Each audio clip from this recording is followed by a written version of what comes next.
Chapter 1. Heartbreak. In a parallel world, the bustling and vibrant demon city sparkled like a resplendent jewel, radiating boundless energy and brilliance. Zheng Xin, an ordinary young man, traversed the various corners of this city daily, tirelessly striving for a better life than on this day. Much like countless others, Zheng Xin concluded a long yet fulfilling day at work. Though his body bore the weight of fatigue, his heart brimmed with joy and anticipation. Without a moment's hesitation, he withdrew half of his daily earnings, 120 yuan, and meticulously selected a bouquet of luscious roses and a box of exquisite chocolates. These expenditures were not trivial for him. Yet for the woman he cherished, Lin Xiao, every sacrifice felt profoundly worthwhile. With this token of affection in hand, Zheng Xin strode with a buoyant step, his heart alight with delight, toward their favorite CF. As he walked, he envisioned the surprise that would illuminate Lin Xiao's face upon receiving the gifts, his lips curling into an involuntary smile, as if the entire world had transformed into a realm of unparalleled beauty. However, as he approached the CF, a scene unfolded before him like a thunderclap, striking him with devastating force. Through the cafe's pristine glass window, he beheld the silhouette of his girlfriend, Lin Xiao, but she was not alone.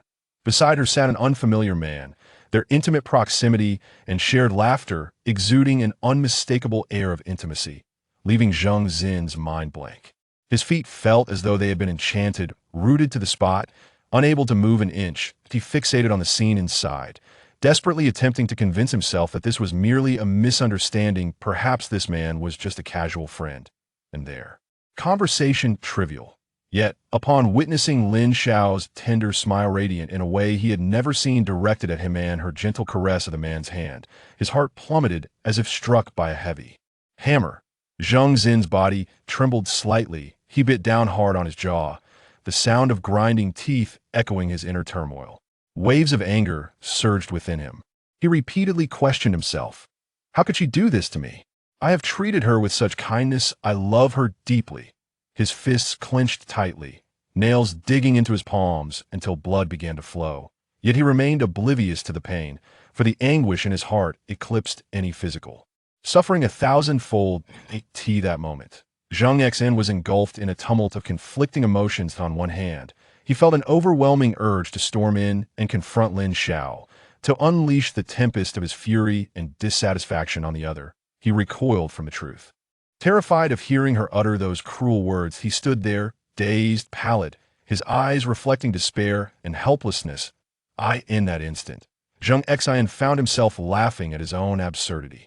He had once believed he possessed an unassailable love, pouring his heart, time, and energy into it. He worked diligently to provide Lin Xiao with a better life. He was considerate and caring to ensure she felt his affection. Yet now, all of this seemed painfully ironic and utterly absurd. Zheng Xin cast aside the roses and chocolates, silently turning away, tears welling in his eyes, yet he valiantly restrained himself from letting them fall. He did not wish to exhibit his fragility and helplessness on this bustling street. With heavy steps, he trudged toward his rented room, each stride seemingly draining the last vestiges of his strength.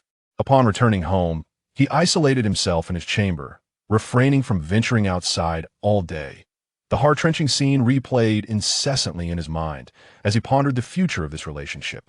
He reminisced about the beautiful moments they had shared. Those sweet memories now felt like daggers, piercing his heart.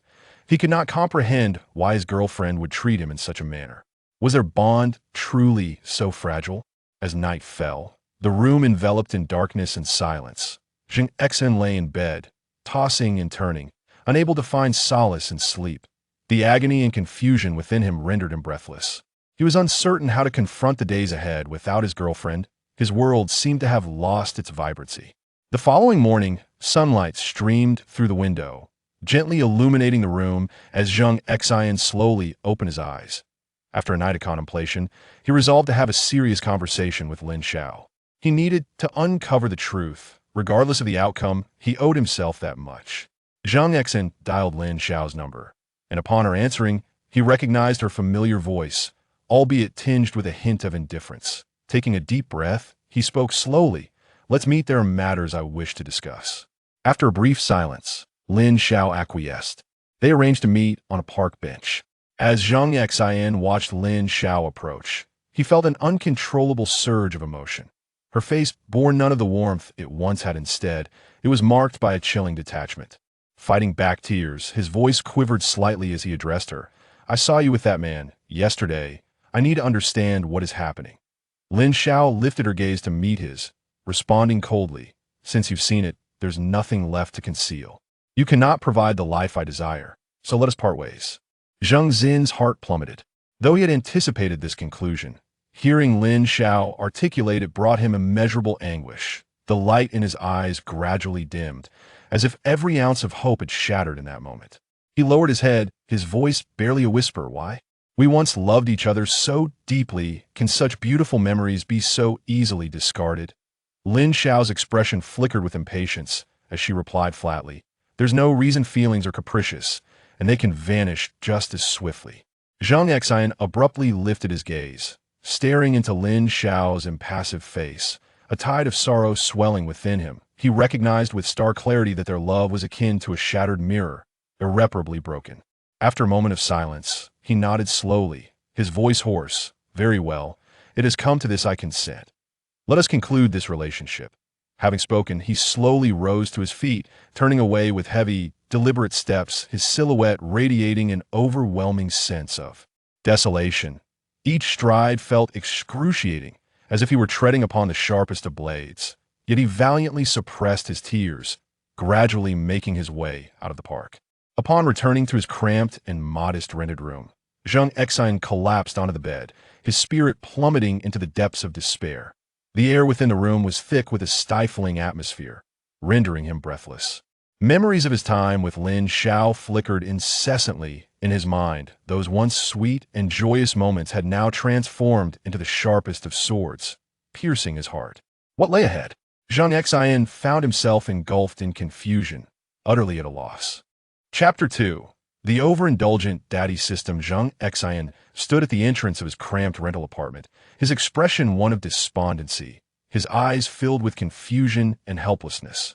Recently, he had encountered a series of misfortunes. His career was fraught with obstacles, and he had suffered the cruel abandonment of his girlfriend, leaving him in an unprecedented low point in life.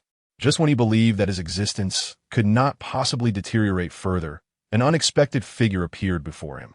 Xiao Yichun, a woman he had thought long vanished from his life, unexpectedly arrived at his doorstep, accompanied by a pair of twin sisters.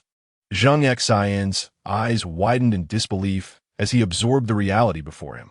Xiao Yichun appeared somewhat haggard, yet her gaze emanated a sense of determination. The two little girls beside her, resembling porcelain dolls, possessed large, curious eyes filled with innocence. Xiao Yichun looked at Zheng Xin, her voice trembling slightly as she spoke. "Zheng Xin, these two children are yours, the result of an unexpected pregnancy from our drunken reunion 5 years ago. I am currently facing some challenges in life and lack the means to raise them. I wish to entrust them to you, at least to ensure they experience the warmth of a father's love." After saying this, she cast a lingering glance at her daughters and, without waiting for Zheng Xin to respond, turned and hurriedly departed. Zheng Xin stood frozen, his mind a blank slate. His gaze gradually fell upon the two adorable little girls, who seemed to be brimming with curiosity about everything around them, blinking their charming big eyes as they explored their surroundings, occasionally stealing glances at Zheng Xin. After a considerable time, Zheng Xin emerged from his stupor. He understood that this was not the moment for daydreaming. He had to confront this reality. To ascertain the truth, he took the two little girls to a professional institution for a paternity test. During the wait for the results, Zheng Xin's heart was a tumult of anxiety. He was uncertain how to navigate this sudden turn of events. When the test results confirmed that they were indeed his biological daughters, a torrent of complex emotions surged within Zheng Xin. Astonishment, confusion, guilt, and an inexplicable joy. He gazed at these two small lives and silently vowed to do everything in his power to provide them with a happy life. While Zheng Xin was still grappling with anxiety and uncertainty about the future, a bright, childish voice broke the silence. The innocent call seemed like a ray of warm sunshine that instantaneously illuminated Zheng Xin's heart. He looked down at the slightly older of the two girls, who was gazing up at him with a face full of innocence.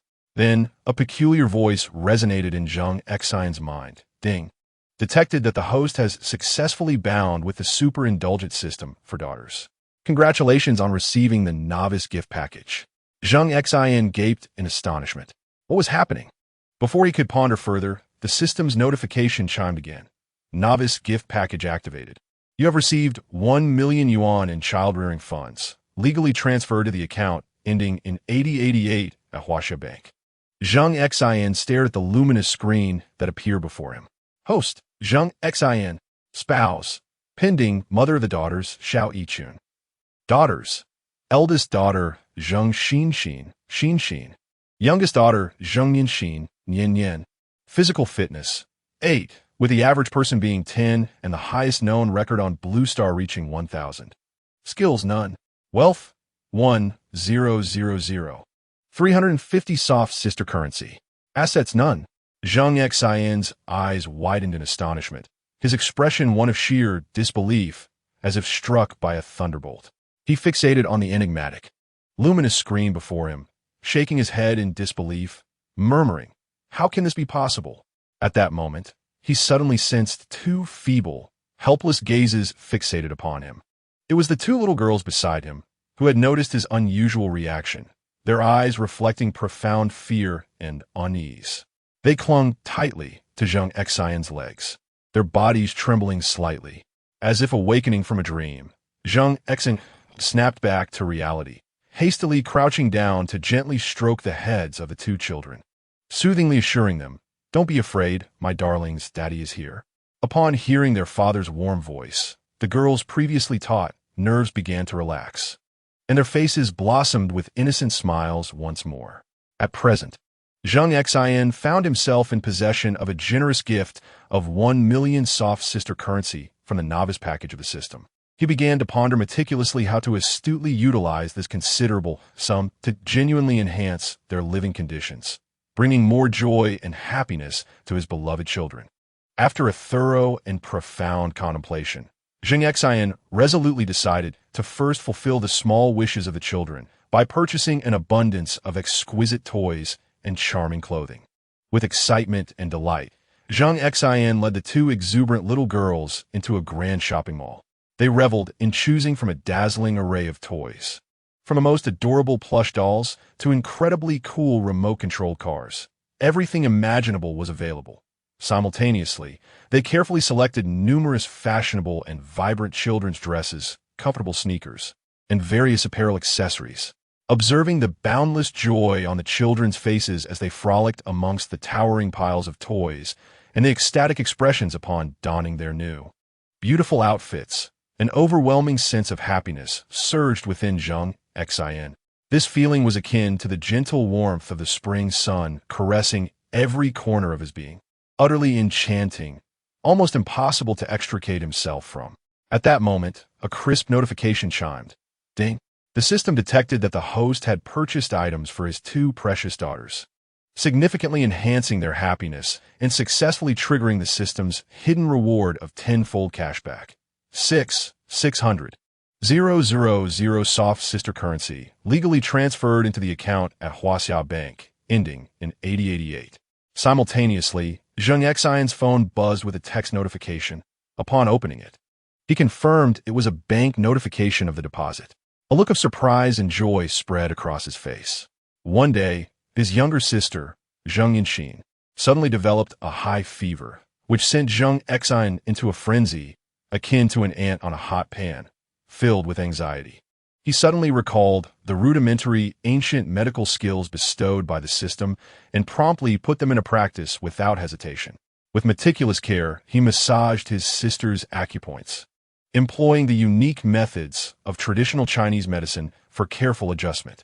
After persistent efforts, his sister's fever gradually subsided, and Zheng Xin finally exhaled a long sigh of relief, as if a heavy burden had been lifted. As time passed, Zheng Xin increasingly adapted to his new role as a caretaker. He would narrate vivid stories to the children, joyfully engaging in games with them and exuberantly taking them to the park to play. The two little girls grew more and more dependent on Zheng Xin, incessantly calling him daddy throughout the day, creating a scene brimming with warmth. Chapter 3. The family learns of the situation Zheng Xin called his parents, Zheng Feng and Zheng Meizhu, along with his younger brother Zheng Wen and sister Zheng Yun, inviting them to his rented apartment, stating that he had important news to share, before promptly hanging up. At that moment, Zheng Wen, a senior at Yaodu Business College, was deeply immersed in the vast sea of books in the library, striving diligently for his academic pursuits. Meanwhile, Zheng Yun, a freshman at the same institution, was enjoying the unique joys of youth with her classmates on the verdant campus lawn. Upon hearing the content of the phone call, a wave of concern surged within them, leading them to believe that something significant had occurred. They hurriedly set aside their current tasks and rushed towards Zheng Xin's apartment. Throughout their journey, their emotions fluctuated like ripples on a lake stirred by a gentle breeze, their minds racing with speculations about what awaited them. When they finally arrived breathlessly at Zheng Xin's doorstep, filled with a mix of anxiety and anticipation, they gently pushed open the door, and in that instant, all eyes were drawn irresistibly to the pair of exquisitely beautiful twin sisters. They gazed curiously at the two small figures, like two radiant pearls emanating a dreamlike glow, exuding an air of innocence and charm. Zheng Xin solemnly presented the paternity test results to his parents. Zheng Feng, with slightly trembling hands, hesitantly took the document and examined each word as if it were a treasure. Upon confirming that the twin sisters were indeed their biological granddaughters, tears welled up in Zheng Feng's eyes, filled with emotion and joy. Zheng Meizhu was so overwhelmed with excitement that she could hardly contain herself, her body trembling from the intensity of her feelings. At that moment, they were engulfed by a complex surge of emotions that words could scarcely describe, a profound shock and delight at the realization of their blood connection. The looks exchanged between Zheng Feng and Zheng Meizhu sparkled with a blend of surprise and affection, as if they beheld the most precious and beautiful treasures in the world. From that definitive moment onward, Zheng Feng and Zheng Meizhu wholeheartedly regarded the twin sisters as the most cherished jewels in their lives. Their love for their granddaughters was beyond imagination, with every minuscule gesture and every tender gaze infused with boundless affection. The two little ones gazed curiously at the crowd, while Zheng Xin introduced Xin and Yin Yin, pointing to Zheng Feng and other family members, saying, "These are your grandparents, uncle, and aunt." The two children joyfully rushed over, hugging Zheng Feng and Zheng Meizhu's legs, sweetly greeting them with hello, Grandpa and Grandma. They then turned to Zheng Wen and Zheng Yun, exclaiming, "Hello, uncle and aunt." The gentle, tender voices of the children touched the hearts of Zheng Feng and others deeply.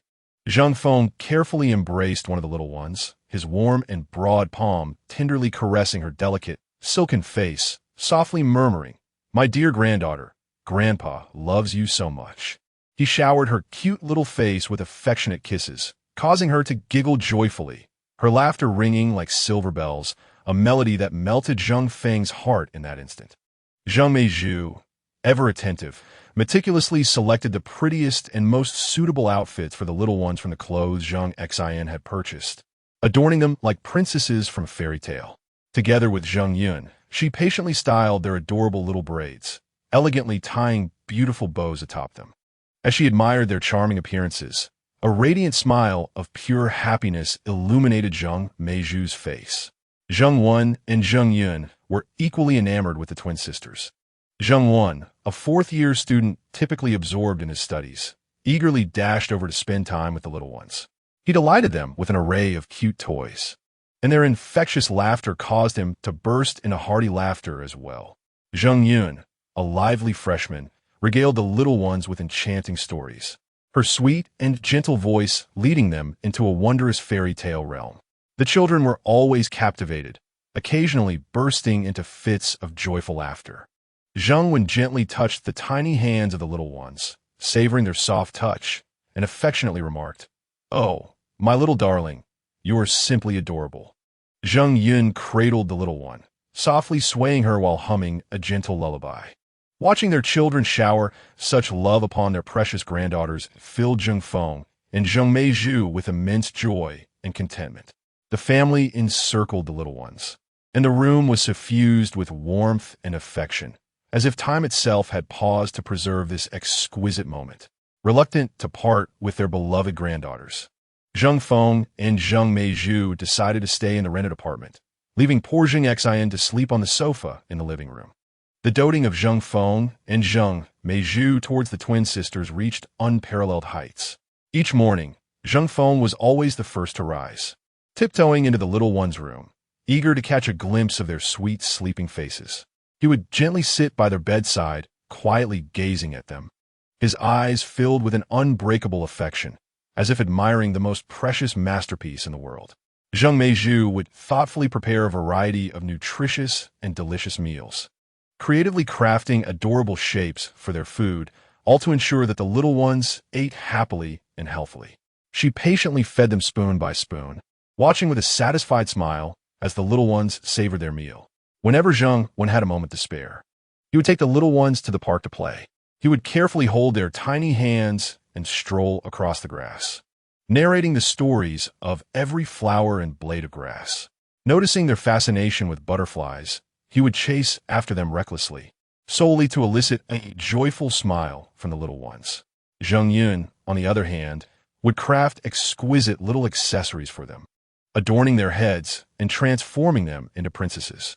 She would accompany the little ones in watching cartoons, mimicking the characters and engaging them, causing peals of laughter to erupt. Occasionally, the family would venture to the mall together, allowing the little ones to choose from a myriad of beautiful clothes and toys.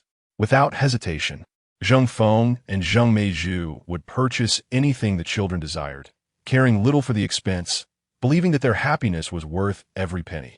Each night before bedtime, the family would gather around the little ones, sharing stories and singing lullabies to coax them to sleep. Once the little ones had drifted off, Zheng Feng and Zheng Meizhu would gently kiss their foreheads before reluctantly leaving the room. In this home, the twin sisters were the cherished darlings of everyone, enveloped in endless love and adoration, growing up in blissful happiness. Chapter 4. Xiao Yichun's decision. Sunlight filtered through the thin clouds, cascading down like golden silk onto the streets, enveloping the entire city in a soft halo. Xiao Yichun once again stepped into Zheng Xin's rented apartment and knocked on the door. Upon opening it and seeing Xiao Yichun, Zheng Xin's face instantly lit up with joy as he warmly exclaimed, "Yichun, you're here. Come in and see Xin and Yin Yin." Zheng Xin hurriedly introduced her to the family. "This is Xin and Yin Yin's mother, Xiao Yichun." Zheng Feng and Zheng Meizhu's eyes sparkled with warmth and delight, while Zheng Wen smiled and nodded in greeting. Zheng Yun even took the initiative to guide Xiao Yichun into the house. Observing the Zheng family's enthusiastic reception, a warm wave of emotion surged within Xiao Yichun, a long-forgotten sensation of acceptance and affection. Zheng Feng stepped forward, his voice filled with heartfelt emotion. "Yichun, you have truly endured much over the years. Raising 2 children on your own has not been easy." His words were laced with profound guilt and compassion, as if he sought to atone for the years of neglect towards Xiao Yichun and her children. Zheng Meizhu also grasped Xiao Yichun's hand and said, "Indeed, Yichun, we are immensely grateful for everything you have done for the children. You are truly an extraordinary mother." As she spoke, her eyes glistened with unshed tears, mourning the hardships Xiao Yichun had faced alone over the years. Zheng Wen and Zheng Yun also expressed their respect and admiration for Xiao Yichun. Zheng Wen earnestly looked at her and said, "Sister Yichun, I genuinely admire you for taking such excellent care of Xin and Yin Yin. If there is ever anything I can assist with, please do not hesitate to ask." Zheng Yunza joyfully rushed over, taking hold of Xiao Yichun's other hand, exclaiming, "Sister Yichun, I adore you so much. From now on, we shall be one family." As Xiao Yichun listened to these heartfelt words, an overwhelming sense of emotion welled up within her, tears welling in her eyes, yet she valiantly held them back. Zheng Xin led Xiao Yichun to the place where Xin and Yin Yin were playing. Upon seeing their mother, The two little ones joyfully leaped into Xiao Yichun's embrace, their sweet voices chiming. "Mama, we missed you so much." Gazing at the two adorable bundles of joy, a tender smile of affection blossomed on Xiao Yichun's face. Zheng Xin gently stroked Xin's little head, lovingly stating, "They are all so delightful, well-behaved, and sweet, Yichun. This is all thanks to you." Zheng Meizhu meticulously adjusted Nian's clothes, continuously praising Xiao Yichun's capabilities. The family began to engage in conversation with Xiao Yichun, inquiring about her life over the years. Xiao Yichun slowly recounted the myriad experiences of her past, filled with hardships and struggles, yet predominantly characterized by her unwavering love and perseverance for her children. Zheng Feng and Zheng Meizhu listened intently, their eyes brimming with compassion and guilt. Zheng Wen and Zheng Yunze quietly absorbed her words, their admiration for Xiao Yichun deepening with each moment. As time gradually flowed on, Zheng Xin's family earnestly urged Xiao Yichun to stay and share their lives together. Zheng Feng, with a heartfelt tone, remarked, "Yichun, you have raised the children alone for so many years. It is time for you to have support. We all sincerely hope you will remain." And Zheng Xin must take on his responsibilities as a husband. Together, we can care for Xin, and Yan, allowing them to experience even more love. Zheng Meizhu quickly echoed, "Yes, Yichun, please stay. From now on, we will truly be one family, facing any challenges together." Zheng Wen and Zheng Yunze nodded in agreement. However, Xiao Yichun found herself filled with hesitation and inner turmoil. She recognized that Zheng Xin's family had genuine intentions towards her and understood that remaining with them could potentially be a favorable decision for her and her children. Yet, she was still beset by numerous concerns. On one hand, she feared becoming a burden to Zheng Xin's family. After all, she had spent years solely caring for her children. Accustomed to independence and resilience, she dreaded the prospect of not being able to adapt to living with them, thus imposing unnecessary strain on their lives. On the other hand, she was uncertain how her relationship with Zheng Xin's family would evolve should she choose to stay, worrying that various conflicts and issues might arise. Xiao Yichun silently observed Zheng Xin's family, her emotions a complex tapestry of conflicting feelings. Sensing her hesitation, Zheng Xin gently grasped her hand and said, "Yichun, do not harbor excessive worries. We genuinely wish for you to stay. Together, we will strive to make this family even more wonderful." Zheng Wen approached sincerely, affirming, "Sister Yichun, trust us. We will surely coexist harmoniously." Zheng Yunze wrapped her arms around Xiao Yichun's, playfully urging, "Sister Yichun, please stay. I like you." Standing in Zheng Xin's rented home, Xiao Yichun felt the eager gazes of Zheng Xin's family enveloping her. In the eyes of Zheng Feng and Zheng Meizhu, there resided an abundance of sincerity and earnestness, while Zheng Wen and Zheng Yun's faces radiated affection and anticipation for her. Meanwhile, Xiao Yichun's heart remained embroiled in a fierce internal struggle, with waves of hesitation and turmoil surging within her. She recalled the arduous years of raising Xin and Yan alone, every night steeped in exhaustion, every encounter with adversity fraught with helplessness. Yet, gazing upon the warm smiles and genuine emotions of the Zheng family, she seemed to glimpse a glimmer of brightness in her future life. Zheng Feng stepped forward, gently grasping Xiao Yichun's hand, his tone resolute yet gentle as he said, "Yichun, we genuinely hope you will stay. You have sacrificed so much for the children. It is time for us to share some of that burden with you. We will treat you and the children well, ensuring you feel the true warmth of a home." Zheng Meizhu quickly added, "Indeed, Yichun, we will treat you as our own family, allowing us to create a complete household and provide Xin and Yan with a better environment in which to grow." Zheng Wen and Zheng Yun nodded in agreement. Zheng Wen stated, "Miss Xiao Yichun, trust us, we will strive to bring you happiness." Zheng Yun tugged at Xiao Yichun's sleeve, playfully imploring, "Sister Yichun, please stay with us. It will bring us great joy." Xiao Yichun listened quietly to their words, and the defenses in her heart began to waver. Her gaze slowly traversed the faces of the Zheng family, encountering only kindness and love. Taking a deep breath, she contemplated the myriad possibilities of remaining. Ultimately, after enduring a prolonged inner conflict, Xiao Yichun raised her head, her eyes shimmering with tears, her voice trembling as she spoke. Considering that staying will provide Xin and Yin Yin with a complete family, and acknowledging that I initially concealed their existence from my parents and am unsure how to face them, as I am their only daughter and owe them an explanation, I have made my decision. With resolve, she declared, "All right, I agree to stay." In that instant, an immeasurable joy blossomed on the faces of the Zheng family. Zheng Feng, overcome with excitement, embraced Xiao Yichun, repeatedly exclaiming, "Wonderful, wonderful." Zheng Meizhu joyfully danced about, while Zheng Wen and Zheng Yun cheered with exhilaration. Feeling their elation, a warm current surged within Xiao Yichun's heart. She understood that this was a pivotal decision in her life, one that would alter the destinies of her and her children. From that moment onward, she would no longer traverse her journey alone, but would have a warm, supportive family to rely upon. Ding! It was detected that Xiao Yichun's heart had accepted the host, rewarding her with Chapter 5, Villa Number 1 in Yao, capital Sand Island. Ding! It was noted that Xiao Yichun's heart had accepted the host, granting the host an increase of 200 points to physical abilities, 60 shares in Xian Group. In Villa Number 1 in Yao, capital Sand Island, the share certificate, property deed, and keys have been placed in the second drawer of the nightstand in the rental room. Upon hearing this unexpected news, Zheng Xin felt as though he had been struck by a bolt of lightning, standing there in a daze, his mind blank, momentarily unable to comprehend the situation. After a considerable time, Zheng Xin finally awakened from his stupor, his eyes wide with astonishment and his lips quivering slightly.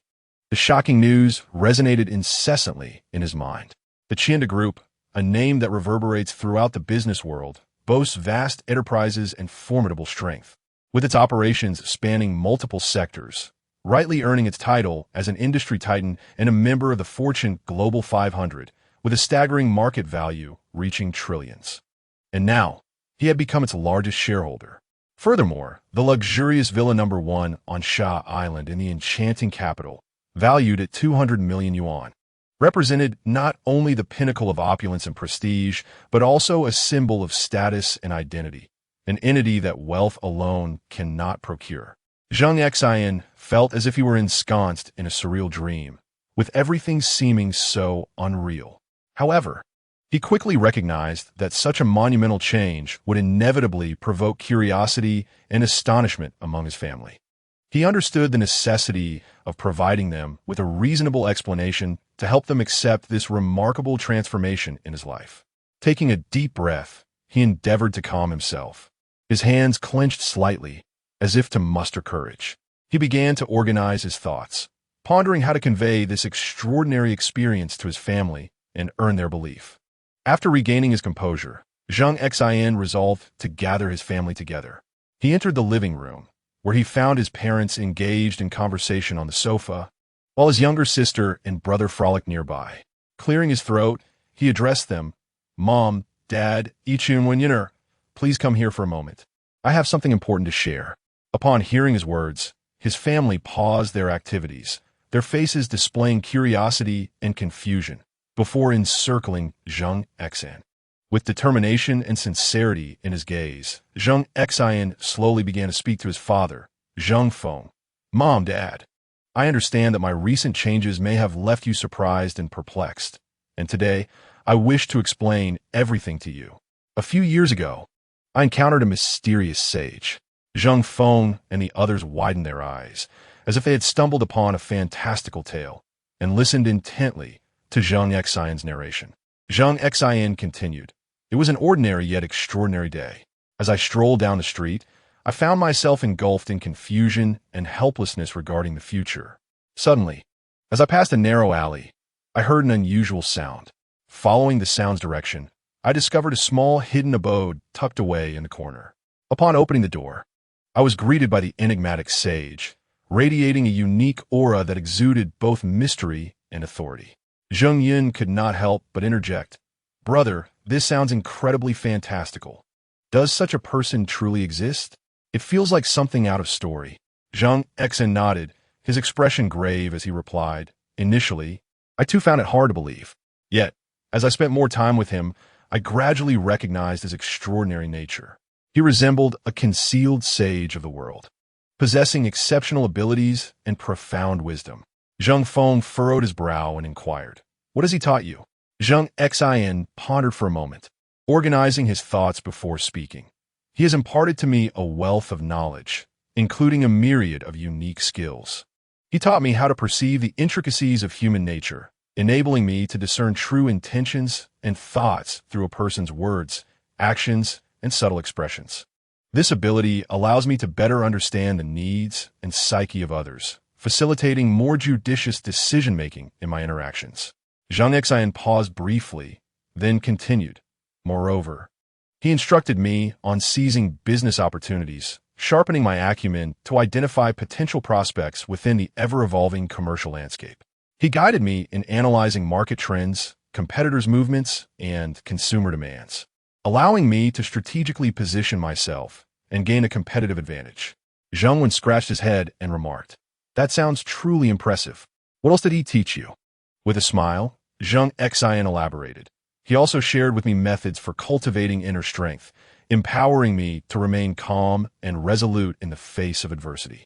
He emphasized that true strength lies within, and that only through steadfast belief and unwavering will can one traverse the path of life with success.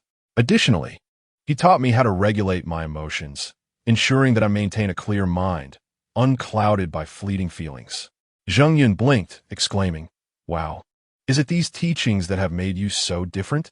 Zheng Xin chuckled and replied, "Indeed, it is the guidance of this esteemed mentor that has allowed me to transform gradually.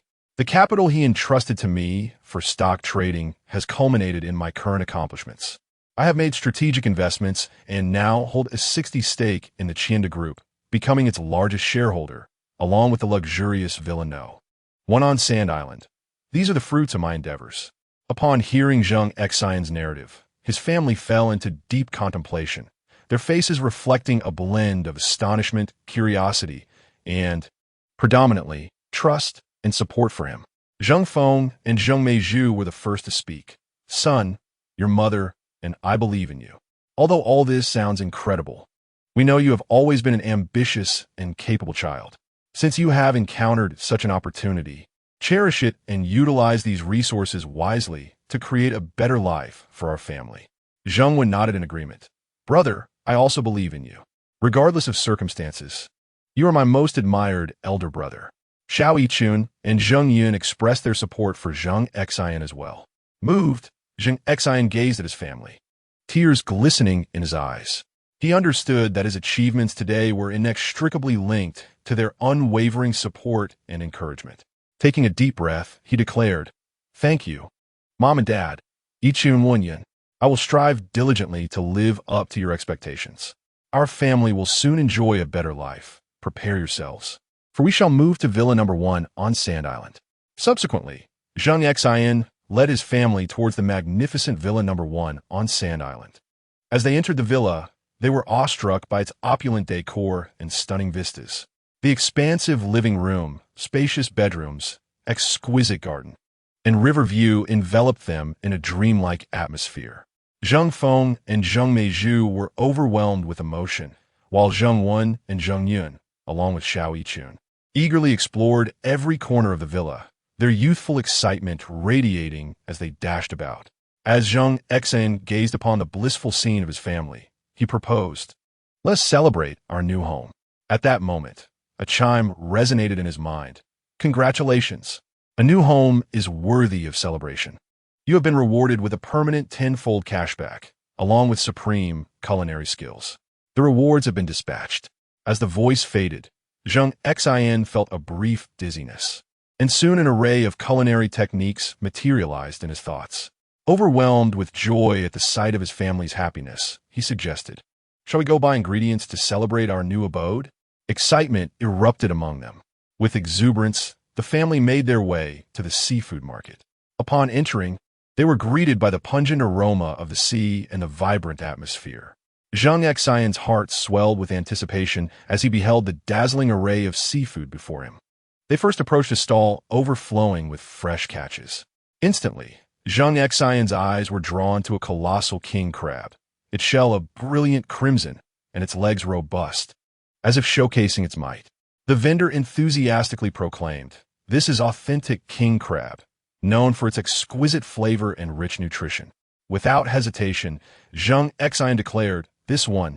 Zheng Wen and Zheng Yun clapped with glee, their eyes fixated on the majestic crab. Next, they spotted a stall brimming with live Boston lobsters. These lobsters were impressively large, their claws waving as though in a display of bravado. Xiao Yichun chuckled, "The children will surely adore these." Zheng Xin nodded and selected several plump lobsters. In a corner of the market, they discovered the exceedingly rare blue lobster, its captivating azure hue strikingly beautiful. Aware of its rarity and expense, Zheng Xin nonetheless decided to procure a few in celebration of their new home. In addition to these exquisite seafood selections, he also chose abalones, sea cucumbers, and scallops. Throughout the process, the two little ones flitted about like joyful birds, their curiosity and excitement palpable at every stall. "Look at this fish, it's so beautiful." Zheng Xin et Galim, pointing at a vividly colored fish. Xin, "That is an ornamental fish called the rainbow fish. It is not for eating," Zheng Wen explained with a smile. The two children gazed at the rainbow fish with sparkling eyes, their faces radiating delight. Moved by their adorableness, Zheng Xin decided to purchase the fish, saying, "This fish is now your responsibility." Xin and Yin Yin. Once they had gathered an ample selection of seafood, Zheng Xin led everyone to the beverage section.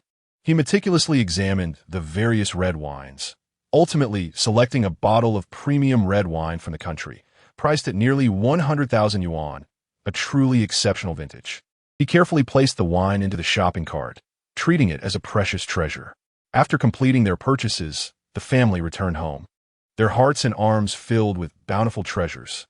A notification chimed once more, "Congratulations! A total expenditure of 380,000 yuan has been recorded. A cashback of 3,800,000 yuan has been legally transferred to account 8088 at Huaxia Bank." The family returned to their new home, laden with joy and abundance. Zheng Xin entered the kitchen, ready to showcase his recently acquired culinary prowess. He deftly handled an array of seafood, chopping the king crab into small chunks, transforming the Boston lobster into a sumptuous feast, and meticulously preparing the blue lobster to preserve its authentic flavors. Abalone, sea cucumbers, and scallops, under Zheng Xin's skilled hands, were transformed into delightful dishes. As a series of visually stunning and aromatic dishes were presented on the dining table, the two little ones erupted in joyous cheers. "Wow, it smells amazing," Zheng Yun exclaimed, unable to contain his admiration. "Brother, you are incredible," Zheng Wen exclaimed, eagerly reaching for a piece of king crab meat to savor. This is exquisite," Xiao Yichun added with a smile, praising his culinary skills. Zheng Xin, with a grin, urged to try this red wine. He carefully uncorked the bottle and poured a glass for each person, the rich aroma of the wine wafting through the air. Everyone raised their glasses to celebrate this splendid moment of moving into their new home. "Cheers! May our family grow ever happier." In this warm atmosphere, the family relished the sumptuous feast. Zheng Wen and Zheng Yun wore beaming smiles as they recounted amusing tales from their adventures at the seafood market. "I saw that enormous crab. It was so majestic." Xin gestured animatedly. "And that blue lobster was so beautiful." Yin chimed in, equally enthusiastic. Zheng Xin and Xiao Yichun observed the innocent joy of their children, their hearts swelling with happiness and contentment. The meal was marked by an extraordinary sense of joy and delight. After dinner, the family gathered in the living room, reminiscing about the day's events.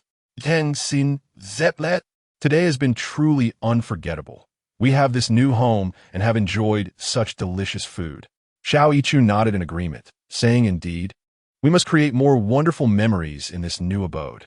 Xin and Yin nestled against their parents, sweetly drifting into slumber. Zheng Xin gently tucked them in, silently vowing to ensure that this home would be filled with happiness and harmony. Standing in the spacious living room of their new house, Zheng Xin gazed around, his heart brimming with joy, yet a tinge of confusion washed over him, especially as night fell and everyone prepared for rest. He found himself uncertain about which room to sleep in. The new home boasted numerous rooms, each exquisitely and warmly decorated. The master bedroom was spacious and bright, with large windows allowing the soft moonlight to filter in. The bed looked invitingly plush, as if beckoning him. There was also a guest room, tastefully furnished yet simple, serving as a serene retreat, and even a children's room, thoughtfully designed for the little ones, radiating a sense of whimsy and joy. He slowly approached the master bedroom door, his hand hovering over the doorknob, hesitating as he had yet to address the unspoken matter with Xiaoyichun. He felt indecisive, as if stepping into this room signified a new beginning, stirring both anticipation and nervousness within him. Then he moved to the guest room, peering inside, before heading to the children's room, where he beheld the adorable sight of his little ones, nestled in their small beds, wearing sweet smiles in their sleep, filling him with warmth.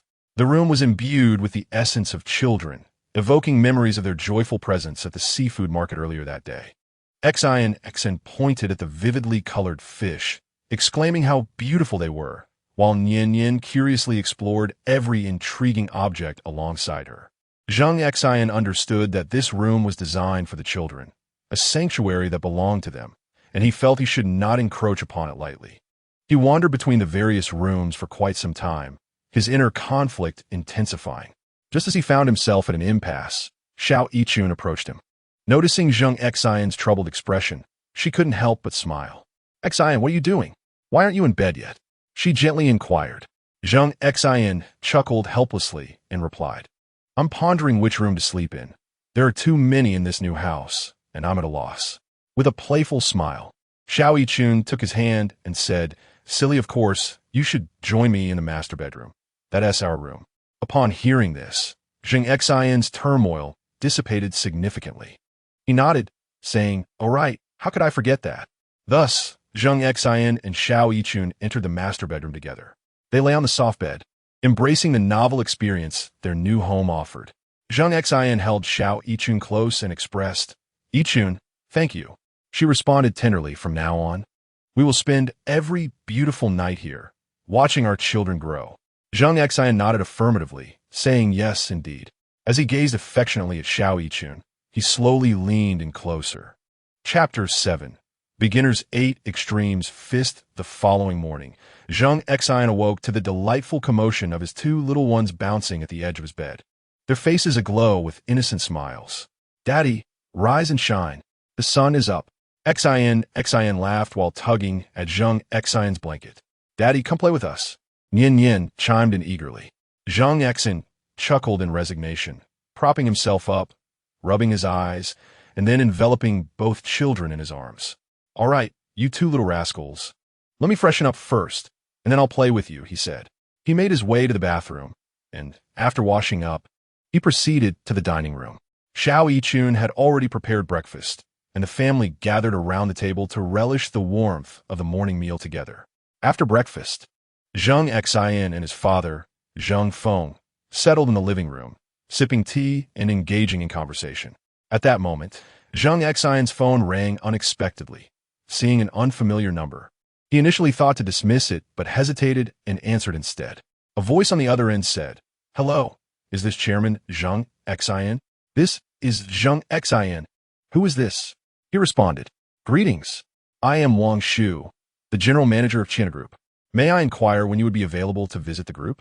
There are some documents that require your signature, and the company is currently facing a few challenges as well as some management issues that we need to discuss for optimization and improvement.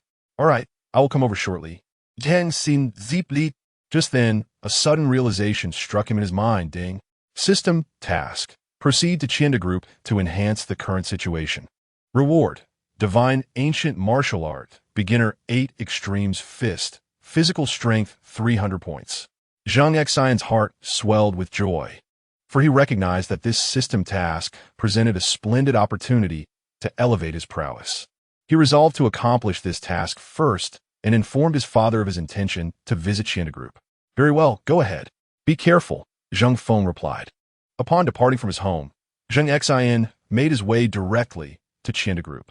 As he alighted from his vehicle, he noticed Wang Shu and several senior executives awaiting his arrival. "Mr. Zheng, you have arrived," Wang Shu remarked, hastening toward him. Zheng Xin nodded and proceeded with them into the group's conference hall. "Is there any recent news regarding the company?" Zheng Xin inquired. "Mr. Zheng, the current situation is rather bleak. Our competitors have been aggressively undermining us in the market, resulting in a decline in our market share. Moreover, there are several internal management issues that necessitate optimization and improvement," Wang Shu explained. Zheng Xin acknowledged this information with a nod and requested, "Please provide me with the relevant company documents." The secretary handed Zheng Xin the pertinent materials and then discreetly exited. As he diligently perused the documents, he realized that the company's challenges were far more severe than he had anticipated.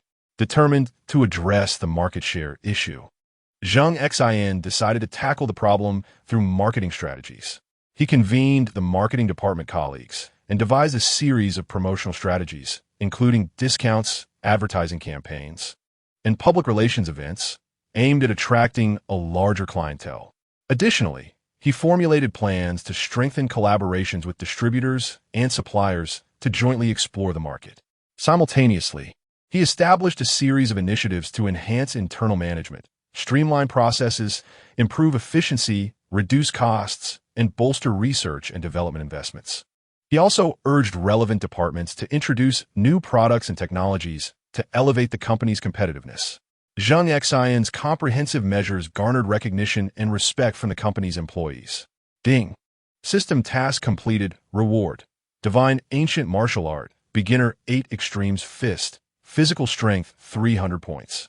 Zheng Xin's heart leapt with joy upon hearing this.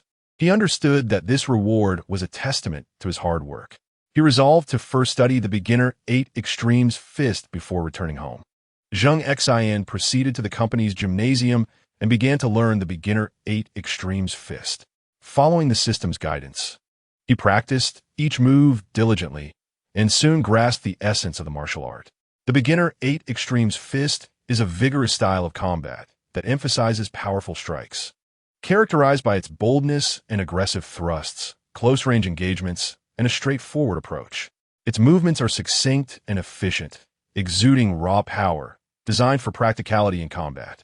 After practicing for a while, Zheng Xin felt an invigorating surge of strength coursing through his body. Upon returning home, he found his father in the living room, engrossed in watching television. "Dad, I'm back," Zheng Xin announced. "Ah, you've returned. How is the situation at Qian Group?" Zheng Feng inquired. "Dad, the situation at Qian Group has improved. I have implemented a series of measures to enhance management and operations, optimize processes, increase efficiency, and reduce costs. Furthermore, I have intensified our investment in research and development, leading to the introduction of several new products and technologies, thereby enhancing the company's competitive edge," Zheng Xin remarked. Zheng Feng, upon hearing this, smiled with satisfaction and said, "Son, you have done splendidly. The achievements of Qian Group today are largely attributable to your efforts." Zheng Xin, with a modest smile, replied, "Father, this is merely my duty. I shall continue to strive for the betterment of Qian Group." Zheng Feng nodded in agreement, affirming, "Indeed, it is heartening to witness your determination." After sharing a few more words with his father, Zheng Xin retreated to his room to rest. Lying on his bed, he reflected on the day's events, filled with a sense of gratitude. He understood that his hard work had borne fruit, yet he was acutely aware that there remained a long journey ahead. He resolved to persist in his endeavors, to strengthen himself further, and to elevate Qian Group to even greater heights. Zheng Xin accessed the system interface, noting that his physical prowess had surged from an initial 208 points to 528 points, and he had also mastered the basics of Baguazhang.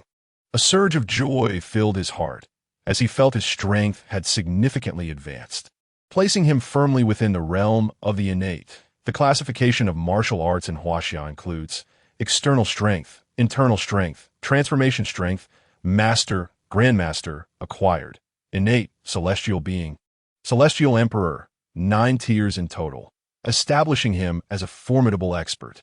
Zheng Xin observed the system interface. Host, Zheng Xin. Spouse, pending mother of his daughter, Xiao Yichun. Daughters, eldest Zheng Xin, and youngest Zheng Xin, Nian. Physical ability, 528, with the average human at 10, and the highest known record in Blue Star at 1,000. Skills, divine culinary arts, basic ancient medicine, basic Bagwazang. Martial arts realm, innate. Wealth, 6, 940, 350 renminbi. Assets, 60 equity in Chienda Group, Villano. 1 in Yaodu Sand Island. Closing the system interface, he recalled Xiao Yichun mentioning that her family business was facing a crisis, as her mother Lin Shui had said. Zheng Xin resolved to meet her family, regardless of how her parents might perceive him, acknowledging that it was his fault and that he must confront it. He also aimed to explore potential solutions to her family's business predicament. Zheng Xin decided to first gather information about Xiao Yichun's family and their enterprise. Before crafting an appropriate resolution, he approached Xiao Yichun to inquire about the situation. As an only child, her family enterprise, Yu Province Xiaoling, was a construction business that, although modest in scale, boasted decades of history. However, in recent years, due to fierce market competition, the company's performance had begun to decline. Additionally, internal management issues had dampened employee morale. After understanding these circumstances, Zheng Xin resolved to assist Xiao Yichun in overcoming her family's business crisis. He devised several reform strategies, including optimizing the organizational structure, enhancing employee benefits, and strengthening marketing efforts, alongside a collaboration plan with Chienda Group. Upon hearing Zheng Xin's proposals, Xiao Yichun was deeply moved. She recognized Zheng Xin as an exceptionally talented and capable individual, who also showed genuine concern and support for her. She decided to accompany Zheng Xin and their 2 little ones back to Xiaoling to provide her parents with an explanation. Chapter 8. Visiting the parents in Xiaoling, Zheng Xin elaborated to his parents the discussions he had with Xiao Yichun regarding their decision to visit her family in Xiaoling. Upon hearing this, his parents took it very seriously, earnestly instructing him to sincerely apologize to Zhao's father and mother and to do everything possible to assist their business through its difficulties. Xiaoling, a place over 300 kilometers from Yaodu, was poised to become a significant turning point in his life. After preparing for the journey, Zheng Xin felt a mixture of anxiety and anticipation. Just then, a crisp chime rang in his ears, followed by a voice in his mind. How can one visit the parents without a luxurious car? A special edition Rolls-Royce Phantom has been allocated to you, parked in the villa garage, with the vehicle registration and related documents placed in the first drawer of the bedside table. Zheng Xin was momentarily taken aback, but then a wave of delight surged within him. He hurried to the villa garage, where a brand-new, opulent Rolls-Royce Phantom awaited him, gleaming like a work of art. This was indeed a top-tier luxury vehicle worth over 600 million yuan. As he caressed its exterior, savoring its exquisite texture and prestige, his confidence for this visit grew. Ensuring that the registration documents were secured, Zheng Xin picked up Xiao Yichun and her 2 little ones. When they beheld the luxurious car, their eyes sparkled with surprise and emotion. Zheng Xin looked tenderly at Xiao Yichun and softly said, "My dear, let us set off." Together, they loaded the carefully prepared gifts into the vehicle, which included precious jade bracelets for her parents, fine teas, and exquisite wines, especially a few bottles of rare Baijiu, all imbued with their heartfelt sincerity. Driving the special edition Rolls-Royce Phantom, Zheng Xin, along with Xiao Yichun and their adorable little ones, embarked on their journey to Xiaoling. Throughout the 3-hour drive, they engaged in lively conversation, dreaming of their future life together, as a warm atmosphere enveloped the car. Upon finally arriving in Xiaoling and standing before the Xiao family's stand-alone courtyard, Xiao Yichun, with a nervous heart and trembling hands, gently knocked on the door. When Zhao's mother, Lin Shui, opened the door and saw her long-missed daughter, her eyes filled with tears of joy. However, upon noticing Zheng Xin and the 2 exquisitely charming little girls behind her, a hint of confusion flickered in her eyes. At that moment, Zheng Xin politely greeted Lin Shui, encouraging the little ones to call her grandma. The two girls, with their big, bright eyes, chimed in sweetly, "Grandma." This innocent call left Lin Shuem momentarily speechless, her face alight with surprise, even forgetting to take the thoughtfully prepared gifts from Zheng Xin. It was Xiao Yichun's father, Xiao Hui, who approached with a stern expression to accept the gifts, ushering Zheng Xin's family into their home. Once in the living room, the livelier of the little girls, Xin, bounced over to Xiao Hui, calling him Grandpa repeatedly, her adorable demeanor melting away the sternness from his face, significantly easing his initial displeasure. Subsequently, the two little girls flitted around their grandparents, at times pulling Grandma to show off their new dresses and at other times tugging Grandpa to admire their drawings. Zheng Xin proudly presented her cherished doll to her grandmother, sweetly exclaiming, "Grandma, I sent this doll beautiful. I'm giving it to you." Another little girl, equally determined, pulled out some candies from her pocket and placed them in her grandfather's hand, saying, "Grandpa, enjoy these. They're sweet." Both Xiefu and Xiemu were thoroughly amused by the antics of these two little ones, gazing at them with affection. Meanwhile, Zheng Xin endeavored to exhibit his sincerity and composure, engaging in profound dialogue with Xiaoyakin's parents. He listened intently to their stories and aspirations while sharing his own dreams and plans. As the conversation unfolded, Xiaoyakin's parents grew increasingly impressed by Zheng Xin's demeanor, gradually recognizing him as a prospective son-in-law. However, Zheng Xin was aware that he had another crucial task at hand: to assist the Xiaoyi family business in overcoming its challenges. Once a thriving enterprise, the family business had recently encountered stagnation due to various factors. Determined to revitalize it, Zheng Xin resolved to leverage his business acumen and resources. He commenced with a comprehensive investigation and analysis of the enterprise. By delving into its operational processes, market positioning, and organizational structure, he identified existing issues and shortcomings. Subsequently, he formulated a series of targeted strategies and measures. In terms of business expansion, Zheng Xin utilized his connections and resources from the Qianda Group to forge significant collaborations for Xiaoyi's family enterprise. He assisted in penetrating new market sectors, thereby increasing their market share. Simultaneously, he encouraged the company to enhance innovation, launching more competitive products and services. Regarding internal management, Zheng Xin introduced advanced management philosophies and methodologies. He optimized the organizational structure, clarifying the responsibilities and authority of each department. He established a comprehensive performance evaluation system to motivate employees, enhancing their productivity. Additionally, he intensified training and development programs, elevating the professional skills and overall capabilities of the workforce. In the realm of financial management, Zheng Xin aided the enterprise in crafting a scientifically sound financial budget and cost control system. He optimized the allocation of funds, improving their efficiency. Furthermore, he fortified the mechanisms for financial risk prevention, ensuring the fiscal security of the business.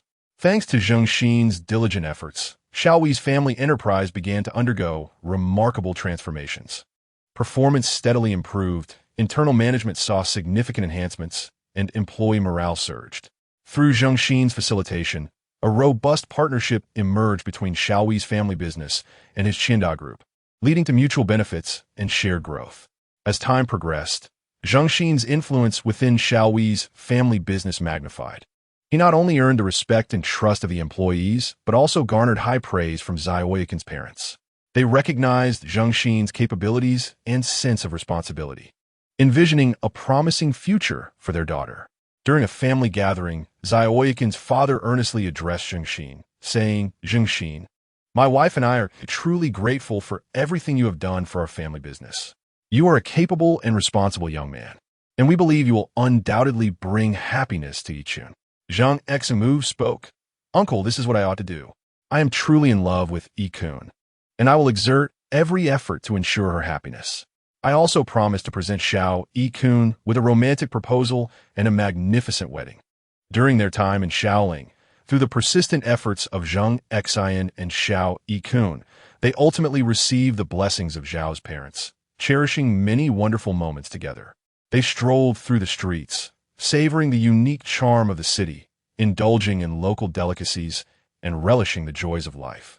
Their affection grew deeper and more resolute during this period.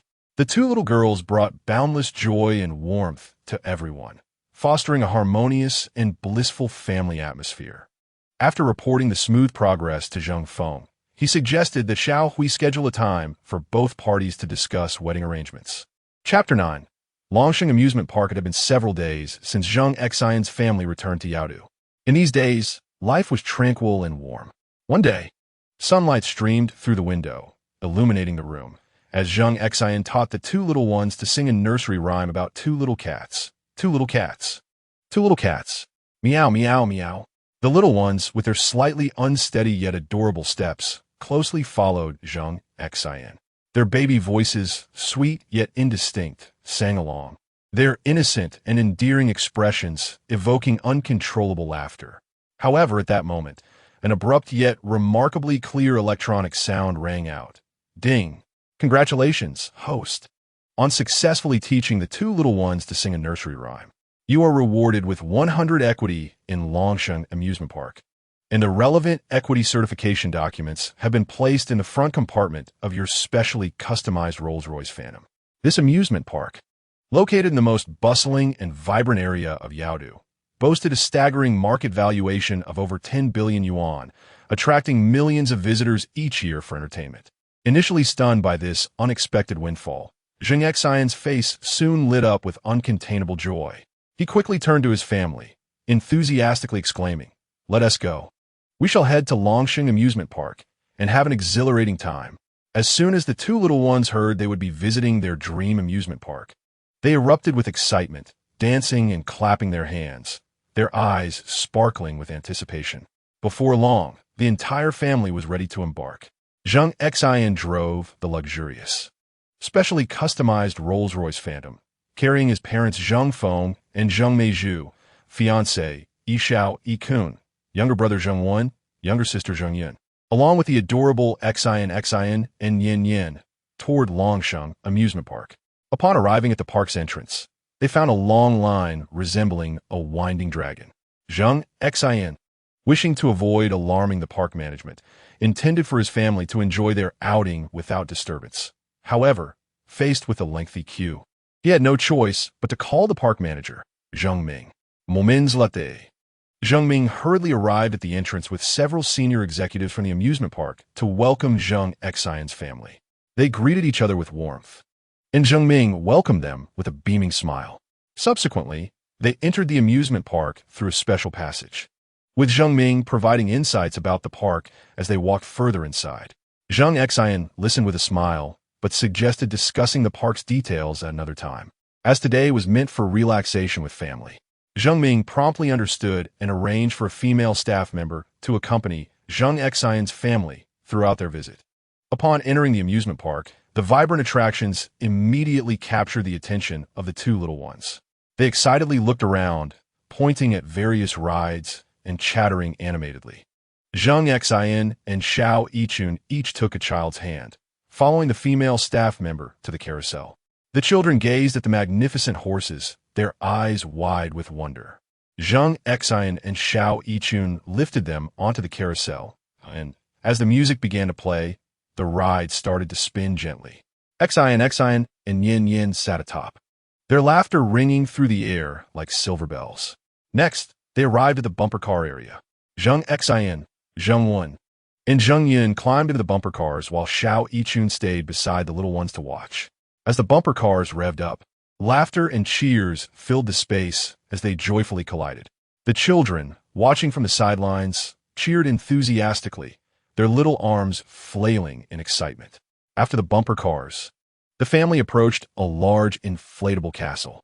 The children, upon seeing the towering structure, eagerly broke free from their parents' grasp and dashed inside, reveling in their playful escapades as they climbed and crawled through the castle. Zheng Xian and the others watched them from outside, their faces radiant with happiness. Following this, they enjoyed several other attractions, each one eliciting pure excitement from the little ones. During a thrilling high-altitude spinning ride, though initially apprehensive, the children bravely took the plunge with encouragement from Zheng Xian and Xiao Yichun. Upon descending, Their faces glowed with pride and a sense of accomplishment. At midday, the family savored a sumptuous lunch at the park's restaurant. The children relished the delectable dishes, sharing their amusing experiences with the adults. After a brief rest, they resumed their afternoon adventures. In the afternoon, they ventured to a water park area. The children donned adorable swimsuits, eagerly leaping into the water. They frolicked, splashed, and played with water toys, while Zheng Xin, Xiao Yichun, Zheng Wan, and Zheng Yun joined in the merriment, their laughter echoing across the water. After tiring themselves out, they relaxed on loungers by the shore. Zheng Xin gazed at the rosy-cheeked, joyful faces of the little ones, his heart swelling with happiness. Xiao Yichun rested her head on his shoulder, and together they basked in this heartwarming moment. As the sun began its descent, the park's lights gradually illuminated, transforming the entire venue into a dreamlike spectacle. The children looked on in awe, their eyes sparkling with delight as they tugged at Zheng Xin and Xiao Yichun's hands, excitedly running around. Finally, they arrived at the central square of the amusement park, where a spectacular fireworks display was underway. A family stood in the square, gazing up at the resplendent fireworks illuminating the night sky. The two children, filled with excitement, squealed joyfully and clapped their hands enthusiastically. The fireworks burst forth in magnificent patterns, casting their vibrant glow upon the night and reflecting the family's happiness. As the fireworks display concluded, the day's adventures drew to a close. Though the children felt a tinge of fatigue, their eagerness remained unquenched. They clung to Zheng Xin and Xiao Yichun's hands, reluctant to depart. Zheng Xin gently caressed their heads and said, "My dears, shall we return for more fun next time?" Only then did the children nod, reluctantly following the adults out of the amusement park. On their way home, they nestled in Zheng Xin and Xiao Yichun's embrace, sweetly drifting into slumber. Zheng Xin, beholding their adorable forms, was filled with anticipation for the future. He understood that with the companionship of family, life would undoubtedly be more splendid. Chapter 10. The brothers Lu Hu and Lu Bao on a sunny day. Zheng Xin strolled leisurely through the garden of his villa, as was his custom. Sunlight filtered through the leaves, casting dappled shadows, while a gentle breeze carried refreshing scents. As he walked, Zheng Xin's keen senses detected two faint presences emanating from a back mountain, akin to flickering flames of life swaying in the wind, poised to extinguish at any moment. Moreover, there seemed to be a hint of weakness intermingled with the aura, suggesting that the individuals were gravely injured. A flicker of curiosity surged within Zheng Xin. Who could be here in such a state? Without further hesitation, he swiftly darted toward the back mountain like a wraith. Upon arrival, the scene before him furrowed his brow. A group of menacing individuals wielding weapons was relentlessly pursuing two battered men. The latter appeared disheveled, their bodies marred by blood and numerous grievous wounds, clearly having endured a fierce battle and finding themselves at a dire disadvantage, their lives hanging by a thread. Just as Zheng Xin felt a surge of righteous indignation, a voice echoed in his mind. "Ding. System task. Please assist in rescuing the two men being hunted. Lu Hu, a martial arts master, and Lu Bao, his brother, a retired special forces warrior. Completing this task will grant you their absolute loyalty and their assistance in establishing a security company." A wave of delight washed over Zheng Xin. He had not anticipated such unexpected rewards from this intervention. Without further contemplation, he dashed into the fray. The assailants had yet to comprehend the unfolding events when they were met with an overwhelming force, swiftly being sent flying and collapsing to the ground. Zheng Xin stood before the two men like a celestial being, his gaze icy as he regarded the fallen pursuers. The two men, astonished and grateful at the unexpected savior, looked up at Zheng Xin with wide eyes. Struggling against their injuries, they painfully knelt before him, expressing their heartfelt gratitude. "Thank you, benefactor, for saving our lives. From this day forth, our lives belong to you." Zheng Xin quickly assisted them to their feet, responding gently, "There is no need for such formality. First, tell me about your situation." After a thorough exchange, Zheng Xin learned the details of their predicament. Once, The brothers Lu Hu and Lu Bao were distinguished special forces operatives. During their military service, they had inadvertently offended certain foreign entities. Upon learning of their discharge, these entities dispatched individuals to hunt them down. They fled in desperation, ultimately arriving at their current refuge. Had it not been for Zheng Xin's intervention, their lives would have likely been lost. Ding! Congratulations to the host for completing the mission and obtaining the unwavering loyalty of Lu Hu and Lu Bao. Observing these two resilient men before him, Zheng Xin conceived an idea. He resolved to establish a security company, and Lu Hu and Lu Bao were undoubtedly the most suitable candidates for this endeavor. Upon sharing his vision with them, Lu Hu and Lu Bao's eyes sparkled with excitement. They had believed their futures to be bleak. Yet this unexpected turn of events ignited a glimmer of hope within them. Without hesitation, they pledged their full support to Zheng Xin in the formation of the security company. Zheng Xin began to prepare for all aspects of the new venture. He first bestowed upon the company a resounding name, Sword Security. Subsequently, he entrusted Lu Hu and Lu Bao with complete authority, enlisting Wang Shu to assist them. Under their leadership, they reached out to other retired Special Forces members. These veterans boasted exceptional physical prowess and combat skills, and held Lu Hu and Lu Bao in high regard. Upon receiving their invitation, they eagerly expressed their willingness to join. Regarding the company's organizational structure, Zheng Xin deliberated thoughtfully before making arrangements. Lu Hu and Lu Bao were appointed as the general manager and deputy general manager, respectively, with an annual salary of 1 million yuan. This not only acknowledged their capabilities, but also served as an incentive for their loyalty. The salaries for the other retired Special Forces members were set at 300,000 yuan per annum. Zheng Xin understood that providing employees with adequate compensation and respect was essential for inspiring their wholehearted commitment to the company. In terms of the company's location, Zheng Xin conducted thorough research and selected a prime site in the financial center of the city, known for its excellent transport links and favorable environment, as the headquarters. He invested substantial funds in renovating and transforming the office space to incorporate modern facilities and a comfortable working atmosphere. Additionally, he procured an array of advanced security equipment, including surveillance systems, alarm systems, and weaponry, to ensure the company could deliver high-quality security services. To enhance the company's visibility and competitiveness, Zheng Xin decided to host a grand opening ceremony. He extended invitations to prominent figures from various sectors, business partners, and government officials. During the ceremony, Zheng Xin delivered an impassioned speech outlining the mission, services, and developmental plans of Sword Security. He emphasized that the company would adopt a professional, efficient, and responsible approach, providing comprehensive security services and contributing to societal safety and stability. Lu Hu and Lu Bao also took the stage to speak, vowing to lead all employees in diligent work, living up to Zheng Xin's trust and expectations. The opening ceremony was a resounding success, and the name Sword Security rapidly spread throughout the city. Numerous businesses and individuals sought consultations and negotiations. Zheng Xin, along with Lu Hu and Lu Bao, led their team with enthusiasm and professionalism, delivering exceptional security services to their clients.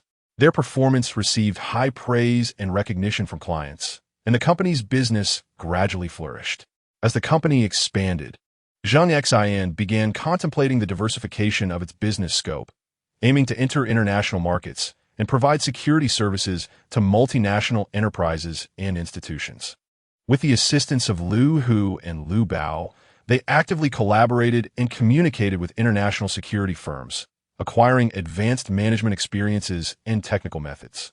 After a period of diligent effort, Legion Security Company successfully established partnerships with several renowned international security firms and undertook various international security projects. Legion Security Company continued to grow, becoming a leader within the industry. Lu Hu and Lu Bao, through their abilities and hard work, solidified their positions within the company, becoming invaluable assistants to Zheng Xin. They led the employees in continuous innovation and exploration, contributing significantly to the company's development. Zheng Xin also achieved his goal of establishing his own security company, dedicating his efforts to the safety and stability of society in Huaxia. This, however, is a tale for another time. Chapter 11. The Divine Ancient Medical Art. With the successful development of the enterprise, Zheng Xin transitioned into a more hands-off role, delegating daily operations to capable individuals like Wang Shu, Lu Hu, and Lu Bao. He began to have more time to spend with his family and savor life. On a sunny weekend, Zheng Xin decided to take his wife, Xiao Yichun, his sister, Zheng Yun, and his adorable children for a leisurely outing at the mall. Cherishing some quality family time, the family excitedly arrived at the largest luxury shopping center in the city. Upon entering, the children were filled with excitement, especially Xin, who darted around like a jubilant little bird. However, as children often do, Xin stumbled and fell shortly after. Zheng Xin rushed over, filled with concern, and gently picked her up, carefully inspecting her injuries. He tenderly cleaned and treated her scraped wounds, when suddenly a voice echoed in his mind. Ding. Host detected, treating the wound of the precious daughter Xin. Reward granted. Divine Ancient Medical Art. Zheng Xin felt a surge of joy, pleasantly surprised by this unexpected reward. After soothing Xin, the family embarked on a delightful shopping adventure. Their first stop was the women's section, featuring a plethora of internationally renowned luxury brands. Xiao Yichun was captivated by a new dress from Nair, its exquisite tailoring and elegant design rendering her unable to resist. Without hesitation, Zheng Xin purchased the dress valued at 150,000 yuan for her. Next, they ventured into the cosmetics area, where Zheng Xin selected a premium skincare set from La Mer for Xiao Yichun, hoping to maintain her skin's youthful beauty. Subsequently, they proceeded to the men's section. Zheng Xin chose tailored suits from Armani for himself and his father, Zheng Feng, the crisp fabric and exquisite craftsmanship enhancing their appearance and confidence. His brother, Zheng Wen, opted for a casual jacket from Gucci and a belt from Ima, showcasing youthful vitality. His sister, Zheng Yun, selected a fashionable coat from Nair and a short skirt, exuding playful charm. Additionally, he chose a formal suit from Nair for their mother, Zheng Meizhu. Certainly, the two little ones cannot be overlooked. For Xin and Yin Yin, a selection of over a dozen adorable garments and delightful skirts from the luxurious brand was made. Observing the joy radiating from the children as they donned their new attire filled Zheng Xin and Xiao Yichu with a profound sense of happiness. After exploring the bustling clothing section, the family eagerly ventured into the opulent and resplendent jewelry area. With heartfelt affection, Zheng Xin meticulously chose a diamond necklace from Kaya for Xiao Yichu. The diamonds on the necklace sparkled like a constellation of stars, emitting an exceptionally dazzling brilliance under the bright lights, a glow that seemed to touch the very soul. Upon seeing the necklace, tears of emotion welled up in Xiao Yichu's eyes, her heart deeply moved by Zheng Xin's affection. Zheng Yin also took great pleasure in selecting an exquisite bracelet. The moment she adorned her wrist with it, she appeared imbued with an exquisite elegance.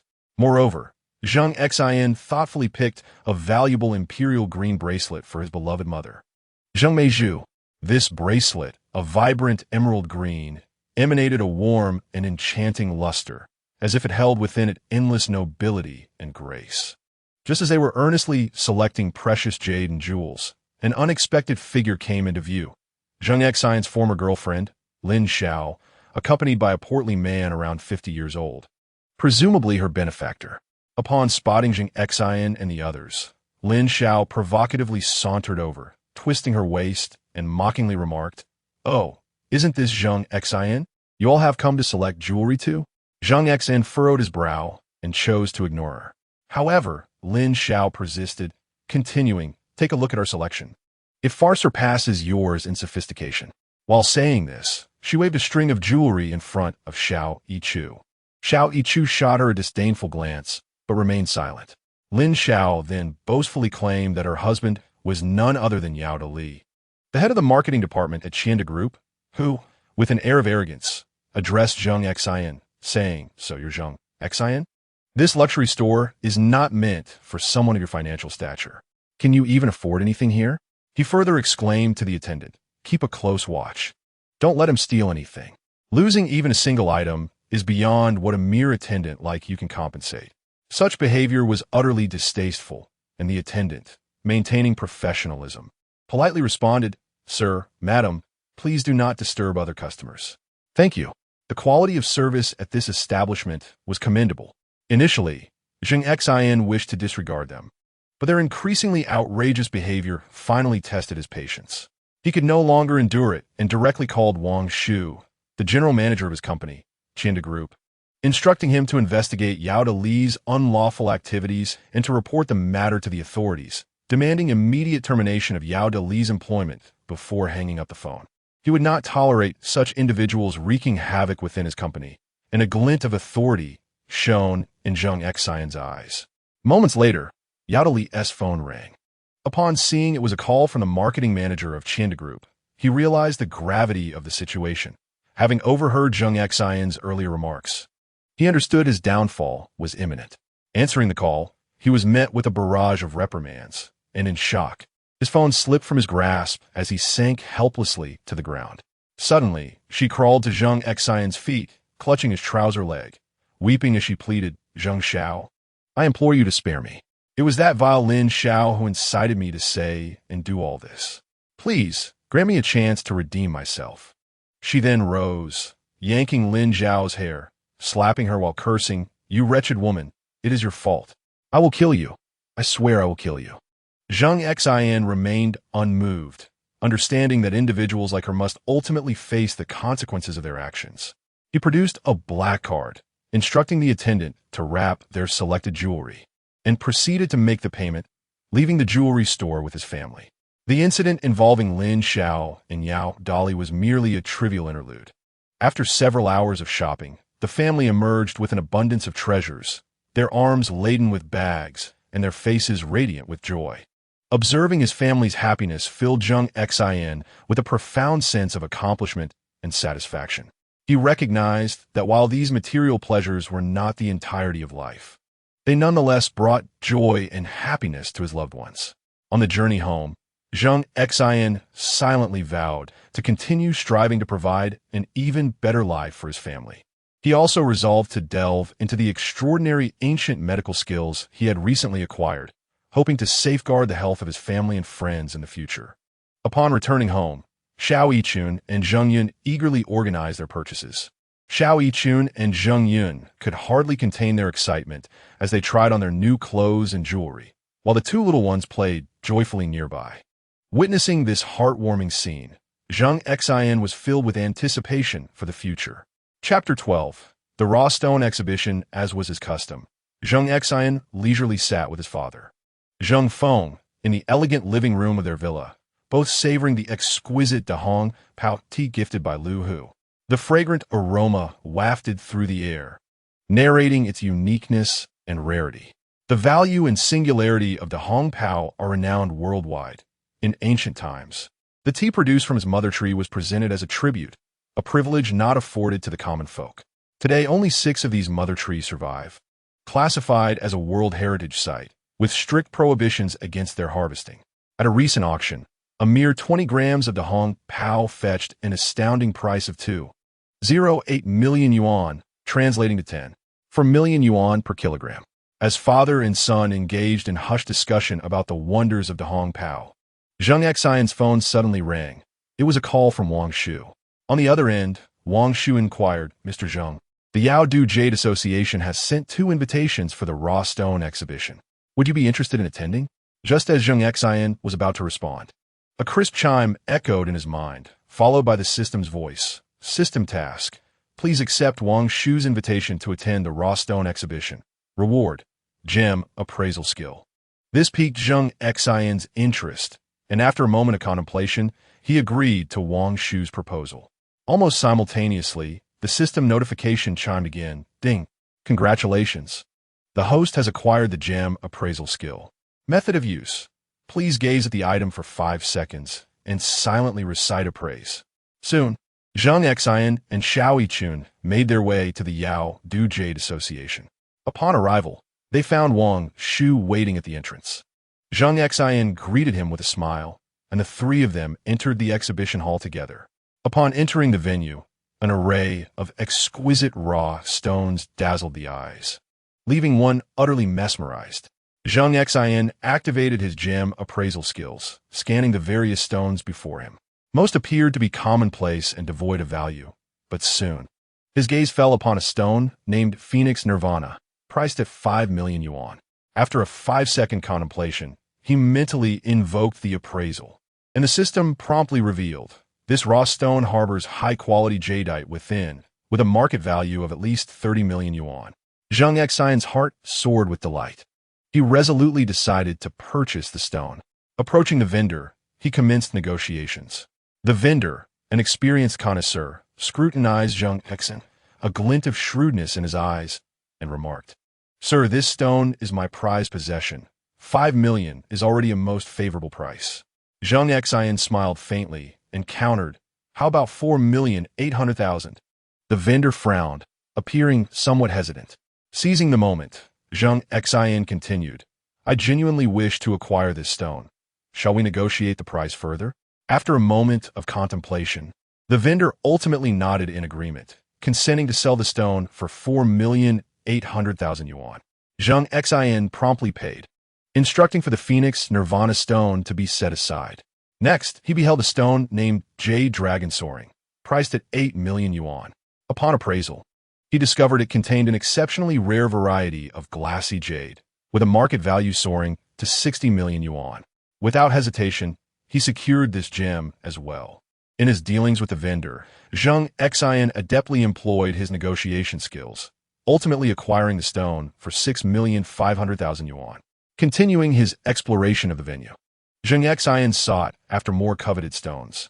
He soon encountered a piece called Qilin Brings Prosperity. Despite its unremarkable exterior, Zheng Xin's appraisal skills unveiled its exceptional jade quality within. After a vigorous round of haggling, he purchased the stone for 8 million yuan. Subsequently, he also set his sights on other remarkable pieces, such as a mortal crane granting longevity, carp leaping over the dragon gate, and jade rabbit presenting auspiciousness, each boasting considerable value.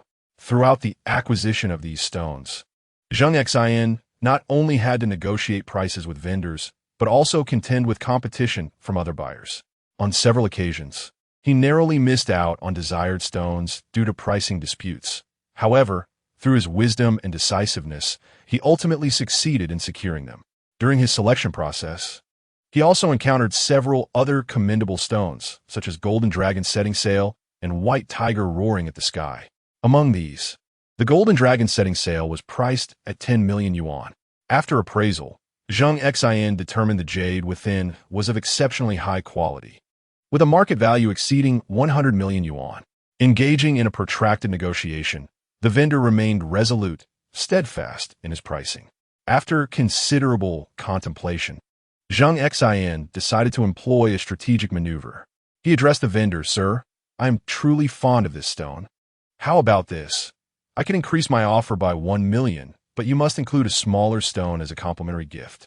The vendor hesitated momentarily, and Zheng Xin seized the opportunity, adding, "You see, this way, you don't incur a loss and can facilitate another transaction." Ultimately, under the persistent persuasion of Zheng Xin, the stall owner acquiesced to the terms, allowing Zheng Xin to purchase the Golden Dragon Rough Stone for 11 million, along with an additional gift stone valued at 5 million. However, during the acquisition of the White Tiger Roar Rough Stone, he found himself in a dispute with another gentleman who also coveted the precious stone. The man addressed Zheng Xin, saying, "Young man, why not let me have this rough stone? I can offer a higher price." Zheng Xin, with a slight smile, replied, "I'm afraid not. I have a fondness for this stone as well and will not part with it." The other man, visibly displeased, retorted, "What are you, a mere youth? Know about jade rough stones? Stay out of this." Zheng Xin, maintaining his composure, responded, "Whether I understand or not is not for you to judge. I am determined to acquire this rough stone." The two remained at an impasse until Wang Shu proposed, "How about this? Each of you selects one rough stone from your purchases to be revealed on site. The one with the higher value will claim the other's stone, with the loser paying the winner. What do you say?" After some contemplation, Both Zheng Xin and the gentleman agreed to this wager.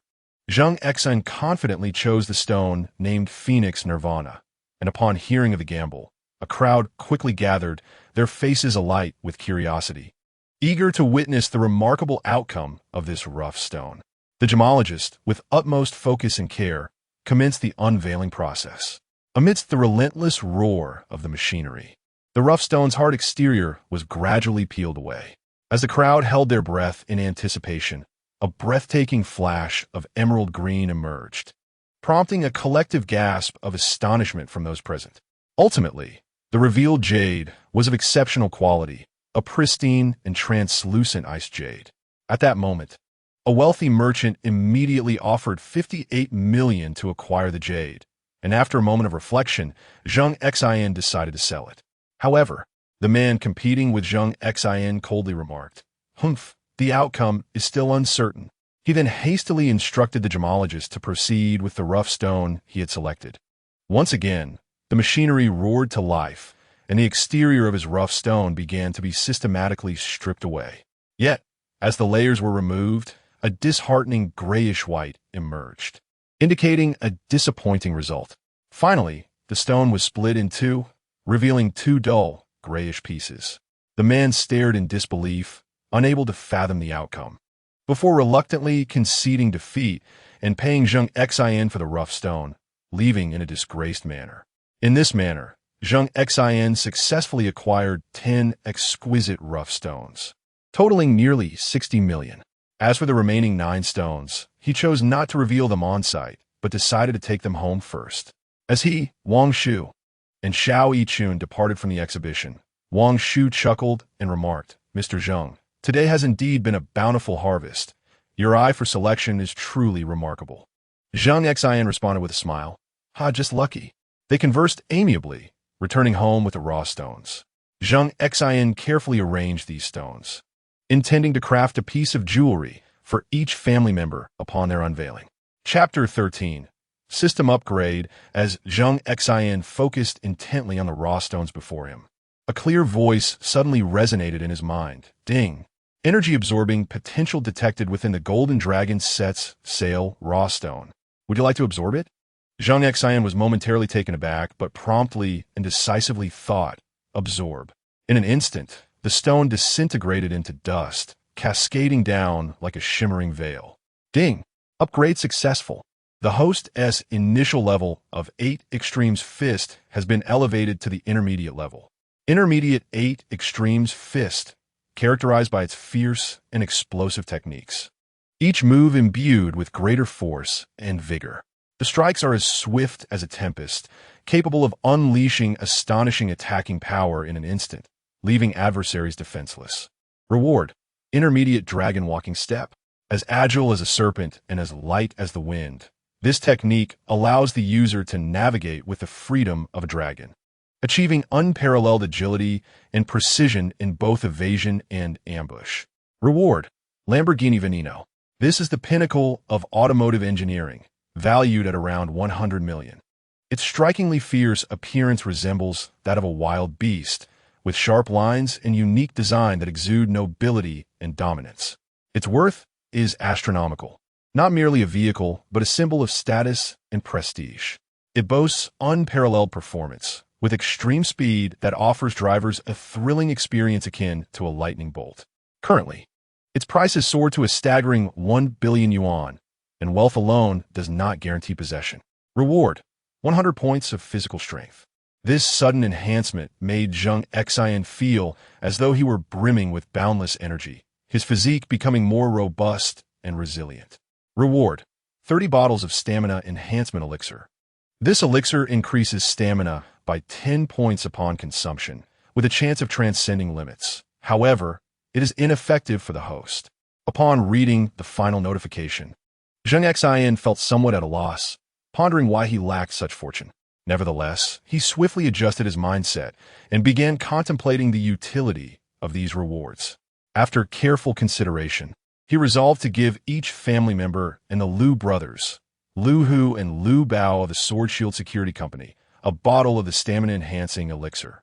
He summoned Liu Hu, and upon his arrival at Villa No. 1 on Sand Island, Zheng Xin earnestly instructed Lu Hu to distribute one bottle each to himself and Lu Bao. Subsequently, he handed Lu Hu 5 more bottles, entrusting him to select the most deserving brother from the Sword Shield Security Company to receive the elixirs. Lu Hu, overwhelmed with gratitude and excitement, eagerly accepted the elixirs. Without delay, he consumed one bottle, and soon his aura began to transform. Though already a master, the elixir propelled his energy to new heights. Moments later, Lu Hu astonishingly transcended to the level of Grandmaster. As he felt the surging power within him, he was filled with delight. He grasped Zheng Xin's hand tightly, expressing his unwavering loyalty and gratitude. Zheng Xin smiled as he patted Lu Hu on the shoulder, his eyes brimming with encouragement. He softly remarked, "Lu Hu, keep up the great work and continuously strive for self-improvement. The future holds great promise." After Lu Hu, exhilarated by the enhancement potion, departed, Zheng Xin walked steadily toward the villa's living room. Upon entering, he solemnly placed the potion on the coffee table and addressed his father. Zheng Feng, mother, Zheng Meizhu, fiancé, Xiao Yichun, younger brother, Zheng Wen, and younger sister, Zheng Yin. "Look," he began, "this is the potion developed by the esteemed individual I previously mentioned. It is no ordinary concoction. It possesses remarkable powers that can significantly enhance physical well-being and greatly boost stamina. This is an exceedingly rare treasure." Upon hearing Zheng Xin's words, the faces of the family members displayed a blend of curiosity and apprehension, their gazes fixated on the vial. Zheng Feng furrowed his brow, expressing concern as he inquired, "Does this potion truly possess such extraordinary effects? Might there be any side effects?" Zheng Meizhu promptly added, "Yes, Xin, we must not take this lightly." Xiao Yichun, however, wore a hopeful expression, exclaiming, "If it truly yields such remarkable results, that would be splendid."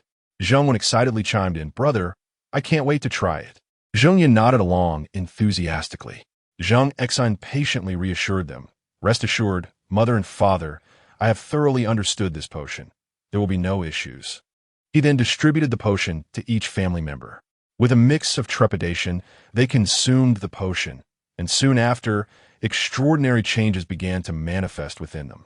Zheng Feng was the first to feel a surge of warmth coursing through his body, as if he were filled with newfound vigor. His previously fatigued frame instantly revitalized, making him feel a decade younger. Zheng Meizhu joyfully discovered that the discomfort in her joints had vanished, rendering her body light and agile. Xiao Yichun sensed a significant enhancement in her endurance, her breathing becoming more stable. Zheng Wen felt his muscles grow firmer and more robust, brimming with vitality. Zheng Yin was astonished to find a marked improvement in her physical condition, as lingering ailments seemed to dissipate.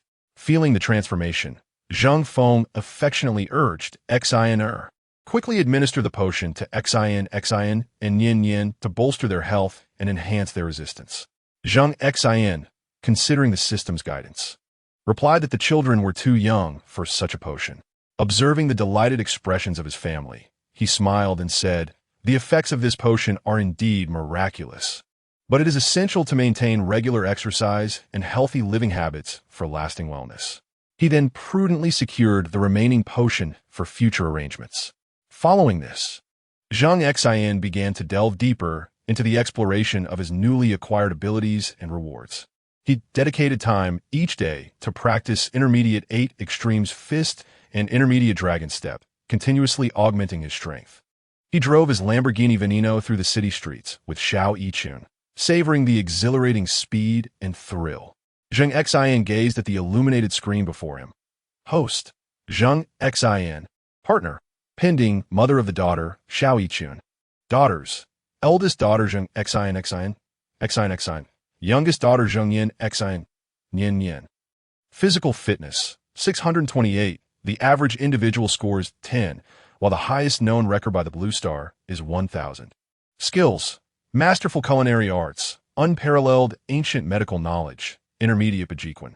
Extraordinary cooking skills, intermediate Yulong Step, and gem appraisal expertise. Martial arts realm, innate stage. Wealth, 6, 500,000,000 soft sister coins from company profits, purchases of raw stones, and other expenditures. So don't take the numbers too seriously. Assets: 60 equity in Chinda Group, Villa Number 1 on Demon Island. 100 equity in Dragon Victory Amusement Park, Sword Security Company, a custom Rolls-Royce Phantom, and a Lamborghini Veneno. Observing the transformations brought forth by the system upgrades, Zheng Xin resolved to pay greater attention to the collection of raw stones in the future. One day, as usual, Zheng Xin practiced Bajiquan and Yulong step in the woods behind his villa, gradually mastering the intermediate Bajiquan, executing each strike with formidable power and immense vigor. Simultaneously, his command of the intermediate Yulong step became fluid, his movements as agile and unpredictable as a swimming dragon. Suddenly, a group of skilled fighters approached stealthily from behind. Each bore a fierce countenance, intent on intimidating Zheng Xin. Unfazed, he met them with calm resolve. As the battle commenced, Zheng Xin unleashed his intermediate Bajiquan. Each blow was like a gust of wind, and every strike contained immense force, forcing the foreign adversaries to retreat. Then, with a swift motion, he darted among the enemy ranks, employing the marvelous footwork of the intermediate Yulong step, rendering him elusive and hard to capture. After a fierce struggle, Zheng Xin gradually gained the upper hand, defeating each of the attackers one by one. Upon subduing the last foe, he began to interrogate them regarding their intentions. Through thorough questioning, he discovered that the root of this conflict stemmed from an incident in the woods behind his villa. At that time, Lu Hu and Lu Bao were pursued by a group of foreign forces, and Zheng Xin had intervened to fend off the assailants. This time, it was a frenzied act of retaliation from those foreign forces. Zheng Xin understood that this skirmish was merely the beginning, with numerous challenges awaiting him in the future. Yet he remained undaunted, resolutely committed to upholding justice in his heart, ensuring the tranquility of this land, and safeguarding his family, ready to confront any impending crisis. Chapter 14: Elimination of the Dark Knight. After Zheng Xin vanquished those foreign operatives, he contacted Lu Hu to explain the situation and instructed him to have the intelligence team of Sword Security conduct an investigation. Upon thorough inquiry, it was revealed that this foreign force, known as Dark Knight, had been annihilated by a team led by Lu Hu during a mission in the Special Forces, targeting a small gathering point in China. The leader of Dark Knight, Sol, upon learning of this, initiated a relentless pursuit of the Lu brothers. The intelligence team of Sword Security, through various channels, uncovered that the headquarters of this foreign entity, Dark Knight, was mysteriously located in a valley called Heifeng Valley, situated at the border between Yunnan Province in China and the Kingdom of Luo, a no-man's land. Without hesitation, Zheng Xin, accompanied by Lu Hu, Lu Bao, and the elite forces of Sword Security, embarked on a covert mission to infiltrate Heifeng Valley. Upon entering this valley, they were met with an overwhelming aura of eerie malevolence, as if the air was laden with the remnants of countless past atrocities and dark tales. The cliffs surrounding the valley tower into the clouds, resembling silent giants, seemingly bearing witness to the impending fierce battle. The sky is overcast, as if it might weep, instilling a profound sense of oppression, foreshadowing the onset of a brutal melee. Zheng Xin strides at the forefront, his steps resolute and powerful, each footfall resonating with a dull, weighty sound upon the solid ground. His gaze is unwavering and sharp, fearlessly fixed ahead, as though no obstacle could impede his advance. Lu Hu trails closely behind, his eyes keen as those of a hawk, scanning the surroundings for the slightest sign of movement. His expression is grave and solemn, exuding an aura of seasoned composure. Meanwhile, Lu Bao remains vigilant, acutely aware of the surroundings, his long spear firmly gripped, poised to respond to any sudden developments. His movements are agile and nimble, akin to a leopard ready to pounce. Upon entering the Black Wind Valley, a chilling atmosphere envelopes them. Zheng Xin maintains a steady and powerful stride, each step echoing with a muffled thud. Lu Hu follows closely, his hawk-like gaze sweeping the vicinity, missing not a whisper of the wind. Lu Bao remains alert, ready to confront any unforeseen circumstances with his spear at the ready. As they venture deeper into the valley, members of the dark forces gradually emerge. A group clad in black, like phantoms, bursts forth from the shadows, wielding various weapons. Their faces twisted with malice, emanating a palpable aura of murder. Unfazed, Zheng Xin swiftly darts into the fray, his movements as spectral as a wraith. In an instant, he closes in on one of the dark members. With a powerful right hook, he unleashes an overwhelming force, sending the adversary flying several meters away, crashing heavily to the ground. The enemy scarcely has time to emit a scream before blood spills from his mouth, teetering on the brink of life and death. Witnessing this, Lu Hu lets out a deafening roar, brandishing his tiger head knife and plunging into the enemy ranks like a whirlwind. His blade strikes with immense ferocity, each slash carrying the weight of 1,000 pounds, as blood splatters and limbs sever beneath his onslaught.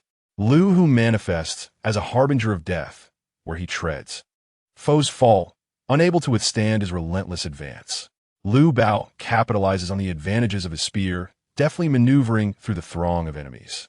His spear strikes with the precision of a viper, targeting throats and bellies with unerring accuracy, leaving adversaries defenseless against his lethal onslaught. Under his assault, enemies scream in agony as they collapse. The dark forces, however, refuse to yield.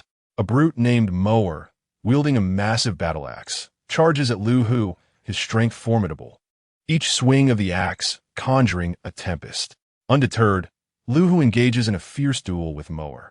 The clash of the tiger head knife against the battle axe rings out. A symphony of metal against metal, sparks flying.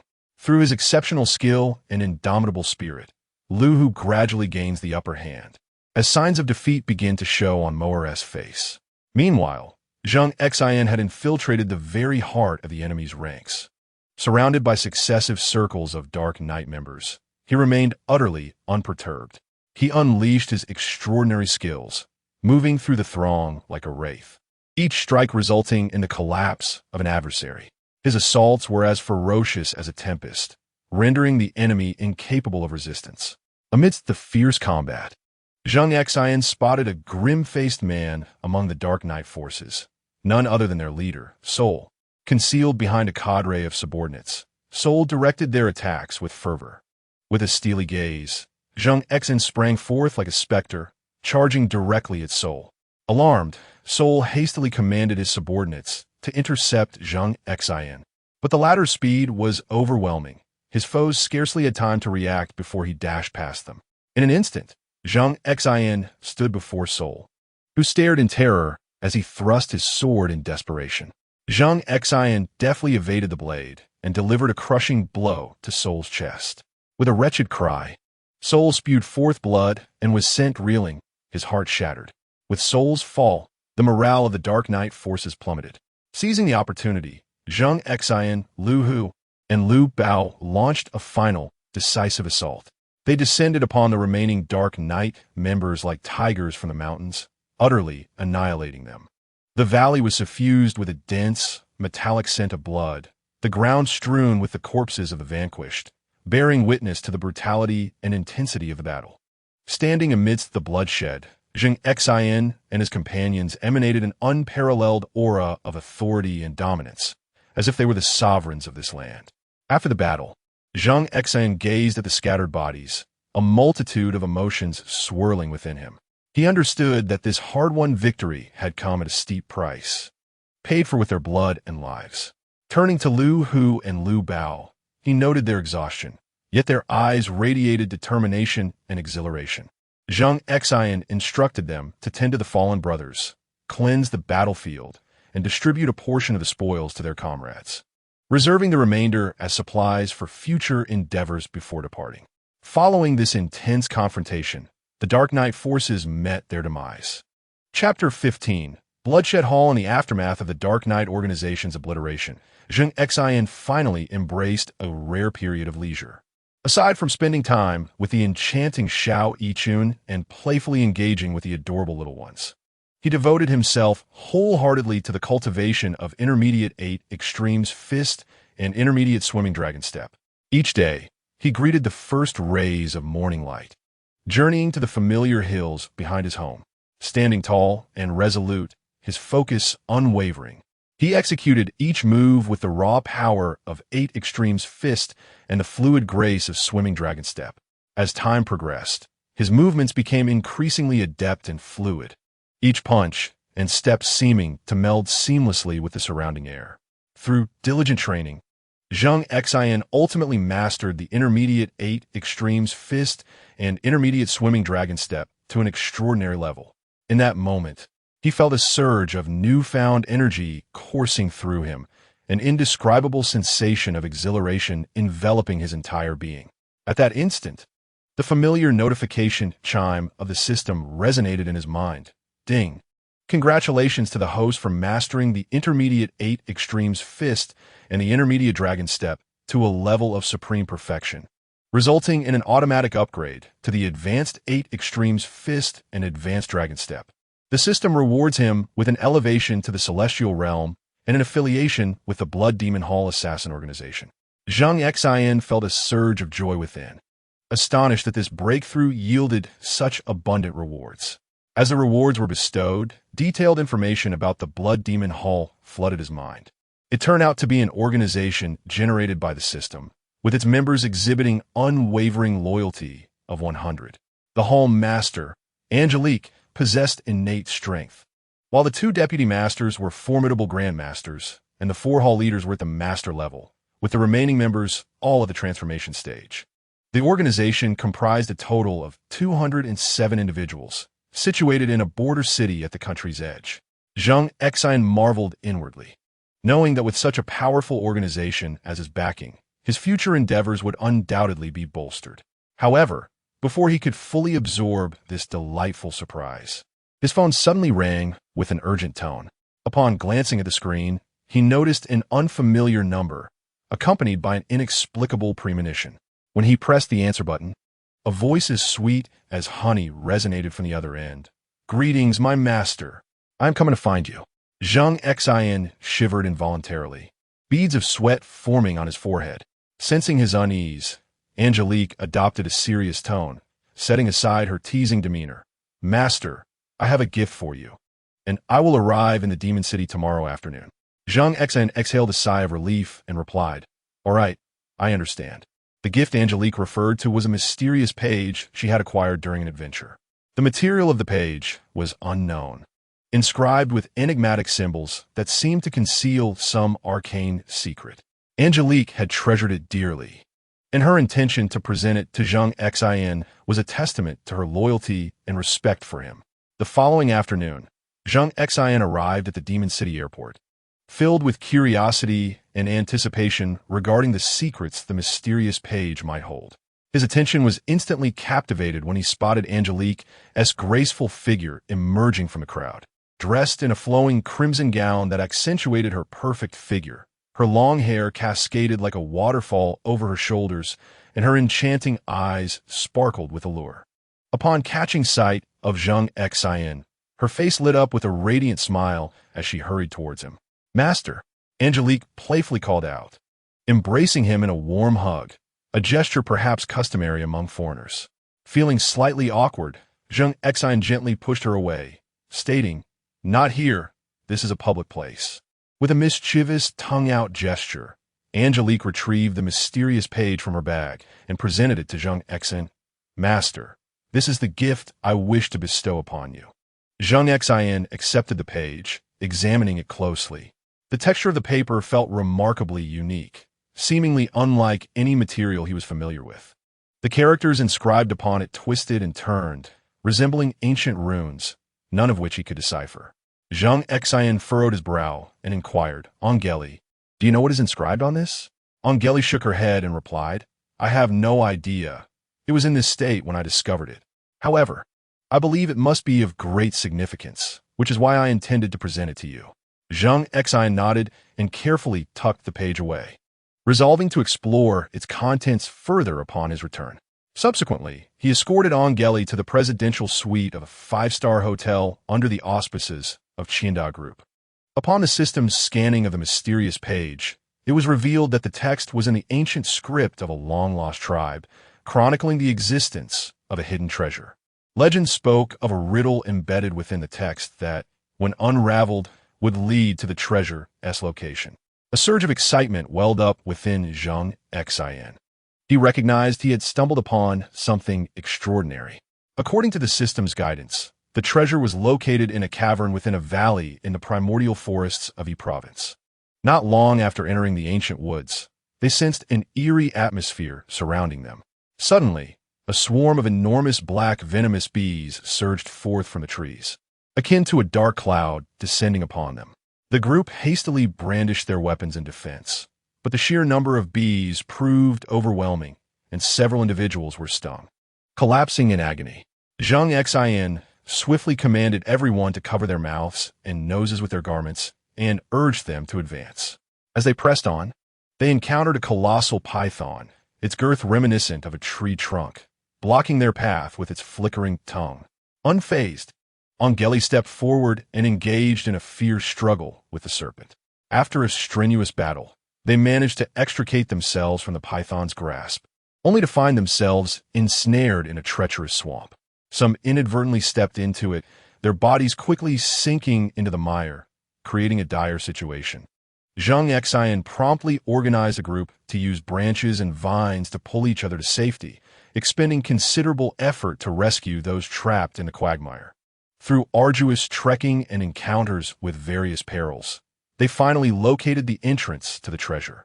It was a concealed cave lying beneath an abyss, permeated by an air of mystery. Zheng Xin led the group cautiously into the cave, which was dark and damp, with walls shimmering with peculiar luminescence. As they delved deeper, the sights within the cave became increasingly awe-inspiring. In the depths of the cavern stood a massive stone door. After numerous attempts, they succeeded in opening the door, revealing a trove of wealth beyond imagination. Chests overflowing with gold and silver, alongside an array of precious artifacts. Zheng Xin and his companions were left speechless by the sight before them.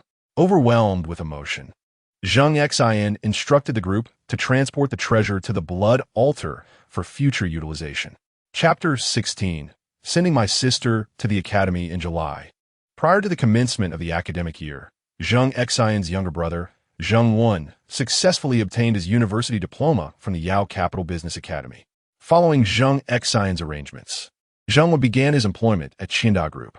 Zheng Xin also instructed Wang Shu to assign a seasoned company leader to mentor Zheng Wen, laying a solid foundation for his future. In the vibrant and modern city of Yao Capital, the Yao Capital Business Academy welcomed a new semester. The brilliant sunlight poured down like a golden veil, gently illuminating every corner of the campus and infusing it with boundless vitality and vigor. Zheng Xin, driving a specially customized Rolls-Royce Phantom, glided smoothly towards the grand and imposing gates of the Yaodu Business School. In the back seat sat his delightful twin daughters, Xin and Yin, their cherubic faces radiating excitement and curiosity. Today, they were there to accompany their beloved aunt, Zheng Yun, as she embarked on her sophomore journey. Zheng Yun's bright eyes sparkled with anticipation and dreams for the new semester ahead. As the opulent vehicle, akin to a regal monarch, arrived at the campus gates, it stirred a considerable commotion, akin to a pebble splashing into a tranquil lake. Fellow students cast envious and inquisitive glances, filled with speculation about the mysterious figure who arrived in such luxury to drop off a family member. Zheng Xin gracefully descended from the car, clad in a meticulously tailored suit by a premier tailor, with every line whispering of his extraordinary charisma and noble stature. With a gentle smile, he opened a rear door, and Xin and Yin leaped out like two joyful little sprites, each grasping Zheng Yun's hand tightly. "Auntie, we're here to send you off to school," Xin chirped, her large, black bespoke eyes sparkling like gems, her voice as melodious as silver bells.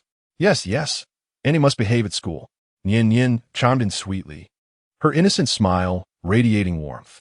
Zheng Yun affectionately ruffled the hair of her two adorable nieces, her heart swelling with warmth and emotion. Turning to Zheng Xin, She softly said, "Brother, thank you for bringing me." Zheng Xin, with a tender smile, looked at his sister and nodded slightly. "There's no need for such formality. Just call me if you need anything at school. Don't hesitate." Zheng Yun obediently responded, then led Xin and Yin Yin into the campus. Along the way, she greeted her classmates, who were filled with curiosity and affection for the two charming little girls by her side. "Zheng Yun, are these your relatives' children? They're so adorable." A classmate with a ponytail exclaimed with delight. "These are my brother's daughters, Xin and Yin Yin," Zheng Yun proudly introduced, her face beaming with pride. Compliments about Xin and Yin Yin's cuteness poured in, causing the two little girls to blush and snuggle closer to Zheng Yun. She guided them to the entrance of her dormitory, crouching down to bid them a tender farewell. "Xin, Yin Yin, Annie has to go to class now. You two behave and return home with your father," Zheng Yun said. "Okay, Annie, we will miss you." They waved their small hands, their eyes filled with reluctance. Observing their adorable expressions, Zheng Yun felt a pang of sorrow as she turned to enter the dormitory. Zheng Xin watched his sister's retreating figure, a subtle smile gracing his lips. He knew she would relish wonderful moments at this school. However, at that moment, discordant voices suddenly erupted on campus. A group of privileged students approached, their eyes reflecting envy and jealousy as they gazed at Zheng Xin's luxury vehicle. "Oh, who is this, making such a grand entrance?" A boy clad in designer attire remarked sarcastically, his gaze dripping with disdain. Probably some nouveau riche trying to show off," another sneered. Another boy chimed in, a disdainful smile playing at the corners of his lips. Upon hearing their taunts, Zheng Xin furrowed his brow slightly, but chose to disregard them, turning to head back to his vehicle. However, this group of young scions relentlessly blocked his path. "What's the matter? Afraid to speak? Worried about being exposed?" The leader of the group provocatively remarked. Zheng Xin's gaze sharpened in an instant as he coldly commanded them to step aside. "Oh, quite arrogant, aren't we? Who do you think you are?" The boy continued to boast insolently. At that moment, a bodyguard arranged by Legion security emerged from the black luxury vehicle. Swiftly taking his position beside Zheng Xin, his authoritative gaze fixed on the group. The wealthy youths, intimidated by the bodyguard's imposing stature and stern demeanor, faltered but still retorted defiantly, "Having a bodyguard makes you impressive, does it?" Wishing to avoid causing a significant disturbance on campus, Zheng Xin suppressed his displeasure and instructed the bodyguard, "Let us go." The bodyguard nodded in acknowledgement and escorted Zheng Xin back to the car. As they departed, the group of wealthy youths continued to mutter amongst themselves, yet they dared not impede his exit any further. Seated in the vehicle, Zheng Xin pondered the behavior of these privileged children, feeling a sense of concern for the atmosphere at this school. He resolved to have a serious conversation with Zheng Yun at an opportune time, advising her to take care of herself and to avoid excessive entanglements with such individuals. Simultaneously, he felt compelled to contact Lu Hu, requesting him to arrange for several capable bodyguards to discreetly protect his sister, Zheng Yun. Meanwhile, in her dormitory, Zheng Yun heard the commotion from downstairs, but was unaware of the events transpiring. After organizing her belongings, she prepared to head to class. Along the way, she encountered a few close classmates. "Zheng Yun, it seemed rather noisy downstairs just now. What happened?" one of her friends inquired curiously. Zheng Yun shook her head. "I don't know. I wasn't there in the dorm. It's probably those rich kids looking for trouble again. They're always causing a ruckus." Another classmate exclaimed indignantly. Zheng Yun frowned. "Why do they always act this way? Doesn't the school do anything about it? The school is powerless against them. Their families have connections, and the institution dares not offend them," her friend replied helplessly. In the days that followed, Zheng Yun dedicated herself to her studies and actively participated in various activities. She developed harmonious relationships with her classmates, who cherished her kindness and sincerity. Zheng Xin frequently visited the school to see her, bringing along delightful treats and engaging pastimes. However, the group of affluent youths, noticing Zheng Yun's graceful beauty and her status as the school belle, frequently sought her out under various pretenses. One day, while Zheng Yun was quietly reading in the library, this group of privileged youths entered deliberately causing a ruckus beside her, occasionally casting provocative glances in her direction. While Zheng Yun struggled to maintain her composure and focus on her reading, their antics escalated. One of the boys even callously tossed a book on her lap. At last, unable to endure any longer, Zheng Yun rose to confront him, glaring fiercely. "What are you doing?" she demanded. "Oh, are you angry? I relish seeing that expression on your face," the boy replied with a smug smirk. Zheng Yun trembled with fury, exclaiming, "You have gone too far." At that moment, bodyguards from Legion Security suddenly appeared, swiftly subduing the group of wealthy young scions. Upon receiving the bodyguard's message, Zheng Xin hurried to the library. "Speak. How do you wish to die?" Zheng Xin remarked coldly. The wealthy youths turned pale at his arrival, pleading for mercy. Zheng Xin ignored their pleas and sought out the school authorities, demanding stern action against them. Aware of Zheng Xin's status and influence, the school leaders promptly acquiesced to his request. Following this incident, the group of affluent youths dared not provoke Zheng Yun again. Grateful for her brother's protection, Zheng Yun cherished this hard-won opportunity for learning even more. Zheng Xin felt a swell of pride for his sister's bravery and resilience, firmly believing she would thrive at this school and become an exceptional individual. Chapter 17. Parent Meeting. Zheng Xin sat in the driver's seat of a luxurious custom Rolls-Royce Phantom, feeling a mix of nervousness and excitement.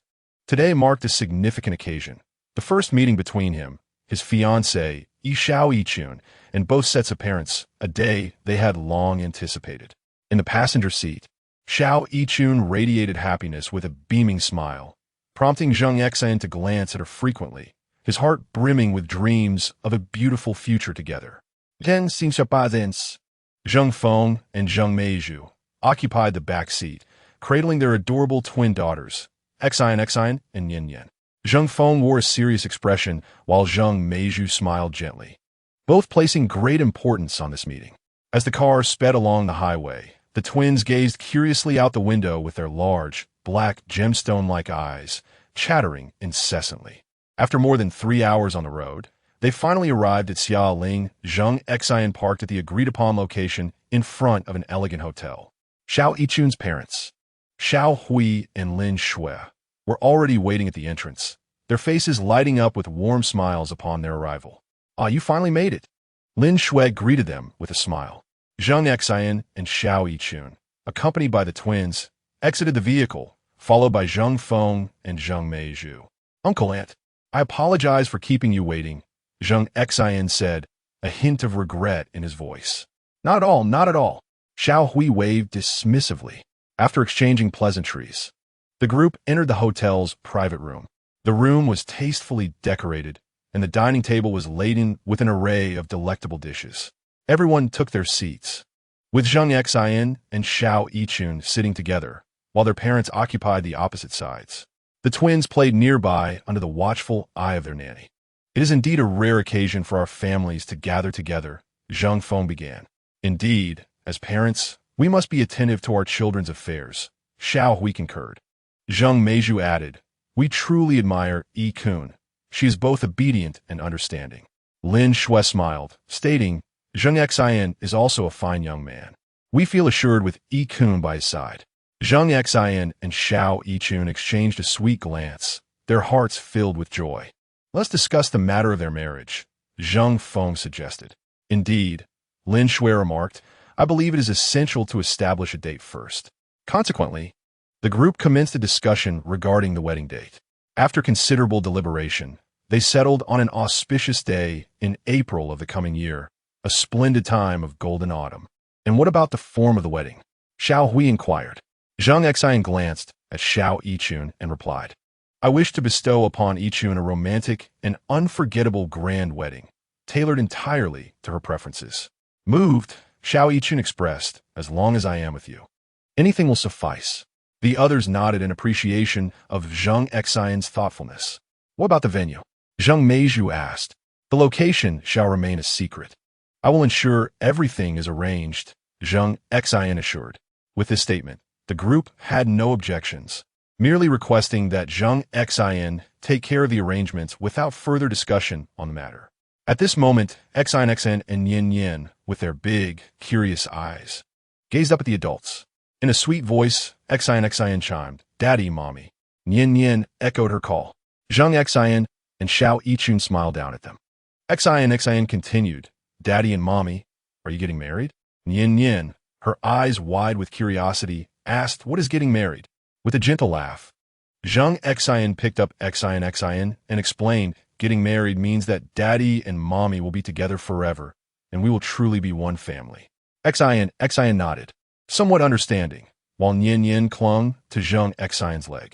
Xiao Yichun playfully lifted Yin Yin and said, "In the future, we will be even happier." The twin sisters, hearing this, burst into delighted laughter, showering kisses upon Zheng Xin and Xiao Yichun's faces. Subsequently, the conversation shifted to wedding dresses, formal attire, guest lists, and more. Throughout this process, Zheng Xin and Xiao Yichun reveled in their happiness, as if they could already envision their beautiful wedding scene. Once the discussions concluded, everyone enjoyed a sumptuous lunch together. The atmosphere was harmonious, filled with laughter. After lunch, Zheng Xin and Xiao Yichun took the twin sisters and their parents for a stroll around Shaoling, relishing the picturesque surroundings and savoring the warmth of the moment. The following day, during lunch, Zheng Xin and Xiao Yichun bid farewell to Xiao Hui and Lin Shui, embarking on their journey home. As the car glided along the highway, Zheng Xin and Xiao Yichun held hands tightly. "Today has been truly delightful," Xiao Yichun remarked. "I feel the same. We are finally getting married," Zheng Xin replied. "Yes, I am eagerly anticipating that day," Xiao Yichun said, resting her head on Zheng Xin's shoulder, her face radiating happiness. Upon returning to Villa No. 1 at Yadu Shadao, Zheng Xin solemnly entrusted Wang Shu with the preparations for the wedding venue. Wang Shu had always been renowned for his exceptional organizational skills, and Zheng Xin held an unwavering trust in him. Upon receiving this significant task, Wang Shu mobilized the senior management of Qianda Group and Legion Security to participate, wholeheartedly dedicating himself to the preparations.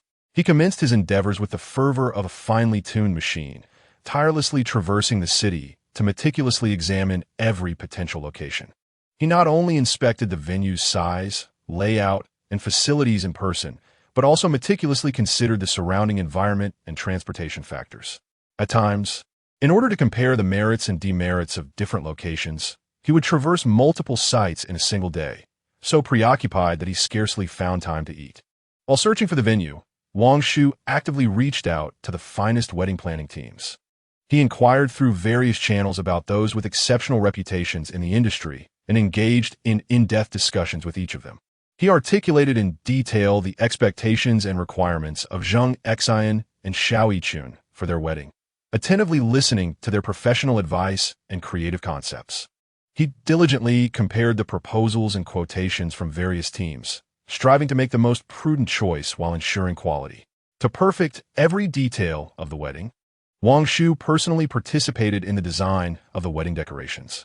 He engaged in repeated discussions with the designers regarding color coordination and decorative elements, aiming to create the most romantic and warm wedding atmosphere.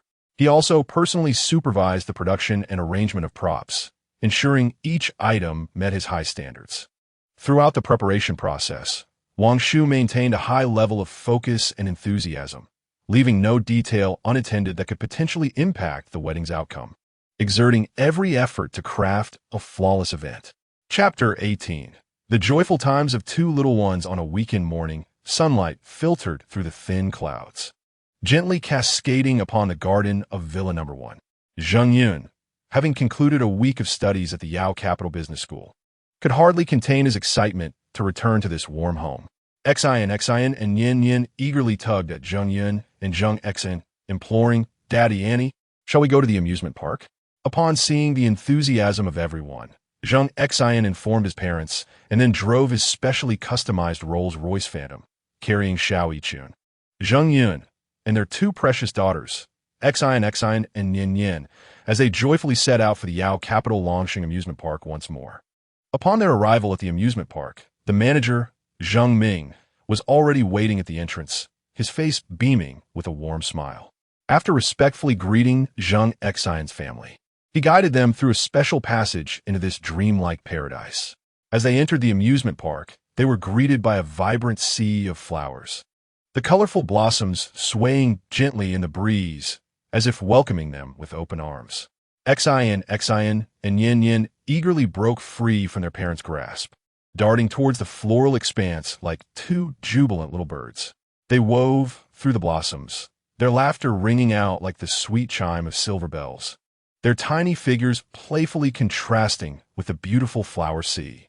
Zheng Xin and Xiao Yichun, witnessing the joy of their little ones, couldn't help but smile with happiness. At that moment, a few tourists with children passed by, and Xin boldly approached, taking a little girl's hand and saying, "Come play with us." The little girl readily agreed, and soon the children were frolicking and chasing one another amidst the flowers, reveling in their delight. Next, they arrived at the carousel. The horses were exquisitely carved, their splendid decorations shimmering in the sunlight.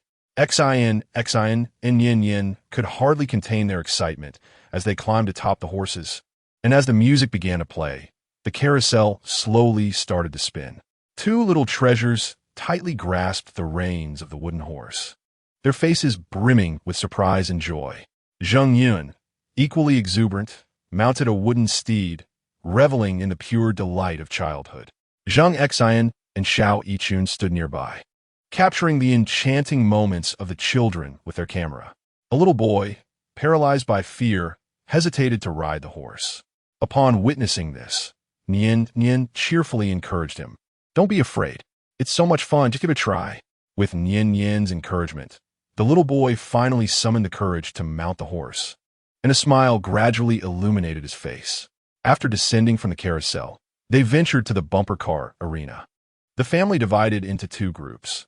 Zheng Xin accompanied Xin, while Xiao Yichun took Nian under her wing, with Zheng Yun observing and taking photos from the sidelines. The bumper cars collided joyfully, accompanied by bursts of laughter and excited shrieks. The adults seemed to be transported back to their own childhoods, delighting in the exhilarating and amusing game. Xin excitedly maneuvered her bumper car, careening around the arena and gleefully colliding with others. Meanwhile, Nian, under Xiao Yichun's guidance, cautiously steered her car, occasionally engaging in lively clashes with Xin. After tiring of the bumper cars, they retreated to a resting area adorned with comfortable seating and delectable snacks. Zheng Yun dashed off to procure cotton candy and ice cream, sharing them among everyone. The two little ones indulged in the sweet treats, their faces smeared with sugary delight, as Xiao Yichun and Zheng Yun tenderly wiped their faces with napkins. At that moment, a staff member dressed as a cartoon character approached, prompting Xin and Yin to dart over, curiously observing the figure. They touched the character's hand and playfully tugged at its props, while the character amusingly entertained them, eliciting peals of laughter from the children. After a brief respite, they continued to explore the amusement park. They arrived at a towering Ferris wheel that seemed to touch the clouds, an embodiment of skyward aspirations. The family boarded the wheel, and as it ascended slowly, the breathtaking panorama of the amusement park unfolded before them. Beneath the blue sky and white clouds, the park's attractions and structures appeared particularly enchanting. Xin and Yin leaned against the window, excitedly pointing out the sights below, chattering animatedly. Xiao Yichun, in quiet admiration of the scene, felt a profound love for life and a hopeful longing for the future. While on the Ferris wheel, they encountered another family, and the children exchanged friendly greetings, sharing amusing sights they had observed. Xin and Yin even engaged in a playful competition to see who had spotted more attractions, their faces flushed with excitement. Upon reaching the pinnacle of the Ferris wheel, Zheng Xin gently embraced Xiao Yichun, whispering tenderly in her ear, "My dear, thank you for your unwavering companionship and support. Our family together is truly a blessing." Xiao Yichun gazed at Zheng Xin, her eyes shimmering with tears of emotion, softly responding, "Yes, we will continue to be this happy." After disembarking from the Ferris wheel, they arrived at a performance area where a captivating acrobatic show was underway. The performers' exquisite skills elicited waves of applause and cheers from the audience. Xian and Yin Yin watched in wide-eyed amazement, clapping enthusiastically in approval. Zheng Yin was profoundly captivated by the performance, marveling at the actor's exceptional skills and bravery, and she joined Xian and Yin Yin in exuberant cheers. After the show concluded, Xian eagerly ran over with Yin Yin to present flowers to the performers, who affectionately patted the heads of the two girls, praising their cuteness. Subsequently, they ventured to a water park, replete with various aquatic attractions and amusement rides, such as water slides and swings. Xian and Yin Yin donned their charming swimsuits, eagerly plunging into the water. They gleefully slid down the water slides, creating splashes of water. Zheng Yin and Zheng Xian joined in the festivities, the family reveling in joyful play, their laughter resonating throughout the water park. Xiao Yichun captured this heartwarming scene, and nearby visitors were drawn into their joyful atmosphere, joining in to relish the delightful moments. Unbeknownst to them, the sun began its descent, signaling the end of a day filled with joy. Zheng Yun held the hands of the two little ones as they strolled behind Zheng Xian and Xiao Yichun, savoring the beauty of the moment. As they exited the amusement park, Xian and Yin Yin turned back, reluctant to leave. Zheng Xian gently stroked their heads, saying, "My dear ones, we shall return to play again." The children then burst into cheerful laughter. Xiao Yichun gazed at the two little ones, her heart brimming with warmth and happiness. Regardless of the passage of time or the challenges life may present, as long as the family remains united, they can conquer all and embrace the most beautiful life. Chapter 19. The Land King of Yaodu, Wang Shu, hurriedly approached Villa Number 1 on Sha Island. His demeanor grave and cautious as he carefully extracted a meticulously crafted auction invitation from his bag, respectfully presenting it to Zheng Xian. This invitation originated from the renowned Tianyuan auction house in Yaodu, and the Qianda Group, as one of the invitees, undoubtedly underscored its significant status within the industry. It was reported that the auction's most notable highlight was the Land King of Yaodu, situated in the bustling heart of the Eastern District, a location where every inch of land is invaluable. Zheng Xian accepted the invitation with an intrigued expression, his eyes sparkling with anticipation. Without much hesitation, he swiftly decided to attend the grand auction alongside his beloved Xiao Yichun, with Wang Shu and Lu Hu naturally accompanying them. Upon their arrival at the auction venue, the atmosphere was charged with fervor and tension. As the auction progressed, the moment for the bidding of the Land King of Yaodu finally arrived. At that instant, a familiar chime resonated in Zheng Xian's mind. System task: please bid for the Land King of Yaodu. Reward: a versatile talent to assist the host in building a business empire. The auctioneer announced in a booming voice. The starting bid for this highly coveted Land King of Yaodu is 5 billion, with a minimum increment of 20 million. The crowd erupted in astonishment. Such a lofty starting price clearly indicated that this would be a thrilling battle among bidders. Numerous buyers, unable to contain their excitement, began to raise their bids. 5 billion. Someone called out first. 1 billion. A different voice soon emerged. Zheng Xian's gaze was as piercing as a hawk's, unwavering and resolute. He calmly raised his placard. 8 billion. This audacious act immediately stirred a tremendous commotion in the room, with people gasping in awe, wondering who this individual was to so decisively increase the bid by 9 billion. After a brief silence, the other bidders, unwilling to concede, began to escalate the price at an astonishing pace. 1 billion, 9 billion. Zheng Xian maintained his composure, utterly unperturbed, and decisively raised his bid once more. 10 billion. At this juncture, the competition intensified, with bids echoing like the clamor of a fierce battle. 12 billion, 15 billion. Zheng Xian took a deep breath and proclaimed a staggering figure. 20 billion. The auction hall fell into a momentary hush, but soon new bids erupted in response. 22 billion, 25 billion. Zheng Xian clutched his placard tightly, his eyes radiating determination, and called out, 30 billion. The price soared wildly, the atmosphere reaching a fever pitch. 35 billion, 40 billion. A glint of resolve flickered in Zheng Xian's eyes as he gritted his teeth and shouted, 50 billion. Finally, The room fell silent, and the auctioneer, brimming with excitement, brought down the hammer, announcing Zheng Xin as the triumphant bidder for the coveted land in Yaodu. Ding! Congratulations to the host for successfully acquiring the Yaodu commercial land king, rewarding the host with the versatile talent Sima Outyin, a member of the Sima family S collateral line. 33 years old, a commercial prodigy, and a tenfold cash return of 500 billion soft sister coins, now legally transferred to the Huaxia Bank account 8088.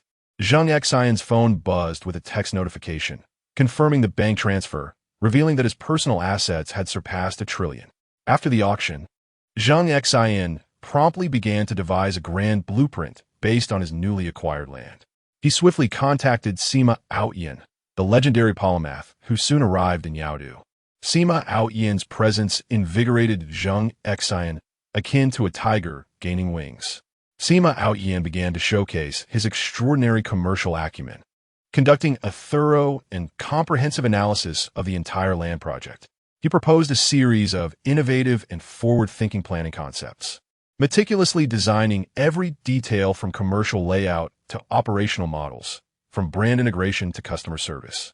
On the expansive 500-acre site, the sound of construction roared day and night. A towering, modern skyscraper rose from the ground, becoming the central landmark of this commercial empire, its interiors equipped with cutting-edge facilities that exemplified quality and luxury.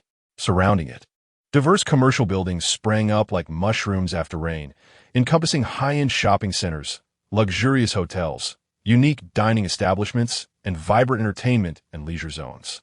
Chinda Group initiated a large-scale integration and relocation.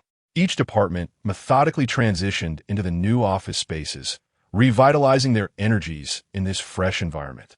The original business of Chinda Group has undergone further expansion and deepening on the new platform, closely integrating with the commercial resources of Land King, mutually enhancing each other. Concurrently, Legion Security has seamlessly woven itself into this nascent commercial empire. Led by Lu Hu, his team meticulously constructs an intricate security system, ensuring the safety of the entire area from every critical juncture to the minutest detail. Their presence allows individuals to engage in commercial activities and daily life with peace of mind. Zheng Xin actively engages in negotiations with various strategic partners, forging cooperation agreements with numerous renowned enterprises both domestically and internationally. With the assistance of Sima Outyin, every negotiation proceeds exceptionally smoothly, as they jointly explore new business realms within this Land King-based commercial conglomerate, continuously propelling the empire's vigorous advancement. Emerging industries, such as financial services, technological innovation, and cultural creativity are flocking here, injecting a steady stream of innovative vitality and developmental momentum into this commercial empire. As the empire gradually takes shape, its influence expands relentlessly, attracting exceptional talents from around the globe, who, brimming with dreams and passion, contribute their strength to the prosperity of this commercial realm. Various high-end conferences, exhibitions, and events are increasingly choosing to be held here, further enhancing its reputation and influence. Under the meticulous planning of Sima Outyin, the commercial empire also actively engages in philanthropic activities, giving back to society. A special fund has been established to support educational, medical, and environmental initiatives, making a positive contribution to societal development and progress. Zheng Xin's name resonates alongside the splendor of the commercial empire, becoming a commercial idol in the hearts of countless individuals. Meanwhile, Sima Outyin has firmly established his footing within this empire through his exceptional talents, becoming Zheng Xin's most capable assistant. Together, they are creating a globally renowned commercial empire, setting a new benchmark for business development in Yaodu and even the entire world. Chapter 20. The return of foreign forces shortly after the demise of Yi. The death of Suo Air sent ripples through the realm akin to a stone cast into a lake. His older brother Suo too, the leader of the foreign underworld force known as the Phantom Gate, seethed with rage upon hearing this dreadful news, his grotesque countenance seeming ready to engulf the entire world. Clenching his fists, flames of vengeance flickered in his eyes as he vowed to make Zheng Xin and his companions pay a grievous price. Upon receiving this information, the intelligence personnel of Bloodblade Hall reported to their leader, Angelique, who acknowledged that the Phantom Gate is one of the premier forces in the Dark Realm, with its master Saw Tu having achieved an innate martial realm comparable to her own strength. With a grave expression, Angelique proceeded to meet Zheng Xin at Legion Security in Yaodu to provide a detailed account of the situation. Master, Suo Tu will not rest until he seeks revenge. He will surely come after us. Zheng Xin narrowed his eyes slightly, a resolute determination emanating from his gaze. Then we must strike preemptively. We cannot allow them any opportunity. Without hesitation, Zheng Xin commanded Lu Hu to assemble Lu Bao and the elite experts of Legion Security, preparing to rendezvous with Bloodblade Hall and venture into the Outer Realms. In a desolate expanse, commonly referred to as the Lawless Zone, a forest stood amidst swirling sands and oppressive winds, creating an atmosphere thick with foreboding. The howling gales carried dust into the air, heralding the impending bloodbath. Zheng Xin arrived with his contingent, successfully rendezvousing with the members of the Bloodslaughter Palace. Angeli, clad in resplendent red, exuded a striking presence, her long sword glinting with a chilling radiance, mirroring the steadfastness of her spirit. Lu Hu, bearing his sharp blade, shimmered with a cold gleam, radiating an imposing aura that suggested he could cleave his foes at any moment. Lu Bao gripped his long spear tightly, its elongated shaft reflecting sunlight, emanating an air of authority. Zheng Xin surveyed the surroundings and addressed his comrades. Today, we shall make Sodu aware of our might. The crowd roared in unison, their spirits soaring, their fervent voices seemingly piercing the heavens. This battle was a matter of life and death, and they were determined to give their all. The scouts of the Phantom Gate soon discovered Zheng Xin and his party, and shortly thereafter, a cloud of dust rose in the distance as Sotu and his Phantom Gate followers appeared like specters. Towering and menacing, Sotu's face contorted with rage, his eyes ablaze with the flames of vengeance. He glared at Zheng Xin, gritting his teeth as he proclaimed, "Zheng Xin, the blood debt for my brother's death can never be forgiven. Today marks your demise." Zheng Xin replied with a cold sneer, "Sotu, the outcome of this hunt remains uncertain." With that, tension crackled in the air as the two sides prepared for battle. As the conflict commenced, Lu Hu charged into the fray like a tiger descending from the mountains, his mighty blade slicing through the air. He deftly sidestepped a thrust aimed at him, countering with a swift arc of his knife, sending an enemy crashing to the ground with a cry of anguish. Lu Hu's swordsmanship was fierce and relentless, each strike imbued with lethal intent. He alternated between sweeping and vertical slashes, and as the blade flashed, enemies fell before him, the ground stained crimson with their blood. Meanwhile, Lu Bao, with his exceptional spear techniques, maneuvered through the enemy ranks, darting left and right. With a leap, he thrust his spear like a dragon, piercing the chest of an adversary. He then spun his weapon, forcing those around him to retreat in haste.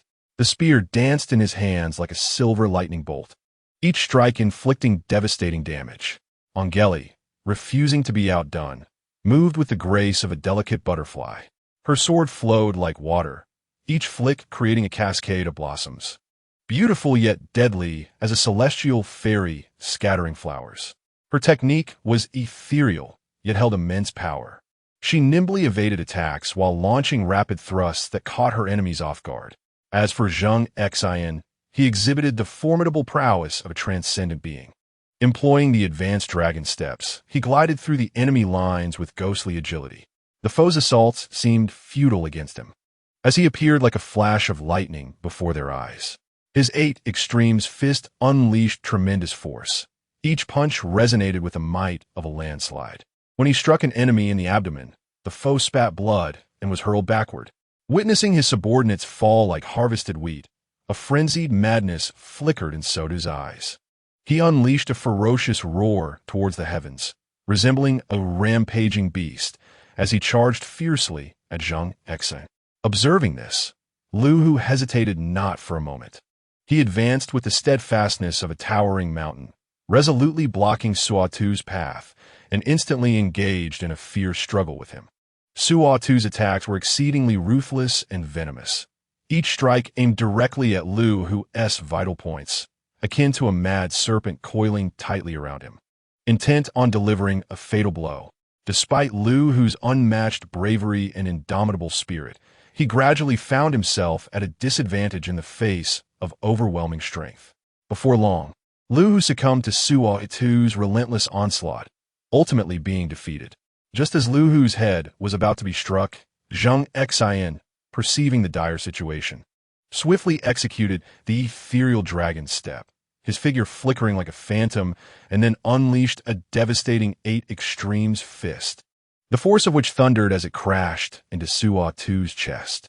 With a resounding thud, Suo Tu was sent hurtling backwards like a kite severed from its string, crashing to the ground and spewing forth a mouthful of crimson blood.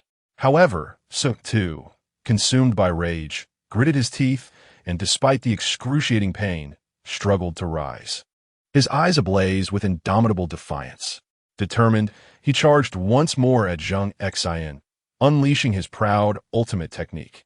His hands danced wildly, dark energy coiling around them like serpents, gradually manifesting a formidable power that sent shivers through onlookers.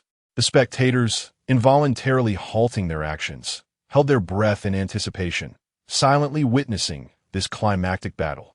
Zheng Xin fully realized the potential of the dragon step, evading Suo Tu's tempestuous assaults with the agility of an elusive eel, dodging left and right as each of Suo Tu's strikes missed its mark.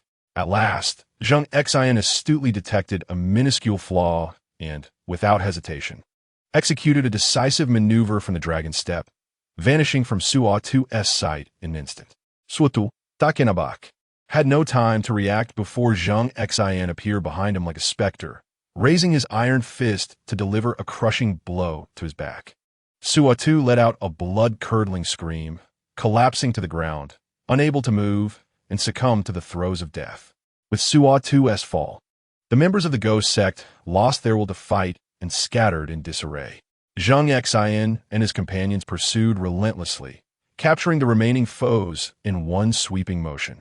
This fierce battle concluded with Zheng Xin's victory, resulting in the ghost sect's expulsion from the Dark Realm.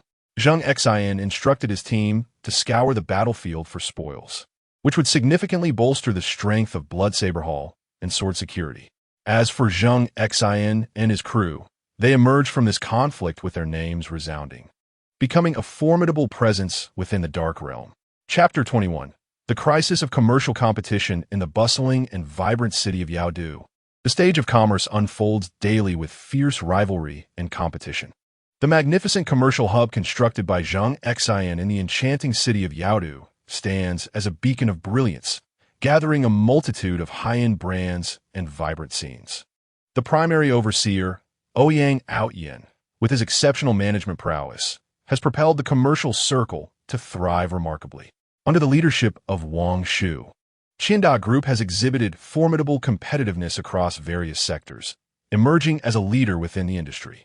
Meanwhile, the Yaodu Longsheng Amusement Park, overseen by Zheng Ming, brings endless joy and surprises to the public. Additionally, Legion Security, managed by Lu Hu and Lu Bao, provides robust safety assurances for Zheng Xin's enterprises and clientele.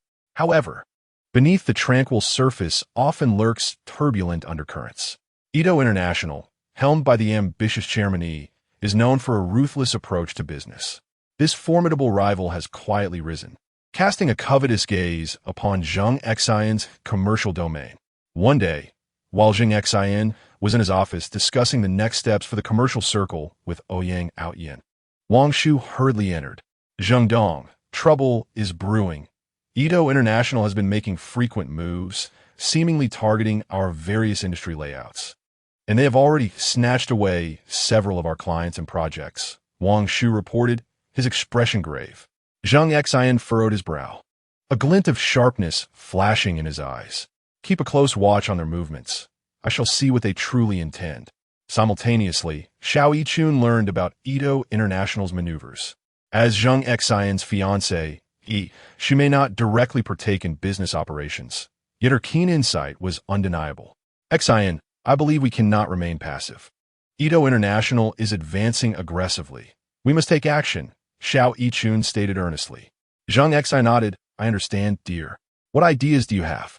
Perhaps we could exploit their weaknesses to find a breakthrough, Xiao Yichun pondered. Zheng Xin fell into contemplation, strategizing a response. In the days that followed, Ito International's assaults intensified. They employed various tactics, slashing prices and offering more favorable conditions, thereby attracting numerous partners from Zheng Xin's enterprises. Some merchants within the commercial circle began to waver, contemplating a shift towards Ito International. The amusement park also experienced a noticeable decline in visitor numbers, and Qinda Group's operations faced severe setbacks. Zheng Xin realized that this could not persist. He convened all core personnel, including Ouyang Outyan, Wang Shu, Zheng Ming, and Lu Hu, to discuss countermeasures. We can no longer allow Ito International to attack us with impunity. We must retaliate, Zheng Xin declared solemnly. Ouyang Outyan nodded in agreement. Zheng Dong. I believe we should amplify our promotional efforts within the commercial circle to attract more quality merchants, thereby enhancing our competitiveness. Wang Shu added, I concur, concurrently. We can innovate our services and products. Zheng Ming proposed, our amusement park could host large-scale events to draw in more visitors. Lu Hu confidently asserted, Zheng Dong. Rest assured regarding security. I will ensure that Ito International finds no opportunity to exploit. Hearing everyone's opinions, Zheng Xin's mind began to formulate a plan. During the implementation of the plan, Zheng Xin personally intervened, engaging in communication and negotiations with several key partners, successfully retaining them with sincerity and favorable conditions. The business district began to host a series of splendid events, drawing a substantial influx of visitors. The amusement park also introduced new attractions, gradually witnessing a resurgence in visitor numbers. Meanwhile, Qinda Group regained its market share through innovative business practices. However, Ito International was undeterred. They recognized Zheng Xin's counterattack and escalated their destructive tactics. They spread rumors in the market, attempting to tarnish Zheng Xin's enterprises. Upon learning of this, Zheng Xin scoffed. Do they truly believe such tactics can bring us down? How naive. He resolved to take the initiative, dispatching elite operatives to gather intelligence on them. At the same time, he began to search for Ito International's vulnerabilities, preparing to deliver a decisive blow. After considerable effort, Zheng Xin uncovered a significant flaw in Ito International. It turned out that in their haste to expand, they had created substantial issues with their financial chain, resorting to unscrupulous methods to secure funding. Should this issue come to light, they would face a grave crisis. Zheng Xin promptly acted, utilizing the evidence he possessed to collaborate with the media in exposing Ito International. Instantly, Ito International found itself ensnared in a vortex of public opinion, their reputation plummeting, and partners began to sever ties. The upper echelons of Ito International were thrown into disarray, scrambling to rectify the situation, but it was already too late. Seizing the opportunity, Zheng Xin intensified his assault, with Qinda Group fully suppressing Ito International's operations, further highlighting the advantages of the business district. The amusement park thrived with unprecedented popularity.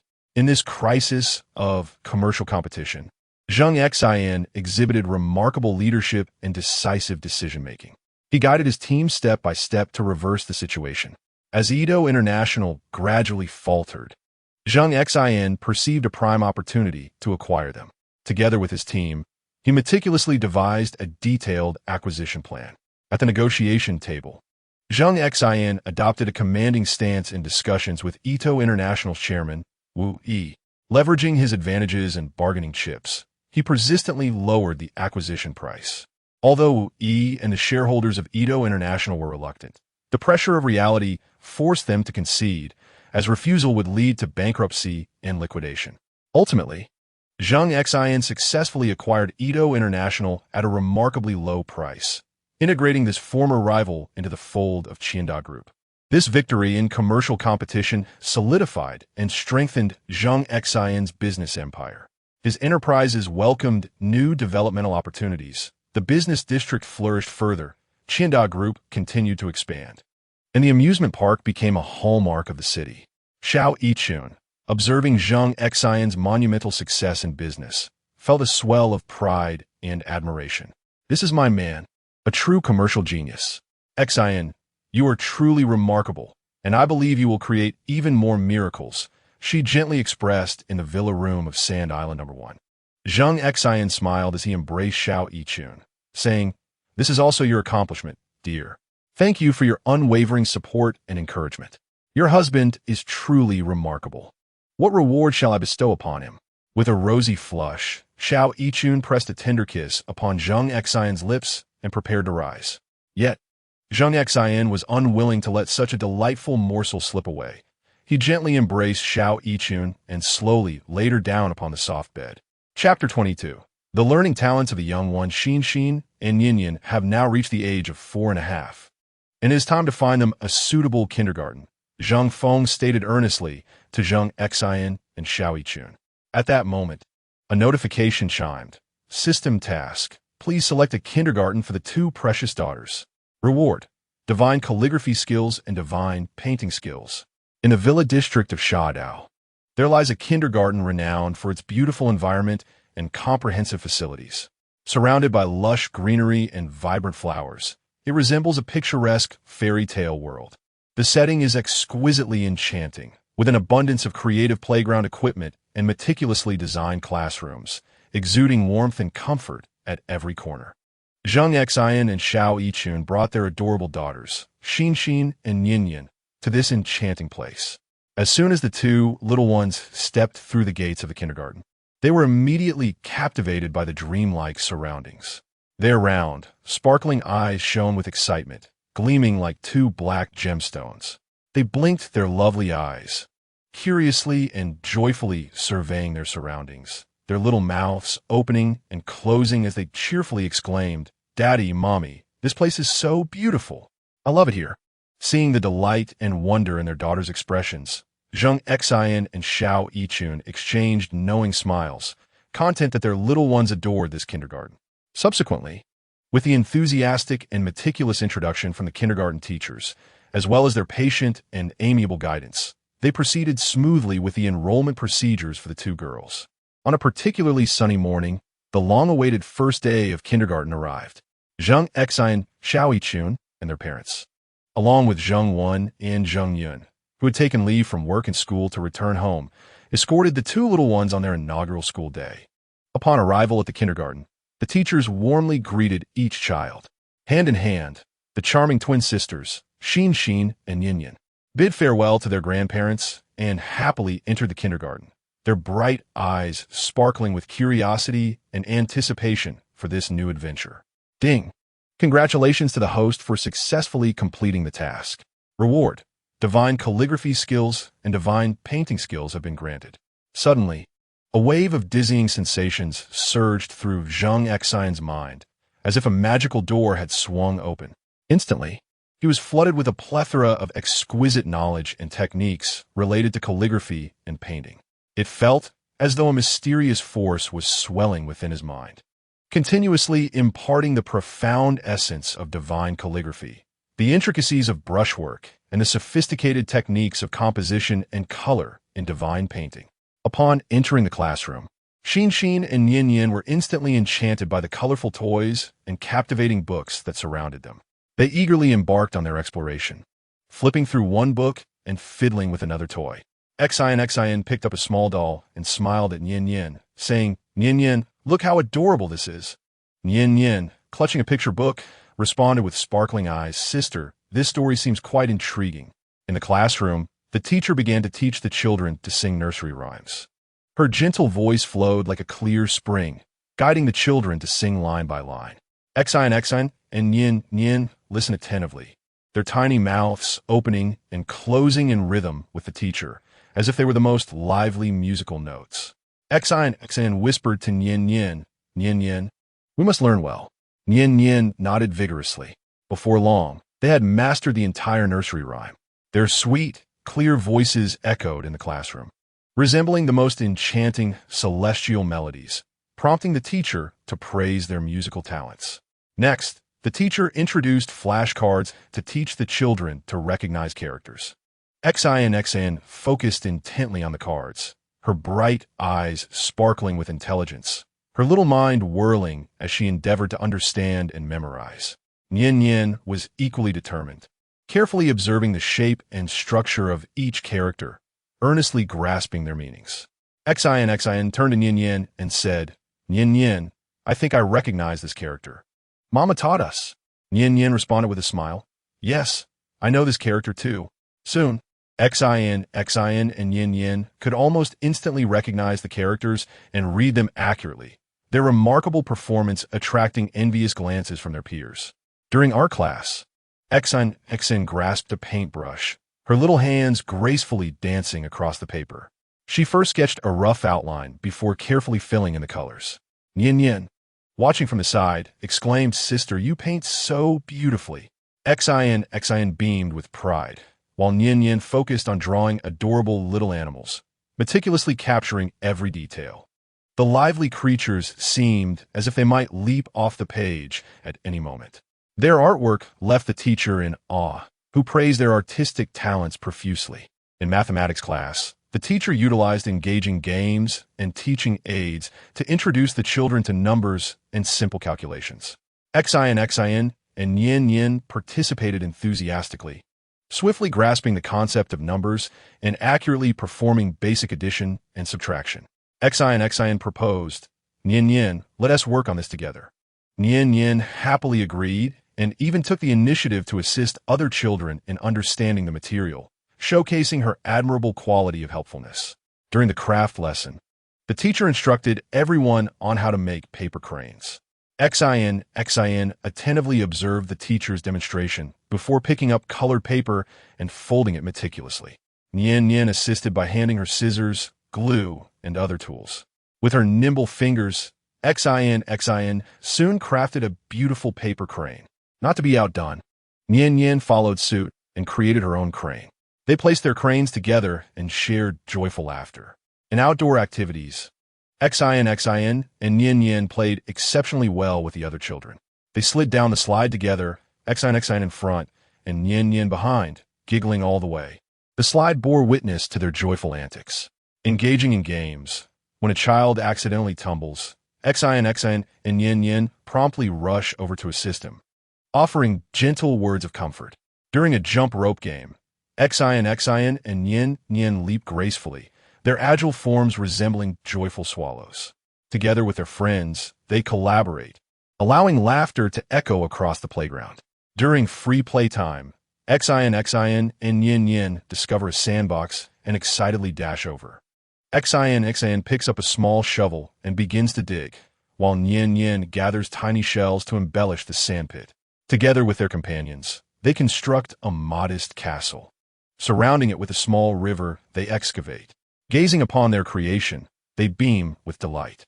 As lunchtime at kindergarten arrives, Xin and Nian obediently settle into their seats, awaiting the teacher to distribute the food. Imitating their peers, they take up small spoons and savor their meal slowly. Xin remarks to Nian, we must finish our food to grow tall. Nian nods earnestly, devouring her portion. Afterward, they tidy up their utensils, returning them to the designated spot. Following the midday rest, the science exploration class commences, with the teacher presenting simple scientific experiment apparatus for the children to observe and explore. Filled with curiosity, Xin and Nian attentively listen to the teacher's explanations, then eagerly engage in hands-on experiments, discovering fascinating phenomena such as buoyancy in water and the attraction of magnets, which ignites their interest in science. In dance class, Xin and Nian sway gracefully to the rhythm of the music. Their movements are harmonious and elegant, as if they are born dancers. The teacher, observing their performance, cannot help but give them a thumbs up. The day at kindergarten swiftly concludes, and Xin and Nian return home, brimming with joy and accomplishments. As their parents listen to their recounting of daily adventures, smiles of contentment grace their faces. Chapter 23. The Mysterious Ancient Martial Arts Manuscript in the Study of Villeneuve. One on Sand Island, Xin is engrossed in sketching a drawing of her parents holding hands with her and Nian, while Nian practices calligraphy. Zheng Xin, sitting nearby, occasionally offers guidance on their artistic and calligraphic techniques, his face adorned with a gentle smile. Suddenly, Zheng Xin receives a call from Angeli, whose excited voice rings out on the other end. Master, I have just received news that members of the Blood Slaughter Palace discovered a relic while exploring a deserted island. Upon hearing this, a glimmer of interest flashes in Zheng Xin's eyes as he inquires, "Oh, shall we go and take a look?" Angeli responds enthusiastically, "Absolutely." Zheng Xin then summons Lu Hu, along with Angeli and the two esteemed leaders of the Blood Slaughter Palace. Lu Qingyan of the Bloodsword Hall and Luo Senju of the Bloodblade Hall, successfully meeting at the agreed location. They then embark on an adventurous journey to the island relic. They board a small yacht arranged by Luo Senju, navigating the tumultuous sea for quite some time before finally arriving at the enigmatic deserted island. The group proceeds along a winding path, surrounded by lush greenery that exudes an ancient and mysterious aura. After walking for a while, a massive stone gate comes into view, adorned with various peculiar symbols and patterns, seemingly narrating tales from a distant past. It appears that this is the entrance to the ruins, Zheng Xin whispered, holding her long sword. Angelique fixed her gaze intently upon the stone door and cautioned, "Everyone, be on your guard. We know not what dangers lurk within." As they traversed a narrow stone path through the entrance, a peculiar beast resembling a lion suddenly leaped forth. This creature was colossal, armed with sharp claws and fangs, its eyes glinting with ferocity. "Prepare for battle," Angelique commanded, leading the charge with her sword drawn. Her technique was both agile and incisive, as she engaged in a fierce duel with the beast amidst flashes of her blade. Lu Qingyan, unwilling to be outdone, brandished her blood-red sword, creating arcs of crimson light as she clashed with the creature. Her movements were specter-like, and wherever her sword traversed, the wind howled. Rosenjuer unsheathed his large blade from his back, each strike resonating with immense power as he joined the fray. Observing from the sidelines, Zheng Xin remained vigilant. Under the combined assault of the group, the beast was swiftly vanquished and fell to the ground.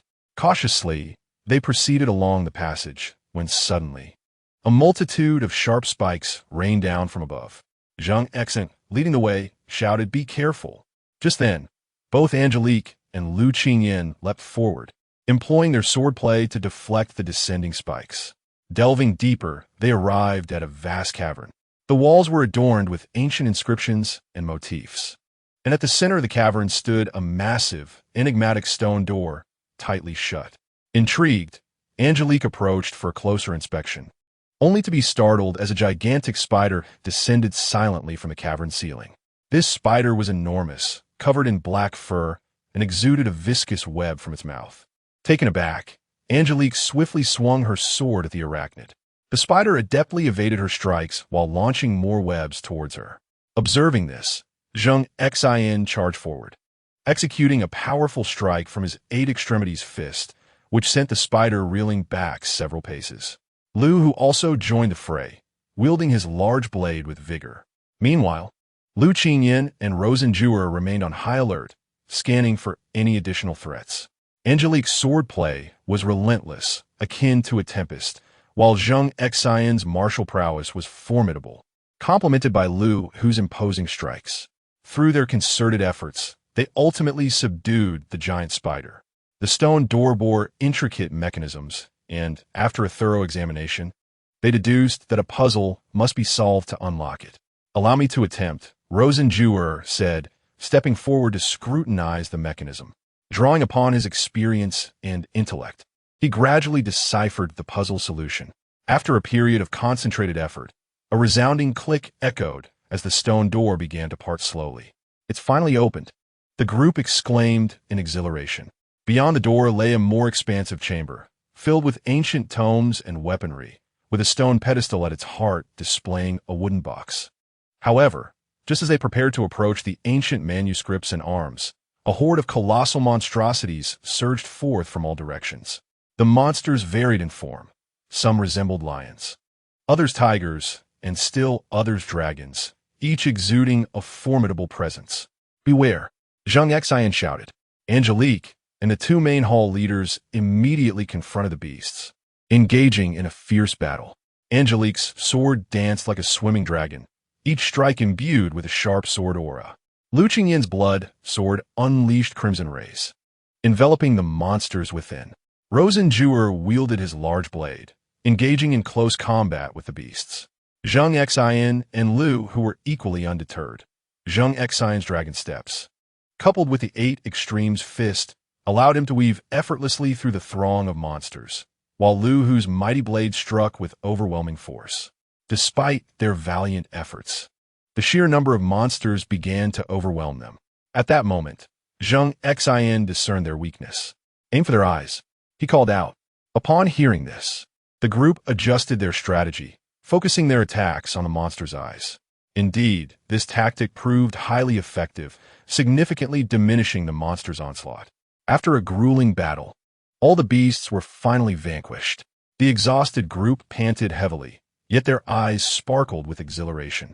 Cautiously, they approached the shelves laden with books and weapons, while Zheng Xin advanced to the innermost stone platform, reaching out to open a wooden box within, revealing a mysterious ancient martial arts manual. At that moment, a chime echoed in Zheng Xin's mind. "Congratulations, host! You have acquired the ancient martial arts manual, Phantom Fist." The Phantom Fist attack method typically employs illusory images and shadows to confuse opponents, making it difficult for them to discern real attacks from deceptive illusions. The attacker can exploit this confusion to strike unexpectedly. Would the host like to learn Phantom Fist? Without hesitation, Zheng Xin replied, "Learn." Ding. "Congratulations, host. You have successfully learned Phantom Fist." Zheng Xin closed his eyes, feeling the power of the Phantom Fist, his heart brimming with delight. After exploring the ruins for a considerable time, the group, laden with the ancient martial arts manual and other relics, embarked on their journey home. Although fraught with peril, this adventure had yielded rich rewards. Upon returning to land, Zheng Xin entrusted the Phantom Fist manual to Angelique, instructing her to study it alongside Lu Hu and the two main hall leaders. He also directed that suitable ancient texts be selected for the members of the Blood Slaughter Hall and the Brothers of the Sword of Justice for training, stipulating that the Phantom Fist should not be learned by anyone outside their circle until further contributions could be assessed. Angelique and the others nodded in agreement. Chapter 24. Black Tiger Hall. In the bustling Demon City, there exists an organization regarded as a dark force, known as Black Tiger Hall. They routinely bully the weak and engage in nefarious deeds, instilling fear in many who dare not speak out against them. One day, Zheng Wan, along with his university classmates, gathered for their first reunion after graduating from the business school, organized by their class leader, Xiao Weijie. With hearts full of joy and anticipation, they excitedly convened at the vibrant venue in Demon City, ready to relax and reminisce. A lively group of youthful spirits sang with abandon in their private room, creating an atmosphere that was both fervent and joyous, brimming with the essence of youth and deep camaraderie. However, an unexpected incident transpired. A young member of the Black Tiger Hall mistakenly entered the wrong private room. Upon noticing several youthful and radiant female classmates among Zheng Wen's group, he was instantly consumed by lascivious thoughts. He began to speak inappropriately and behaved in a frivolous manner, which naturally incited the disdain and anger of the students. A fierce confrontation ensued, yet these freshly graduated individuals were no match for the nefarious forces, and they were quickly left battered and bruised, suffering severe injuries. Zheng Wan, witnessing the plight of his injured classmates, was filled with anguish and fury.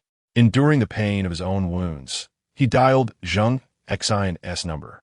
Upon hearing about his brother's predicament, Zheng Xin was engulfed with rage. He immediately summoned Lu Hu and Lu Bao, leading several elite brothers from the Legion security to head to Shangshi, while he himself rushed to the scene. When Lu Hu and Lu Bao arrived at Shangshi, they found Zheng Wan and his classmates writhing in pain on the sofa and floor, several of them, including Zheng Wan, bearing visible knife wounds. Upon seeing Lu Hu and the others, Zheng Wan, lying on the sofa, struggled to speak. "Brother Hu, Hurry, 3 of my female classmates have been taken away by them. Lu Hu and the others were instantly filled with wrath and promptly began searching for the troublemaking member of the Black Tiger Hall. Soon, they discovered the instigator in a nearby private room, where he was surrounded by scantily clad beauties, reveling in song and drink with a group of eccentrically dressed individuals. Seemingly at ease, noticing Lu Hu and the others, the young member exhibited no fear whatsoever. Instead, he arrogantly questioned, "Who are you? What do you want?" The others echoed his bravado. As Lu Hu and his companions entered the room, they spotted 3 girls huddled in a corner, trembling in fear, presumably Zheng Xin's classmates. They were fortunate to arrive in time, as the girls were still dressed appropriately.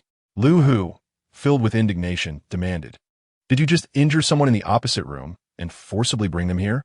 Is there no law left? Law? Huh. This is the territory of our Black Tiger Hall. Why should we fear any law? Here, it's our rules that prevail." The young member shouted arrogantly. Upon hearing these words, Lu Hu and his companions were consumed by rage, unable to restrain themselves any longer. They advanced and unleashed a torrent of blows upon the young member, who pleaded for mercy. "We want to do it again. Please spare us." Meanwhile, the leader of the Black Tiger Hall, He Hu, was leisurely enjoying a massage from a beauty in his office on the top floor of Shengshi. Suddenly, a young member rushed in, disregarding the need to knock, startling He Hu, who stood up in shock, forgetting to adjust his trousers. When He Hu learned of the trouble caused by his subordinate, he initially wished to keep the matter discreet. However, upon hearing that someone had dared to lay hands on his member, his fury ignited. He swiftly gathered a group of his men and headed to the scene with great intensity. Upon arriving at the private room, He Hu set his eyes on Lu Hu and the others. Letting out a cold snort, he icily remarked, "Humph, Lu Bao, what is the meaning of this? Do not presume that your position as the manager of Legion Security grants you the liberty to act with impunity in my presence. You have injured my people. How shall we reckon this?" Just as Lu Bao was about to speak, Lu Hu seized him, then boldly addressed He Hu. "He Hu, your men unjustly assaulted my brother and his classmates, forcibly dragging several of his female classmates into this private room with the intention of committing unspeakable acts.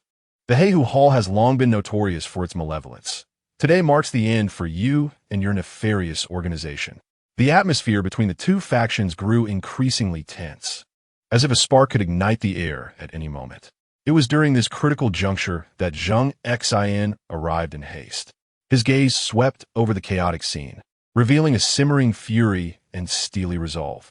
"He Hu, you indulge your subordinates in their lawlessness. Today, I shall ensure you pay the price you deserve." Zheng Xin's voice resonated with icy determination. He Hu, taken aback by the aura emanating from Zheng Xin, felt a flicker of apprehension, yet he defiantly retorted, "And who are you? Do not think you can intimidate me. The He Hu Hall is not easily provoked." Zheng Xin chuckled coldly. "Is that so? Today, I shall put that to the test." With that, Zheng Xin commanded Lu Hu, Lu Bao, and others to engage in fierce combat with the minions of He Hu.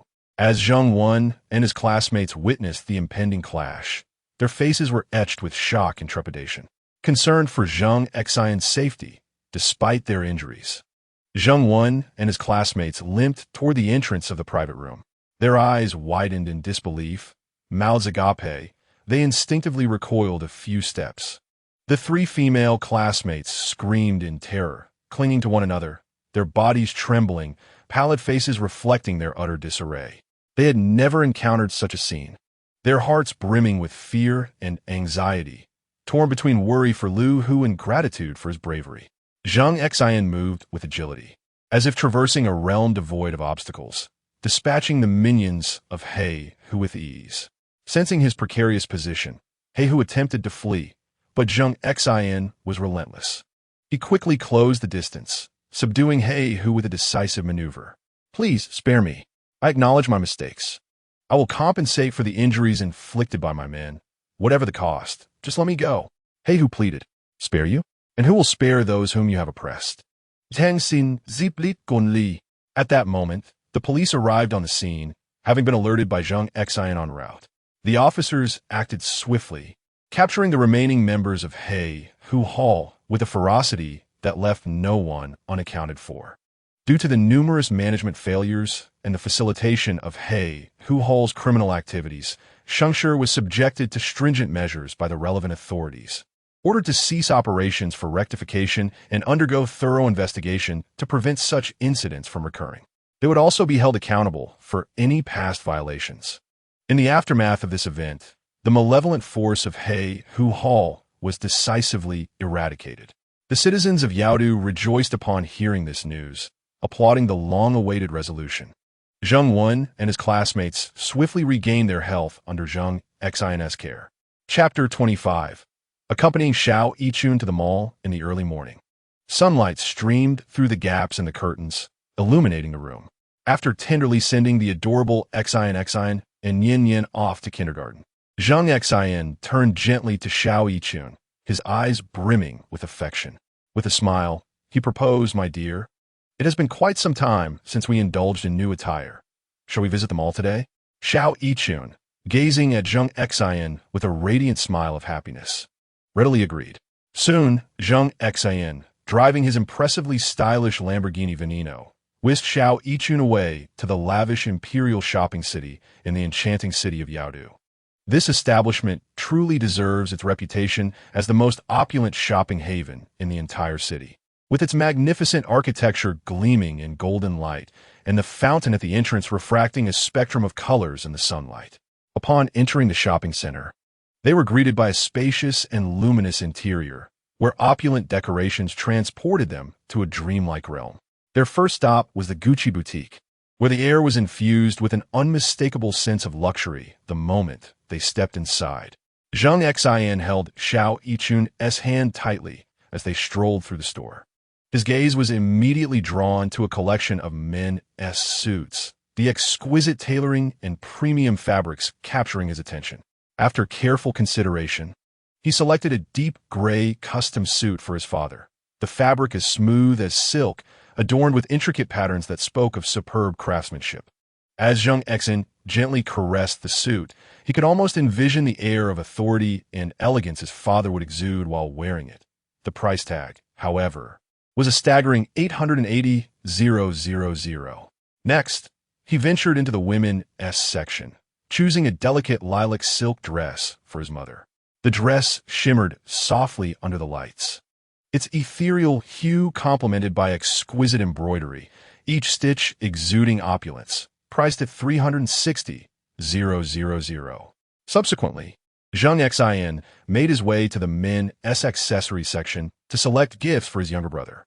He was captivated by a limited edition Patek Philippe watch, its unique design and brilliant diamond embellishments making it exceptionally eye-catching. As he examined the watch, he envisioned his brother sporting it with undeniable charm. Its value reached an impressive 880,000. Additionally, he picked out a sophisticated business suit for his brother, characterized by understated tones and exquisite craftsmanship, priced at 680,000. For his sister, Zheng Xin chose a dazzling diamond necklace, the stones twinkling like stars, each one pure and radiant, valued at 680,000. He also found a fashionable dress, vibrant and lively, perfectly suited to his sister's youthful spirit, priced at 160,000. Of course, he did not forget to select charming outfits for their beloved 4.5-year-old twin daughters, Xin and Yin.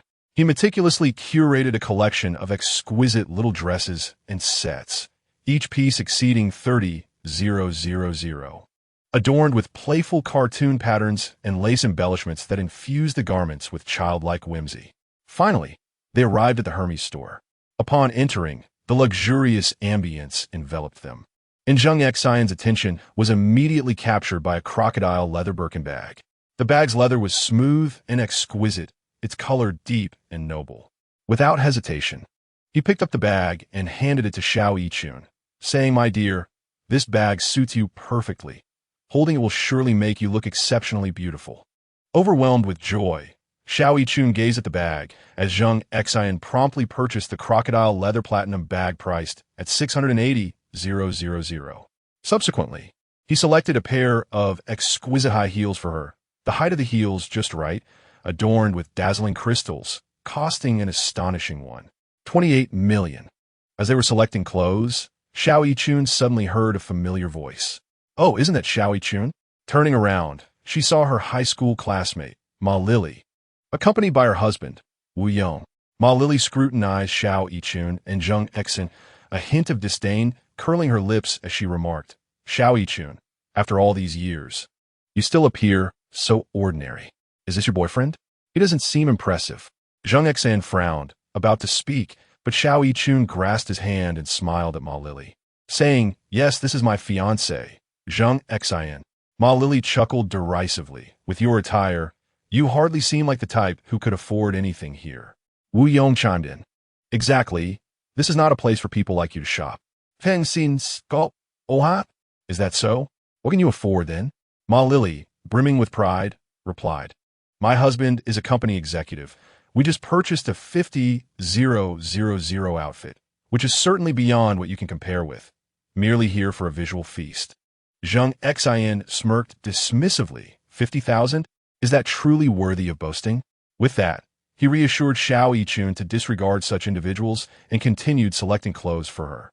He picked up a dress, its design elegant and refined, crafted from the finest silk, embellished with pearls and crystals, valued at 28 million.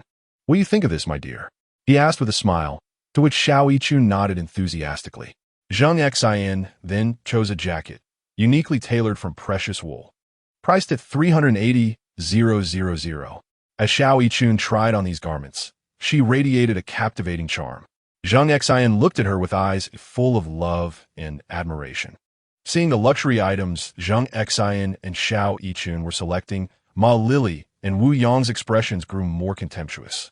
When Zheng Xin produced a black card to the attendant for payment and took Xiao Yichun's hand as they exited the Hermes store, their faces soured.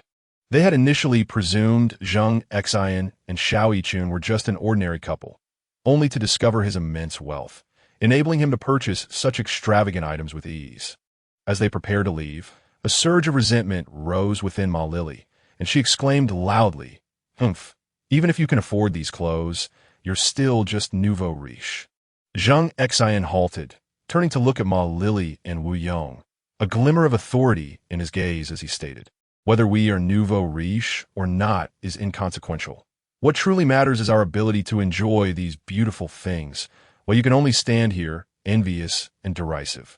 Upon concluding their conversation, Zheng Xin grasped Xiao Yichun's hand, casting a disdainful smile towards Ma Lily and Wu Yong, before departing from the store, leaving behind the pair, who were enveloped in embarrassment and regret. They came to a stark realization of the foolishness and absurdity of their previous actions. While acknowledging that the happiness and affluence enjoyed by Zheng Xin and Xiao Yichun were realms beyond their reach. Within the opulent shopping mall, Zheng Xin's actions served as a striking rebuke to Ma Lily and Wu Yong, simultaneously allowing Xiao Yichun to feel the depths of his love and adoration. They continued their leisurely stroll through the mall, relishing the delightful shopping experience. Zheng Xin selected an array of exquisite garments and accessories for Xiao Yichun, each piece of considerable value, and she was deeply moved by his thoughtfulness and generosity, her heart overflowing with happiness and sweetness. After exploring every corner of the mall, they departed with arms full of treasures. On their way home, Xiao Yichun nestled into Zheng Xin's embrace, softly expressing her gratitude. Darling, thank you for everything you've done for me today. I'm truly happy.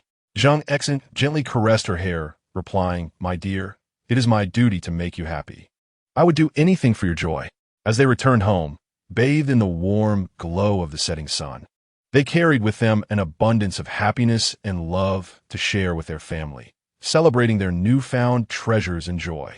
Chapter 26. Joyous moments at the kindergarten parent-child activity. Zheng Xin and Xiao Yichun stood quietly at the entrance of the kindergarten, their eyes glistening with anticipation as they awaited the dismissal of Xin, and Yin Yin. The afternoon sun cast a gentle, warm glow upon them.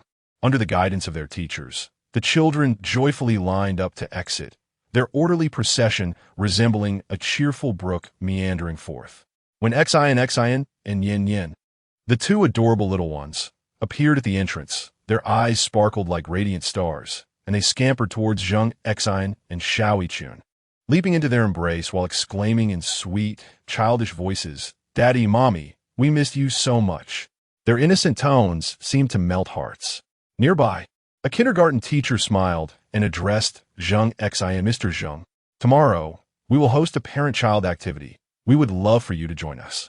Zheng Xin responded with a smile, "Certainly." The day of the grand parent-child activity at the kindergarten had finally arrived. Zheng Xin and Xiao Yichun eagerly brought their delightful children, Xian and Yin Yin, to the kindergarten, their hearts brimming with joy as they prepared for a day filled with fun and challenges.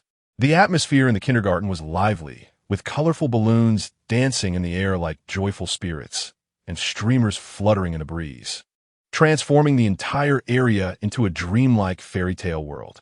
The teachers greeted every arriving family with beaming smiles, while the children, like jubilant fawns, hopped around the grounds, eagerly anticipating the commencement of the activities.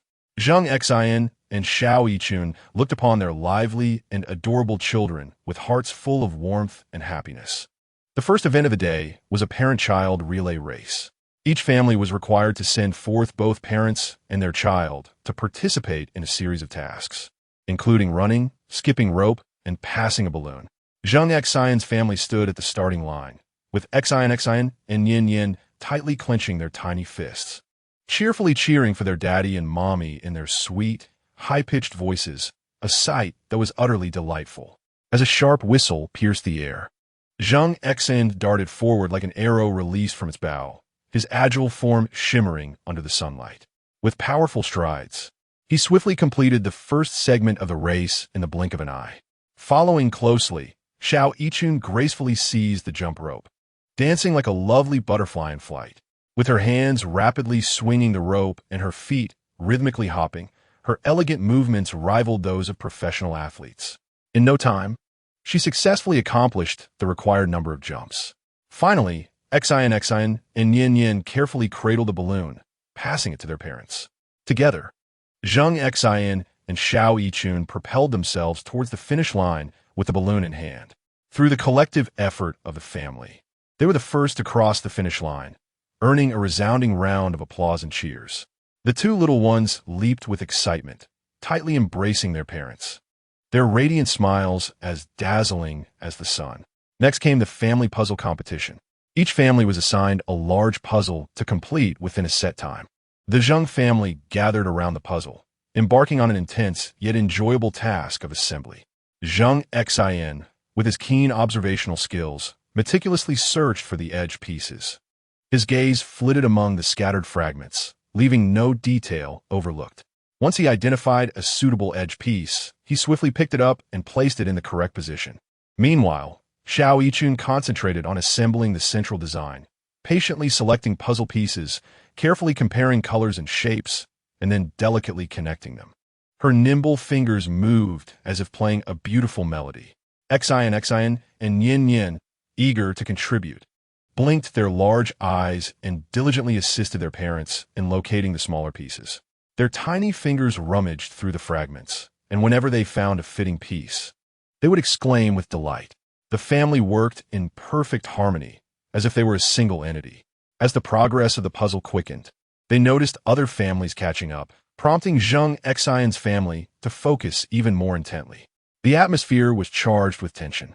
Finally, just before the countdown concluded, they triumphantly completed the puzzle, achieving first place. Xian and Yin Yin erupted in joyous screams, their exuberant voices seemingly reaching the heavens. While Zheng Xin and Xiao Yichun exchanged proud smiles, their eyes gleaming with pride. At noon, the kindergarten provided a sumptuous lunch for everyone. Parents and children gathered together, savoring the delicious food while sharing delightful moments from the day's activities. Xian and Yin Yin chattered excitedly to their parents about their experiences, their small hands gesturing animatedly, their mouths never ceasing to speak like two cheerful little birds. Zheng Xin and Xiao Yichun listened patiently, often bursting into laughter at the whimsical words of their children. After a brief respite, the family activities continued. The first event of the afternoon was a parent-child balloon relay. Each family formed pairs, using their bodies to hold the balloon as they raced to the finish line. After a discussion, Zheng Xin and Xiao Yichun decided to take the lead. Carefully clutching the balloon, they strode forward with steady steps. Zheng Xin slightly bent at the waist, his arms tightly clutching a balloon, while Xiao Yichun entwined her arm with his, their bodies closely pressed together as they endeavored to maintain balance. Their steps were slow, yet resolute, resembling two grand penguins, swaying yet unwavering. Along the way, the balloon nearly slipped from their grasp several times, but through their unspoken understanding and skill, they successfully transported it to the finish line. Next came Xin and Yin Yin.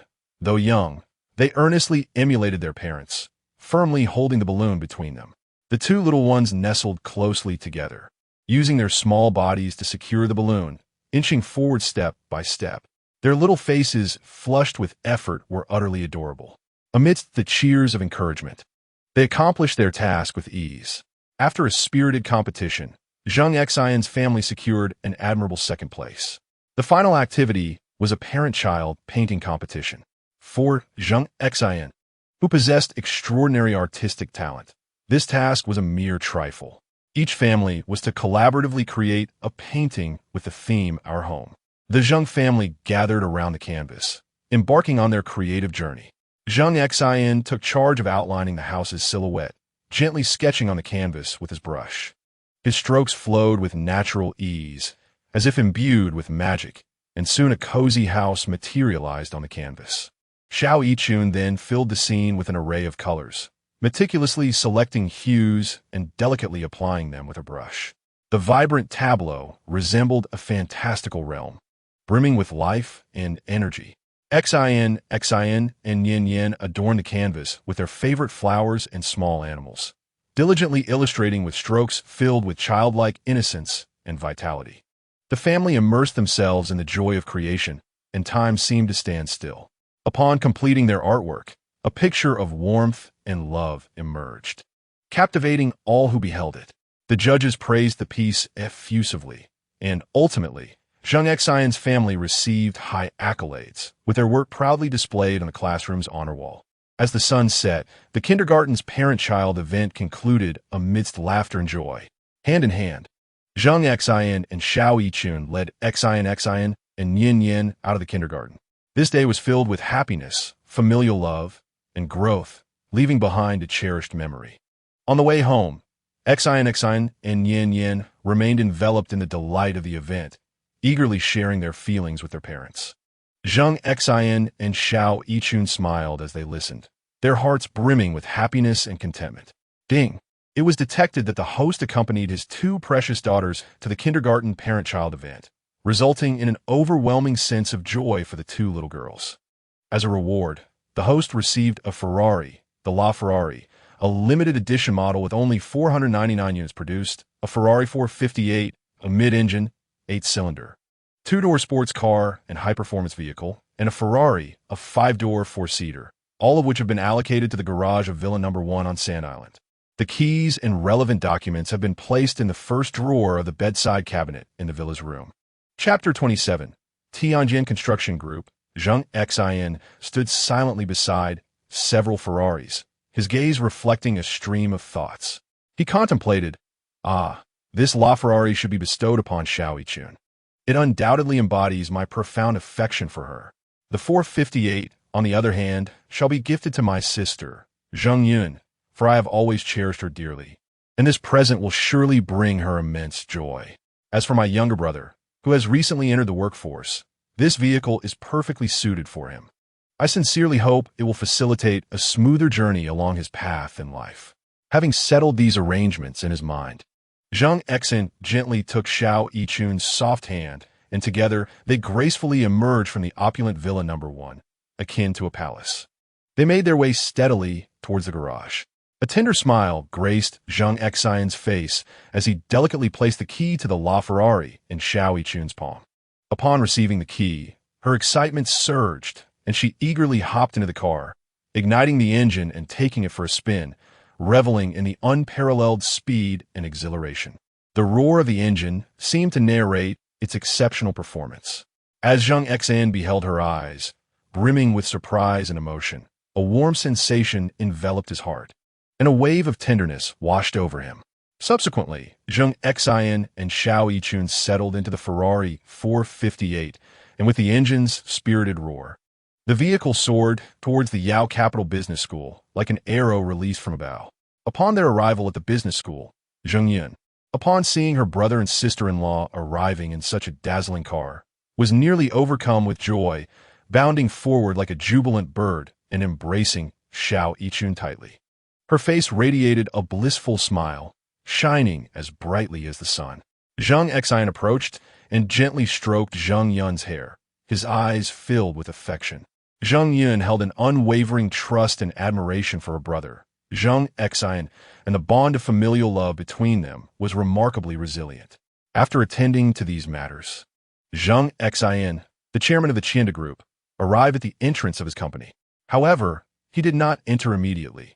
Instead, he called Zheng Wen to come downstairs.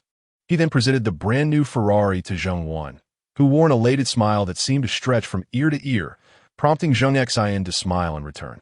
In his heart, the love and responsibility he felt for his family remained paramount. He was willing to sacrifice everything for their happiness and well-being, for the weight of familial affection in his heart was immense. Ding! Congratulations to the host for gifting family members, resulting in an abundance of familial love. The host is rewarded with 40 shares of Qianda Group and 100 shares of Tianjin Construction Group, with the share certificates placed in the second drawer of the bedside cabinet in Villa No. 1. Upon hearing this notification, an overwhelming surge of surprise and exhilaration flooded Zheng Xin's heart. The 40 shares of Qianda Group, combined with the 60 shares he already possessed, amounted to a total of 100 shares, granting him absolute control. Tianjin Construction Group ranks among the top 10 conglomerates in China, with a market value exceeding 100 billion. Its reputation within the industry is resounding, and its standing is second to none. Zheng Xin could never have imagined that a seemingly trivial act would yield such astonishing rewards. While he was still basking in the joy of this unexpected turn of events, his phone rang abruptly. He glanced at the caller ID and saw an unfamiliar number. Without much thought, he answered the call. A respectful voice greeted him from the other end. "Hello, may I speak with Mr. Zheng Xin?" Zheng Xin replied. "This is Zheng Xin. Who is this?" The caller quickly introduced himself. "Greetings, Mr. Zheng. I am Zhou Jian, the general manager of Tianjin Construction Group. I would like to meet with you, if it is convenient." After a brief moment of contemplation, Zheng Xin decisively responded, "It is convenient. I will be there shortly." Zheng Xin arrived at the grand and imposing office building of Tianjin Construction Group, located in the financial center of the bustling East District of Yao City. Driving his Lamborghini Veneno with a sense of purpose, he tilted his head back to gaze at the towering structure, which stood majestically, exuding an aura of authority and solemnity akin to that of a giant. This imposing presence intensified the profound sense of mission that already resided within him. Zhou Jian and several high-ranking officials have been waiting quietly at the entrance, their expressions a mix of respect and anticipation. As soon as Zhou Jian spotted Zheng Xin approaching, he hurriedly stepped forward with a slightly hurried pace, his face radiating warmth and reverence as he greeted Zheng Xin with eagerness. Zheng Xin responded with a smile, exchanging a few pleasantries with Zhou Jian. The group then stepped into the grand edifice, their footsteps echoing in the spacious lobby, resonating like a symphony filled with hope and challenge, heralding the future's development and journey. In the bright and expansive conference room, Zhou Jian meticulously outlined the group's business scope, project statuses, organizational structure, and the challenges they faced. Zheng Xin listened intently, occasionally jotting down notes, his gaze focused and sharp, as if he were determined to memorize every detail. Zhou Jian furrowed his brow and expressed his concerns. "Currently, we are facing fierce competition in bidding for several large projects, leading to a decline in market share." After a moment of contemplation, Zheng Xin remarked, We must enhance our market research to understand client needs better and improve our service quality and project standards. Only by meeting client demands can we distinguish ourselves in the competition. Zhou Jian nodded in agreement, acknowledging Mr. Zheng is right. We indeed need to focus on these areas. Zheng Xin continued, moreover, talent is crucial for the development of our enterprise. We must attract more outstanding individuals to join us and establish a comprehensive talent cultivation and incentive mechanism, allowing them to fully realize their potential and value here. A glimmer of inspiration flickered in Zhou Jian's eyes as he responded, I have been pondering this as well. We could collaborate with universities to establish internship bases, nurturing and reserving talent in advance. Zheng Xin smiled in approval. That is a commendable idea. Additionally, we must strengthen internal management, optimize workflows, and enhance work efficiency. Thus, Zheng Xin and Zhou Jian collaboratively formulated a series of development strategies and plans, initially amplifying their marketing efforts and frequently participating in industry exhibitions. At the exhibition, Zheng Xin personally participated, while Zhou Jian led the team to showcase the group's latest achievements and advantageous projects, capturing the attention and inquiries of numerous clients. With his professional knowledge and enthusiastic demeanor, he patiently addressed every client's questions, earning their goodwill and trust. Simultaneously, multiple technical exchange meetings were held, inviting industry experts and scholars to share the latest technological trends and developments, thereby enhancing the group's influence within the industry. In terms of technological innovation, Zheng Xin invested significant funds to establish a research and development center, actively recruiting top experts and scholars from the industry, providing them with an exceptional working environment and generous remuneration. These experts and scholars, living up to expectations, devoted themselves wholeheartedly to the research and development of new technologies. They tirelessly explored, continuously experimenting and innovating, ultimately achieving a series of significant results. These accomplishments not only bolstered the group's core competitiveness, but also laid a solid foundation for its future development. Chapter 28. The birthday party of the two little ones on a particularly radiant day. The garden of Villa No. 1 in Shad Island buzzed with excitement, resembling a joyous ocean, for it was the much-anticipated birthday of the adorable little ones, Xin, and Yin, filled with love and anticipation. Zheng Xin organized a grand and dreamy birthday party for his cherished daughters. Zheng Xin and Xiao Yichun beamed with joy, busily preparing for this momentous celebration for their beloved girls. Zheng Feng and Zheng Meizhu arrived early, their eyes filled with affection, gently resting on their delightful granddaughters. They tenderly patted the little girls' heads and exchanged playful banter, their faces aglow with smiles. Zheng Wen and Zheng Yun were also tirelessly assisting with the preparations, arranging flowers and playfully engaging with the curious Xin and Yin, eliciting hearty laughter from their adorable antics. They would also sort through the gifts and wave a small toy in front of the little ones, prompting bursts of joyful laughter. The girls' grandfather, Xiao Hui, and grandmother, Lin Shui, made a special trip from Shaoling to Yaodu, solely to offer their heartfelt birthday wishes. Upon arrival, they embraced the little ones tightly, whispering sweet words of affection. Sidu Outyan, Wang Shu, Lu Hu, Lu Bao, Zheng Ming, Zhou Jian, and others also hurried to the event, each bearing carefully prepared gifts. Angelique, who traveled from overseas, joined the celebration with a beaming smile. Additionally, many kindergarten children, such as Meng Meng, Hao Hao, Tian, and Yu Yu, accompanied by their parents, arrived, filling the garden with innocence and vitality. The villa garden was adorned like a fantastical wonderland, with colorful balloons dancing in the breeze and beautiful flowers vying for attention, reds as fiery as flames, pinks as soft as dawn, and whites as pure as snow, intertwining to create a vibrant tapestry of colors. In one corner, a beautifully crafted three-tiered birthday cake was displayed, adorned with charming cartoon figures, surrounded by an array of delectable treats. In that delightful fruit platter, there lay crystal-clear grapes, vibrant red strawberries, and golden mangoes, exuding an irresistible fragrance. The exquisite pastries were crafted with finesse, some shaped like charming little rabbits, others resembling delicate flowers, tempting one to take a bite.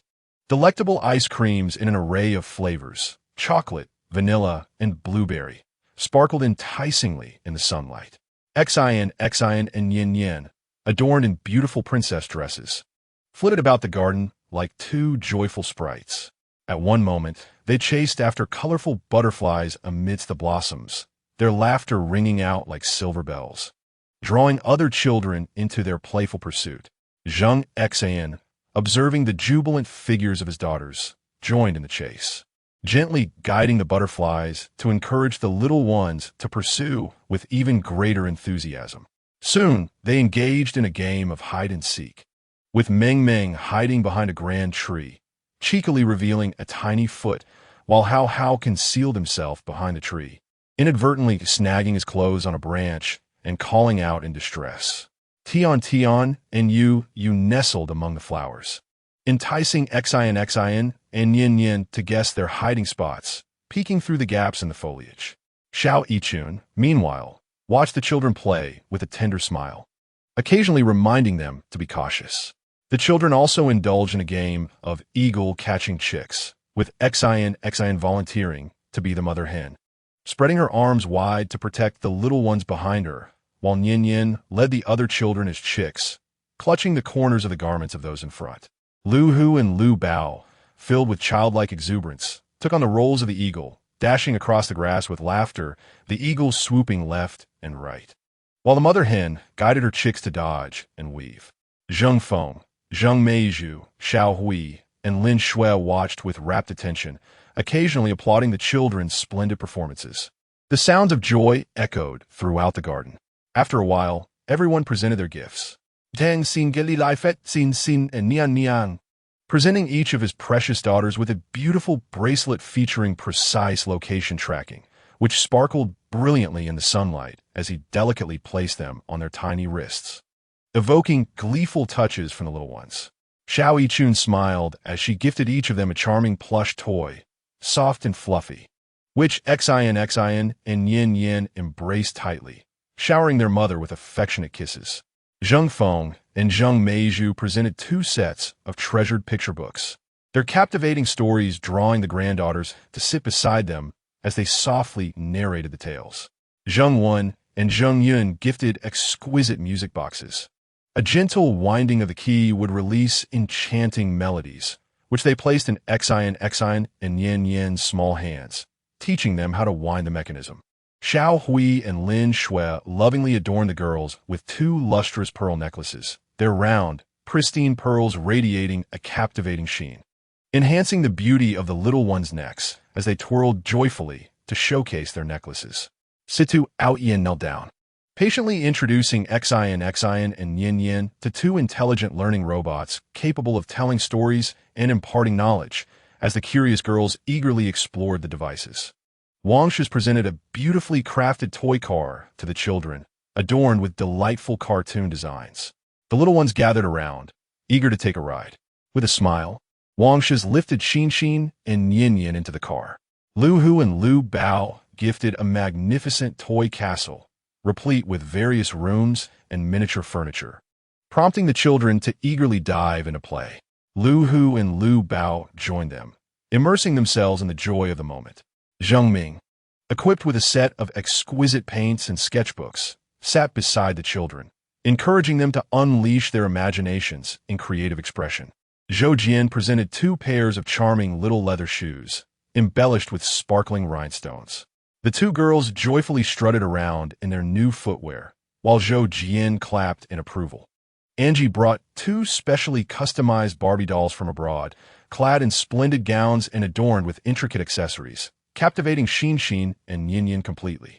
Meng Meng, a kindergarten friend, proudly showcased a painting she had created, her innocent voice narrating the scene of playful camaraderie with Xin and Yin Yin.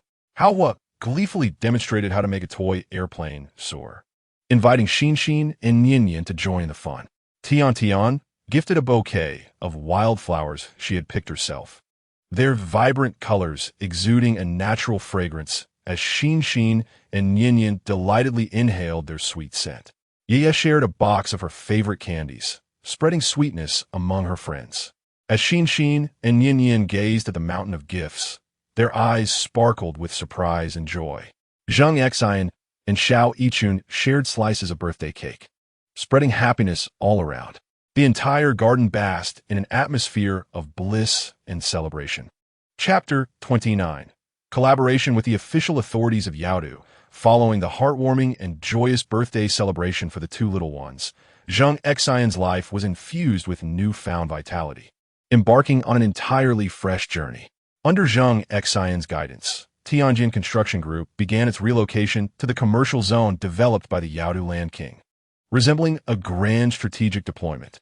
When Zheng Xin named this commercial district Yisan Business Circle, his heart overflowed with deep affection for Xiao Yichun. This name represented not merely a combination of characters, but the crystallization of their love and a symbol of their shared aspirations. Each mention of this name ignited a gentle and resolute sparkle in Zheng Xin's eyes. On a brilliantly sunny day, Zheng Xin donned his signature, well-tailored suit and confidently stepped into the magnificent headquarters of Tianjin Group. Sunlight streamed through the glass facade, casting golden flecks across the hall, as if heralding a promising future. Seated in his spacious and brightly lit office, with a grand floor-to-ceiling window overlooking the city's vibrant landscape, he contemplated the development direction of the group. Shortly thereafter, Zhou Jian entered the office with hurried yet determined strides, his eyes revealing sharpness and wisdom. During their discussion of group matters, Zheng Xin brought up the housing issue, inquiring whether there were any projects to assist the public in resolving their housing concerns. Mr. Zheng, regarding the current housing issues in society, it is indeed imperative that we delve deeply into discussions and seek viable solutions. There was a note of urgency and responsibility in Zhou Jian's tone. Zheng Xin nodded slightly, his expression growing solemn, fully aware of the gravity and immediacy of the issue. Indeed, Zhou Jian, the soaring housing prices have become an unbearable burden for many ordinary families. As a socially responsible enterprise, we cannot remain indifferent. Zheng Xin's voice was steady and powerful, as if declaring his resolve.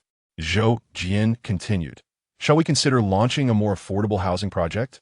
This would not only meet the needs of a segment of the population, but also enhance our group's image and reputation." Zheng Xin fell into contemplation, his fingers gently tapping on the table as myriad possibilities and challenges raced through his mind. After a moment, he lifted his gaze. Speaking with unwavering determination, "I have made my decision. We will collaborate with the authorities of Yao City to jointly introduce affordable housing. This is our responsibility and our opportunity." A flicker of excitement crossed Zhou Jian's eyes, yet concern lingered. "Mr. Zheng, this is a bold and challenging decision. We will undoubtedly encounter numerous difficulties during the collaboration, such as land acquisition, funding, and policy coordination." Zheng Xin smiled slightly, exuding confidence. "I understand that challenges lie ahead, but we must not retreat in the face of adversity. As long as we remain steadfast in our beliefs and dedicate ourselves fully, there is no obstacle we cannot overcome. We must actively communicate with the Yao City authorities to secure their utmost support. Simultaneously, we shall assemble a professional team to comprehensively plan and execute the project. Together, Zheng Xin and Zhou Jian led their team in a flurry of preparatory work. They frequently met and negotiated with relevant departments of the Yao City authorities, articulating their ideas and plans in detail. The authorities expressed keen interest and support for their proposal, and both parties began to explore the intricacies and specifics of their collaboration. Meanwhile, the Tianjin Group's team commenced work across various fronts. The market research team ventured into every corner of the city to understand the housing needs and purchasing power of diverse demographics. The design team exerted themselves to devise housing solutions that met demands while ensuring quality and minimizing costs. The engineering team made early preparations for construction to ensure smooth project advancement. As the project progressed, Zheng Xin faced pressures and resistance from various quarters. Some competitors attempted to undermine their collaboration through various means, even spreading false rumors to tarnish the reputation of the Tianjin Group.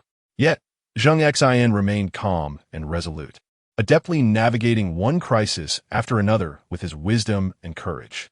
Xiao Yichun, Zheng Xin's fiancée, stood steadfastly by his side, offering support and encouragement. She understood Zheng Xin's ideals and aspirations, and was willing to face difficulties and challenges alongside him. During Zheng Xin's busy days, Xiao Yichun quietly assumed the responsibilities of caring for their home and life, ensuring that he had no worries. As time passed, the Yisin business district gradually blossomed with activity. An increasing number of merchants began to settle in, bringing with them a rich array of commercial vitality and opportunities. Zheng Xin gazed upon the burgeoning commercial district, his heart brimming with a sense of accomplishment and pride. The affordable housing project was steadily advancing, with significant breakthroughs in land acquisition. After numerous rounds of negotiation and deliberation, Tianjin Group finally secured a suitable plot for project development. The design plan underwent multiple revisions and enhancements, ultimately culminating in an aesthetically pleasing yet practical solution. During the construction phase, Zheng Xin and Zhou Jian meticulously ensured the quality at every juncture, guaranteeing that all aspects adhere to high standards. They personally inspected the construction site, providing guidance and promptly rectifying any issues that arose. After a prolonged construction period, the first batch of affordable housing units was finally completed and delivered for use. When the homebuyers received their keys and stepped into their long-desired new homes, their faces radiated with happiness and satisfaction. These smiles represented the greatest affirmation and encouragement for Zheng Xin. As a result of this project, Tianjin Group gained widespread acclaim, becoming an object of praise from all sectors of society. Zheng Xin and his team were also honored and rewarded. However, Zheng Xin was not content with the status quo.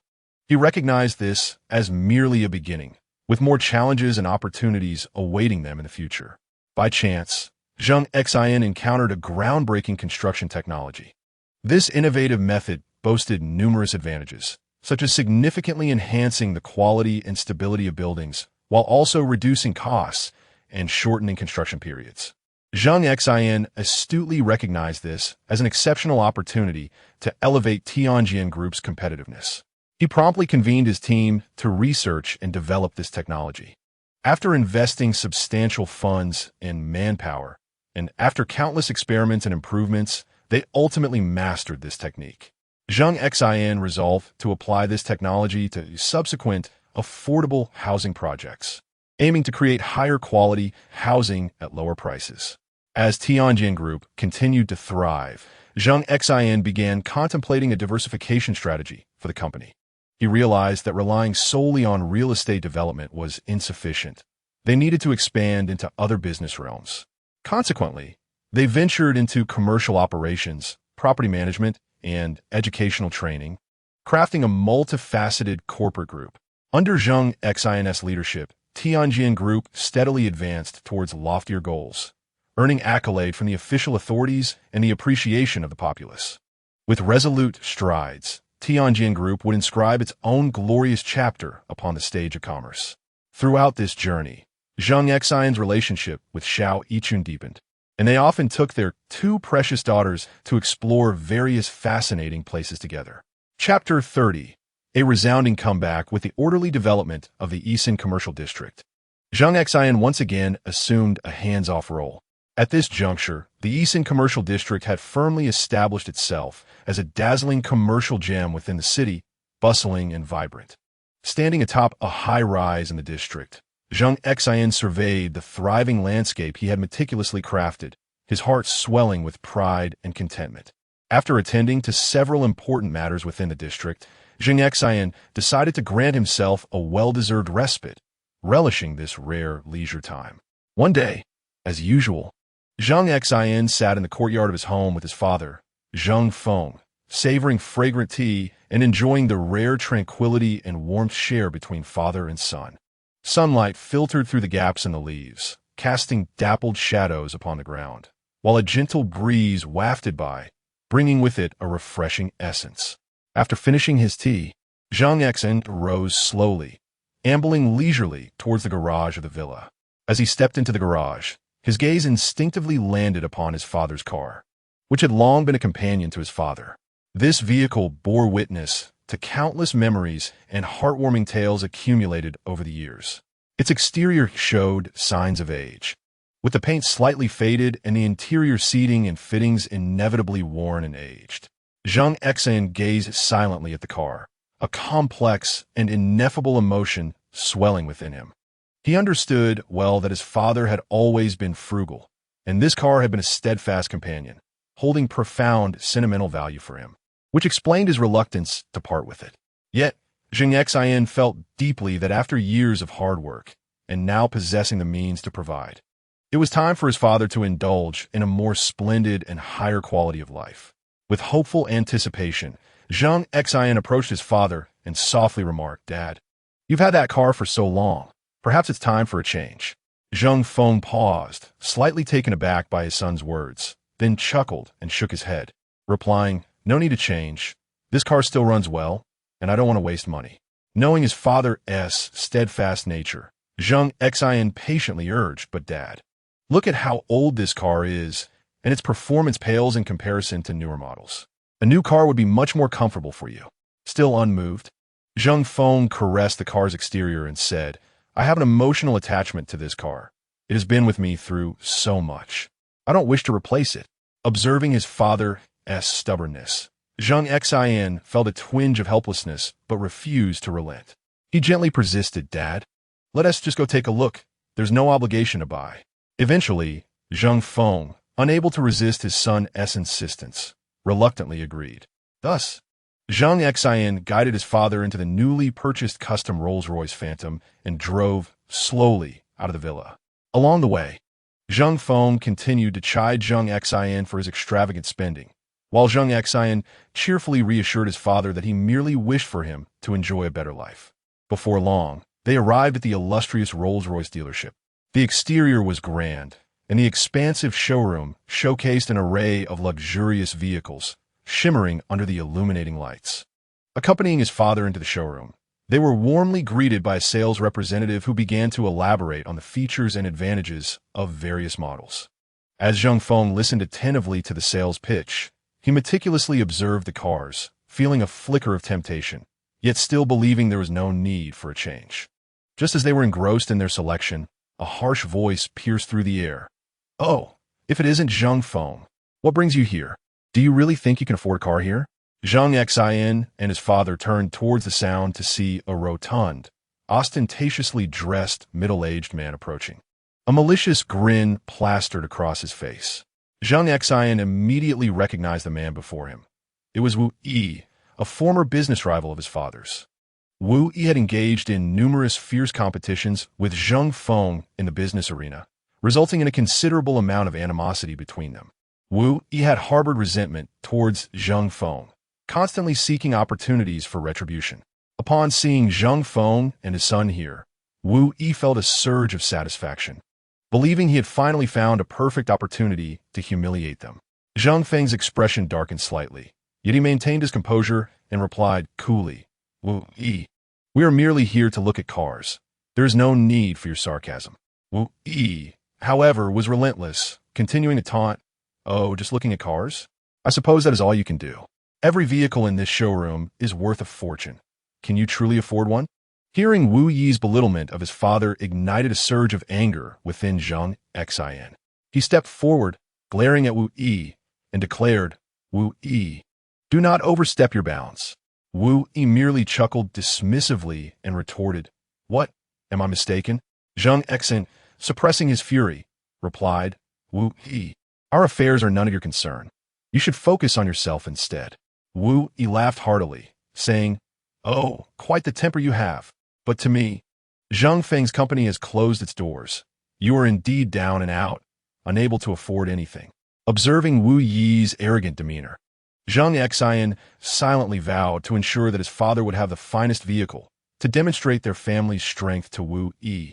Ignoring Wu Yi further, he turned back to accompany his father in selecting a car. Zheng Feng was indeed angered by Wu Yi's remarks, but he preferred not to engage in a quarrel in such a setting, knowing it would only exacerbate the situation. As they browsed the vehicles, Zheng Xin comforted his father, advising him not to take Wu Yi's words to heart. Zheng Feng nodded, stating, "I will not stoop to his level. Let us continue choosing a car." During their selection, Zheng Xian's eyes fell upon the latest model of the Rolls-Royce Phantom, a vehicle that epitomized both elegance and performance. After inquiring about the price, he learned it was an astonishing 48 million. Zheng Feng, upon hearing this figure, quickly shook his head, exclaiming, "Too expensive, far too expensive. Let us look at something else." Yet Zheng Xin resolutely stated, "Dad, this is the one. I want to purchase it for you."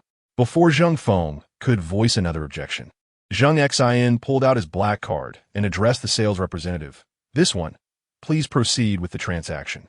The sales personnel, taken aback with delight, hurried to handle the necessary paperwork. Wu Yi, witnessing Zheng Xin's determination to buy such an extravagant vehicle, felt a mix of jealousy and astonishment. He had assumed Zheng Xin was merely browsing, not genuinely intending to purchase. Reluctantly, he remarked, "Humph, Zheng Xin, do you think buying a car will prove anything?" Zheng Xin shot him a frosty glance and replied, "I need not prove anything to you. I simply wish to bring joy to my father." Wu Yi was left speechless by Zheng Xin's retort, watching enviously as Zheng Xin acquired the luxurious car worth 48 million. Once the transaction was complete, Zheng Feng drove away in the new vehicle alongside Zheng Xin. Meanwhile, Wu Yi, watching the father and son depart in their two Rolls-Royces, was consumed by resentment and bitterness. He silently vowed to find an opportunity to take revenge on Zheng Xin, making him aware of his own prowess. However, Zheng Xin was indifferent to Wu Yi's thoughts. He was solely focused on cherishing the time spent with his father, savoring the beauty of the present moment. Chapter 31. Quantum Battle Armor in the Bustling and Vibrant World of Commerce. Zheng Xin shone like a brilliant star, with his business empire flourishing at an astonishing pace. Its expansive reach spanned various fields, with Tianjin Group earning a formidable reputation in the construction sector. While Eastern Business Circle became one of the most prosperous and lively commercial hubs in the city. Nevertheless, Zheng Xin harbored a profound sense of responsibility and mission toward society. He yearned to contribute more to those in distress who desperately needed assistance. On an ordinary day, Zheng Xin busily addressed the mountain of affairs within his company as usual. Suddenly, a clear voice echoed in his mind. Ding. System task. Please donate to construct 1,000 Hope primary schools in the mountainous regions of China. Upon completion, the reward will be a futuristic quantum battle armor for the host. Zheng Xin was initially taken aback, only to be overwhelmed by a wave of uncontainable joy. As a sci-fi enthusiast, he possessed a deep fascination for imaginative and futuristic technological marvels. Upon hearing about the task and the reward, a strong sense of mission and excitement surged within him. Without a moment's hesitation, Zheng Xin promptly summoned Zhou Jian, Wang Shu, Ouyang Outyan, and the core team members of Tianjin Group and Qianda Group. In the spacious, brightly lit, and solemn conference room, Zheng Xin conveyed his determination with a serious and resolute demeanor. Everyone, I have decided to construct 1,000 Hope primary schools in the mountainous regions of China. This is not only our responsibility, but also a precious opportunity to change the destinies of countless children. Please discuss how much this endeavor will require. I shall personally make the donation. His gaze was steadfast and passionate, as if ignited by a fervent flame. Zhou Jian and Ouyang Outyan exchanged glances, recognizing the unwavering determination and belief in Zheng Xin's eyes. They immediately declared their full support. Zhou Jian straightened his posture and earnestly stated, Chairman Zheng, I will do everything in my power to ensure Tianjin Group undertakes the responsibility of building the Hope primary schools. We will assemble the finest team, employing the most advanced technologies and materials to guarantee that each school is robust, durable, and fully equipped. Wang Shu promptly echoed his commitment, assuring that Qianda Group would fully assist Tianjin Group in all related matters, ensuring the smooth progression of the project. Ouyang Outyan then affirmed, Chairman Zheng, I will lead the Eastern Business Circle team to meticulously oversee the allocation of donations, ensuring that every penny is accurately directed towards the construction of the Hope primary schools. providing solid financial backing for this noble cause. Zheng Xin nodded in satisfaction, filled with trust in them. They then began to discuss the specific implementation plan in detail. Initially, Zheng Xin resolved to dispatch a specialized research team to delve deeply into the mountainous regions of Huaxia, aiming for a comprehensive understanding of the local circumstances and the urgent needs of the children. This team, comprised of educational experts, architectural designers, and sociologists, bore the significant responsibility of formulating the most rational and practical construction plans within the shortest possible time frame. The research team swiftly mobilized, carrying their mission with unwavering determination as they traversed formidable terrains, enduring countless hardships while visiting numerous impoverished villages in the mountains. In these remote locations, they witnessed the children's profound thirst for knowledge and their earnest aspirations for a brighter future, juxtaposed against the backdrop of rudimentary school facilities and exceedingly challenging learning environments. These poignant scenes deeply resonated with their hearts, reinforcing their resolve to fulfill the task entrusted to them by Zheng Xin. After a period of extensive research, the team returned to the company with a detailed and rich report. Zheng Xin, alongside core members such as Zhou Jian and Ouyang Aoyan, meticulously studied this document, ultimately establishing the construction standards and layout for the Hope Primary Schools. Each school was to be equipped with modern classrooms, spacious libraries, advanced laboratories, and expansive playgrounds, striving to provide a nurturing environment for the children's education and development. Simultaneously, Zheng Xin commenced preparations for fundraising initiatives. Following thorough analysis and evaluation of various reports, he ultimately decided to donate 200 billion soft sister coins. This substantial sum was crucial, as it was the only means to ensure the high-quality construction of 1,000 Hope Primary Schools.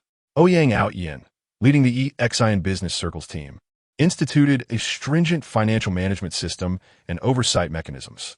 Every donation was meticulously recorded and tracked, ensuring transparency and public accountability, allowing every penny to be utilized to its fullest potential. Zhou Jian spearheaded the Tianjin Group's team as they embarked on the demanding construction work. They carefully selected building materials and construction crews to guarantee the project's quality and timeline. On the construction sites, workers toiled day and night, racing against time to erect the schools of the children's dreams. They poured their sweat into crafting a promising future with their own hands. However, the construction process was not without its challenges. Due to the complex and ever-changing geographical conditions of the mountains, the project faced numerous obstacles and difficulties. Adverse weather conditions, such as fierce storms and mudslides, occasionally impeded progress. At times, unstable geological conditions necessitated the revision of design plans, further complicating the endeavor. Nevertheless, Zhou Jian and his team were undeterred by these challenges, overcoming each hurdle one by one with unwavering perseverance and exceptional skill. Throughout the construction of the Hope Primary Schools, Zheng Xin remained actively engaged. He frequently visited the construction sites to monitor progress and quality, showing concern for the workers' living and working conditions. He interacted warmly with the children, encouraging them to study diligently and aspire to become contributors to society in the future. The arrival of Zheng Xin was akin to a warm ray of sunshine, illuminating the hearts of children and enveloping them in boundless love and support. As time progressed, numerous Hope Primary Schools emerged in the mountainous regions of Huaxia like mushrooms after a rainstorm. These institutions shone like brilliant pearls, guiding the children towards a brighter future. In spacious and well-lit classrooms, the children joyfully engaged in their studies, while on lush playgrounds, they frolicked freely, their faces radiant with happiness. This smile was the finest reward for Zheng Xin and his team's diligent efforts. Moreover, Zheng Xin's business empire garnered increased respect and acclaim due to this significant philanthropic endeavor.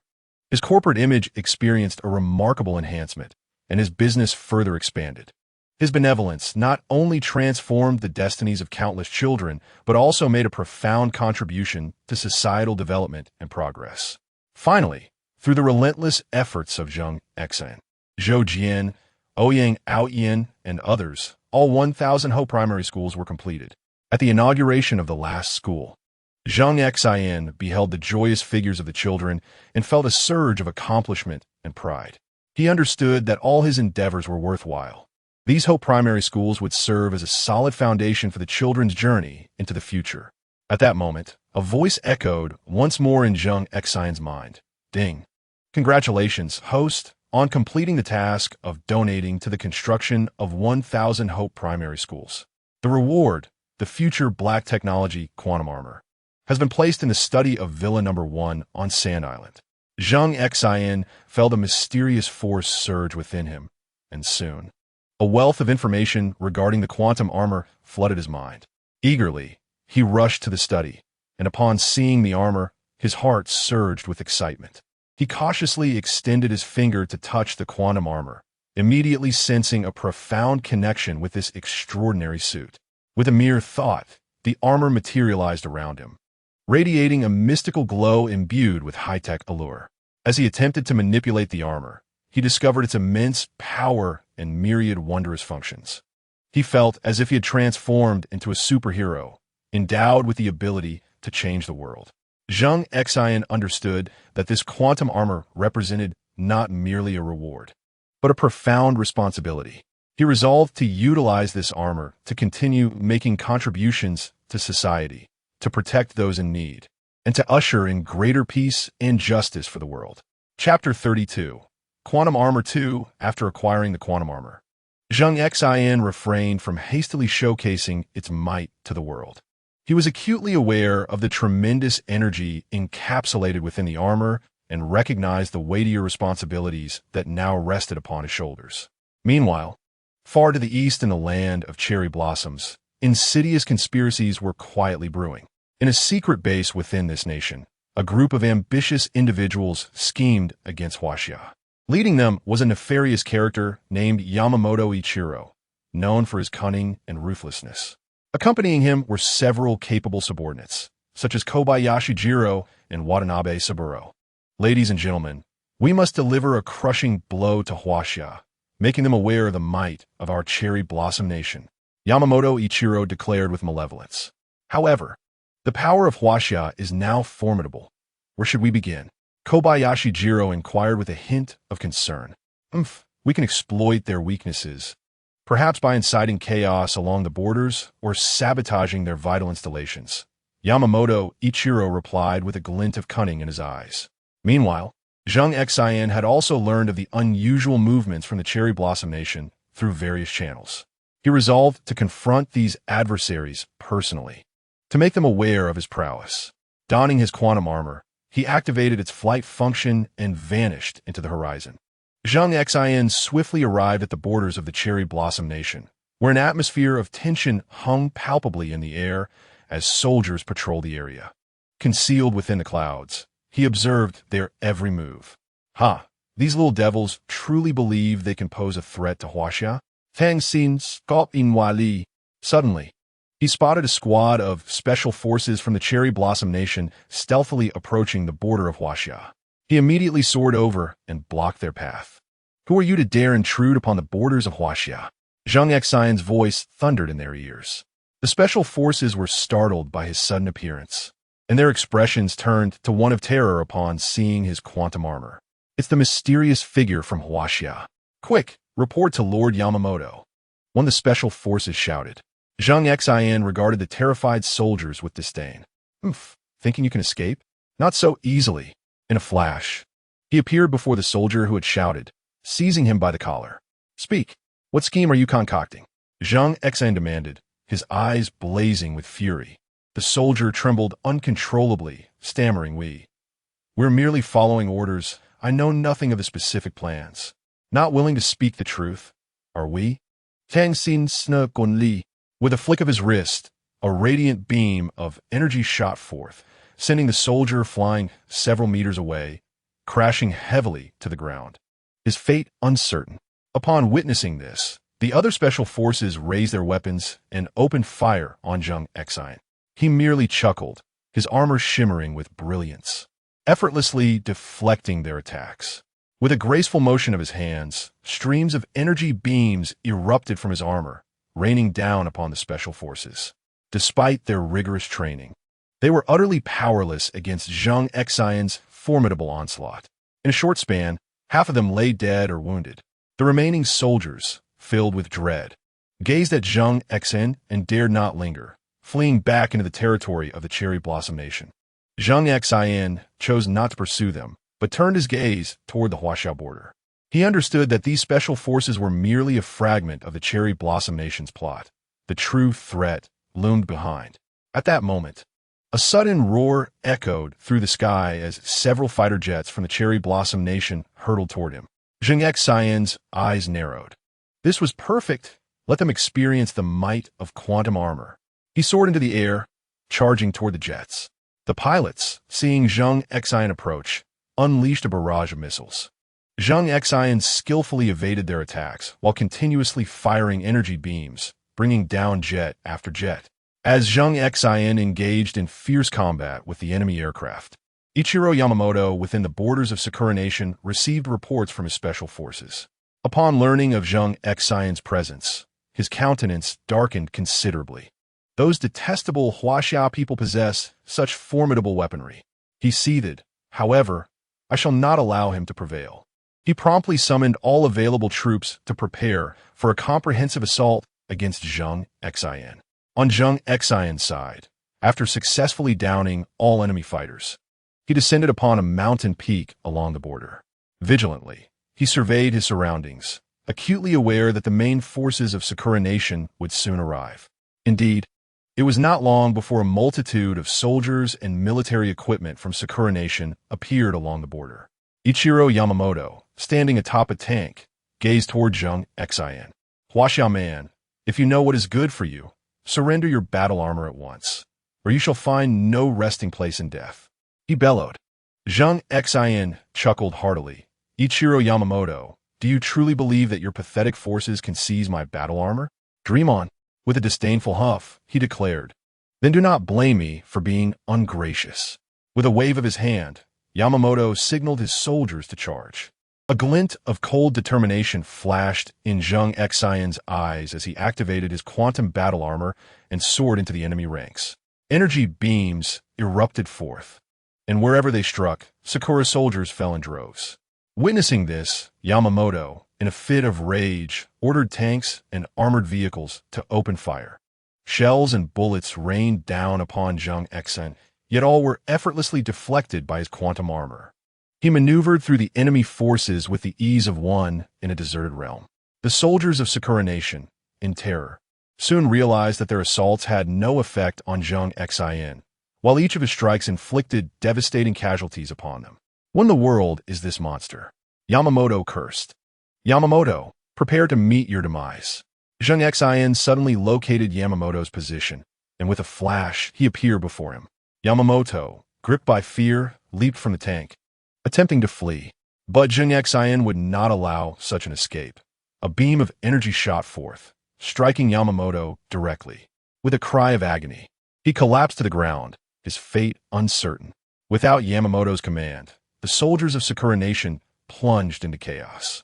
Seizing the moment, Zheng Xin launched a more ferocious attack, decimating the remaining forces of Sakura Nation. Just as victory seemed within his grasp, a transport aircraft unexpectedly appeared in the sky. Zheng Xin looked up to see several soldiers clad in peculiar battle armor parachuting down. What is this? He thought, alarmed. At that moment, the lieutenant of the enemy exclaimed with excitement, we are saved. The battle armor squad from Beautiful Nation has arrived. Let us see how this Huaxiao man meets his end. At that very moment, reinforcements from Huaxiao also reached the border. Upon witnessing Zheng Xin engaged in fierce combat with the soldiers of Sakura Nation, they immediately joined the fray. Zheng Xin's heart swelled with warmth at the sight of his compatriots, and he fought with renewed vigor, swiftly annihilating the remnants of Sakura Nation alongside his reinforcements. However, the soldiers clad in strange battle armor from Beautiful Nation did not retreat. Instead, they charged toward Zheng Xin and his allies. Zheng Xin's gaze sharpened, sensing the extraordinary energy fluctuations emanating from the armor of his adversaries. Be cautious. These individuals are formidable. He called out to the reinforcements. The two sides collided instantaneously, with the soldiers of the beautiful nation showcasing their immense prowess and exquisite combat skills. Their armors unleashed an array of peculiar energy weapons, engaging in a fierce confrontation with Zheng Xin's quantum armor. Undaunted, Zheng Xin adeptly maneuvered his quantum armor, deftly neutralizing their assaults while launching powerful counterattacks. The support troops from Huaxia coordinated seamlessly alongside him, skillfully entangling the soldiers of the beautiful nation. As Zheng Xin felled one of the beautiful nation's soldiers, the remaining troops became momentarily flustered. Seizing the opportunity, Zheng Xin led the Huaxia support troops in a relentless offensive, gradually cornering their foes into a dire predicament. Surrender. You have no chance left. Zheng Xin Baolao. Yet, the soldiers of the beautiful nation stubbornly resisted, seemingly unwilling to concede defeat. Just as the standoff persisted, several aircraft from the beautiful nation suddenly appeared in the sky. A wave of dread washed over Zheng Xin as he realized the situation had become increasingly intricate. The aircraft launched a barrage of attacks against Zheng Xin and his team, compelling them to evade the onslaught. Meanwhile, the beautiful nation's soldiers capitalized on the chaos to extricate themselves, regrouping with the aircraft. These adversaries are truly tenacious. Zheng Xin Guset. However, he remained resolute, orchestrating a grueling aerial and ground battle against the aircraft and soldiers of the beautiful nation. Throughout the conflict, Zheng Xin contemplated strategies, recognizing that mere brute force would not suffice to resolve the issue entirely. He needed to devise a plan to down the aircraft. He led the Huaxia support troops in a feigned retreat, luring the soldiers of the beautiful nation into a valley. Just as they believed victory was assured, Zheng Xin launched a sudden counteroffensive, harnessing the formidable energy of the quantum armor.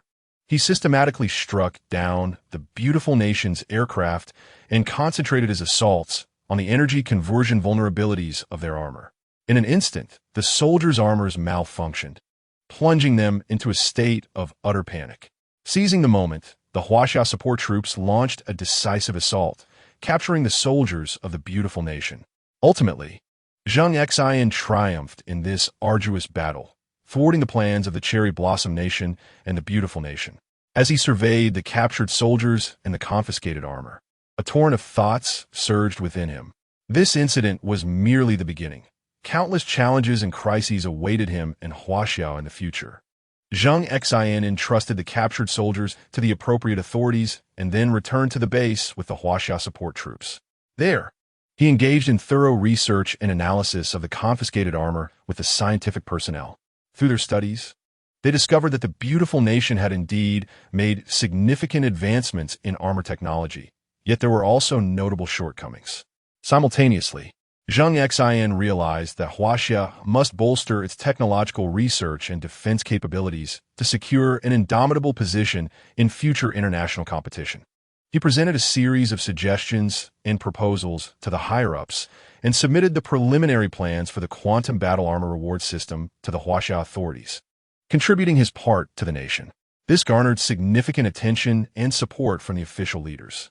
Chapter 33. A stroll with the little ones on the weekend. Zheng Xin drove his specially customized Rolls-Royce Phantom, gliding gently into the underground garage of the Yisan business district. A benevolent smile adorned his handsome visage as he held the hand of a small child, his beloved daughter, Xin, alongside her sibling, Nian Nian. The two little ones were dressed in identical pink princess dresses, their hair styled into adorable braids, with innocent, wide eyes curiously surveying their surroundings. Upon entering the lobby of the Chinda Group, the employees were greeted with the sight of the chairman and his two charming daughters, their faces lighting up with surprise and delight. This was especially true for the younger female staff, who were utterly enchanted by the little ones.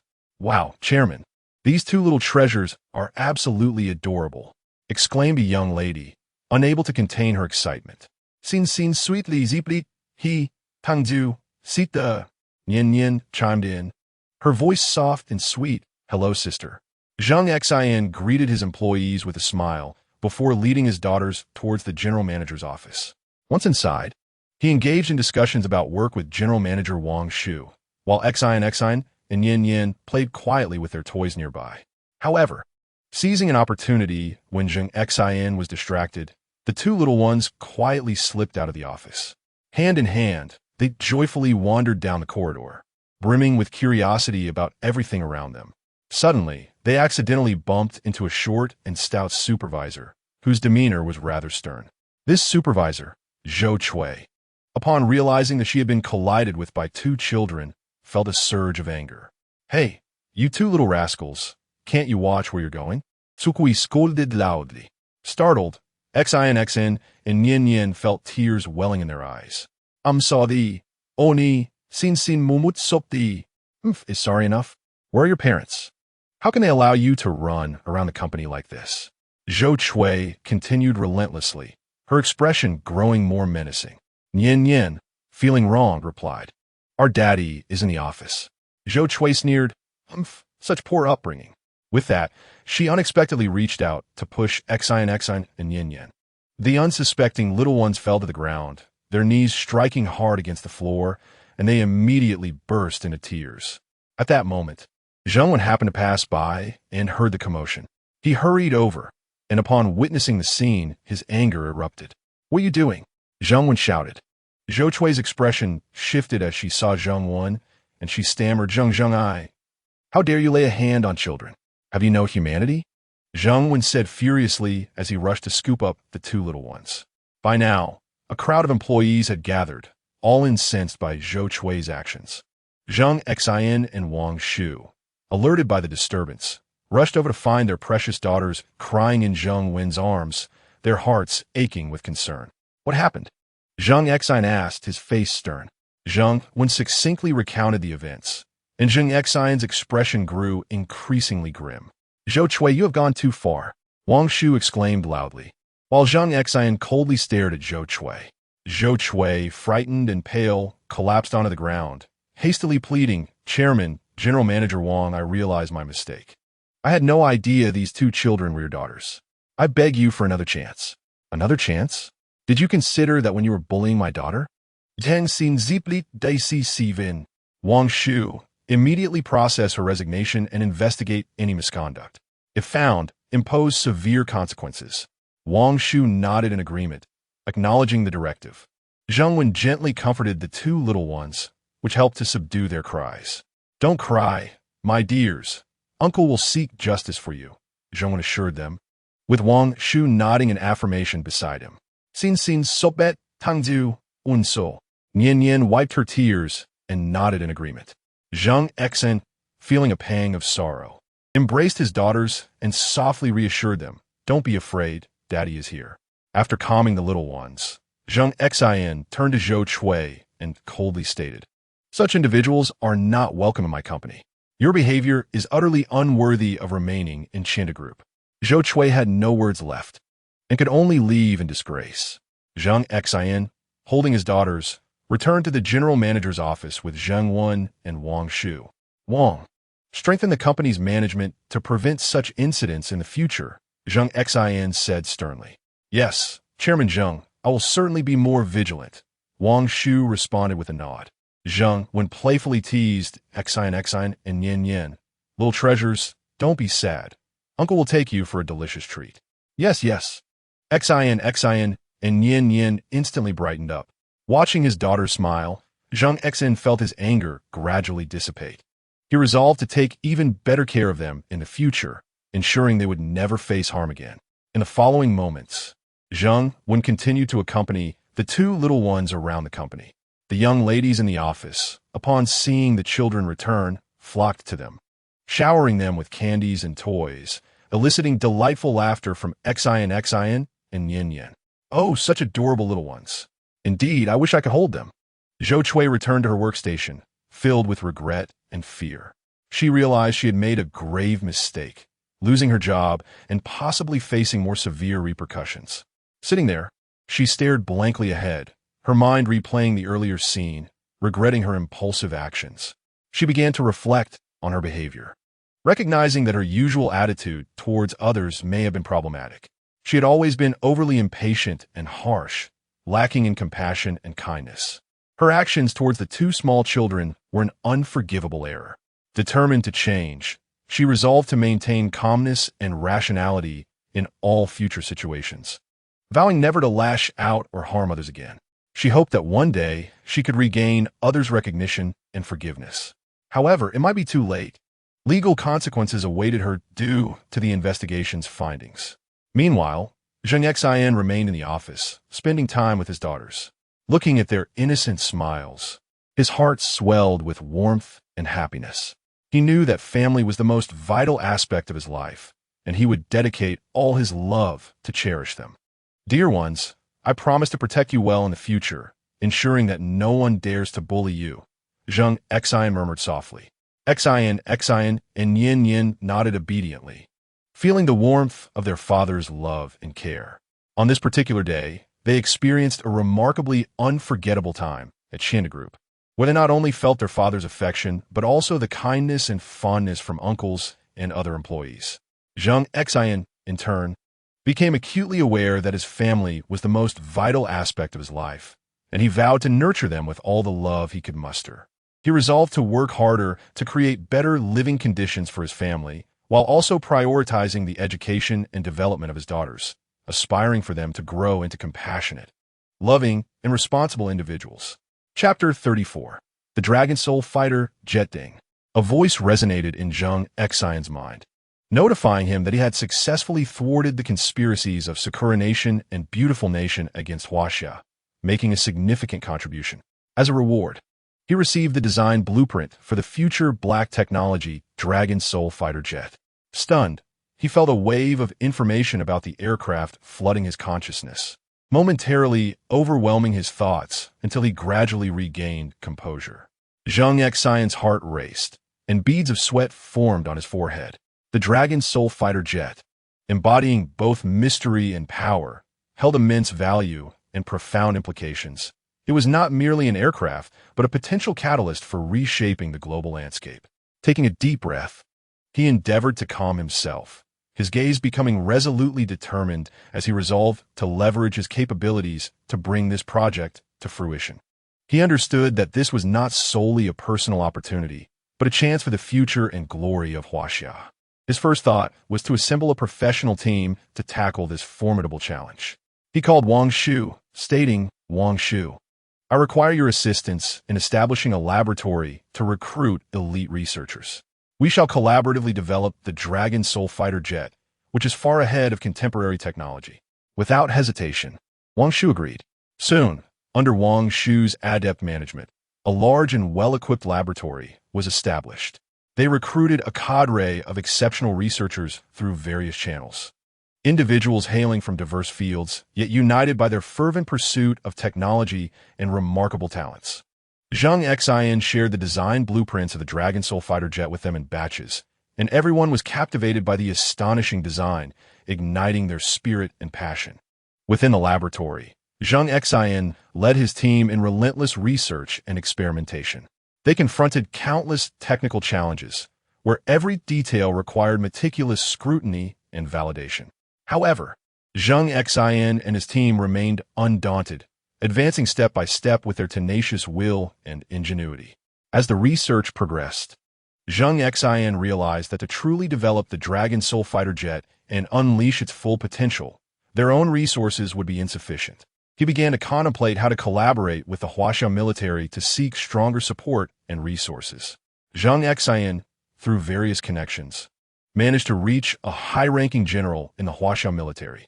During a clandestine meeting, Zheng Xin elaborated on the significance and potential of the Long Soul Fighter Jet. He stated, "Sir, if this Long Soul Fighter can be successfully developed, it will bring about a revolutionary change in the defense capabilities of our Huaxia. I aspire to collaborate with the military to accomplish this monumental mission." The general listened intently to Zheng Xin's presentation, his gaze reflecting admiration for Zheng Xin and a profound interest in the Long Soul Fighter. After careful consideration, the general expressed his willingness to support Zheng Xin's vision and promised to report the matter to higher authorities. Shortly thereafter, Zheng Xin received an official response from the military, agreeing to engage in collaboration with him. Thus commenced the formal partnership between Zheng Xin and the Huaxia military. The military provided Zheng Xin's laboratory with an abundance of equipment and technological support, as well as dispatching a group of distinguished military experts and technicians to join the research and development team.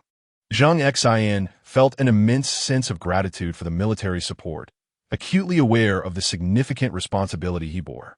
Throughout the collaboration, Zheng Xin worked closely with military personnel. They collectively explored research proposals, tackled technical challenges, and learned from one another. Zheng Xin freely shared his insights and ideas regarding the Long Soul Fighter, while the military, drawing upon their extensive experience and expertise, offered invaluable advice and guidance for the development process. As time progressed, significant advancements were made in the research and development of the Long Soul Fighter. Several critical technologies were conquered, and the fighter's prototype gradually took shape. Zheng Xin and his team were greatly encouraged. Their resolve to successfully develop the Long Soul Fighter strengthened. However, the development process was fraught with challenges. While overcoming certain core technologies, Zheng Xin and his team encountered unprecedented difficulties, particularly in sourcing rare materials. Anxious and aware of the urgency of time, Zheng Xin knew they could not allow obstacles to impede their progress. He led his team in relentless discussions to seek breakthroughs, while also actively communicating with military experts to collaboratively explore solutions. At long last, they received news. The Guamai auction house would soon hold an auction featuring rare metals essential for the fighter jet. Under directives from higher military authorities, they were instructed to procure these rare metals at any cost. 2 military research experts were assigned to accompany Zheng Xin to the auction. After a fierce competition, Zheng Xin successfully acquired 5 tons of rare metals for $500 million. With this crucial material secured, the development of the Long Soul Fighter surged forward, rekindling hope for its realization. Finally, the long-awaited day arrived.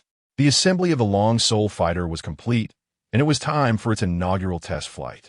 Zheng Xin, his team members, senior military officials, various leaders, and research experts arrived early at the test flight site, including the esteemed leader of Huaxia, who came to witness this tense, exhilarating, and highly anticipated moment.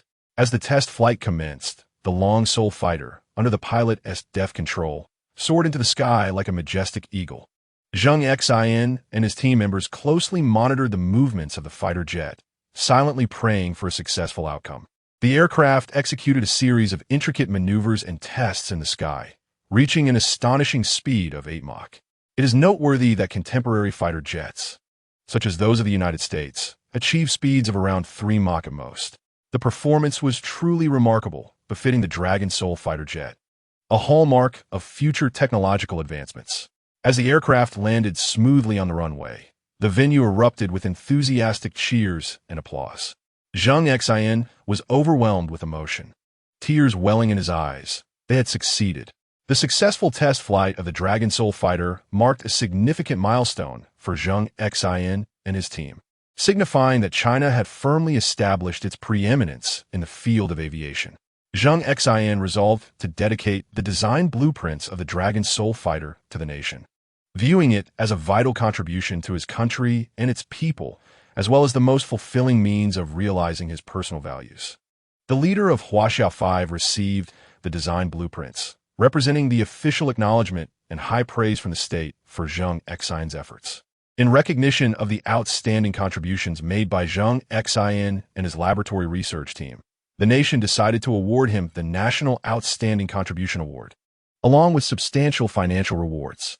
Simultaneously, the laboratory team was honored with the Distinguished Research Team Award, with each member receiving medals of honor and corresponding rewards, encouraging them to continue striving for excellence in the realm of science and technology and to achieve further remarkable accomplishments in China's aerospace sector. Chapter 35. The invitation from the military. The successful development of the Dragon Soul fighter undoubtedly brought unprecedented shock and influence to Huaxia in the realm of international military affairs. This epic-making achievement significantly elevated Huaxia's standing in military domains, making it the focal point of global attention. The exceptional performance and advanced technology of the Dragon Soul fighter enabled Huaxia's aerial forces to achieve a qualitative leap. Its emergence disrupted previous military paradigms, compelling other nations to reassess their relationships with Huaxia. It not only symbolizes formidable combat power, but also embodies Huaxia's technological prowess and spirit of innovation. Military experts and analysts from various countries commenced in-depth studies of the Dragon Soul Fighter, seeking to uncover the mysteries and advanced concepts it encapsulates. Through the Dragon Soul Fighter, Huaxia gained greater influence and initiative on the international military stage. In this exhilarating moment, Zheng Xin, the pivotal figure behind the development of the Dragon Soul Fighter, finally found himself with a rare opportunity for leisure. One day, he accompanied Xiao Yichun to the botanical garden in Yaodu, where they admired a myriad of flowers, plants, and trees.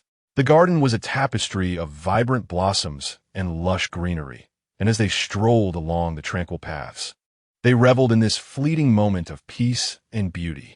Xiao Yichun gazed at Zheng Xin, her eyes filled with tenderness and affection, fully aware of the immense dedication and effort he had invested in the development of the Dragon Soul Fighter. Now, witnessing Zheng Xin relax and savor this beautiful time, her heart brimmed with contentment. At that moment, Zheng Xin received a call from the second-in-command of the Huaxia military, General Su Aigua. On the other end of the line, General Su Aigua spoke with a tone that was both grave and solemn.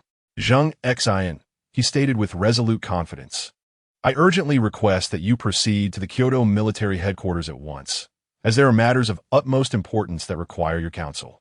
A sudden tightness gripped Zheng Xin's heart, a powerful intuition suggesting that this was undoubtedly related to the Dragon Soul Fighter jet, in which he had invested his entire being. Without a moment's hesitation, he swiftly organized his current tasks, bid farewell to Xiao Yichun, and embarked on the arduous journey to the Kyoto military headquarters.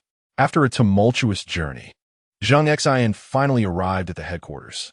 As he entered the solemn military building, he felt a mixture of tension and anticipation.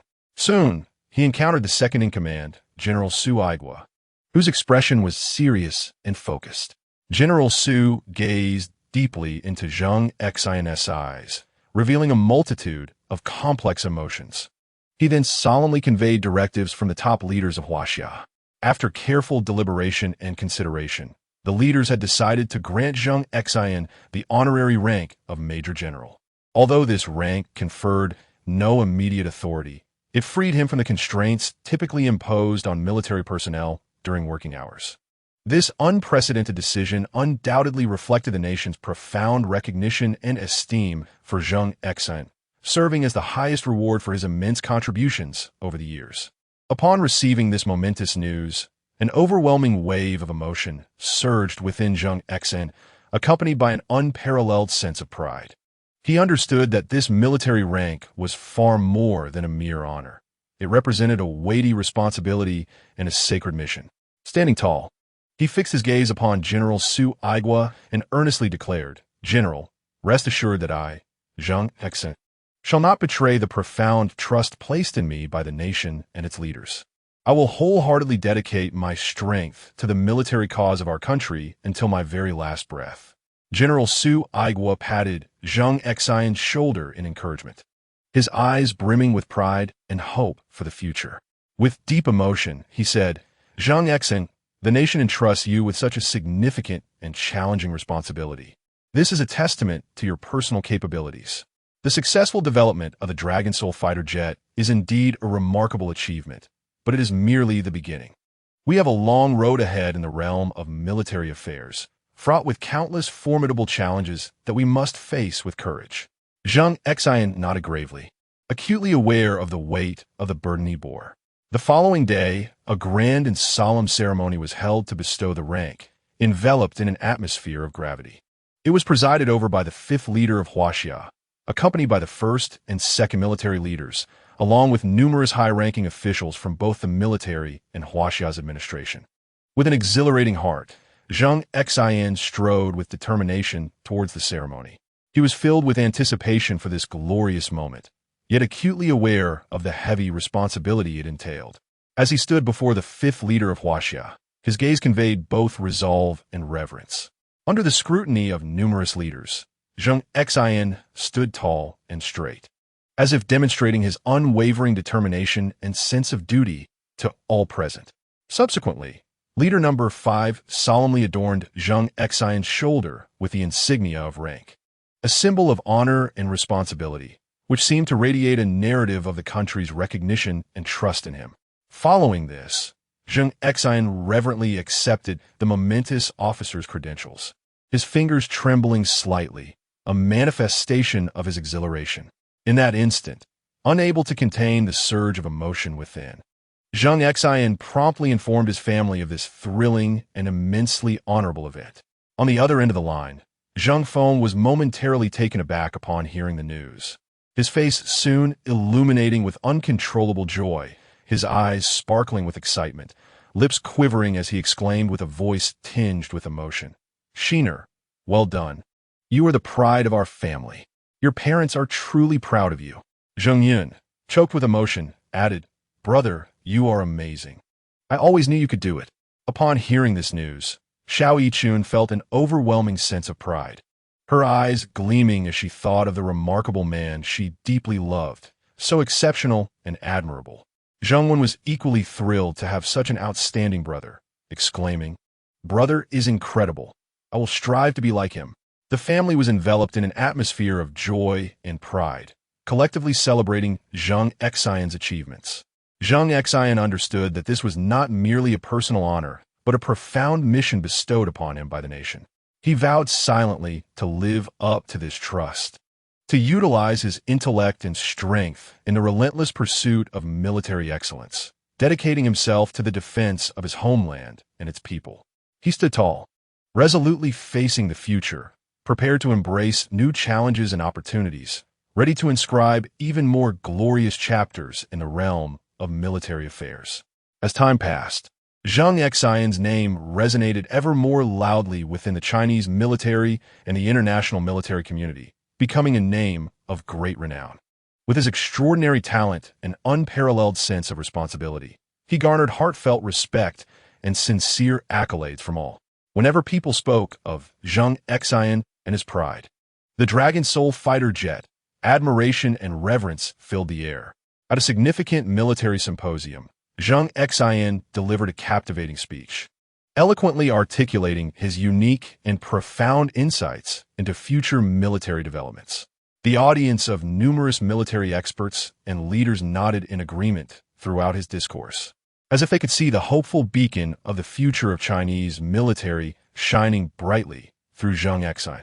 In crucial moments when the nation faced significant strategic decisions, Zheng Xin's opinions and recommendations were highly valued and sought after, drawing upon his extensive expertise and rich practical experience. He provided the nation with numerous invaluable insights and practical solutions. Zheng Xin was acutely aware that every action he took, every word he spoke, represented the glorious image and supreme honor of the nation. He consistently maintained a rigorous and earnest attitude, embodying a spirit of dedication and commitment, never daring to exhibit even the slightest hint of complacency or relaxation. Deep within his heart, he forever cherishes the profound trust and unparalleled honor bestowed upon him by his nation and its leaders.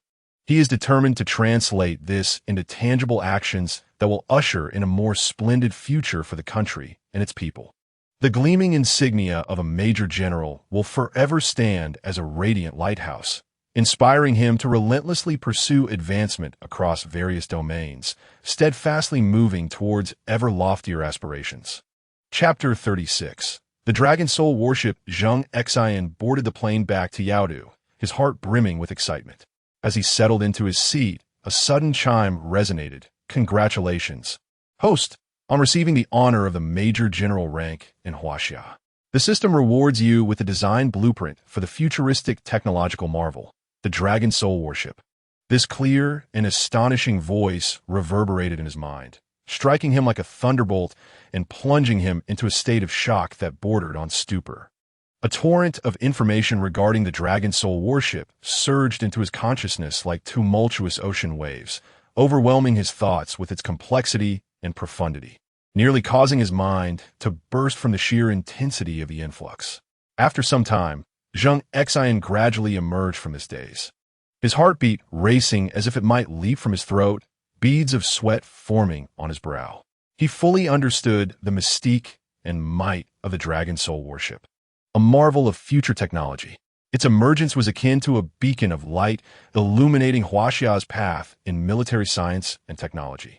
The addition of this advanced warship undeniably marked a significant stride in the international military arena. The immense value and profound implications embodied by the Dragon Soul warship extend far beyond that of a mere vessel. It represents a pivotal key capable of altering the global landscape. Taking a deep breath, Zheng Xin endeavored to calm his emotions. His gaze grew resolute, and he silently vowed to overcome any obstacles and challenges that may arise, ensuring the successful development of this warship, thereby strengthening Huaxia and leaving the world in awe. Upon returning to Yaodu, Zheng Xin, after meticulous research, eagerly called Su Aigua to report. General Su, I possess a fully developed blueprint for a warship, which I have boldly named the Dragon Soul warship. Its propulsion, armament, and defense capabilities surpass current technological standards. Su Aigua, upon hearing this news, was equally astonished. Fully aware of its significance, he promptly reported this matter to his superiors at the fastest pace. The leadership of Huaxia and the foremost military commander regarded this project with utmost seriousness. The fifth official personally convened a meeting where he solemnly emphasized the strategic importance of the Dragon Soul warship to the nation. His words resonated with conviction. Comrades, the emergence of the Dragon Soul warship signifies a monumental breakthrough in our military technology sector. Its value is immeasurable. We must wholeheartedly support the research and development efforts, safeguarding the future and security of our nation. The resolute statement made by leader number 5 profoundly impressed upon every individual present the weight of their responsibilities, prompting unanimous nods of commitment to provide unwavering support. General Su Aigua, the second in command of the Huaxia military, swiftly mobilized his decisive and vigorous approach, placing great emphasis on this RD initiative. Throughout the development process, he actively sought any necessary personnel and resources. Upon receiving official approval, he leveraged his extensive network and exceptional coordination skills cultivated over years in the military to meticulously select the most distinguished research experts from various military research institutions. Renowned for their remarkable achievements, technical prowess, abundant experience, and innovative thinking in relevant fields. Simultaneously, he tirelessly traversed various locations to procure rare materials essential for the RD work. With each key material he secured, his heart swelled with joy, for he understood that these materials were the foundational stones for constructing the Dragon Soul battleship. Soon, the research team established by Zheng Xin and Wang Shu, originally dedicated to the Dragon Soul fighter jet, was fully assembled, each member brimming with unparalleled enthusiasm and determination.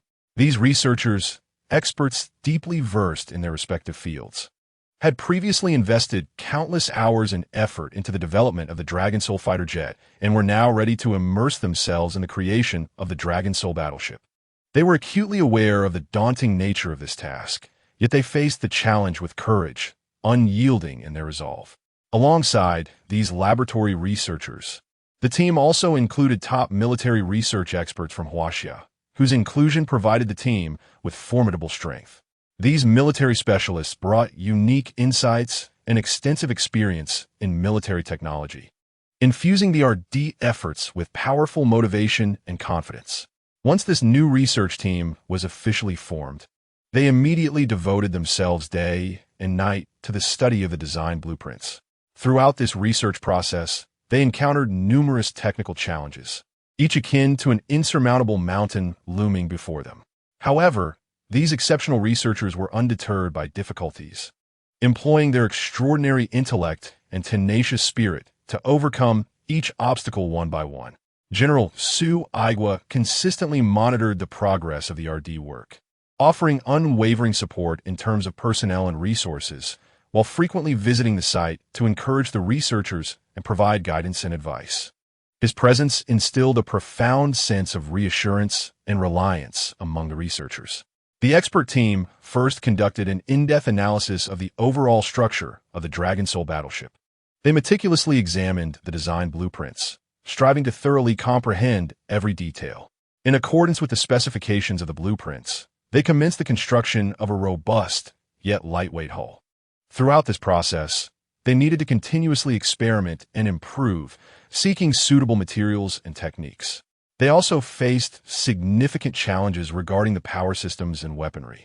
Due to the scarcity or complete absence of certain materials specified in the blueprints on Blue Star, they were compelled to invest substantial time and effort in searching for alternative substances.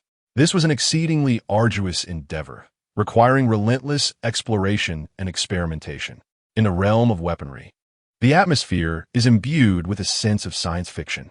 The Dragon Soul battleship is equipped with a formidable quantum energy cannon, capable of instantaneously unleashing immense energy to deliver devastating strikes on its targets. To achieve this objective, researchers must overcome a series of technological challenges, including energy storage, transmission, and release. They tirelessly engage in research and experimentation, continually refining and optimizing their designs. Additionally, there exists an advanced electromagnetic shield system that effectively withstands a variety of assaults. The development of this system necessitates a profound understanding of electromagnetism and material science, prompting researchers to commence their inquiries from fundamental theories and advance methodically. Moreover, there is an intelligent missile launch system capable of autonomously tracking and attacking targets. The development of this system requires a synthesis of knowledge and technology from artificial intelligence, navigation, and other fields. Researchers persistently explore and innovate, striving to render the system increasingly intelligent and efficient. Throughout the development process, each researcher has devoted immense effort and dedication. They have sacrificed their leisure time, immersing themselves wholly in their work, driven by a singular ambition: to rapidly produce the revolutionary Dragon Soul battleship. After arduous research and development, the Dragon Soul battleship has finally been completed. During its maiden voyage, the vast ocean surface reveals the Dragon Soul battleship, akin to a colossal beast awakening, showcasing its majesty and power. However, at that moment, a cruiser from the Sakura Nation audaciously breached the maritime defense line of Huaxia.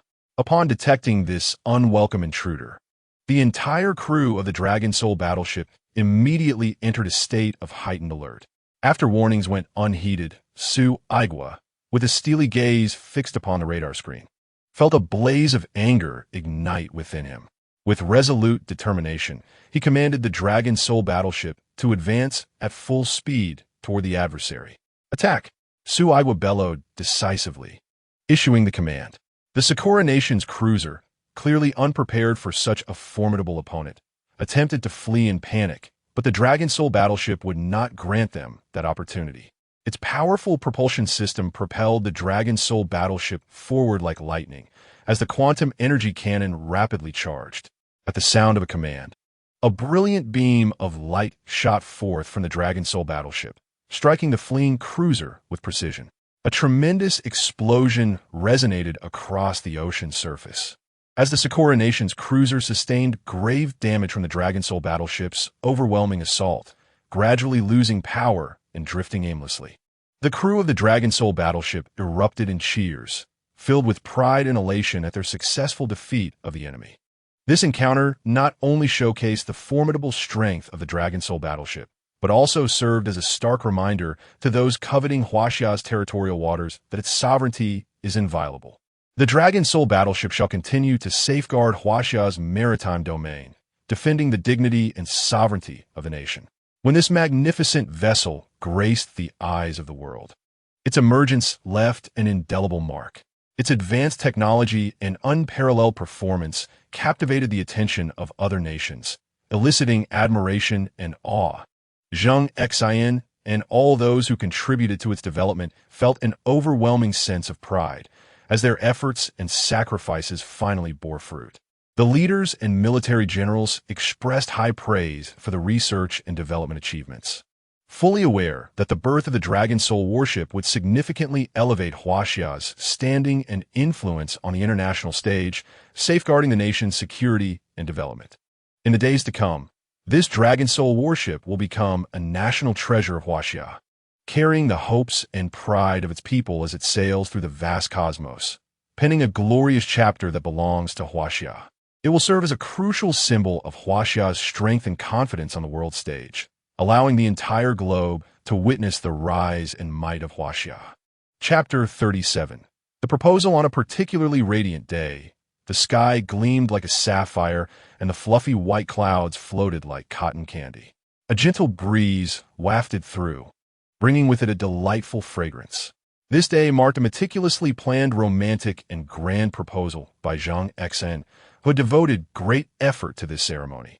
Collaborating with Wang Shu, Angie Li, and others, he thoughtfully orchestrated every detail to provide Xiao Yichun with an unforgettable surprise, while also inviting numerous friends and family to witness this blissful and sacred moment.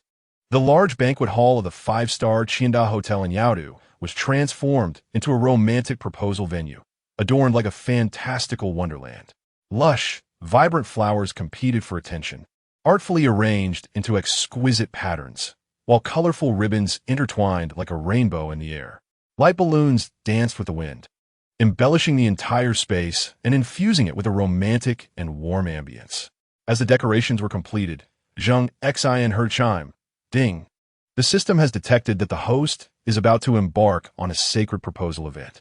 As a reward, the host receives the Eternal Heart Ring, crafted from precious platinum and set with a magnificent and pure 10-carat pink diamond, a unique treasure in the world, to assist the host in completing this sacred proposal ceremony. The reward has been placed in the host's pocket. Zheng Xin's fingers reached into his pocket, retrieving the box, and indeed, it contained the Eternal Heart. Overwhelmed with excitement, he resolved to present something utterly unique to Yichun. His subordinates, including Angie Li, Wang Shu, Sima Outyin, Zhou Jian, Luhu, Lu Bao, and many other friends, arrived at the scene early, their faces radiating anticipation and joy, each harboring heartfelt blessings for the couple. High-ranking officials from the Eason Business Circle, Qinda Group, Tianjin Group, and Legion Security also graced the occasion, all dressed in formal attire, their expressions solemn yet filled with good wishes. These powerful figures in the business world felt genuine happiness for Zheng Xin and Xiao Yichun's love, expressing their blessings and support in their own distinctive ways.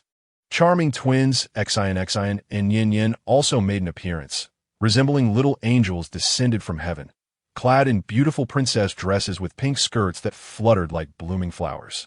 Hand in hand, the two little ones, with wide eyes sparkling like those of a doll, eagerly explored the venue, their innocent laughter ringing like silver bells, adding a touch of childlike joy and vitality to the entire event. Zheng Feng, Zheng Meizhu, Zheng Wen, and Zheng Yin also arrived, brimming with delight. Zheng Feng and Zheng Meizhu's faces radiated with warmth and emotion as they gazed upon their son, who was on the cusp of embarking on a new chapter in life, their hearts brimming with nostalgia.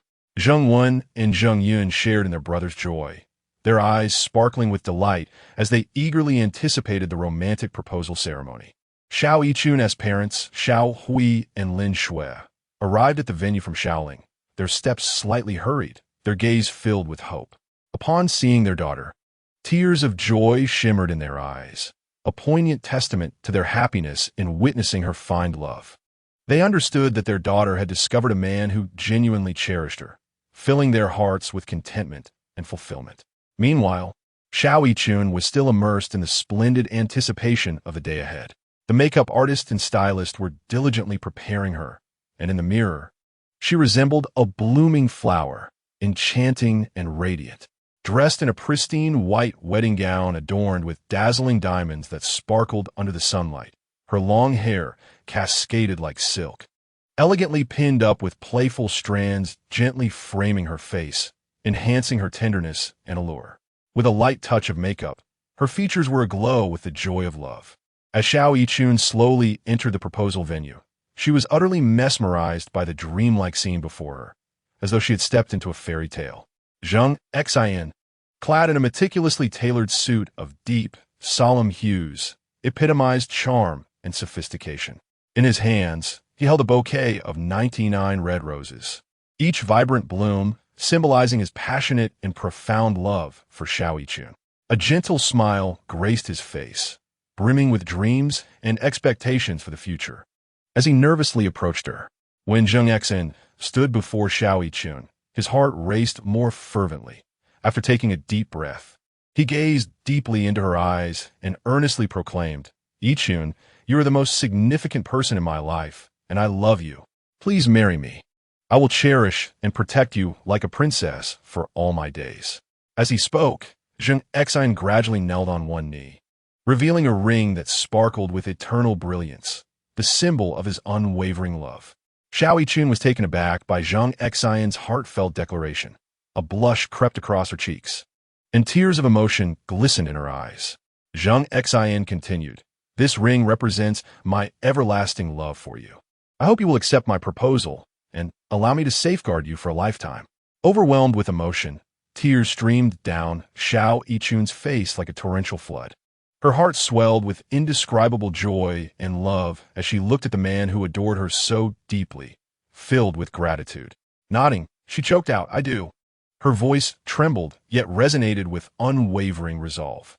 With a heart brimming with excitement, she extended her hand, and Zheng Xin gently placed the ring of eternal love on her ring finger.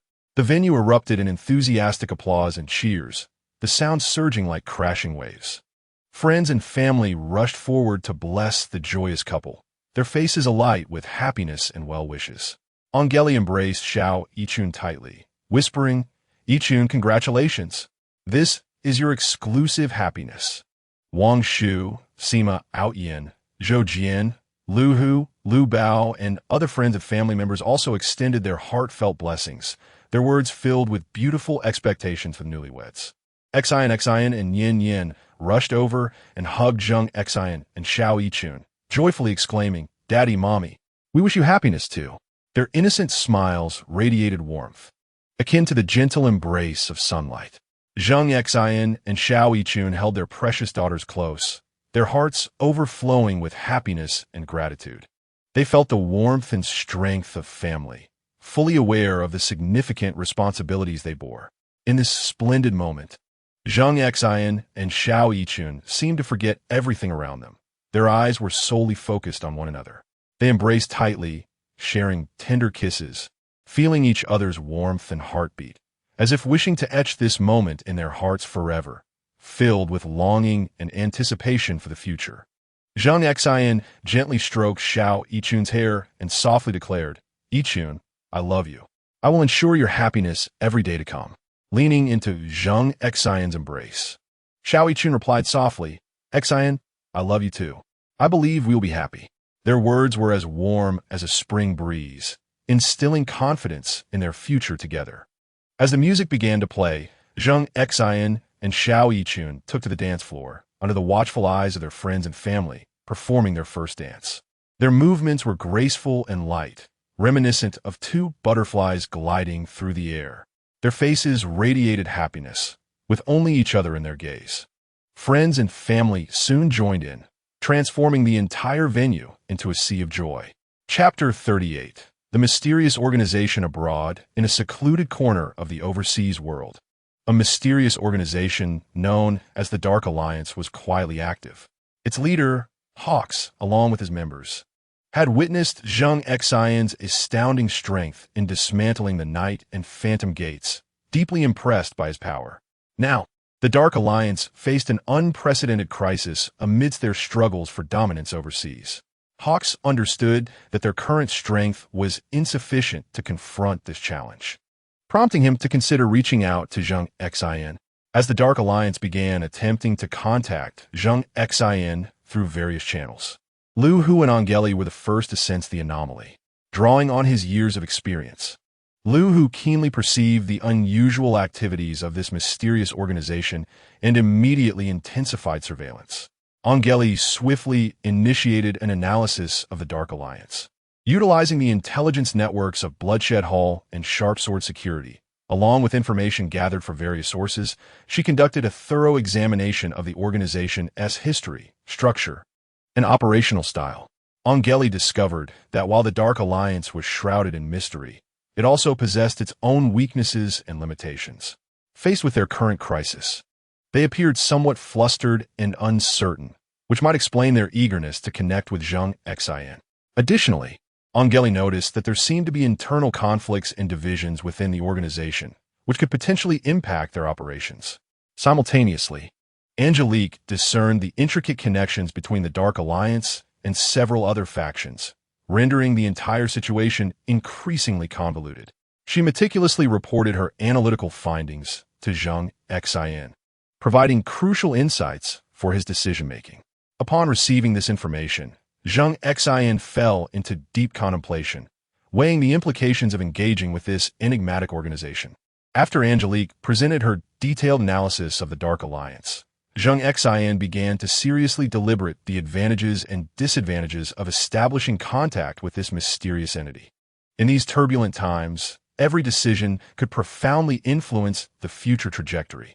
Lu Hu, on the other hand, intensified the defensive arrangements surrounding their territory, vigilant against any unscrupulous maneuvers by the Dark Alliance. He remained ever watchful, prepared to face any eventuality. Concurrently, he collaborated with Angelique to further strategize responses to the mysterious organization. Meanwhile, on the side of the Dark Alliance, Hawks anxiously awaited Zheng Xin's response. He incessantly urged his subordinates to expedite their engagement with Zheng Xin, filled with anxiety and unease. Time was of the essence. Should they fail to forge a collaboration with Zheng Xin swiftly, their organization's predicament would become increasingly dire. After a period of careful consideration, Zheng Xin resolved to initiate preliminary contact with the Dark Alliance. He appointed Angelique as his representative to meet with the relevant personnel from the mysterious organization. Bearing Zheng Xin's instructions, Angelique arrived at the designated location. During the meeting, Angelique exhibited her composure and sagacity, skillfully navigating discussions to glean their intentions and boundaries. Simultaneously, she conveyed some of Zheng Xin's thoughts and conditions to them. The representatives of the Dark Alliance experienced a mix of excitement and trepidation at Angelique's arrival, eager to express their willingness to cooperate and seek Zheng Xin's assistance. Throughout their exchange, Angelique gradually clarified their objectives and demands. Upon returning to Zheng Xin, Angelique provided a comprehensive report on the meeting. Zheng Xin found himself once again lost in contemplation, needing to make a final decision amidst numerous factors. Should he collaborate with the Dark Alliance to collectively address the complexities overseas, or maintain independence and continue developing according to his own methods? Zheng Xin understood that this choice would determine the future path for himself and his faction. After Angelique's return from the meeting with the Dark Alliance, Zheng Xin plunged into profound reflection. Following a careful weighing of the pros and cons, he resolved to engage in further negotiations with the Dark Alliance. Accompanied by Lu Hu, Angelique, and several elite subordinates, Zheng Xin proceeded to the agreed-upon negotiation venue, the Demon City Hotel. Throughout the journey, everyone remained highly vigilant to preempt any unforeseen circumstances. Upon arriving at the negotiation site, Zheng Xin and his entourage encountered the members of the Dark Alliance who had been awaiting them. Hawks personally led a few core members, their expressions betraying a blend of anticipation and apprehension. As the negotiations commenced, Zheng Xin candidly articulated his position and stipulations. Collaboration is not out of the question, but there are two options for you to consider. The first is to submit to me and become part of my Bloodshed Palace, which will not disband your Shadow Alliance, but rather establish a new Shadow Hall with you, Hawks, as the Hall Master. The second option involves you bearing a certain cost, in exchange for which we will provide personnel and material assistance to help you navigate through your difficulties. Of course, the extent of our support will depend on your contributions and sincerity. Lu Hu observed the Shadow Alliance's reactions closely, ready to respond to any unforeseen circumstances that might arise. Angelina, utilizing her wisdom and eloquence, elaborated on the various conditions and requirements proposed by Zheng Xin, patiently addressing and analyzing the potential concerns of the Shadow Alliance. The members of the Shadow Alliance began to murmur among themselves, feeling somewhat troubled by Zheng Xin's terms, yet acutely aware of their current predicament. Hawks furrowed his brow, lost in contemplation, striving to find a way to satisfy Zheng Xin's demands while safeguarding the interests of his organization to the greatest extent possible. The negotiations unfolded with both sides engaging fervently in dialogue, with a multitude of viewpoints and proposals colliding in the air, creating an atmosphere that fluctuated between tension and slight relaxation. Zheng Xin maintained his composure and resolve throughout. As time progressed, the negotiations delved deeper into the pivotal core issues. Both parties understood that this was the crux determining the success of the collaboration. Hawks felt the weight of pressure, realizing that through this arduous negotiation, his faction could discover a new avenue for growth. After a vigorous debate and acknowledgement of Zheng Xin and Angelina's formidable strengths, Hawks ultimately resigned himself to the first option, deciding to have the Shadow Alliance submit to Zheng Xin's bloodshed palace. Zheng Xin inwardly breathed a sigh of relief. Hawks himself had reached the postnatal realm in martial arts, and his subordinates included 2 grandmasters, marking a significant breakthrough with crucial implications for expanding his influence. Following the submission of the Shadow Alliance, Zheng Xin immediately set about the task of integration. He first reorganized and trained the members of the Shadow Hall, incorporating them into the Bloodshed Palace's framework. Angelina took charge of communicating with Hawks to understand the challenges and issues they had previously faced. It turned out that the Shadow Alliance had long suffered from exclusion and oppression by other factions, making resource acquisition exceedingly difficult, which stymied internal development. Furthermore, they were continually provoked and attacked by hostile forces, leading to a perilous security situation. Zheng Xin recognized that for the Shadow Hall to truly integrate and play a role, these issues must be resolved. He began to mobilize the resources of the Bloodshed Palace to provide ample material supplies and equipment support for the Shadow Hall. Lu Hu led a contingent of elite members to retaliate against the surrounding hostile forces alongside the Shadow Hall's members. During one operation, Lu Hu and his team encountered a formidable ambush from a rival faction. However, through exceptional combat skills and seamless teamwork, they successfully broke through the encirclement, delivering a heavy blow to the enemy and greatly boosting the morale of the Shadow Hall. Zheng Xin also actively worked to create a more favorable development environment for the Shadow Hall, while instituting a series of incentive mechanisms within the Bloodshed Palace to encourage members to strive for progress and contribute to the overall development of the faction. As time progressed, the Dark Hall gradually regained its vitality, with its members continually enhancing their prowess. Zheng Xin entrusted Angeli with the responsibility of assigning significant tasks to the Dark Hall, enabling them to hone their skills through practical experience. During an operation to seize precious resources, the Dark Hall adeptly leveraged their advantages, collaborating closely with other factions to successfully acquire a substantial amount of resources. This victory not only fortified the Dark Hall's standing within the Bloodblade Pavilion, but also garnered newfound respect from other members. Hawks observed with gratitude and admiration as his organization flourished under Zheng Xin's guidance and Angeli's leadership. He too began to genuinely integrate himself, wholeheartedly serving the Bloodblade Pavilion, actively devising strategies to contribute to its ascendance in the Shadow Realm. Chapter 39. A family vacation by the seaside after the intense academic term concluded satisfactorily. The long-awaited summer vacation finally arrived, allowing Zheng Xin to spend every day with his beloved twins, Xin and Yin Yin. Zheng Yin sped towards Villeneuve, one on Sand Island, driving his striking red Ferrari 458 with great urgency. Following a family discussion, they decided on an impromptu trip.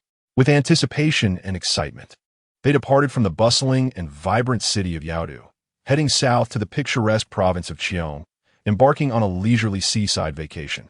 Upon entering the luxurious seaside resort, the 2 little ones were immediately captivated by the scenery, scampering around with their short legs, while the adults were equally enchanted by the elegant surroundings and exquisite ambience. The resort was adorned with lush greenery and vibrant blooms, with winding pathways that seemed to transport them into a dreamlike garden. After completing the check-in process, they stepped into their vacation villa, and upon entering the room, they found it spacious and comfortable, with every detail reflecting high quality and opulence. Through the grand floor-to-ceiling windows, the stunning sea view unfolded before them. The azure sky and the boundless ocean merged in the distance, and the shimmering surface of the water sparkled under the sunlight, evoking a sense of serenity. The adorable Xin and Yin, upon catching sight of the vast ocean, burst into joyous excitement, eagerly rummaging through their suitcase to find their favorite cartoon-patterned swimsuits. Swiftly donning their attire, they dashed towards the beach like two jubilant little birds. Zheng Xin and Xiaoyichun, watching their children's vibrant silhouettes, wore affectionate smiles and hurriedly followed them to the shore. The golden sands glistened under the sun, soft and warm beneath their feet. As soon as Xin and Yin reached the beach, they immediately crouched down, busily using their tiny hands to construct their own sandcastle. Zheng Xin, Zheng Wen, and Zheng Yun, feeling a surge of childlike joy, joined in the children's play, assisting them in shaping the sandcastle. Before long, a uniquely crafted sandcastle emerged on the beach. Xiaoyichun smiled as she observed this heartwarming scene, occasionally capturing the beautiful moments with her camera. After completing their sandcastle, the family joyfully raced towards the ocean together. The gentle waves caressed their legs, imparting a refreshing sensation. Xin and Yin frolicked in the shallows, occasionally leaping to catch the splashes of water, and at other times, diving beneath the surface to explore the enchanting underwater realm. Zheng Xin and Xiaoyichun reveled in the sea, basking in the liberating feeling of the moment. Playing and laughing with the children, they seemed to forget all their troubles. The following day, they indulged in an array of marine activities. The family rowed a banana boat, speeding across the surface of the sea, feeling the roar of the wind and the impact of the waves. Xiaoyichun embraced Xin, while Zheng Yun held Yin, both children squealing with excitement, their faces radiant with joy. Next, they ventured onto jet skis, with Zheng Xin steering for Xin and Xiaoyichun guiding Yin, racing across the water, leaving trails of white foam behind, thrilling and exhilarating. Subsequently, Zheng Xin, Xiaoyichun, Zheng Wen, and Zheng Yun embarked on a sailing excursion, raising the sails and gliding gently into the distance, propelled by the sea breeze, savoring the tranquility and comfort of the experience. Zheng Feng and Zheng Meizhu chose to relax in the sun with Xin and Yin, reclining on plush beach chairs, draped in towels and wearing sunglasses, quietly admiring the children's joyful sandcastle building.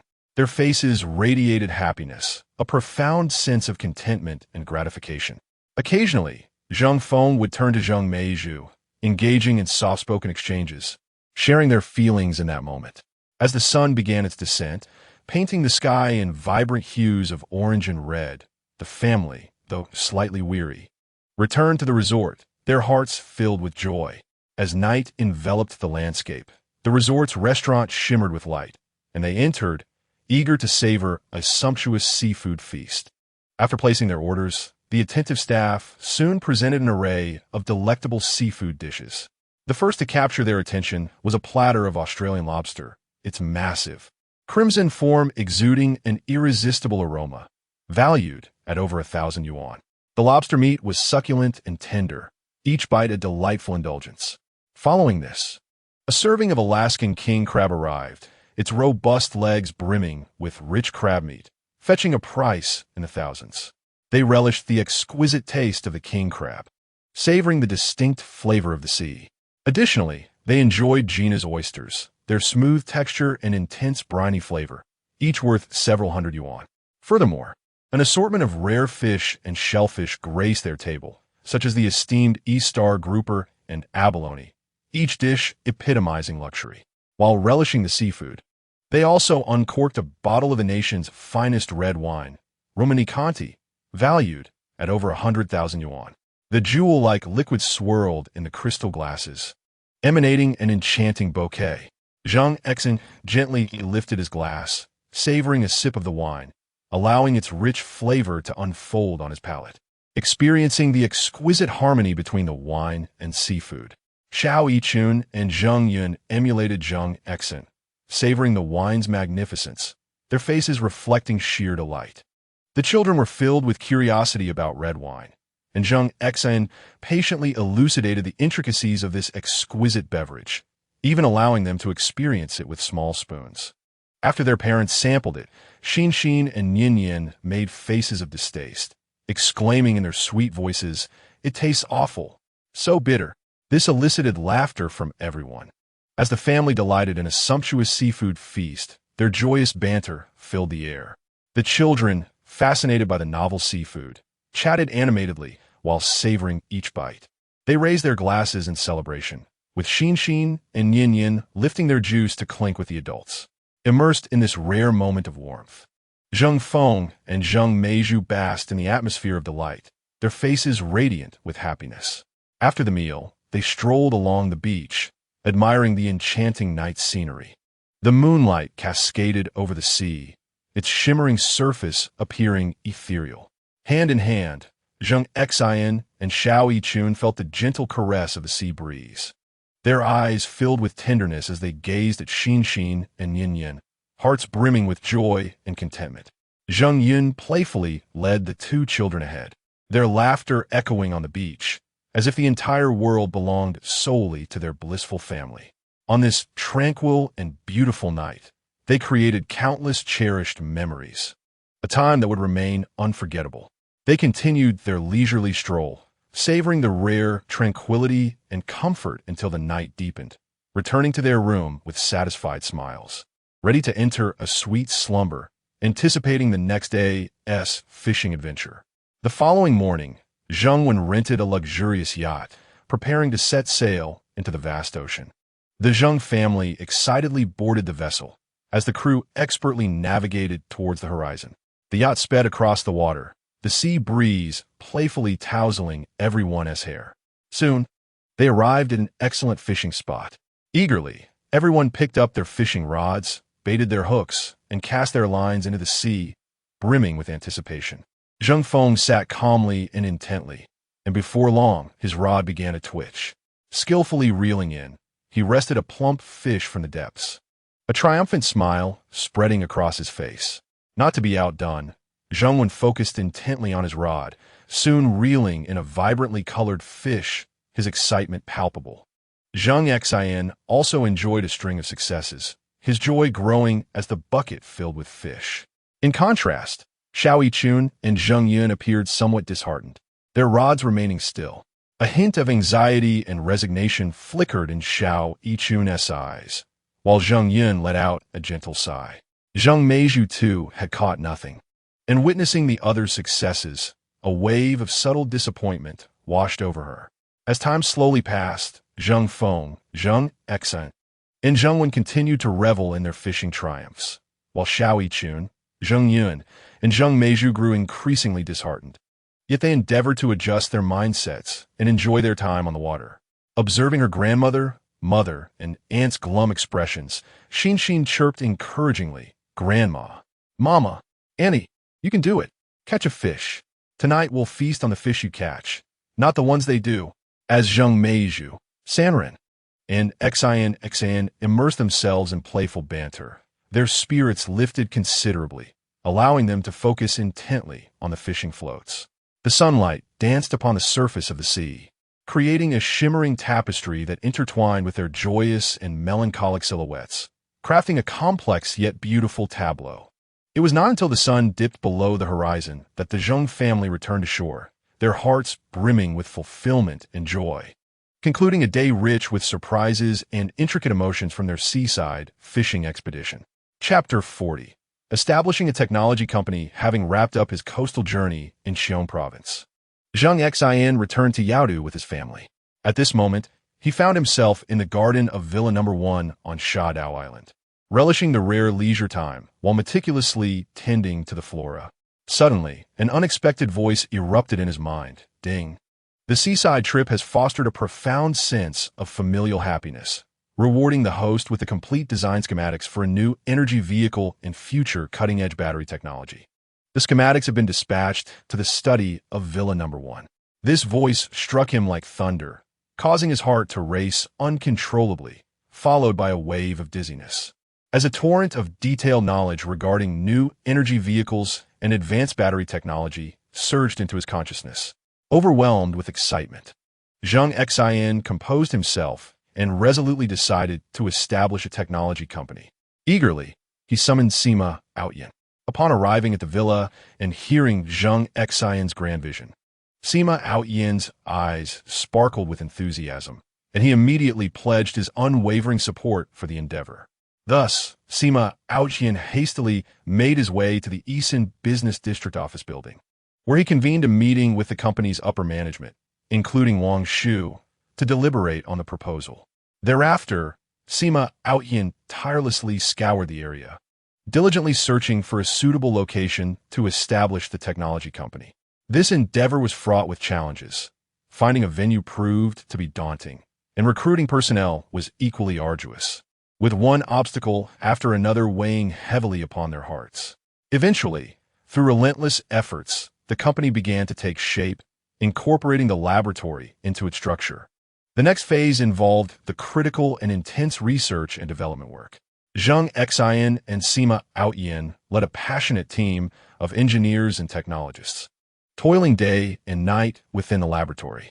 They meticulously analyzed the design schematics, tirelessly experimenting with various proposals.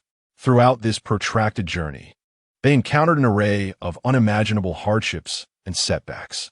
To overcome the challenges in developing the future battery technology, Zheng Xin devoted nearly all his time and energy without reservation.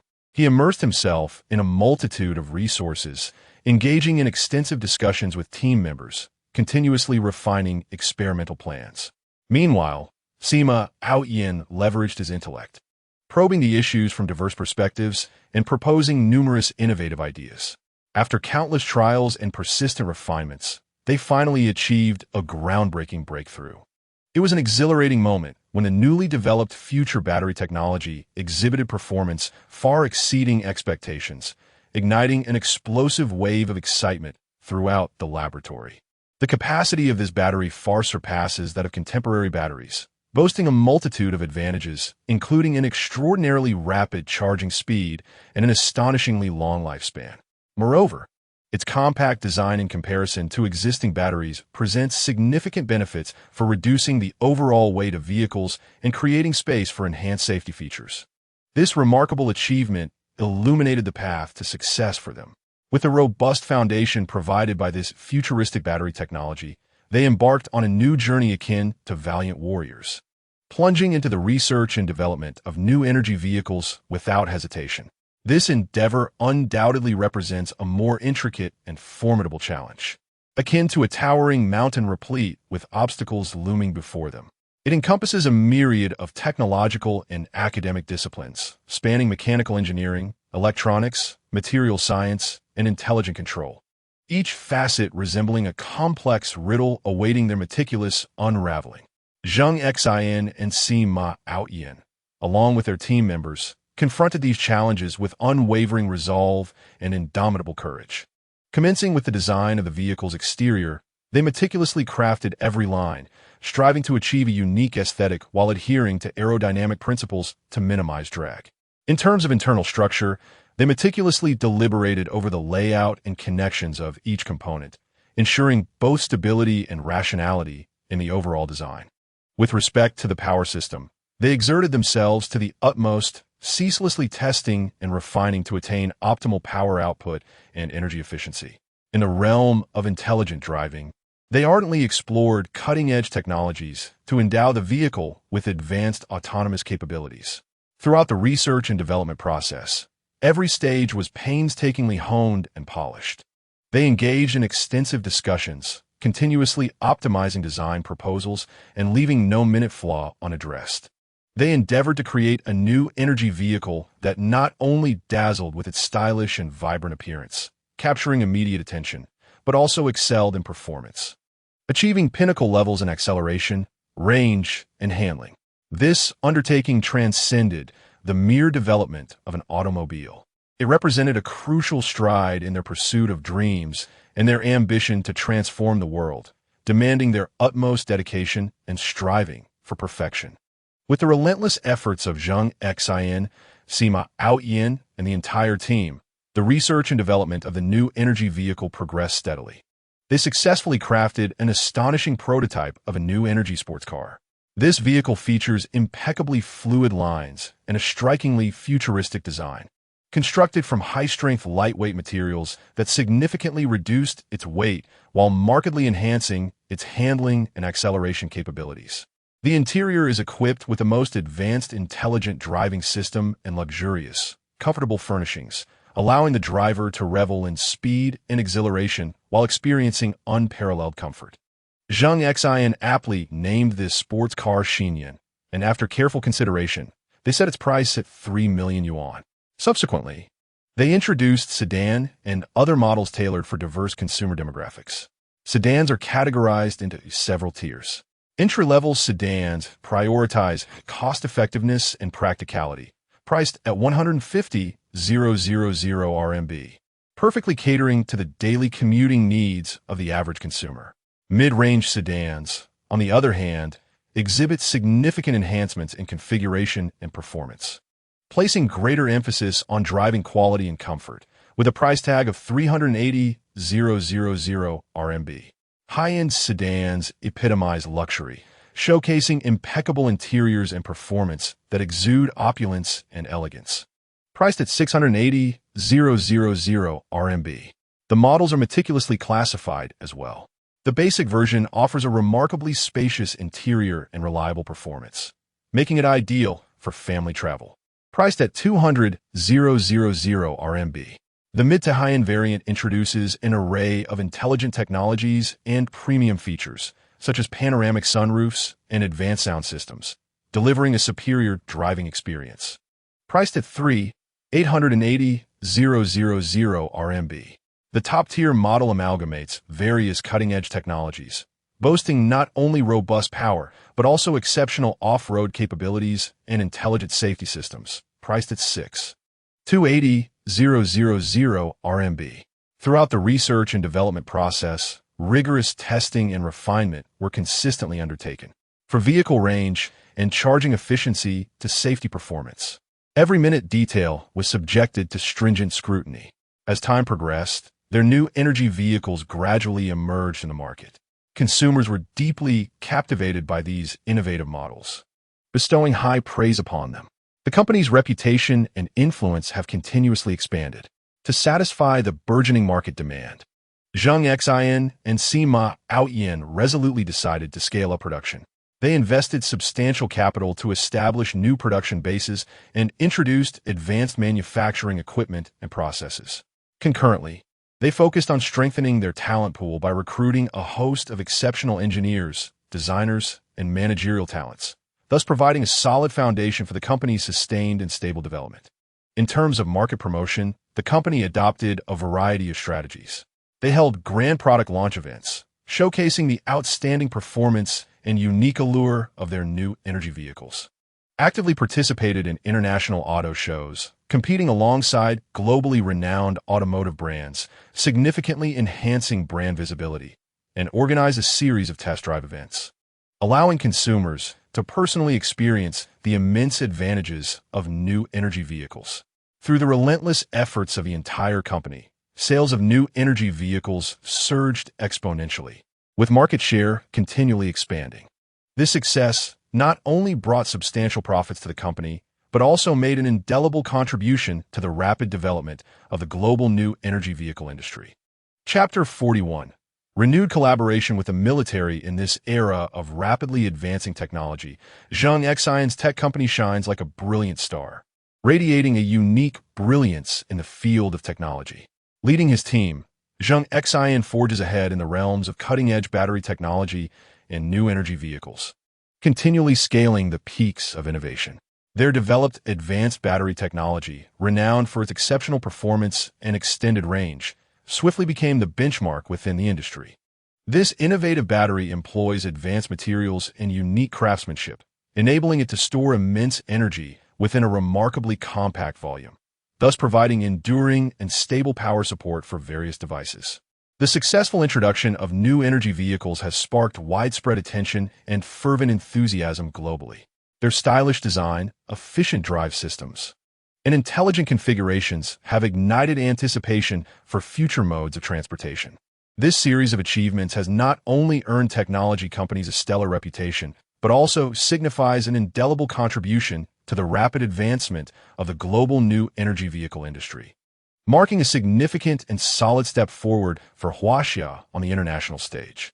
The military of Huaxia has keenly recognized the immense potential and value exhibited by Zheng Xin and his technology company. The military has accorded high praise and acknowledgement to Zheng Xin and the remarkable accomplishments of his company. In today's complex and ever-changing international landscape, the enhancement of technological prowess is paramount for national defense and security. Zheng Xin's profound expertise in technology and the advanced techniques possessed by his company undoubtedly render them an attractive partner for military collaboration. In light of Zheng Xin's exceptional talents and his company's leading-edge technology, the Huaxia military resolutely decided to embark on a deeper and broader partnership with Zheng Xin's technology company.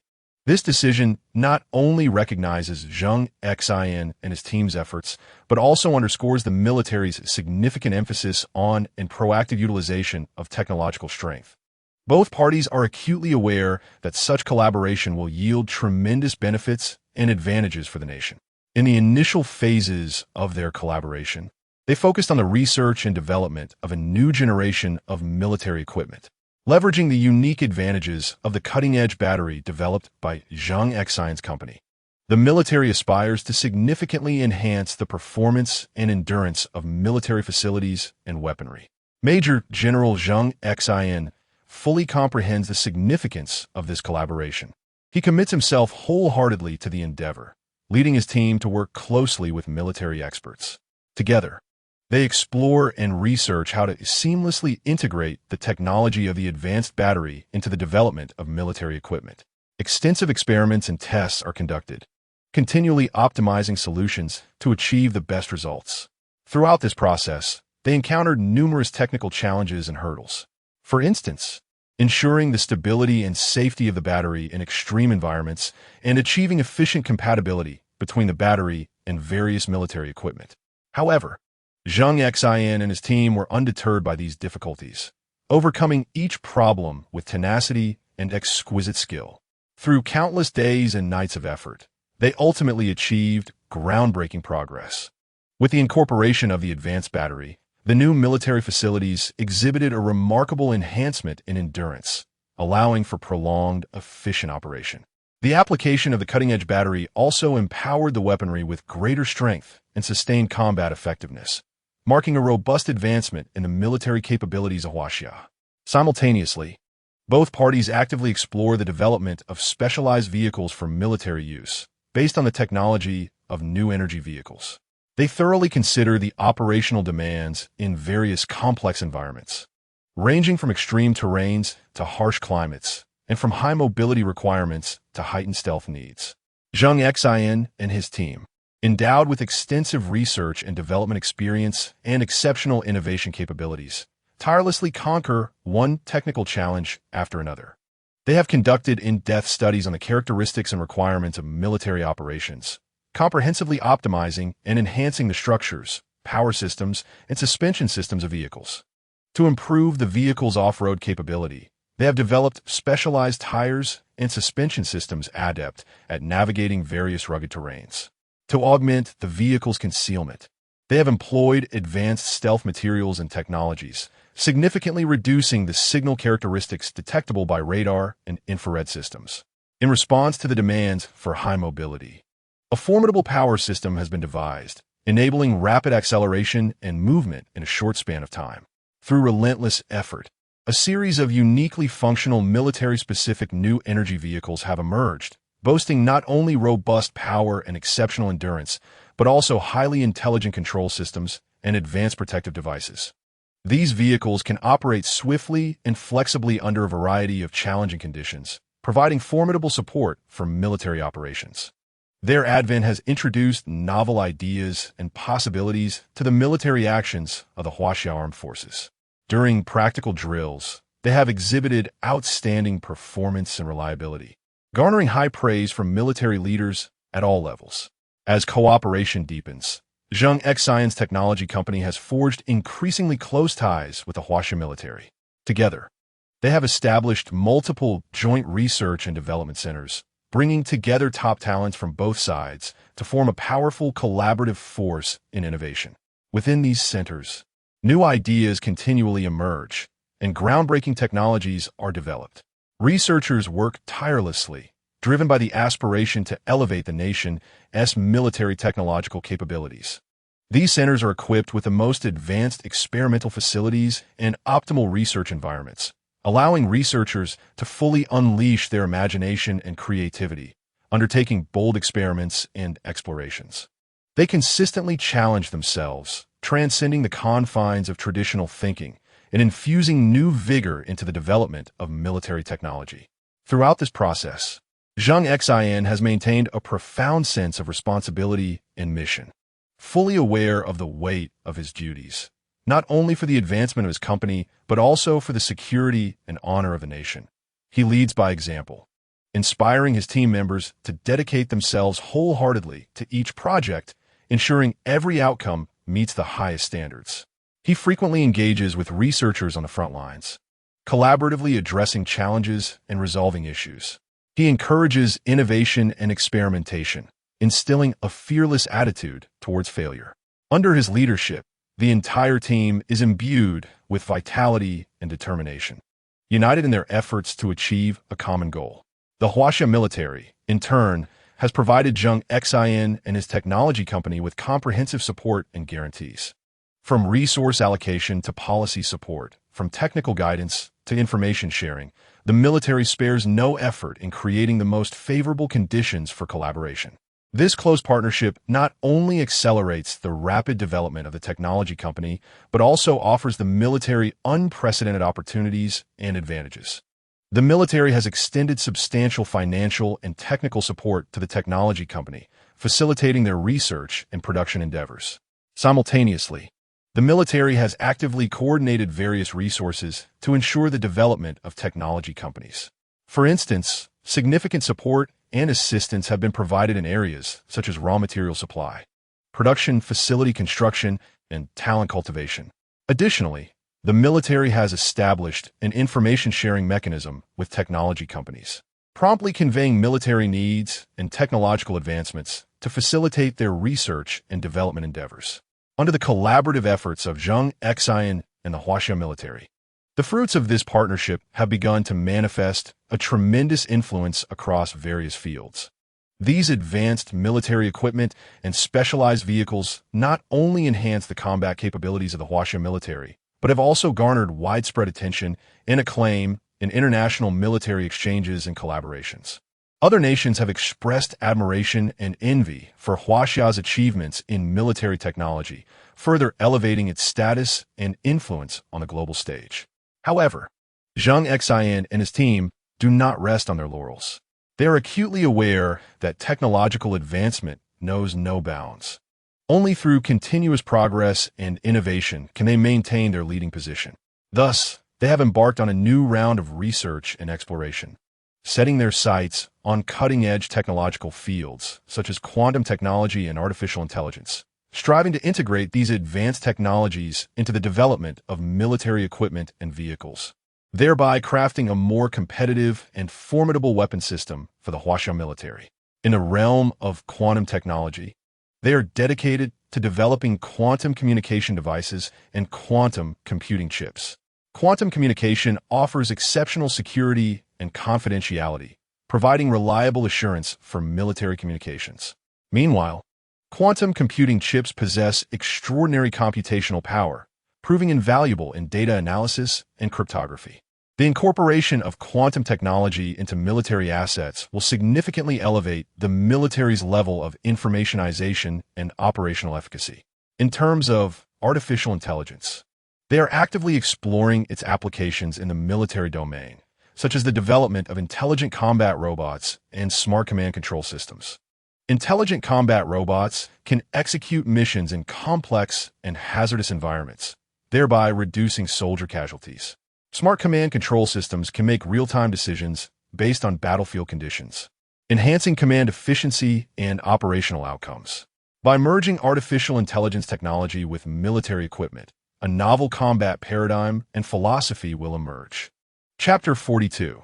The Kindergarten Incident in the spacious and luminous living room of Villa No. 1 on Nasha Island. Sunlight streamed through the expansive floor-to-ceiling windows, cascading like golden rivulets into every corner. Zheng Xin and his father, Zheng Feng, sat comfortably on the plush sofa, facing each other with an air of tranquility and contentment. Their postures were relaxed, and their faces radiated a serene satisfaction. Zheng Xin slightly turned his body, one hand casually resting on the armrest of the sofa, while the other gently held a cup of steaming fragrant tea. His eyes sparkled with clarity and brightness, exuding an aura of composure and tranquility. Zheng Feng, with a straightened back, placed his hands on his knees, his gaze imbued with a touch of authority, yet softened by paternal affection. They sat in silence, savoring this moment of peace and harmony, engaging in discussions about the hopeful and challenging developmental plans for the future of their company. The brilliant sunlight cascaded down upon them like a golden veil, softly illuminating their figures, rendering them increasingly distinct. The warmth of the rays seemed to envelop the entire scene in a dreamy hue, bestowing an air of tranquility and beauty upon everything. Time appeared to freeze at that moment, and the surrounding atmosphere felt as if it had come to a standstill, with only the faint aroma of tea pervading the air, exuding a sense of serene nostalgia. However, this rare tranquility was abruptly shattered by the piercing and urgent ring of a telephone. The sound pierced through the calm like a sharp needle, instantly disrupting the peaceful ambience. Zheng Xin paused momentarily, a strange sensation washing over him. His gaze swiftly shifted to the phone resting nearby, his eyes betraying a mixture of confusion and unease. Without hesitation, he placed his teacup down and deftly reached for the phone. In an instant, his countenance transformed, as if beset by a sudden frost, becoming gravely serious, shrouded in a thick veil of gloom. On the other end of the line, the anxious voice of a bodyguard, secretly protecting Xin and Yin echoed urgently, striking Zheng Xin's ears like a thunderclap. Director Zheng, there's been a shocking knife attack at the kindergarten, and several children have unfortunately been injured. These terse words fell upon Zheng Xin's heart like a heavy hammer. His grip on the phone tightened, as if it had fused with his palm, rendering it inseparable. His heart raced tumultuously, threatening to leap from his throat. His mind became a void, save for those few words that echoed incessantly. Knife attack, children injured. Zheng Feng, upon hearing this news, widened his eyes in shock, his body trembling uncontrollably, as if beset by the chill of winter's breath. His complexion turned pale, lips quivering as he let out a low gasp. Turning towards Zheng Xin, his eyes brimmed with worry and urgency. Without a moment's hesitation, Zheng Xin sprang to his feet, his movements swift and decisive, propelled by an invisible force. His face was etched with anxiety and concern, his gaze resolute.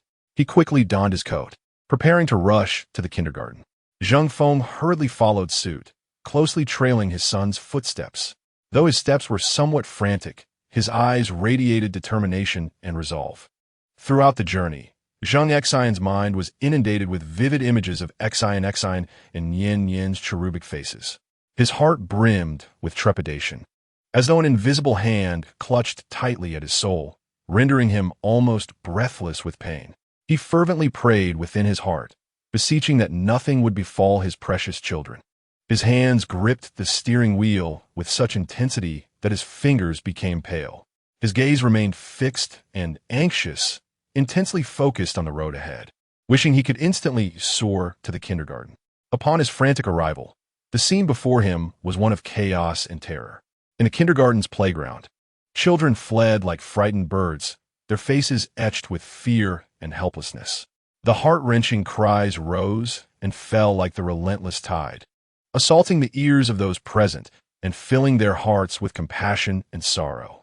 The teachers, their faces etched with panic, endeavored to restore order, weaving through the throngs of children, striving to comfort the frightened little ones. Anxiety and helplessness were palpable on their faces, as they clutched the tiny hands of the children tightly, as if fearing even the slightest harm might befall them. The gruesome stains of blood on the ground were shocking. Several injured children lay helplessly nearby, their bodies trembling slightly, as if recounting the horrors they had just endured. Their wounds bled profusely, the vivid crimson resembling blooming flowers, unfurling grotesque patterns across the earth. The police had already cordoned off the area, their figures bustling about the scene. With serious and tense expressions, they wielded an array of law enforcement equipment, diligently addressing the sudden and dreadful chaos. Their eyes reflected a resolute determination, as if proclaiming to the world that they would bring the perpetrators to justice. Upon receiving the heartrending news, Xiao Yichun, Zheng Meizhu, Zheng Wen, and Zheng Yun were like ants on a hot pan, burning with urgency as they rushed towards the kindergarten. Each face was a canvas of anxiety and concern, the deep furrows of worry threatening to overflow. Upon arriving at the kindergarten, faced with the cacophony of wailing children, their anxiety heightened, their hearts lodged in their throats. With wide eyes filled with desperation, they navigated the chaotic crowd, frantically searching every nook and cranny, as if attempting to find a needle in a vast ocean. They repeatedly called out the names of Xian and Yen, their voices imbued with care and hope, echoing through the air. Xiao Yichun's brow was tightly furrowed, her gaze filled with apprehension, her hands clenched into fists, seemingly drawing strength from within. Zheng Meizhu's eyes were reddened, tears welling up, threatening to spill over at any moment. As she called out with a voice that had grown slightly hoarse, Zheng Wen appeared tense, beads of sweat forming on his forehead. As he searched fervently while silently praying for the safety of the two children, Zheng Yun was consumed by anxiety, his steps faltering, wishing he could instantly find Xian and Yen and embrace them tightly. In the midst of this turmoil, the force sought diligently, driven by a singular conviction, to swiftly locate their treasured daughters, granddaughters, and nieces. Zheng Xian, too, was frantically searching for Xian and Yen amidst the crowd, his eyes bloodshot and filled with fear. His steps were unsteady, as if he might collapse at any moment. His hands flailed wildly in the air, attempting to grasp a glimmer of hope. He continuously called out their names, his voice laced with urgency and terror. Finally, in a hidden corner, he caught sight of the two little ones who had occupied his every thought. Zheng Xin and Yen were gripped by sheer terror, their delicate faces stained with tears, the glistening droplets swirling in their eyes as if on the verge of cascading down. Their bodies trembled incessantly, akin to tender leaves quaking in a fierce gale. Zheng Xian and Zheng Meizhu rushed over in a frenzy, enveloping the girls in their embrace. Zheng Xian's heart heavy with compassion and remorse. He wished fervently to bear all their sufferings, shielding them from even the slightest harm. Upon investigation, it became apparent that the assailant had succumbed to profound injustices in life. Years of repression and fury raged within him like a volcano on the brink of eruption, ultimately shattering his reason and prompting his outrageous and unforgivable actions. Meanwhile, Lu Hu and others, upon receiving reports from the bodyguards, hastened to the kindergarten, uniting to subdue the deranged perpetrator. Once Zheng Xian had soothed his beloved daughters and entrusted them to Xiao Yichun and Zheng Yun, he slowly entered the kindergarten. When his gaze fell upon the injured children lying on the ground, his mind blanked, a chilling wave surged from his feet to the crown of his head. His eyes widened in disbelief, as if they might burst from their sockets, taking in the horrific scene before him. His lips trembled slightly, and his hands shook involuntarily, a mournful whimper escaping his throat. Zheng Xian staggered toward the wounded children, each step feeling as though he were treading on cotton, weak and powerless. Upon witnessing the ghastly wounds marring the small bodies, blood staining their innocent forms, a torrent of grief and guilt flooded his heart. His complexion drained of color. Beads of sweat erupted on his forehead, cascading down his cheeks. He crouched down, extending a trembling hand toward the injured children, yet halted mid-air, as if fearing he might inflict further pain upon them. His teeth clenched tightly against his lower lip, creating deep imprints, as he murmured, "How could this happen? How could this happen?" Zheng Xian's eyes were filled with anguish and sorrow, tears swirling in their confines but stubbornly refusing to fall. His heart was drowned in an abyss of pain and guilt, cursing himself for not arriving sooner, for failing to protect these innocent children. His body quivered slightly, as if on the brink of collapse, and in that moment, the world seemed to lose its color, leaving only the heart-wrenching crimson in its wake. In the subsequent investigation, Zheng Xin cooperated with the police, diligently seeking the truth behind the incident and the identity of the assailant. He silently vowed to ensure that those who harmed the children would face the justice they deserved, restoring balance. This incident also rang a heavy alarm for the entire city, prompting an increased focus on the safety of kindergartens. Zheng Xin resolutely committed himself to further enhancing the protection of Xin and Yin, reassuring himself that he would never allow such a tragedy to occur again, dedicating all his strength to provide a safe haven for the children. Chapter 43. A visit from Xiao Yichun's close friend. In the aftermath of the kindergarten incident, Zheng Xin's family found themselves engulfed in deep contemplation. They gazed at the adorable Xin and Yin, their hearts brimming with tenderness and concern. After a thorough discussion, they ultimately resolved to transfer the children to a different kindergarten, seeking a more secure and nurturing environment for their growth. They settled on Jinbei Kindergarten, a private institution in Yaodu, renowned for its excellent reputation, progressive educational philosophy, robust faculty, and comprehensive security and facilities. Zheng Xin and his wife, Xiao Yichun, believed that this might be a new haven for their children's development. One day, Xiao Yichun received a call from her childhood friend, Lin Xiaoya, who mentioned that she would be visiting Yaodu the next day after years of absence. Overjoyed, Xiao Yichun eagerly drove her Ferrari LaFerrari to the airport to await her arrival. When she spotted Lin Xiaoya emerging from the terminal, tears welled up in her eyes, and the two embraced tightly. "Oh my goodness, Yichun, I can finally see you," Lin Xiaoya exclaimed with a smile. "Xiaoya, you finally come. I missed you so much," Xiao Yichun replied, her voice choked with emotion. Hand in hand, they exited the airport, chatting and laughing as if they had returned to their childhood. They arrived at a cozy CAF and settled into a quiet corner, where they began to share stories about their lives. Xiao Yichun recounted the incident surrounding Xin and Yin's previous kindergarten, which incited Lin Xiaoya's indignation. How could they treat children in such a manner? It's absolutely outrageous. "Thank goodness you managed to switch their kindergarten in time," Lin Xiaoya remarked, her brow furrowed in concern. "Indeed, we acted with their safety and well-being in mind. We have thoroughly evaluated Jinbei Kindergarten. It truly seems commendable," Xiao Yichun responded.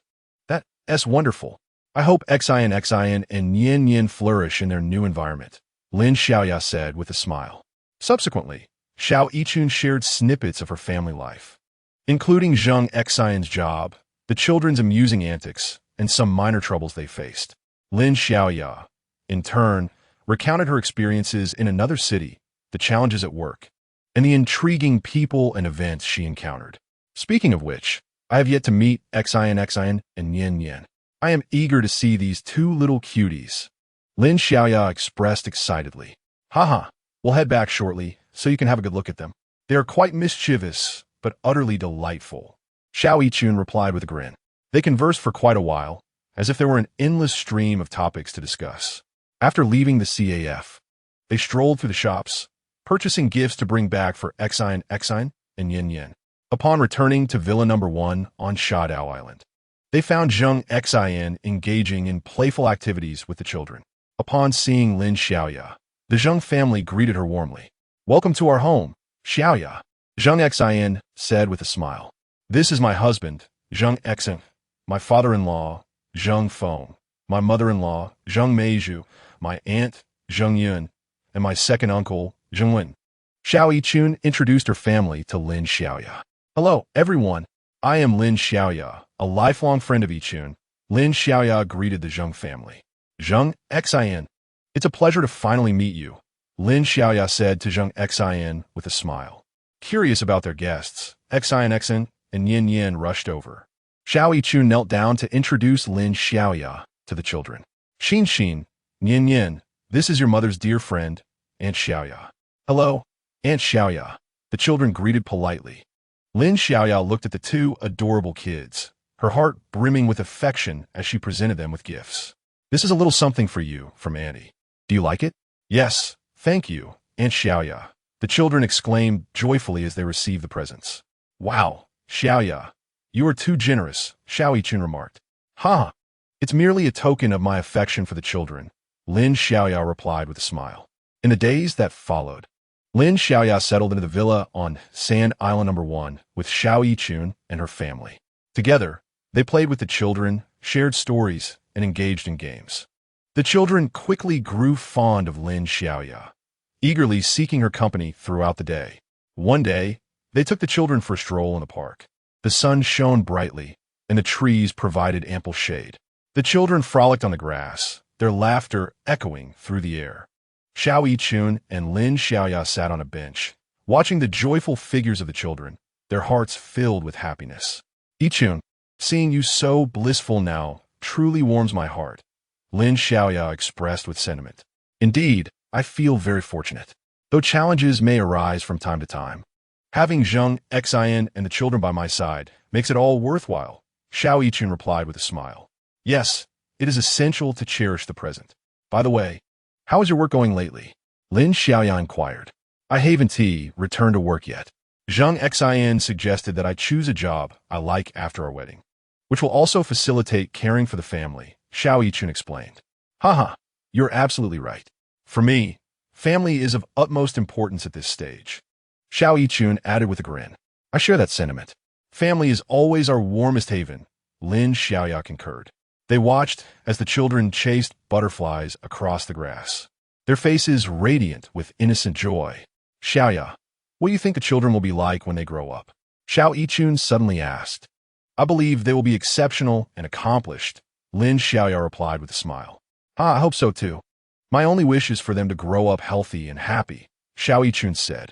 Indeed, that is the most crucial aspect. By the way, do you and Zheng Xin often take the children out? Lin Xiaoya inquired. Yes, we frequently take them to the zoo and amusement parks. They absolutely adore it. Xiao Yichun responded. That's wonderful. Exposing them to the world outside will greatly benefit their growth, Lin Xiaoya remarked. Exactly. That's what we think too, Xiao Yichun agreed. After enjoying some time in the park, they took the children for a delightful lunch. In the afternoon, they visited a shopping mall to buy the children new clothes and toys. That evening, the children went to bed early, while Xiao Yichun and Lin Xiaoya continued their conversation in the living room.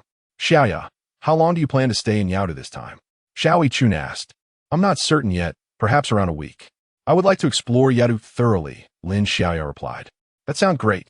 I can accompany you to discover the many wonderful places here, Xiao Yichun said. Well, that would be lovely. Thank you. Lin Xiaoya smiled. In the following days, they explored many renowned attractions of the enchanting city. For instance, standing atop the towering skyscrapers and gazing down upon the bustling metropolis below evoked a sense of awe. Wow, the city is truly magnificent, Lin Xiaoya exclaimed. Indeed, the city has developed rapidly in recent years, Xiao Yichun replied. They then wandered through the quaint old streets, strolling along the cobblestone paths and savoring the essence of time and the charm of history. This place has such a profound atmosphere, as if we've traversed back to ancient times, Lin Xiaoya remarked. Haha, yes, this old street is steeped in rich cultural ambience, Xiao Yichun added.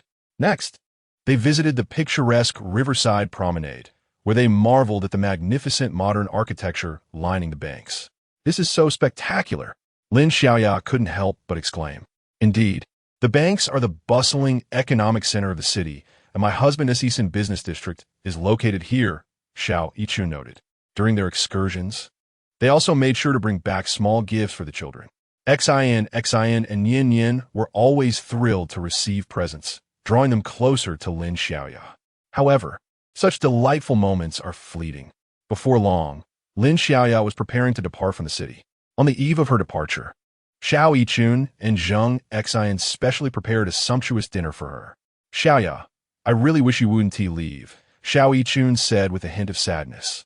I will miss you all too, but I will return whenever I have the chance, Lin Xiaoya reassured her. You must come back, Zheng Xin insisted. After dinner, they sat in the living room, reminiscing about the delightful days filled with laughter and emotion. Xiaoya, thank you for your companionship these days. I've had a truly wonderful time, Xiao Yichun expressed. What are you saying? We are good sisters. There is no need for such formality, Lin Xiaoya smiled. Ha, yes. We are sisters for life, Xiao Yichun affirmed. Indeed, sisters for life, Lin Xiaoya nodded in agreement. They conversed for quite some time, until late into the night when they finally retired to rest. The next day, Xiao Yichun and Zheng Xin accompanied Lin Xiaoya to the airport. At the terminal, they embraced tightly, bidding a heartfelt farewell. Remember to think of us, Xiao Yichun said. I will, and you must take good care of yourselves and the children. Lin Xiaoya replied. As she walked toward the boarding gate, tears welled up in Xiao Yichun's eyes. Zheng Xin gently patted her shoulder, offering comfort. Do not be sad. We will meet again, he assured. Xiao Yichun nodded, and together with Zheng Xin, they departed the airport. Although Lin Xiaoya had left, their friendship would endure eternally. Meanwhile, Xin, and Yin Yin would embark on a new journey of growth at their new kindergarten, and the lives of Zheng Xin's family would continue to be filled with love and warmth. Chapter 44. Giving back to society, Zheng Xin's enterprise shone like a brilliant star, radiating resplendent light. Through the collective brilliance and unwavering efforts of many, the company achieved remarkable success and amassed considerable wealth.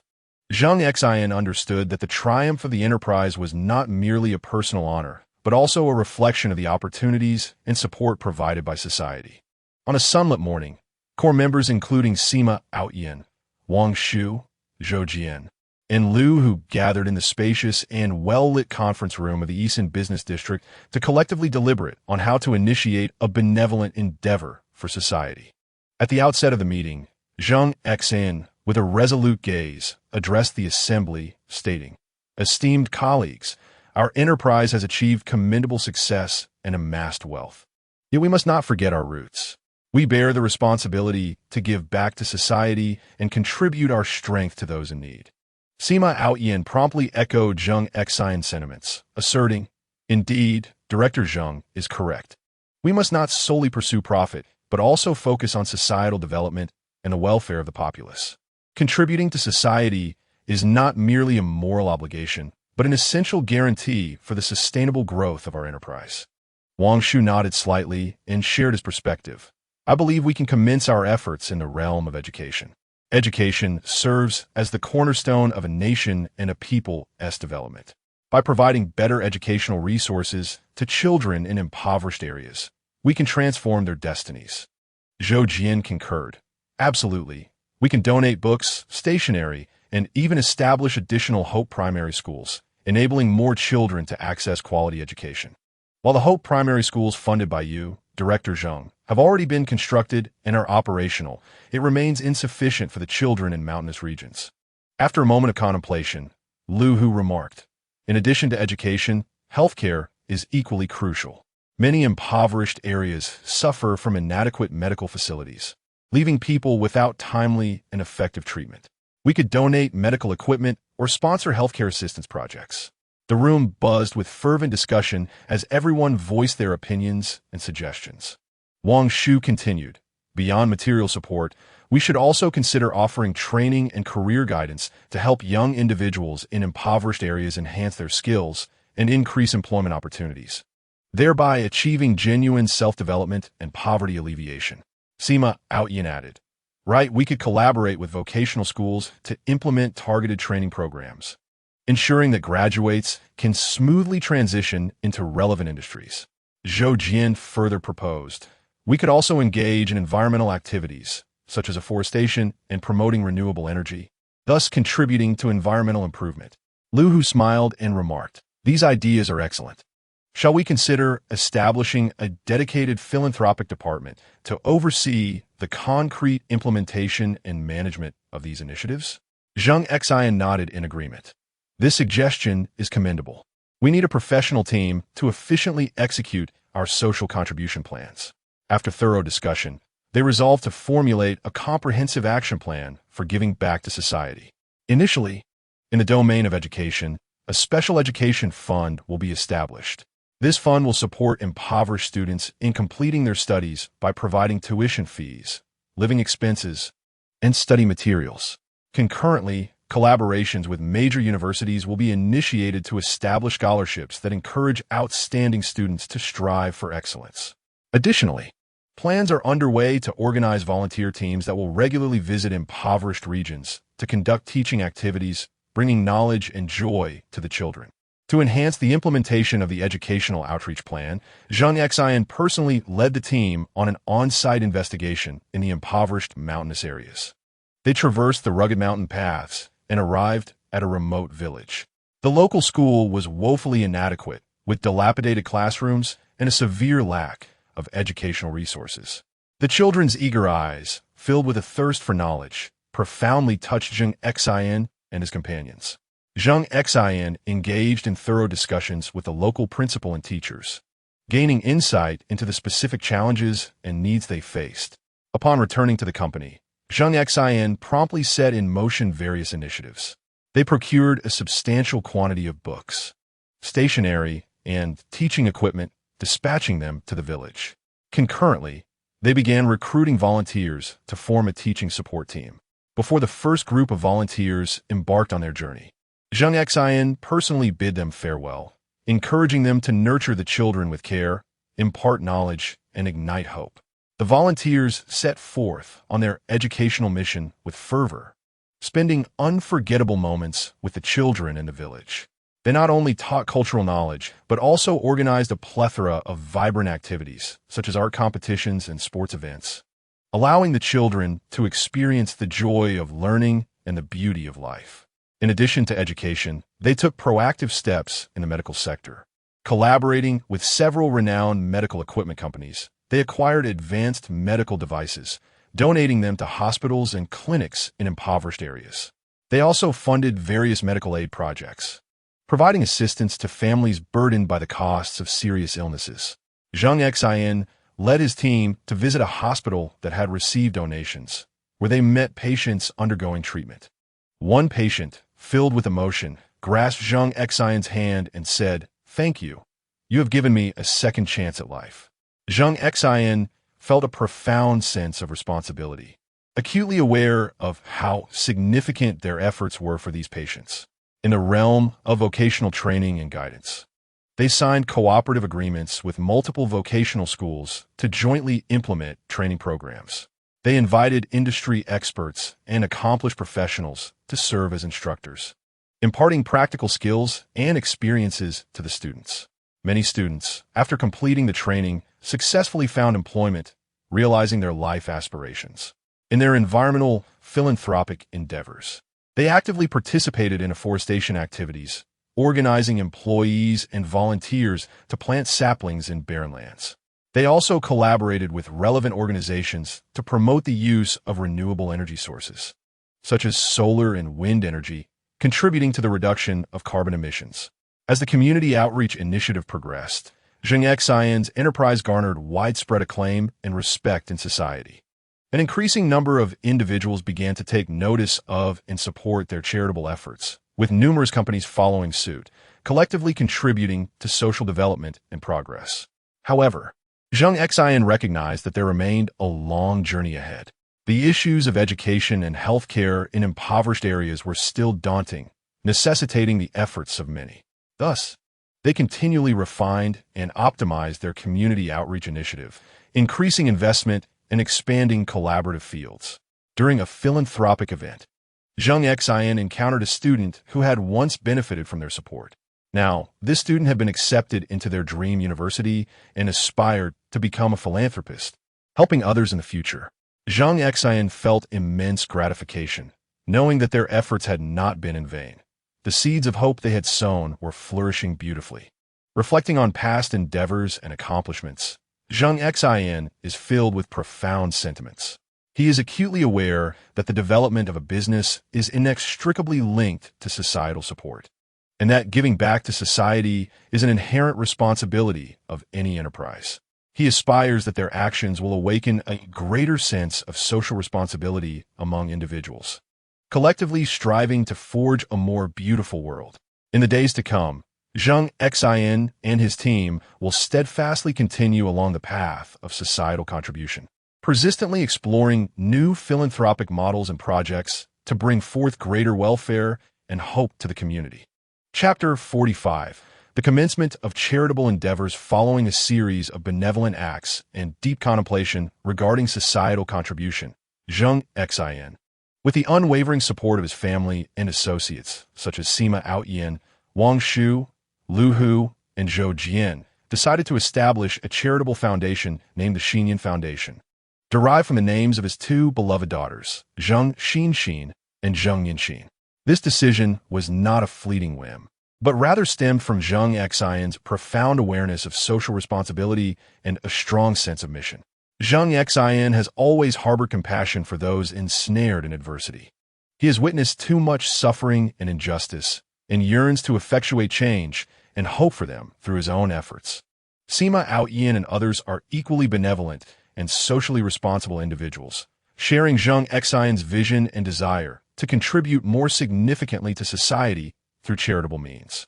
During the preparation of the charitable foundation, Zheng Xin and his team dedicated considerable time and energy. They commenced with thorough research and analysis to understand the myriad needs and issues within society. They discovered substantial gaps in education, healthcare, and poverty alleviation, recognizing the pressing need for intervention in these areas. Consequently, they resolved to prioritize these aspects within the Foundation's efforts, aiming to provide tangible assistance and support to those in distress. To ensure the efficient operation and sustainable development of the Foundation, a team of professionals was recruited, including management personnel, financial experts, and project planners. They established a stringent oversight mechanism to guarantee that every donation is utilized effectively, genuinely benefiting those in need. After solidifying the Foundation's objectives and operational framework, Zheng Xin made a significant personal donation to facilitate its functioning. Yet he also opened avenues for public contributions to encourage broader participation in charitable endeavors. Through various philanthropic events and fundraising initiatives, they mobilized societal forces to engage in charitable activities. During this process, they received substantial support and response from numerous enterprises, social organizations, and individuals, many of whom generously contributed significant funds and resources to the charitable foundation. As donations continued to accumulate, the foundation commenced a series of concrete charitable projects. In the realm of education, they provided a wealth of learning supplies and books to children in impoverished regions, assisting in the enhancement of their learning conditions. Additionally, they established scholarships and grants to reward academically outstanding yet financially disadvantaged students, encouraging them to strive for academic excellence and transform their futures.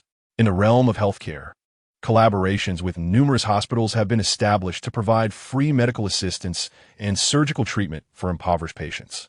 Furthermore, medical teams have been organized to venture into underprivileged regions, conducting free medical consultations and health awareness campaigns, thereby enhancing the health consciousness and medical standards of local residents.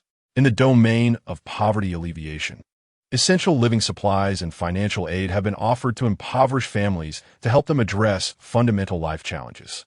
Vocational skills, training, and entrepreneurship support programs have also been initiated to assist the underprivileged in improving their competencies and employability, ultimately leading them towards prosperity. Beyond the implementation of tangible charitable projects, Zheng Xin and their team have placed significant emphasis on the promotion and dissemination of charitable culture.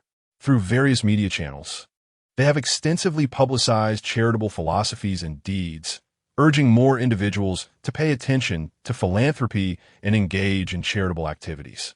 A series of charitable forums and seminars have been convened, inviting experts, scholars, and social luminaries to collectively deliberate on the development and future of philanthropy. These initiatives have not only elevated the visibility and influence of the charitable foundation, but have also fostered a robust atmosphere of charity within society. Throughout the development of the charitable foundation, Zheng Xin and their colleagues have encountered a variety of difficulties and challenges.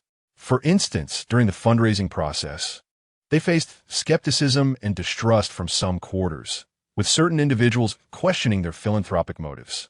Moreover, while executing charitable projects, they encountered management issues and obstacles, such as slow project progress and unreasonable allocation of funds. However, Zheng Xin and their team have not been deterred by these challenges. Rather, they have proactively sought solutions. By enhancing communication and interaction with various sectors of society, they have increased the foundation's transparency and credibility. Additionally, through optimizing management processes and strengthening oversight mechanisms, they have improved the efficiency and quality of project implementation. After a period of diligent effort, the charitable foundation has achieved remarkable results. The charitable projects have garnered high praise and recognition from a wide array of beneficiaries, with many having their fortunes transformed due to the assistance received.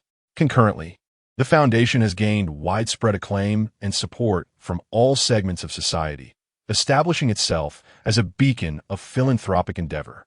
Zheng Xin and their team feel immense pride and gratification, knowing that their efforts are meaningful and contribute to making the world a better place. Nevertheless, Zheng Xin and their colleagues remain unsatisfied with the status quo. They continue to strive, perpetually exploring and innovating the developmental models and pathways of philanthropy. Charitable work is a long-term and formidable undertaking that necessitates consistent dedication and effort. As long as they persist, they are assured of being able to make a more significant contribution to society, benefiting even more individuals. In the days to come, Zheng Xin and their team will steadfastly uphold the principle of giving back to society and caring for others, continually expanding the scope and projects of philanthropy to enhance its influence and reach.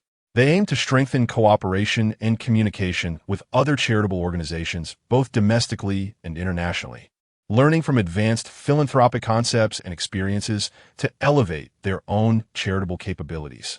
They are also keen to explore the use of modern information technologies, such as the internet and big data, to innovate charitable models and methods, thereby increasing the efficiency and effectiveness of philanthropic endeavors. Simultaneously, Zheng Xin and their team hope to inspire more individuals to join the cause of charity, collectively striving to build a harmonious and beautiful society. Every individual possesses a kind heart. If we all extend a helping hand and share our love, the world will undoubtedly become a more beautiful place. Let us unite in action and contribute our efforts to charitable endeavors. With the continuous growth and development of the charitable foundation, Zheng Xin and his team began to contemplate ways to further enhance its influence and sustainability. They recognized that relying solely on donations from individuals and corporations was insufficient. It was imperative to establish a more diversified fundraising channel. Thus, they initiated the planning of large-scale philanthropic events, such as charity auctions and public performances, to attract greater social investment into charitable causes. During one charity auction, Zheng Xin and his team meticulously selected a collection of precious artworks and collectibles for bidding. These pieces not only held immense artistic value, but were also steeped in profound cultural significance. The auction drew numerous collectors and social luminaries, creating an atmosphere of fervent excitement. Following intense bidding, this exquisite collection was sold at a premium price, generating substantial funds for the charitable foundation. In addition to the charity auction, Zheng Xin and his team organized a public performance, inviting renowned artists and actors to participate. This captivating showcase provided the audience with a feast for the eyes and ears. Tickets for the performance sold out swiftly, eliciting enthusiastic responses from attendees. This event not only raised funds for the charitable foundation, but also elevated its visibility and influence. Throughout the implementation of charitable projects, Zheng Xin and his team consistently reflected on their experiences, optimizing project proposals and execution processes. They discovered that in some impoverished regions, the lack of effective industrial support significantly hindered the residents' ability to escape poverty. Consequently, they resolved to launch industrial poverty alleviation initiatives in these areas, introducing advanced production techniques and management practices to assist local residents in developing distinctive industries and achieving prosperity. In a poverty-stricken mountainous region, Zheng Xin and his team conducted thorough research and analysis, deciding to develop an ecological agriculture project locally. Collaborating with the local government and farmers, they established an ecological agriculture demonstration base and introduced advanced ecological agricultural techniques and varieties. Through scientific planting and breeding, they not only enhanced the yield and quality of agricultural products, but also protected the local ecological environment. Additionally, they utilized e-commerce platforms to market local agricultural products nationwide, thereby increasing farmers' incomes. In their pursuit of charitable work, Zheng Xin and his team deeply appreciated the importance of education. They realized that only through education could one fundamentally alter a person's destiny and enable a region to achieve sustainable development. Consequently, they decided to increase their investments in the educational sector and initiate more educational poverty alleviation projects. In a remote village primary school, Zheng Xin and his team donated a substantial number of books, stationery, and teaching equipment to improve the educational conditions. They organized a team of volunteer teachers to regularly conduct teaching activities at the school, imparting knowledge and skills to the students. Simultaneously, scholarships and financial aid have been established to reward academically outstanding students from impoverished backgrounds, encouraging them to strive for excellence and transform their destinies. As the charitable foundation continues to thrive and expand, the philanthropic endeavors of Zheng Xin and his associates have garnered increasing recognition and support from the community. Chapter 46. A New Journey in Philanthropy in Contemporary Society. The significance of charitable initiatives is becoming increasingly prominent. They serve as a warm sunbeam, illuminating the lives of those ensnared in adversity. Under the diligent efforts of Zheng Xin and his team, the Xin Charity Foundation is gradually emerging as a resplendent beacon of philanthropy. Zheng Xin, along with Wang Shu, Sima Outyin, and others, has long nurtured the dream of aiding others. When Zheng Xin resolved to establish the Xin Charity Foundation, he wholeheartedly devoted himself to the cause, yearning to make tangible contributions to society. His team members share the same conviction and enthusiasm, joining hands to embark upon this path laden with challenges and hope. The successful operation of the Xin Charity Foundation was not achieved overnight. From its initial arduous beginnings to gradually gaining societal recognition and support, Zheng Xin and his team endured countless days and nights of relentless effort and perseverance. Each act of assistance has the potential to alter a life as trajectory, and every contribution possesses immeasurable worth. As the Foundation's influence continues to grow, Zheng Xin recognizes the need for a clearer developmental direction and strategic planning. Consequently, he decided to convene a team meeting to collectively discuss the future of the charitable foundation. During that meeting, team members actively contributed their thoughts, creating a vibrant and enthusiastic atmosphere. Some proposed expanding the scope of charitable projects to reach more regions and sectors. Numerous individuals around the globe remain in dire straits, urgently in need of assistance. By broadening the Foundation's reach, more people can benefit from charitable endeavors and experience the warmth and compassion of society. For instance, in certain remote mountainous areas where educational resources are scarce, children are deprived of quality education. The Xin Charity Foundation could establish schools in these locales, providing educational materials and teaching support to help children realize their academic aspirations. Others suggested enhancing collaborations with international charitable organizations to learn from and adopt advanced global philanthropic practices. Numerous exemplary charitable organizations exist worldwide, possessing rich experiences and established models in planning, implementing, and managing charitable projects. By partnering with them, the Xin Charity Foundation can harness their strengths, thereby elevating its professional standards and management capabilities. For example, collaborating with internationally renowned medical charities could facilitate the introduction of advanced medical technologies and equipment, offering superior medical assistance to domestic patients. Additionally, some emphasize the importance of sustainability in charitable projects, advocating for assistance that not only provides immediate relief, but also fosters self-development and growth among beneficiaries. Philanthropy should transcend mere charity. It should be a force that inspires the inner potential of those it seeks to aid. By offering training, education, and entrepreneurial support, we can empower beneficiaries to enhance their capabilities and realize their intrinsic worth. For instance, providing agricultural technical training and startup funding to impoverished families can aid them in developing agricultural enterprises, thereby achieving prosperity and alleviating poverty. After extensive discussions and research, Zheng Xin and the team have ultimately defined the future development strategy for the Charity Foundation. Firstly, in the realm of education, in addition to continuing support for the development of remote rural primary schools, the focus will also extend to vocational and special education. Collaborating with relevant institutions, vocational training centers will be established to provide skills, training, and employment guidance for impoverished youth, aiding their reintegration into society. These disadvantaged youths often find themselves trapped in a cycle of poverty due to a lack of skills and opportunities. Through vocational training, they can acquire specialized skills, secure stable employment, and thereby transform their destinies. Concurrently, specialized educational resources and support will be provided for children with special needs, ensuring they too can enjoy equitable educational opportunities.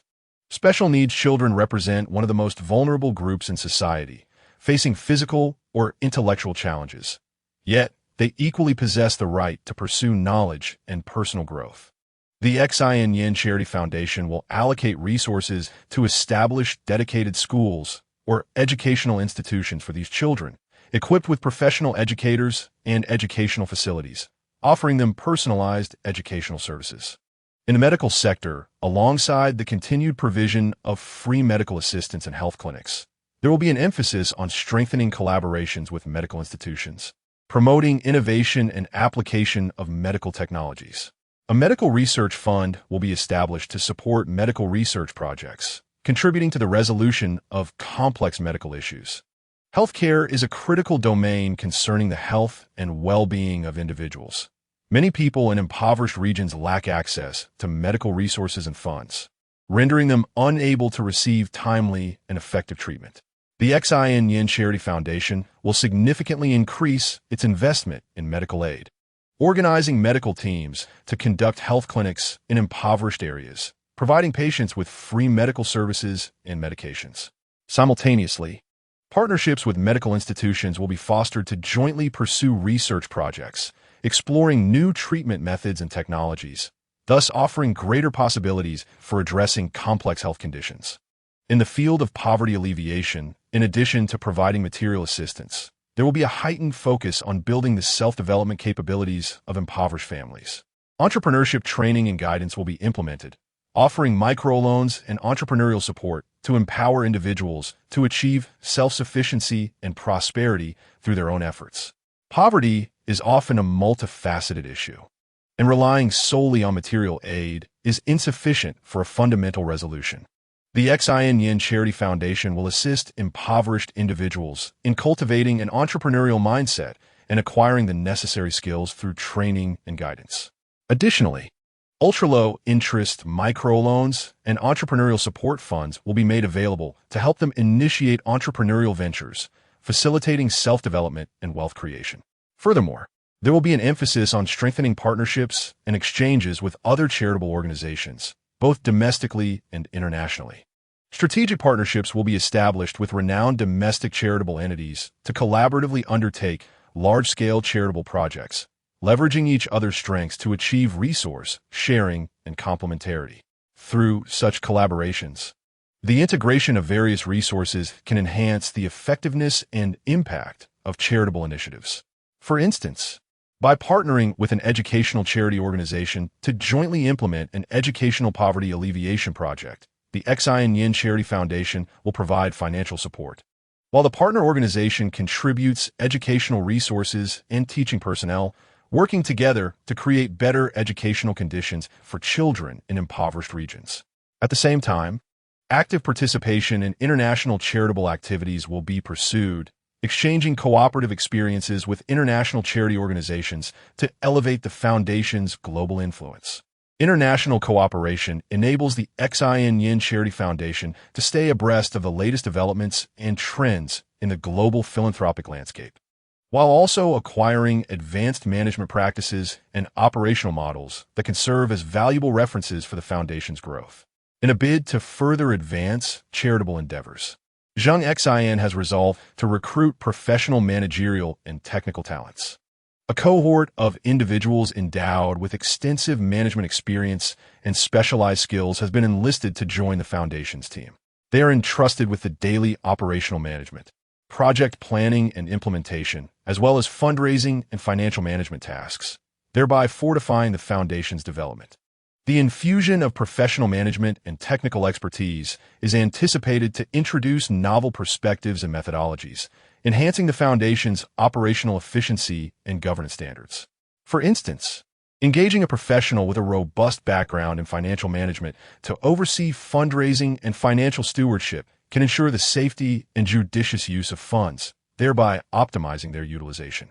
Moreover, Zheng Xin and his team intend to leverage modern information technologies to elevate the foundation's management efficiency and service quality. The establishment of an official website and mobile application for the charity will facilitate public access to charitable projects, enable monetary contributions, and encourage participation in volunteer activities. Utilizing big data analytics and artificial intelligence will allow for a deeper understanding of beneficiaries' needs and feedback, thereby refining the design and execution of charitable initiatives.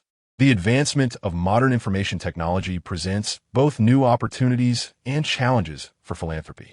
By harnessing the internet and mobile applications, a broader audience can be educated about and engaged in charitable work, thereby amplifying its impact. Guided by this new developmental strategy, the Xin Yin Charity Foundation embarks on a promising journey. Zheng Xin and his team are imbued with confidence and enthusiasm, believing that through relentless effort and continuous innovation, they can enhance charitable work, bringing hope and transformation to countless lives. Throughout this process, they maintain a sincere heart and unwavering conviction. Philanthropy is a long-term and formidable endeavor that demands substantial time and energy, necessitating ongoing reflection and refinement of their practices. Each success and setback serves as a catalyst for their growth and advancement. Zheng Xin and his team delve into impoverished regions, engaging in face-to-face dialogues with beneficiaries to comprehend their genuine needs and challenges. They endeavor to empathize with each beneficiary's suffering and aspirations, extending warmth and compassion to every individual in need. Only by truly entering the inner world of beneficiaries can they provide effective assistance and support. Concurrently, they actively collaborate with various sectors of society to garner additional resources and support. Partnering with businesses to initiate public welfare projects can enhance corporate social responsibility, while collaboration with media outlets can raise awareness and public engagement in charitable causes. By working alongside volunteer organizations, they collectively contribute love and strength to society through volunteer service activities. Through the dedicated efforts of the Xin Yin Charity Foundation, an increasing number of individuals have received assistance and care. Those who once endured hardship are now witnessing the return of smiles to their faces. Children are able to study and learn in bright classrooms. Patients receive timely and effective treatment. Impoverished families can achieve prosperity through their own efforts. All of this brings immense comfort and pride to Zheng Xin and his team. However, the journey of philanthropy is still long, with numerous challenges awaiting their overcoming. As they continue to explore and innovate in their relentless pursuit of a more harmonious and beautiful society, the Xin Yin Charity Foundation will steadfastly uphold its mission of caring for life and spreading warmth, dedicating itself with renewed enthusiasm and diligent work to make a greater contribution to society. Chapter 47. The Jade Exhibition in Yun Province on a sunny day. Zheng Xin and Xiao Yichun returned to their cozy Villa No. 1 on Sand Island. As they settled down, Zheng Xin received a call from Lu Hu. Mr. Zheng, in a few days, there will be a jade exhibition in Yun Province. Are you interested in attending? After a moment's consideration, Zheng Xin replied, All right, let's go see it. Arrange it and bring Wang Shu along. Lu Hu, upon hearing this, began fervently planning their trip to Yun province. Zheng Xin's eyes sparkled with anticipation and excitement, inviting Xiao Yichun to join him in experiencing the lively exhibition, while she smiled tenderly, filled with dreams of the journey ahead. After 2 days, accompanied by Wang Shu and Lu Hu, they boarded a plane to Yun province. Throughout the flight, laughter and cheerful conversations filled the air, as they eagerly anticipated the upcoming Jade Rough Stone exhibition. Upon landing, they were immediately awestruck by the grandeur of the exhibition venue. Merchants and enthusiasts from across the nation congregated like a tide, creating a vibrant atmosphere rich in commerce and artistry. With great enthusiasm, Zheng Xin and his companions wandered around the venue, and with his exceptional skills in gem appraisal, Zheng Xin quickly identified several pieces of rough stone.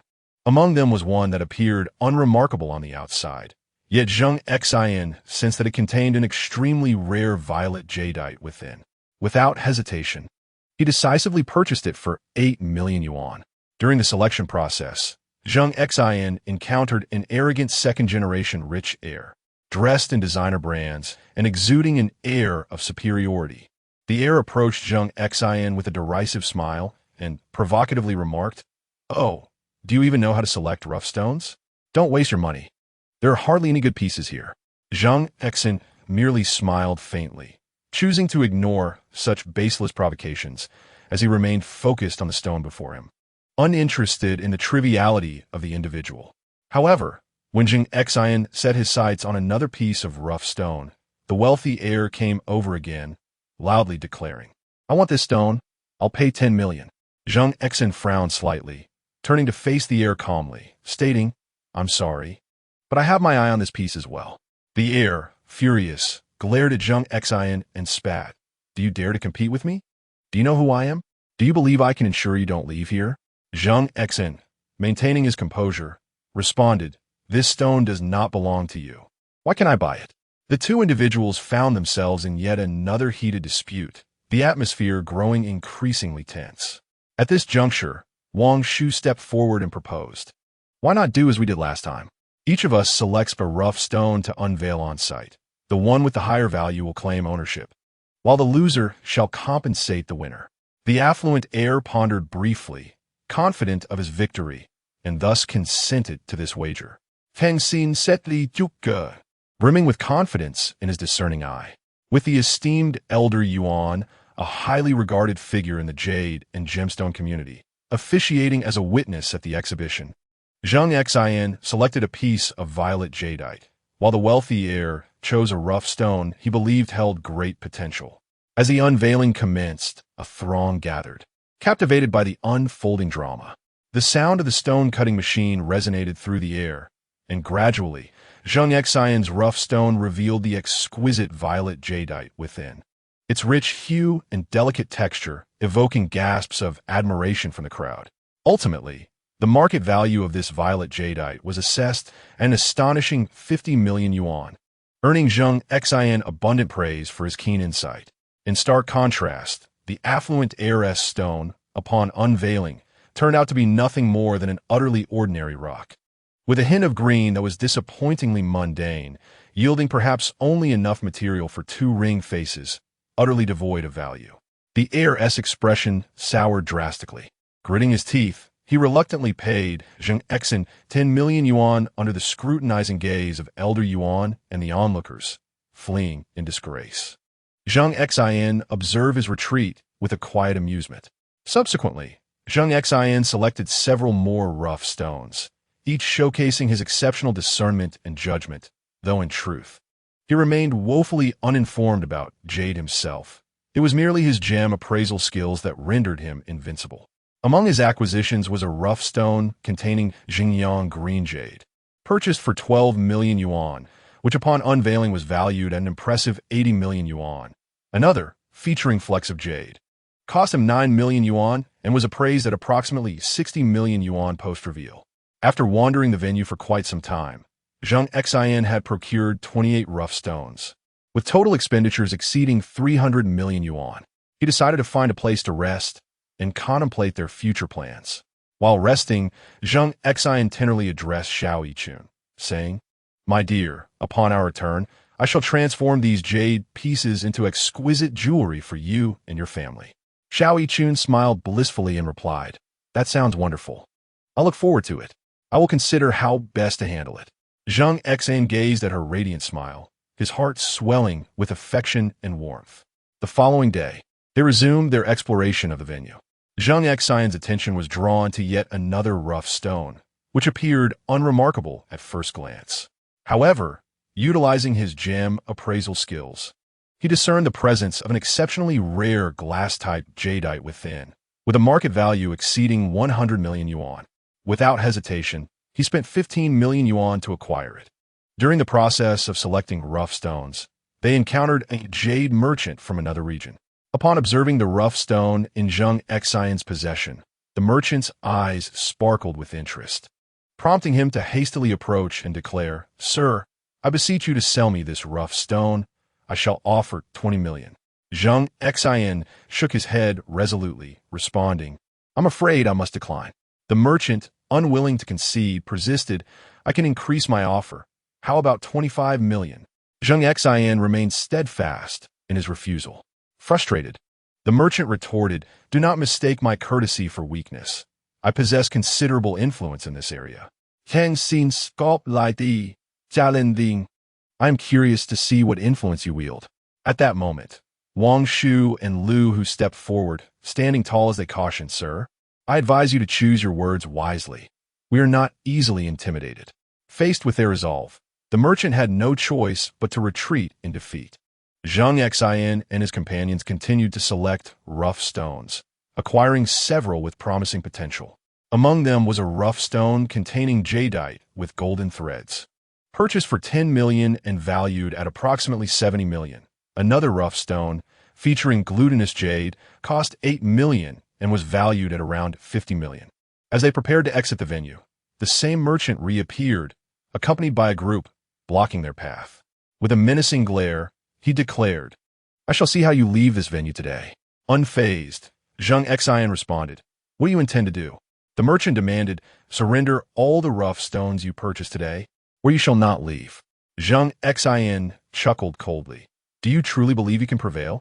With a subtle gesture, Lu Hu sprang into action, engaging in a brawl with the merchant's group, while Zheng Xin and Xiao Yichun observed calmly.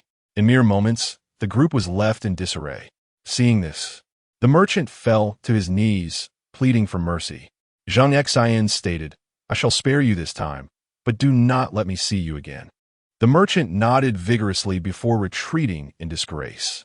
Upon returning to their hotel with the rough stones, Zheng Xin decided to unveil 3 of them for everyone to witness. The first rough stone was opened to reveal a pristine, icy jadeite, its translucent texture and exquisite hue eliciting gasps of admiration, valued at approximately 50 million, whereas Zheng Xin had acquired it for merely 6 million. The second stone, upon being opened, yielded a glutinous jade. While not of the highest quality, it was still commendable, valued at around 40 million, purchased for 5 million. The third rough stone astonished everyone as it revealed an exceptionally rare Fu Lushou jadeite, with its vibrant colors and intricate texture leaving all in awe. Ultimately, this jadeite was appraised at over 300 million. Though Zheng Xin had only spent 12 million for the rough stone. To avoid unnecessary trouble, Zheng Xin also invested 6 million in a dozen worthless rough stones and unwrapped 6 more to obfuscate any suspicion. Everyone was left in admiration of Zheng Xin's discernment and fortune. With a smile, Zheng Xin remarked, "This is merely the beginning. Upon our return, even more surprises await us." After a 5-day stay in Yun province, Zheng Xin and his companions returned home with their treasures. Zheng Xin meticulously safeguarded these raw stones, intending to enlist the skills of expert artisans to transform them into exquisite jewelry, destined as gifts for his beloved. He eagerly anticipated the day when he would witness the radiant smile of Xiao Yichun adorned in these beautiful creations. Chapter 48. The grand wedding. Following the enchanting and extravagant proposal, Zheng Xin and Xiao Yichun commenced their fervent preparations for the wedding. Before long, The day preceding their nuptials arrived, and the system, akin to a timely downpour, bestowed upon Zheng Xin astonishing rewards for his wedding. Once again, the familiar voice of the system echoed in his mind. Ding! Congratulations. The host is on the brink of entering the sacred realm of matrimony. As a special reward, the system grants the host a splendid estate, Xin Manor, sprawling over 6,660 square meters in the southern district of the Demon City, to facilitate an unparalleled wedding celebration. Additionally, the estate will be transformed into a wedding venue, adorned with ethereal decorations and meticulously arranged settings. Furthermore, the host is awarded a set of eternal love jewelry, crafted by master jewelers, worth an astronomical sum. The necklace features a rare blue diamond. The bracelet is encrusted with brilliant pink diamonds, and the earrings shimmer like twinkling stars, totaling an impressive 1,314,520,000 soft currency. A fleet of 30 Rolls-Royce Ghosts will further elevate the grandeur and elegance of the wedding. The rewards have been dispensed. Please check your account. Zheng Xin was overwhelmed with joy and gratitude, knowing this wedding would be one of the most unforgettable moments in their lives. Upon arriving at Xin Manor in the southern district of the Demon City, he was awestruck by the breathtaking scenery that unfolded before him. The estate boasted lush green lawns, vibrant blossoms, and shaded trees, with winding paths that seemed to transport him into a fairy tale. The banquet hall was adorned in resplendent gold and opulence, with colossal crystal chandeliers radiating dazzling light. Exquisite murals adorned the walls, while sumptuous carpets graced the floors. Fresh flowers embellished every corner, each detail exuding luxury and elegance. In the garden of the estate, a grand stage was erected, bedecked with flowers and ribbons, surrounded by twinkling lights. At the forefront of the stage lay a lengthy red carpet, seemingly awaiting the arrival of the newlyweds. Meanwhile, the staff at the wedding venue busily arranged an array of delicacies and beverages. Zheng Xin observed all of this with a heart brimming with anticipation and dreams, knowing this wedding would etch itself as the most beautiful memory in his and Xiao Yichun's lives. He mused that with this estate serving as their wedding venue, the preparations for Wang Shu's wedding should be abandoned. The sun shone brightly, and the sky was a brilliant blue. The fleet of 30 pristine Rolls-Royce Ghosts lined up impeccably at the entrance of the estate, creating a magnificent spectacle. According to the customs of Xiaoling, on the day of the wedding, Xiao Yichun could not reside in Zheng Xin's villa. Thus, she spent the previous night at the Qianda Hotel. On the wedding day, Xiao Yichun, with the assistance of world-class makeup artists and fashion designers, adorned herself in an exquisite visage and donned a one-of-a-kind wedding gown, Eternal Love, while waiting in the presidential suite of the hotel for her beloved Zheng Xin to arrive and escort her to their union. Zheng Xin, accompanied by his groomsmen Lu Bao, and family members Zheng Wen and Zheng Yun, arrived early at the Qin Hotel. Throughout the journey, Zheng Xin felt an exhilarating thrill, contemplating the imminent union with the woman he adored, his face radiating with a blissful smile. Upon arriving at the hotel entrance, he was captivated by the lively atmosphere. The exterior was adorned with festive red decorations, while Xiao Yichun's friends and family had gathered early to bestow their blessings upon Zheng Xin and his beloved. Zheng Xin straightened his suit, accompanied by his groomsmen, as they entered the hotel. Upon stepping inside, the air was filled with joyful laughter and merriment. Arriving at the door of Xiao Yichun's room, the groomsmen initiated a series of playful challenges in accordance with tradition. Zheng Xin met each challenge posed by the bridesmaids with a smile, embracing the delightful aspects of the wedding festivities. Inside the room, Xiao Yichun, clad in a pristine white wedding gown, appeared breathtakingly beautiful. As she listened to the commotion outside, her heart fluttered with a blend of nervousness and anticipation. At last, Zheng Xin triumphed over all the trials and entered the room. The moment he beheld Xiao Yichun, his gaze brimmed with love and tenderness. Xiao Yichun looked at Zheng Xin, tears of joy glistening in her eyes. Just then, their twin daughters, Xin and Yin Yin, entered the room, adorably dressed in flower girl attire, their wide eyes fixed upon their parents. "Daddy, Mommy, you look so beautiful today." Xin exclaimed in her sweet, childlike voice. Yes, Mommy looks like a fairy. Nian chimed in. Zheng Xin and Xiao Yichun were amused by their daughter's remarks, and Zheng Xin stepped forward to gently kiss their cherubic faces. My darlings. Soon we will walk down the aisle together, he said tenderly. Yay. Xin and Nian clapped their little hands in excitement. Subsequently, Zheng Xin took Xiao Yichun's hand, and, as a family, they, along with the groomsmen and bridesmaids, exited the room.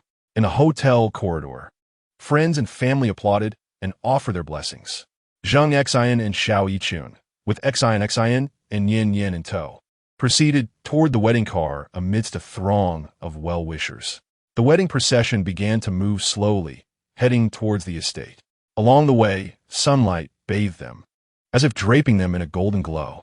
Upon arriving at the estate, Zheng Xin smiled at Xiao Yichun and said, This is where I have meticulously prepared for our wedding. Henceforth, our family shall reside in this Xin manor. Xiao Yichun's eyes glistened with emotion. The wedding venue was a vision of splendor. Guests had already gathered, and as they witnessed the newlyweds alight from the car, applause and cheers erupted. Zheng Xin and Xiao Yichun, accompanied by Xin and Yin, walked gracefully along the red carpet towards the stage. The two little ones walked obediently beside their parents, their faces aglow with happiness. On stage, the host, with a voice brimming with enthusiasm, announced, Today, we celebrate the grand wedding of Mr. Zheng Xin and Ms. Xiao Yichun, who, in the presence of their beloved friends and family, are about to embark upon the blissful journey of marriage. As music began to play softly, Xiao Yichun, escorted by Xiao Hui, approached Zheng Xin. The two shared a gaze filled with profound affection, their eyes reflecting only each other. Holding the tiny hands of Xin and Yin, they stood together at the center of the stage. Zheng Xin gently cradled Xiao Yichun's face and spoke softly, Yichun, I am grateful to fate for bringing you into my life. From our initial acquaintance to our deepening bond, every moment has been brimming with sweetness and emotion. I shall devote my entire life to cherishing you, accompanying you, and ensuring your perpetual happiness. Tears glimmered in Xiao Yichun's eyes as she smiled and said, Zheng Xin, each day spent with you fills me with immense joy. I am willing to traverse every phase of life with you, through both storms and sunshine, never to part. The guests below were moved to tears, applauding and blessing their sincere love. Subsequently, Zheng Xin and Xiao Yichun exchanged rings, the radiant brilliance appearing to symbolize their eternal love. In this tender moment, Xin suddenly piped up in her sweet voice, Daddy, Mommy, my sister and I will also be as happy as you. Nian nodded in agreement. Yes. The crowd erupted in laughter at the two little ones' remarks, filling the wedding venue with a joyous atmosphere. The next segment involved the newlyweds serving tea to their parents. Accompanied by Zheng Wan, Zheng Yun, Lin Xiaoya, and Lu Hu, Zheng Xin and Xiao Yichun approached their parents with Xin and Yin in tow, respectfully offering them hot tea. The parents' eyes brimmed with pride and emotion as they accepted the teacups, savoring a sip before bestowing their most heartfelt blessings. The wedding festivities continued with a lavish banquet, where guests indulged in delectable dishes while enjoying spectacular performances. Zheng Xin and Xiao Yichun, together with their companions, navigated among the guests, sharing their joy and happiness with friends and family. As night fell, dazzling fireworks illuminated the sky above the estate, casting a splendid glow over the entire night. Zheng Xin and Xiao Yichun embraced each other, gazing at the brilliant fireworks, their hearts brimming with anticipation for a beautiful future. Yichun, our lives will only become more wonderful, Zheng Xin whispered tenderly, gazing at the fireworks. Indeed, our family will always be happy, Xiao Yichun responded with a smile. On this enchanting evening, Zheng Xin, Xiao Yichun, Xin, Yin, along with all their loved ones, collectively experienced an unforgettable and beautiful wedding. Chapter 49. The little ones joined interest classes with the perfect conclusion of Zheng Xin and Xiao Yichun's wedding. This grand and romantic celebration witnessed their genuine and profound love, heralding the dawn of a new chapter in their blissful life. Following the wedding, Zheng Xin and Xiao Yichun embarked on their honeymoon with their delightful twin daughters, Xin and Yin Yin. Throughout the journey, the family reveled in laughter and joy, cherishing the precious moments together. Upon their return from the honeymoon, Xin and Yin Yin resumed their regular school routine. Observing the outstanding performance of their little ones in kindergarten filled Zheng Xin and Xiao Yichun with pride, prompting them to contemplate how to further nurture their children's talents for optimal development. On a sun-drenched weekend, Zheng Xin and Xiao Yichun resolved to seek out suitable interest classes for Xin and Yin Yin. They arrived at an art training center known as Genius Baby Training Base, brimming with artistic energy and the cheerful laughter of children. Upon entering the painting class, they were immediately captivated by the vibrant array of artworks before them. The walls of the classroom were adorned with the imaginative and creative works of children, each piece seemingly narrating a unique tale. Xin and Yin Yin's eyes sparkled with curiosity as they gazed at the beautiful paintings, their hearts brimming with desire and longing. The art teacher greeted them warmly, smiling as she demonstrated various painting techniques. Her brushstrokes were light and fluid, crafting exquisite patterns on the paper, captivating Xin and Yin Yin utterly. With eager anticipation, Xin seized a paintbrush and began to doodle on the paper, her small hand gripping the brush tightly as she focused on depicting the world within her heart. Yin Yin, not to be outdone, attentively observed her sister's movements and soon began to paint in imitation of her. Zheng Xin and Xiao Yichun stood nearby, quietly watching their daughters immerse themselves in the realm of art, their hearts filled with joy. It was as if they were witnessing the birth of future artists, a feeling of indescribable pride and contentment washing over them. Next, they ventured into the dance class. In the spacious and bright classroom, children were joyfully dancing to the music. The vibrant rhythm and dynamic movements immediately captured Xin and Yin Yin's attention. With wide eyes, they watched the older children leap and twirl on the dance floor, their hearts swelling with envy. Upon noticing the two sisters, the teacher approached them with a smile, inviting them to join a trial lesson.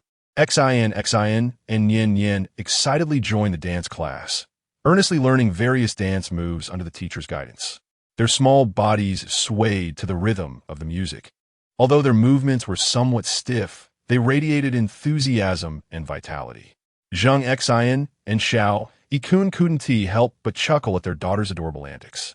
Following this, they arrived at the music class. The classroom was filled with an array of musical instruments, pianos, violins, guitars, and more. The teacher played a beautiful melody, and the melodious notes seemed to dance in the air, enchanting all who listened. Xin and Yin Yin were utterly captivated, curiously touching the instruments, each one sparking their interest. Zheng Xin and Xiao Yichun decided to enroll them in a foundational music course. In addition to these artistic pursuits, Zheng Xin also considered enrolling them in a Go class, believing that the game could enhance their cognitive abilities and concentration. After attending a trial lesson in Go, although Xin and Yin Yin initially struggled to grasp the rules, they quickly learned some basic moves under the teacher's patient guidance.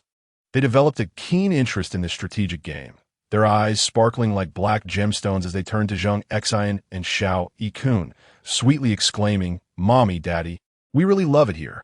Can we learn with these older brothers and sisters?" Thus, Xin and Yin Yin embarked on a vibrant journey of extracurricular activities. Each week, they eagerly anticipated attending these classes to acquire new knowledge and skills. In the art class, Xin's imagination flourished even further, often creating unexpected scenes, such as fish soaring through the sky or little rabbits strolling on the ocean floor.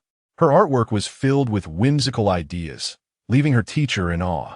Yin Yin places a profound emphasis on detail, meticulously depicting each line and hue, rendering her paintings exceptionally exquisite.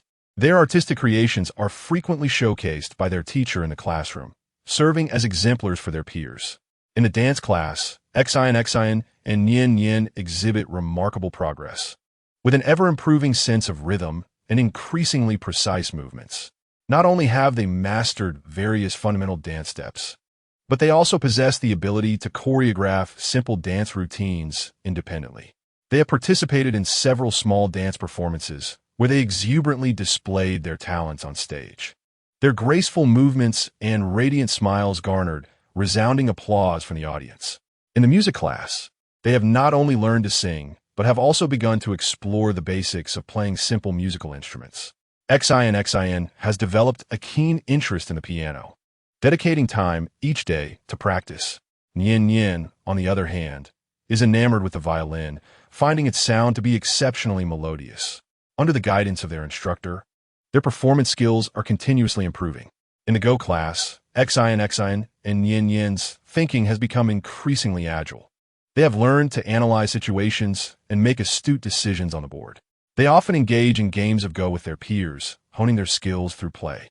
As time progresses, Xin and Nian's performances in these extracurricular classes have become increasingly outstanding. Zheng Xin and Xiao Yichun, witnessing their children's growth and advancement, are filled with pride and satisfaction, confident in the choices they have made for them. These classes have not only imparted knowledge and skills, but have also allowed the girls to discover their passions and joys. One day, Zheng Xin and Xiao Yichun took Xin and Yin to a parent-child art event. During the event, Xin and Yin showcased their talents in painting, dance, and music. Xin was the first to present her artwork, sharing the creativity and thoughts behind her piece, which earned her the admiration of everyone present. Subsequently, Yin took the stage to perform a beautiful dance, her movements light and graceful, akin to a butterfly in flight, captivating the audience. Finally, Xin and Yin sang a song together, their clear and melodious voices resonating throughout the venue, enchanting all who listened. Observing the confident smiles of their children, Zheng Xin and Xiao Yichun reaffirmed the correctness of their decisions. They look forward to Xin and Yin continuing to shine in the future and becoming exceptional individuals. As long as the children maintain their love and pursuit of art, they will undoubtedly realize their dreams. In the days to come, Xin and Yin will persist in exploring the path of art, continually challenging and surpassing themselves, crafting a splendid life narrative through their talent and diligence. Zheng Xin and Xiao Yichun will steadfastly stand by their children's side, providing endless love and support, witnessing their every growth and achievement. Chapter 50.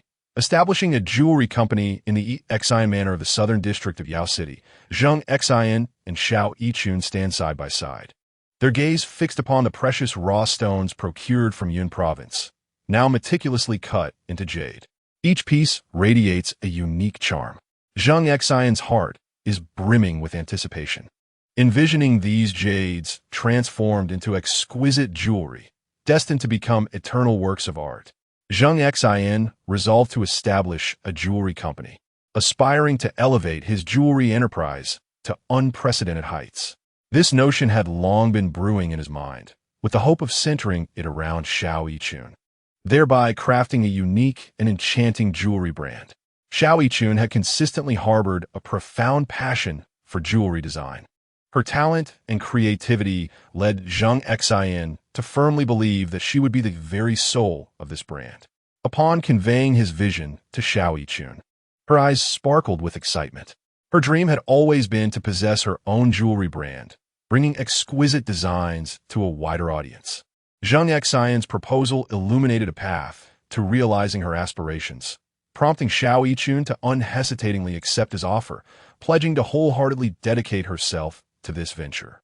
In pursuit of this objective, Zheng Xin and Xiao Yichun embarked on an intensive preparatory phase, diligently seeking out exceptional designers and artisans to assemble a professional team. Each designer and craftsman boasted extensive experience and remarkable skills, poised to infuse every piece of Xin jewelry with soul and vitality. Concurrently, they actively searched for a suitable storefront to prepare for the company's grand opening. They aimed to find a location that could showcase the brand's distinctive character, allowing customers to feel the unique charm of Xin jewelry the moment they stepped through the door. After thorough exploration and comparison of various locations, They ultimately selected a prime storefront on the bustling pedestrian street of Kyoto as their inaugural shop. This chosen establishment occupies a coveted position in the heart of the pedestrian street, surrounded by a picturesque environment and boasting convenient transportation access. The decor of the shop is both elegant and contemporary, harmoniously complementing the brand image of Zheng Jewelry. The display design within the store has been meticulously planned, with each piece of jewelry artfully showcased to captivate the attention of patrons. At last, the grand opening ceremony of Zheng Jewelry arrived. On the day of the event, Zheng Xin and Xiao Yichun invited numerous friends and family to partake in the celebration. Dressed in formal attire, they greeted each guest with warm smiles at the entrance. Inside the store, carefully selected raw stones and uniquely designed jewelry pieces were on display, each radiating an enchanting brilliance. During the opening ceremony, Zheng Xin delivered an impassioned speech, expressing gratitude to all those who had supported and assisted them, including friends, family, designers, craftsmen, and partners. He emphasized that Zheng Jewelry would prioritize customer satisfaction, providing the highest quality jewelry and the most attentive service. Through the team's unwavering efforts, Zheng Jewelry was destined to become a prominent and influential brand in the jewelry industry. Xiao Yichun also took the stage, sharing her ardor for jewelry design and her aspirations for the future. She affirmed her commitment to leading the team in continuous innovation, crafting more unique and beautiful jewelry pieces, enabling every customer to discover their own personal jewelry beauty. She envisioned Zheng Jewelry as a brand that conveys love and beauty, allowing individuals to experience happiness and joy while adorning themselves with exquisite pieces. With the conclusion of the ribbon-cutting ceremony, Zheng Jewelry officially opened its doors. Customers flowed into the store, showering praises upon the displayed jewelry pieces. Zheng Xin and Xiao Yichun diligently attended to each customer, elucidating the design philosophies and the narratives behind every piece. These creations transcend mere jewelry. They are works of art, imbued with the designer's dedication and emotion, each possessing a distinctive significance. Zheng Jewelry has gradually established its foothold in the market. Under Xiao Yichun's leadership, the team continuously unveils new designs, each resonating with the admiration and fervor of patrons. These pieces seamlessly blend contemporary fashion elements with traditional craftsmanship, embodying a modern essence while retaining classic beauty. Concurrently, Zheng Xin actively expands the market, forging partnerships with prominent jewelers to elevate Zheng Jewelry's products into broader realms. Throughout this journey, Zheng Xin and Xiao Yichun have confronted numerous challenges and obstacles. For instance, the market is fiercely competitive, with rampant product homogenization, a depletion of design inspiration, coupled with heightened innovation difficulties, and the complexities of supply chain management, which jeopardize product quality. To navigate the competitive landscape, Zheng Xin and Xiao Yichun implemented a series of strategic measures.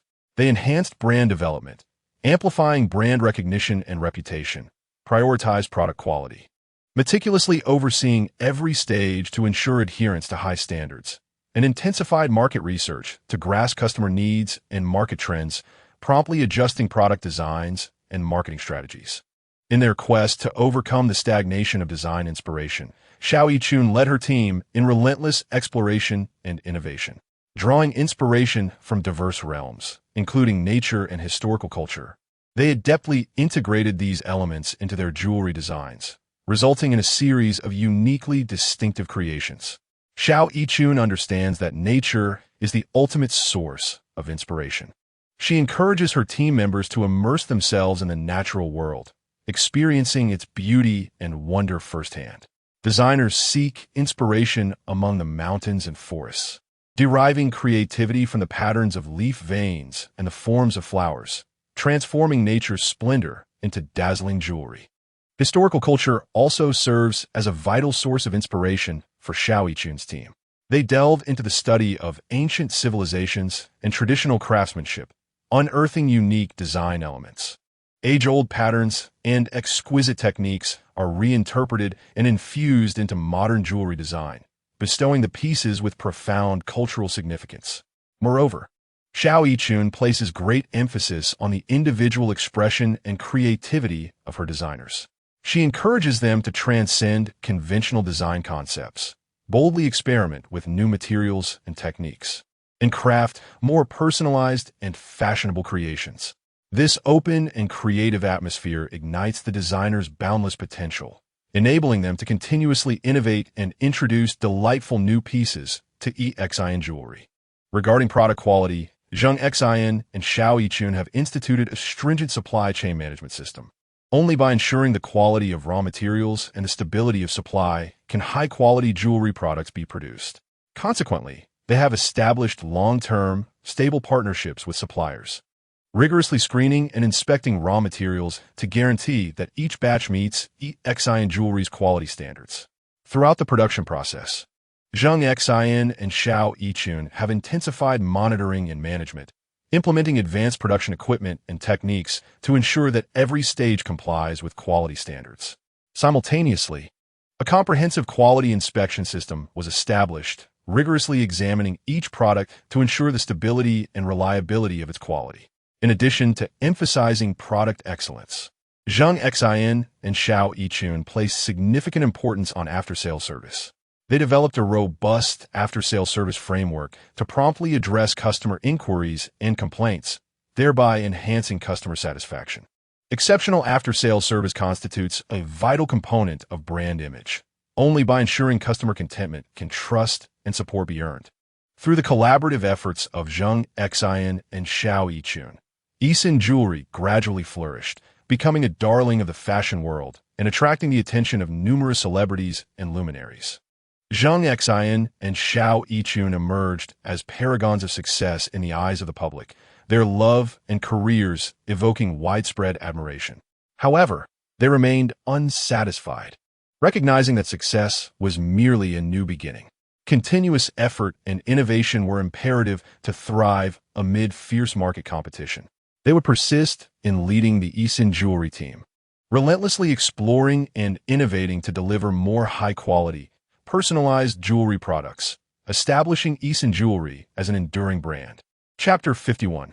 The Crisis of Bloodshed Hall. While Zheng Xin and Xiao Yichun devoted themselves wholeheartedly to the Xin jewelry endeavor, Bloodshed Hall found itself ensnared in an unprecedented crisis. On a tranquil night, disciples of Bloodshed Hall inadvertently revealed their whereabouts while undertaking a mission. Hostile forces detected them and swiftly assembled a multitude of skilled fighters, launching a fierce assault on the disciples of Bloodshed Hall. Caught off guard by the sudden onslaught, the disciples rallied to defend against the enemy's aggression. Yet their efforts proved futile against the overwhelming strength of their adversaries, plunging Bloodshed Hall into dire straits. Upon learning of the situation, Hall Master Angelique was consumed by urgency. She immediately convened the senior leadership of Bloodshed Hall to devise a counter-strategy. The atmosphere in the conference room was tense and grave, with anxiety etched on every face. This crisis threatened the very existence of Bloodshed Hall, necessitating their utmost efforts.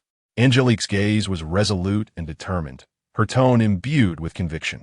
We cannot remain passive. We must take the initiative and deliver a decisive counterattack against our foes. Her words resonated with authority, instilling a sense of unwavering belief in all present. Following Angelique's suggestion, Bloodshed Hall resolved to dispatch its elite forces to retaliate against the hostile entities.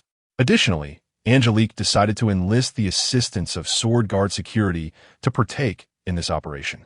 However, to spare Zheng Xin from concern, she chose not to inform him of Bloodshed Hall's peril. Upon receiving a call from Lu Hu, Zheng Xin learned of Bloodshed Hall's predicament, a surge of intense fury welling within him. He promptly instructed Lu Hu and Lu Bao to assist Bloodshed Hall in confronting this crisis. Lu Hu and Lu Bao swiftly sprang into action, joining Angelique and the disciples of Bloodshed Hall, along with the elite members of Sword Guard security, to launch a fierce counteroffensive against the hostile forces. They divided into multiple teams to execute surprise assaults on the enemy's strongholds. During the conflict, the disciples of Bloodshed Hall and the elite of Sword Guard security exhibited indomitable fighting spirit, undeterred by formidable foes as they valiantly engaged in combat. Each individual exerted their utmost strength in the battle for the honor of the Bloodsaber Hall. Angelique, accompanied by the two Vice Hall Masters and the Master of the Bloodsword Pavilion, Lu Qingyan, arrived at the battlefield. Armed with a long sword, she engaged in a fierce confrontation with an opponent of the Grand Master level in martial arts. Her swordsmanship was exquisite. Each swing of her blade carried a formidable aura, making it arduous for her adversary to withstand. The two Vice Hall Masters, equally resolute, fought valiantly against their foes, buying precious time for Angelique. Lu Qingyan led the other disciples of the Bloodsaber Hall in a brutal clash with the enemy subordinates. Her swordplay was sharp and precise, each strike hitting the vital points of her enemies with unwavering accuracy. Under her command, the morale of the Bloodsaber disciples surged as they bravely engaged in battle. Lu Hu and Lu Bao also played pivotal roles in the fray. Lu Hu wielded his blade with ferocity, each slash infused with immeasurable power, creating a vigorous confrontation with the enemy's experts that prevented them from diverting their focus. Lu Bao's spear technique was agile. Each thrust was executed with cunning angles, allowing him to engage fiercely with the enemy's subordinates, thereby creating opportunities for the disciples of the Bloodsaber Hall. Through the collective efforts of the Bloodsaber Hall, the enemy was ultimately vanquished. The Grand Master level opponent, severely wounded by Angelique's relentless assault, fled in disarray. However, the battle was brutal, and both the disciples of the Bloodsaber Hall and the elite of the Sharp Sword Security paid a heavy price.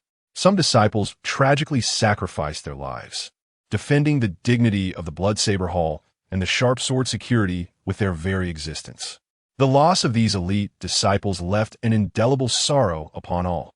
Nevertheless, the disciples of the Bloodsaber Hall and the elite of the Sharp Sword Security did not falter. They transformed their grief into strength, continuing to engage in fierce combat against hostile forces. Through their unwavering efforts, the Bloodsaber Hall emerged victorious. The enemy's experts were nearly annihilated, and the Bloodsaber Hall successfully averted this crisis. This ordeal showcased the disciples' spirit of unity and fearlessness in the face of formidable adversaries, as they defended the honor of the Bloodsaber Hall with their blood and lives.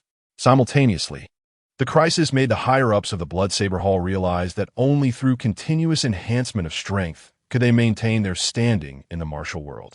In the aftermath of the crisis, the Bloodsaber Hall commenced reconstruction efforts. Angelique intensified training for the disciples to bolster their combat capabilities. Additionally, she actively sought collaboration with other factions to expand the influence of the Bloodsaber Hall. Zheng Xin also lent substantial support to the development of the Bloodsaber Hall, providing ample resources and funding to facilitate its growth. Gradually, the Bloodsaber Hall ascended to a higher status within the martial realm. However, the ascent of the Bloodsaber Hall did not escape the notice of rival factions. Some began to eye the Bloodsaber Hall covetously, attempting to seize the opportunity to eliminate it and usurp its territory and resources. In the face of these threats, the disciples of the Bloodsaber Hall remained undaunted. Under Angelique's guidance, they continued to diligently cultivate their skills, enhancing their strength. Simultaneously, they intensified cooperation with other factions to collectively confront the challenges posed by external forces. In the days that followed, the disciples of the Bloodsaber Hall faced a myriad of challenges and threats. Yet they remained united, steadfast in their spirit, unafraid of formidable foes, overcoming adversity time and again.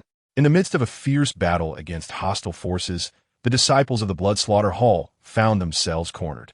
The enemy's power was formidable, their assaults relentless, and the disciples gradually began to tire. At this critical juncture, Zheng Xin arrived on the scene like a bolt of lightning. His presence instantly commanded attention at the center of the battlefield. With a cold and resolute gaze that emanated an invisible pressure, he instilled fear in the hearts of the enemy. The appearance of Zheng Xin reinvigorated the morale of the Bloodslaughter Hall's disciples, rekindling their previously dim fighting spirit. Under Zheng Xin's command, they regrouped and engaged in a desperate struggle against their adversaries. Zheng Xin unleashed the Eight Extremes Fist and the Agile Dragon Step.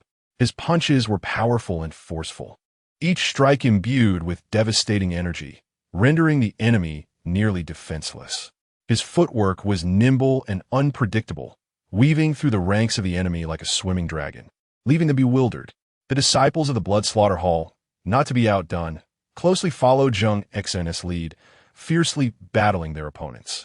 Although their techniques lacked the finesse of Zheng Xin's, they were imbued with strength and courage, valiantly defending the dignity of the Blood Slaughter Hall, making their unwavering resolve felt by the enemy.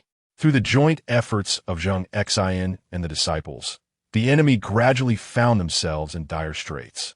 Their defenses were systematically breached, and their morale began to crumble. Ultimately, with Zheng Xin's decisive strike, the enemy was utterly defeated and fled in disarray. The disciples of the Blood Slaughter Hall erupted in joyous celebration, embracing Zheng Xin tightly as a gesture of their gratitude. Zheng Xin smiled at them, his heart swelling with pride. He knew that it was the bravery of these disciples that enabled the Blood Slaughter Hall to establish its presence in the martial world, becoming a force to be reckoned with. Following this battle, the strength of the Blood Slaughter Hall was further enhanced. Zheng Xin et vison soli defeat. He vowed to make the Blood Slaughter Hall the dominant power in the realm, instilling fear in all who encountered it. Chapter 52. Subduing the minor powers of the border city after the Blood Slaughter Hall successfully navigated the crisis. Zheng Xin turned his attention to the minor factions within the border city. Though these factions were not large in scale, they held significant resources and territories that posed a threat to the Blood Slaughter Hall's development. Zheng Xin understood that to gain a foothold in the border city, he must address the issues posed by these minor powers. He decided to adopt a conciliatory approach, initiating contact and negotiations with these factions in an attempt to resolve matters peacefully. Thus, Zheng Xin dispatched envoys to meet with the leaders of the minor factions, expressing the goodwill and willingness of the Blood Slaughter Hall to cooperate. However, the leaders of these factions showed little interest in the Blood Slaughter Hall's proposals. They perceived the Hall as weak, seeking to exploit the situation to absorb their powers. Consequently, they resorted to threats and intimidation against the envoys, even launching a series of minor attacks. Upon learning of the threats against his envoys, Zheng Xin was consumed with anger. Yet, he maintained his composure, thoughtfully contemplating his next course of action. These minor factions are merely acting out of fear and self-preservation, requiring time to comprehend the true intentions of the Blood Slaughter Hall. Thus, Zheng Xin resolved to personally travel to the border city to engage in face-to-face negotiations with the leaders of these factions. Accompanied by Deputy Hall Master Li Dao, as well as Luo Senjiu, Lu Hu, and Lu Bao, Zheng Xin arrived at the border city, drawing the attention of the minor factions, who promptly dispatched personnel to closely monitor his every move. Unperturbed by their scrutiny, Zheng Xin sought out the leaders of these factions directly to present his ideas. He conveyed that the Blood Slaughter Hall did not wish to be adversaries, but instead aspired to collaborate with them for the mutual development of the border city. Zheng Xin elaborated on the developmental plans and objectives of the Blood Slaughter Hall, expressing a willingness to provide resources and support to assist the factions in expanding their influence and enhancing their strength. The leaders of the minor factions expressed skepticism regarding Zheng Xin's proposal, doubting the sincerity of the Blood Slaughter Hall's intentions. Sensing their hesitation, Zheng Xin proposed a plan. The Blood Slaughter Hall would assist the factions in broadening their territories, offering resources and protection, while respecting their independence and autonomy, without interfering in their internal affairs. Upon hearing Zheng Xin's proposal, the leaders began to waver. They recognized that collaborating with the Blood Slaughter Hall might yield greater benefits than opposing them. Consequently, they engaged in deeper negotiations with Zheng Xin. During these discussions, Zheng Xin showcased his wisdom and decisiveness, presenting specific cooperation proposals encompassing resource sharing, territorial delineation, and profit distribution. He also promised that the Blood Slaughter Hall would provide training and guidance to enhance their management and combat capabilities. Satisfied with Zheng Xin's proposals, the leaders began to contemplate the possibility of collaboration with the Blood Slaughter Hall. After thorough deliberation, they ultimately reached a consensus to partner with Zheng Xin. culminating in the signing of a cooperation agreement, officially establishing them as allies.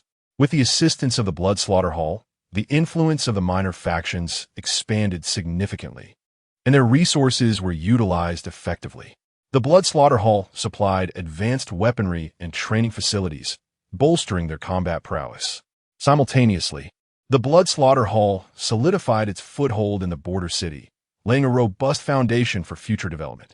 Through this collaboration, Zheng Xin not only successfully garnered the allegiance of the minor factions, but also earned their trust and support. His sagacity and decisiveness amplified his renown within the Shadow Realm. However, Zheng Xin's success did not satiate him.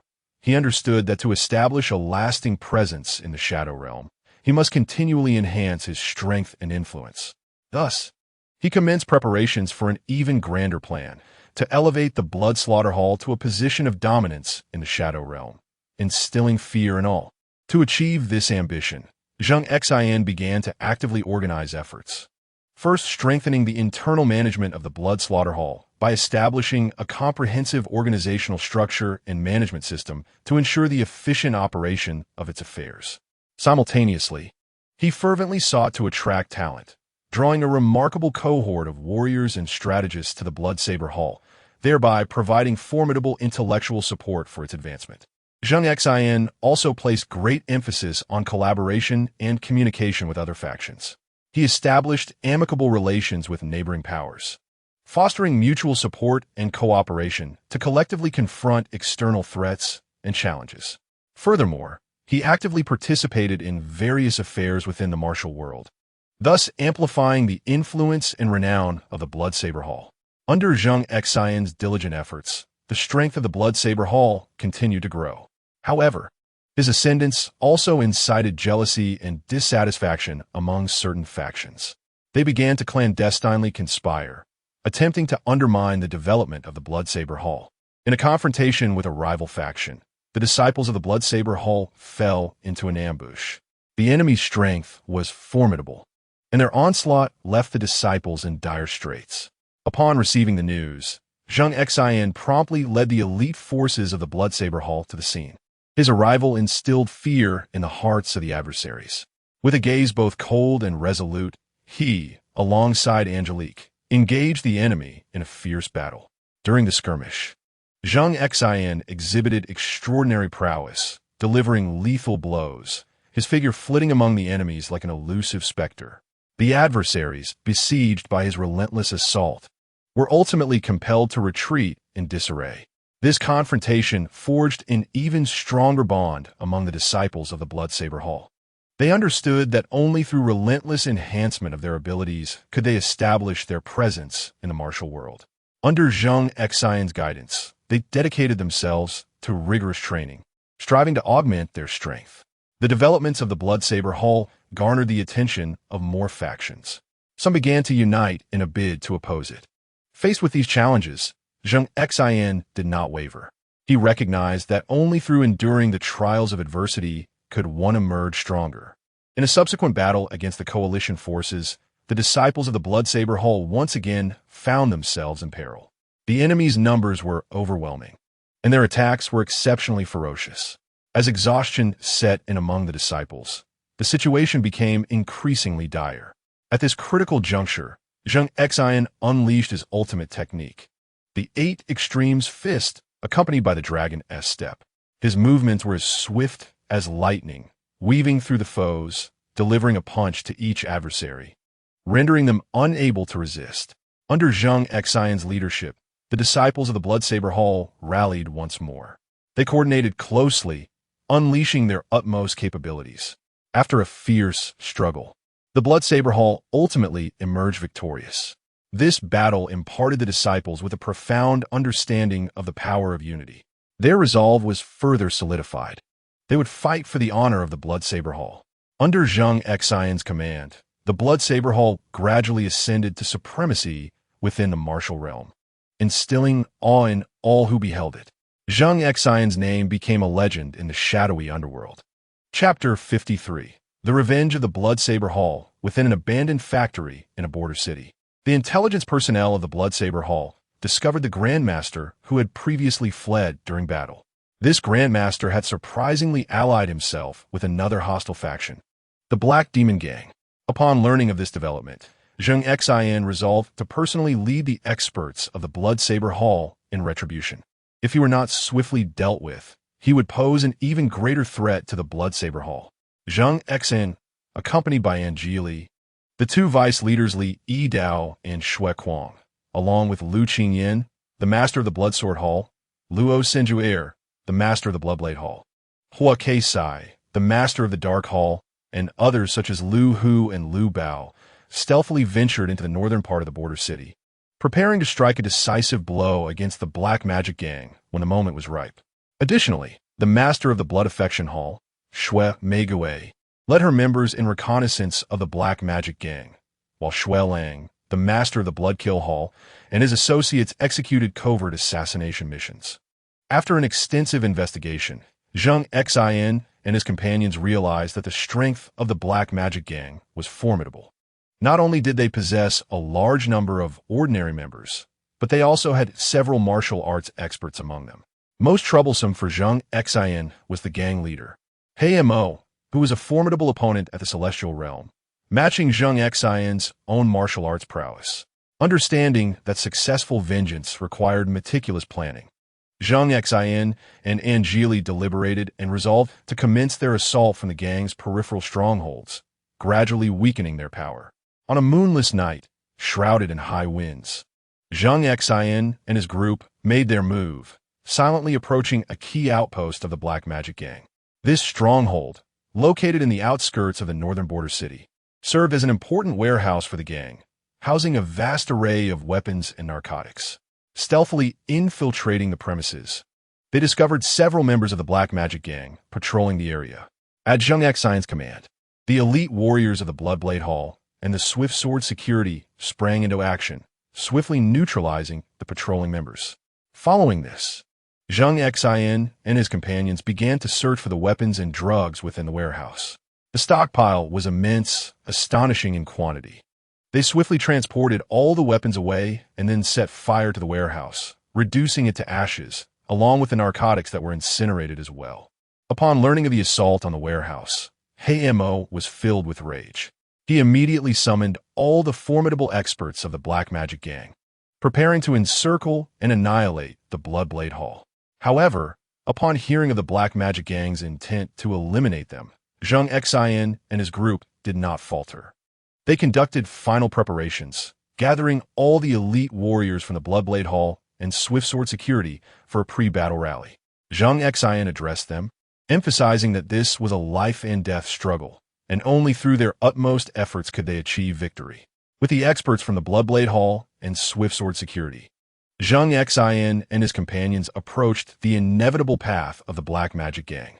They soon encountered the gang members, the leader of the Black Magic Gang. Upon seeing Zheng Xin and his companions, coldly declared, "Bloodblade Hall, you seek death. Today is your day of reckoning." Zheng Xin smiled faintly and replied, "He Mo, you are overly confident. The outcome of this battle remains uncertain." With that, Zheng Xin and his group charged toward the Black Magic Gang. Instantly, a fierce battle erupted between the two factions. Angeli, wielding her longsword, moved through the ranks of the Black Magic Gang like a specter. Her swordplay was fierce, striking true to the vital points of her enemies. In no time, over a dozen elite members of the Black Magic Gang fell beneath her blade. Li Yidao and Shui Kuang were equally unyielding, one wielding a longsword and the other a spear, their coordination impeccable, toppling the adversaries in their wake. Lu Qingyan, Luo Senjuer, as well as Shui Meigui and Shui Lang, also showcased their formidable prowess in the fray. Lu Qingyan's swordsmanship was graceful and unrestrained, while Rosenju's knife techniques were powerful and formidable. The Blood Rose wielded her blade with both cunning and precision, leaving adversaries utterly defenseless. Together, the trio swiftly overwhelmed a multitude of adept fighters from the Black Demon Gang, leaving them in disarray. Meanwhile, Hawks and Bloodwolf concealed themselves in the shadows, poised to strike. Their knife techniques were enigmatic and unpredictable, often delivering fatal blows when least expected. The Liu brothers, Lu Hu and Lu Bao, also showcased their formidable prowess. One wielding a long knife and the other a spear, charging through the battlefield as if it were a realm devoid of obstacles. Under the relentless assault from the experts of the Blood Slaughter Palace and the Sharp Sword Security, the Black Demon Gang found themselves gradually faltering, retreating step by step until they were forced back to their leader, the Black Demon. Seeing his men defeated, the Black Demon was consumed by rage. With a thunderous roar, he lunged toward Zheng Xin. Zheng Xin had long been aware of the Black Demon, the most powerful figure of the gang and the pivotal element in this confrontation. Defeating him would lead to the inevitable collapse of the Black Demon Gang. Zheng Xin swiftly met the charge, unleashing the 8 Extremes fist in a fierce duel against the gang's leader. The Black Demon was immensely powerful, each move imbued with tremendous force. Zheng Xin remained vigilant, employing every skill at his disposal to contend with him. The two engaged in a back-and-forth struggle, exchanging blows for hundreds of rounds without a clear victor. At that moment, Zheng Xin suddenly executed the Dragon's Step, vanishing from the Black Demon's sight. Startled, the Black Demon quickly turned to locate him. Just then, Zheng Xin reappeared behind him and delivered a powerful punch to his back. The Black Demon, unable to evade in time, was struck and sent flying, crashing heavily to the ground. Struggling, he rose, his complexion pale and a trickle of blood at the corner of his mouth. Realizing he was no longer a match for Zheng Xin. Coldly, Zheng Xin regarded the leader of the Black Demon Gang and declared, "Black Demon, you have lost." Unwilling to accept defeat, the Black Demon retorted, "Zheng Xin, Angeli, do not revel in your triumph. Even if I perish today, the Black Demon Gang will not spare you or the Blood Slaughter Palace." Zheng Xin smiled gently and replied, "Rest assured, Black Demon. From this day forth, the Black Demon Gang shall cease to exist, following you into oblivion." With that, Zheng Xin charged at the Black Demon. Aware of his inferiority, the leader sought to flee, only to find his path obstructed by Angeli and Lu Yidao, who coldly confronted him, asking, "Black Demon, where do you think you're going?" The Black Demon, alarmed, realized he had nowhere left to run. In despair, he pleaded, "Angeli, do not kill me. Spare my life, and I shall reveal a secret to you." Angeli responded with a subtle, enigmatic smile. "Oh, what secret? Do tell." The Black Demon replied, "I know the location of a treasure. If you let me go, I will divulge its whereabouts."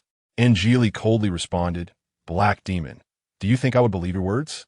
The Black Demon insisted, "Angeli, I speak the truth.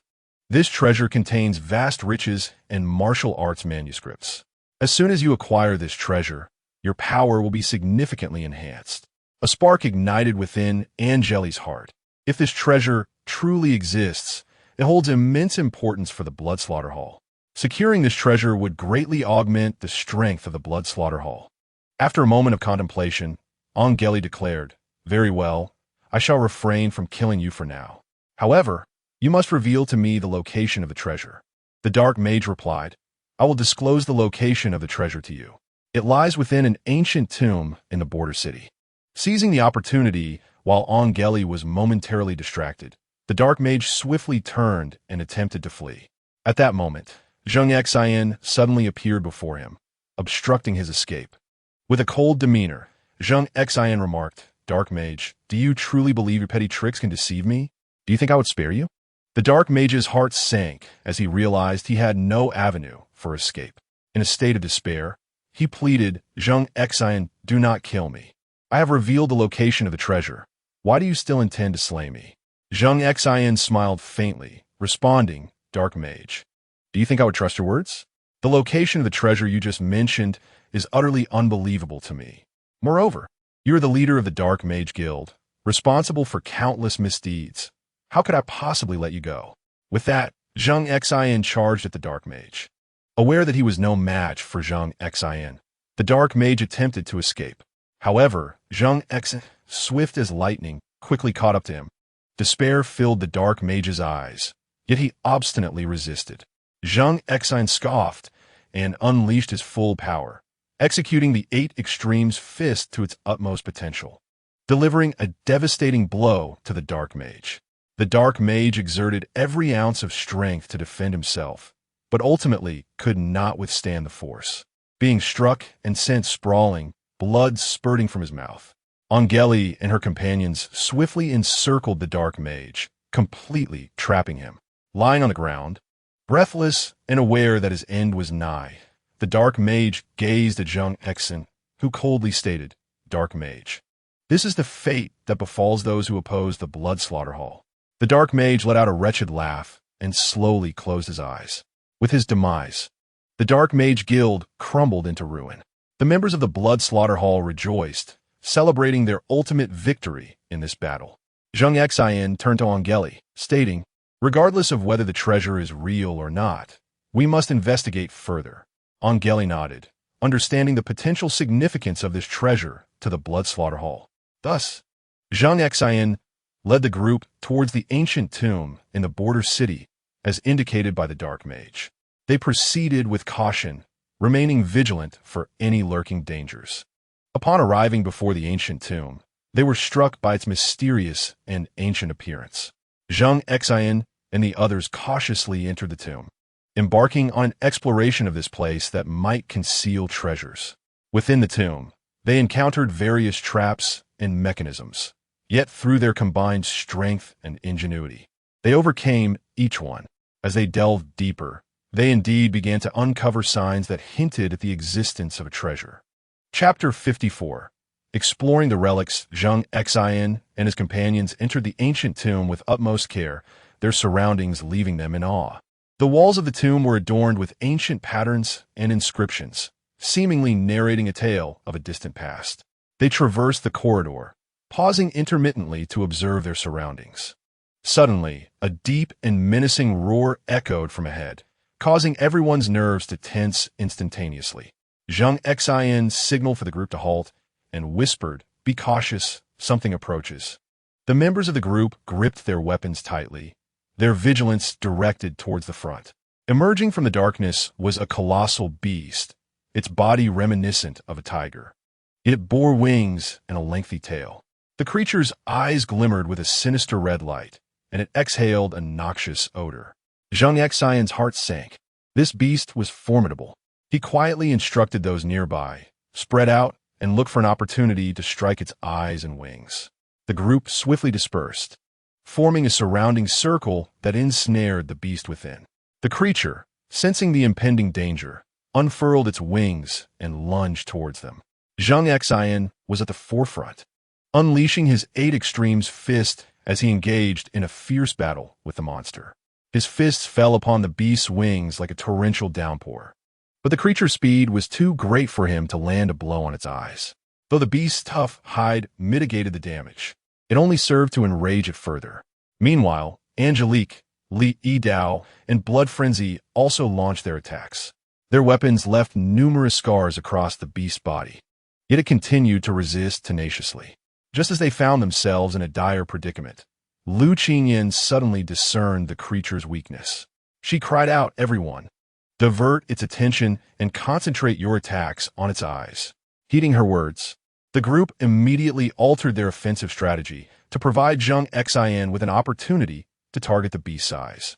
Zheng Xian swiftly maneuvered to the side of the creature, employing his dragon-soaring steps to appear behind it in an instant. He raised his fist and, with all his might, struck the beast's eye with his 8 extremes fist. The creature let out a harrowing cry as Zheng Xian's blow shattered its eye.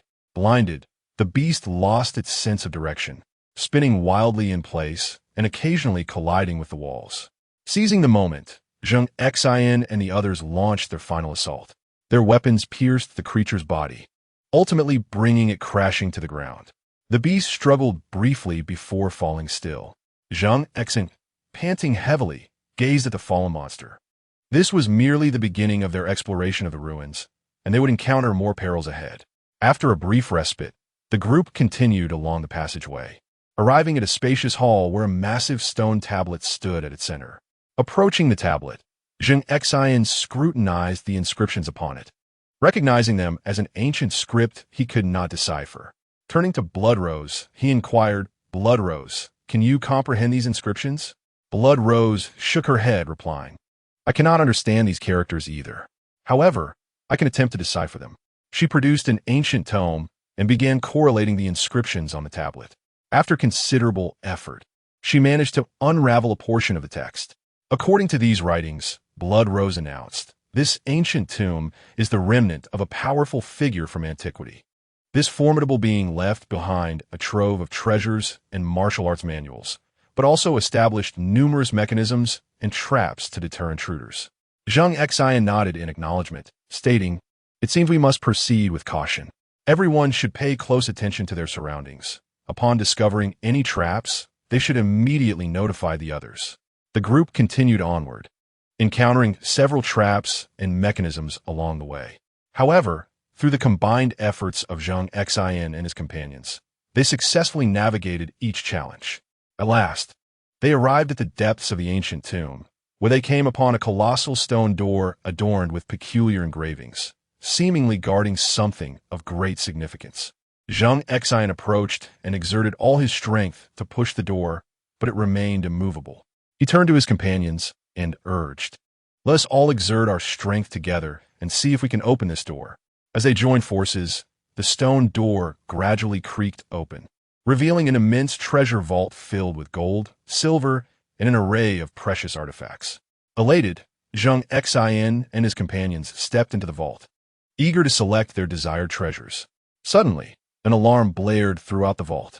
Zheng Xin's heart raced as he realized they may have triggered a mechanism. He shouted, Everyone be cautious. There are traps.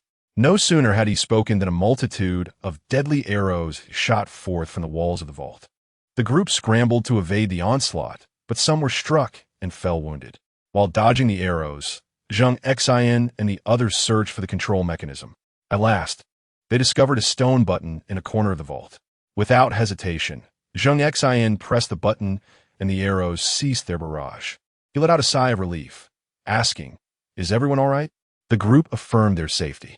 As Zheng Xin surveyed the treasures within the vault, he felt a swell of emotion. Just then, a group appeared at the entrance. The two formidable factions from the border city, the Grim Reaper Gang and the Black Sky Gang. Zheng Xin and his companions regarded these unwelcome guests with caution, their hearts brimming with wariness. Members of the Grim Reaper Gang and the Black Sky Gang gazed greedily at the treasures, their eyes glinting with avarice. Angelina, your Bloodblade Hall is indeed fortunate to have stumbled upon such wealth. However, this treasure now belongs to us, sneered the leader of the Grim Reaper Gang. Angelina smiled slightly, retorting, You certainly have lofty aspirations. These treasures were first discovered by our Bloodblade Hall, and thus they rightfully belong to us. Should you dare to seize them, do not blame us for being ungracious. Ungracious? While your Bloodblade Hall is formidable, the Grim Reaper Gang and the Black Sky Gang are not to be trifled with either. You must surrender the treasures today, chimed in the leader of the Black Sky Gang. A sense of foreboding washed over Zheng Xin. A confrontation was inevitable. He turned to Angelina and the others, declaring, Prepare for battle. They nodded resolutely, gripping their weapons in readiness for the impending conflict. Just as tensions escalated, a deep, thunderous roar erupted from within the depths of the vault, heralding the arrival of a massive, flame-wreathed creature resembling a tiger. The group gasped in shock, turning toward the source of the sound. In Zheng Xin's mind, a notification chimed. System task. Please eliminate the ancient demon beast, Flame Tiger, solo. Reward. 1 divine grade, white tiger cub. Overjoyed, Zheng Xin hurriedly instructed his companions to engage the Grim Reaper Gang and the Black Sky Gang while he prepared to confront the fiery beast. Zheng Xin inhaled deeply and then unleashed the 8 Extremes fist, charging towards the fiery tiger. The fiery tiger, not willing to concede, opened its jaws and exhaled a torrent of flames directed at Zheng Xin. With a swift movement, Zheng Xin evaded the fiery onslaught. He maneuvered to the side of the fiery tiger and executed the dragon's glide step, instantaneously appearing behind the beast. He raised his fist and struck with all his might at the fiery tiger's back. The beast howled in pain, turning its head to pounce on Zheng Xin. Unfazed, Zheng Xin employed Tai Chi to neutralize the fiery tiger's assault. He then unleashed the 8 Extremes fist once more, aiming for the creature's head. The fiery tiger roared in fury, its claws slashing towards Zheng Xin. With a deft sidestep, he avoided the attack and positioned himself near the tiger's abdomen, executing the shadowless kick aimed at its midsection. The fiery tiger staggered backward, a deep gash appearing on its body. Seizing the opportunity, Zheng Xin once again unleashed the 8 Extremes fist, targeting the tiger's head. With a final anguished cry, the fiery tiger's skull was shattered by his blow. Zheng Xin, panting heavily, gazed at the fallen beast. This formidable creature was indeed a challenge. At that moment, the system's voice echoed once more, "Congratulations, host, for completing the mission. You are rewarded with a divine-level white tiger cub. Would you like to extract it?" Zheng Xin silently declined.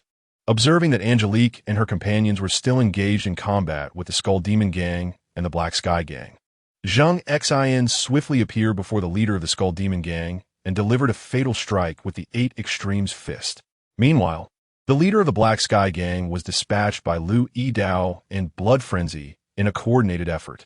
The martial prowess of the leaders of the Skull Demon Gang and the Black Sky Gang was merely at the innate level, rendering them no match for Zheng Xin, a master whose martial arts had transcended to the celestial realm. Indeed, one realm surpasses another. Witnessing their leader's downfall, the members of the Skull Demon Gang and the Black Sky Gang scattered in panic. Zheng Xin called out, "Do not pursue them. Instead, clear the battlefield and bring along the corpse of the fiery tiger. This is a valuable prize. Let's return." Angelique and her companions nodded in agreement and followed Zheng Xin from the treasure vault. Once they departed, the mechanisms within the vault reactivated, sealing it once more. As Zheng Xin and his companions emerged from the ancient tomb, their faces lit up with the joy of victory. This expedition into the ruins not only yielded a wealth of treasures, but also granted Zheng Xin the reward of a divine-level white tiger cub. Back in the Bloodshatter Hall, Zheng Xin mentally commanded the system to extract the cub. Before him appeared a diminutive white tiger resembling a kitten. This little creature was no larger than the palm of his hand, yet it exuded a formidable aura. The small white tiger, with its round, sparkling eyes, surveyed its surroundings and immediately bounded into Zheng Xion's embrace, affectionately licking his face, leaving him in fits of laughter. Despite its adorable appearance, this little tiger possessed the strength of a martial arts master. Gazing at the kitten-like creature, Zheng Xian contemplated gifting it to his 2 beloved daughters upon returning to the Demon City, confident they would adore it and that it would serve as their protector. The manuals acquired from the ruins held little significance for Zheng Xian, so he instructed Angelique, Lu Yidao, Blood Frenzy, and others to establish new reward clauses, ensuring that the members of the Bloodshatter Hall and the Sword of Justice Security were compensated according to their merits. Chapter 55.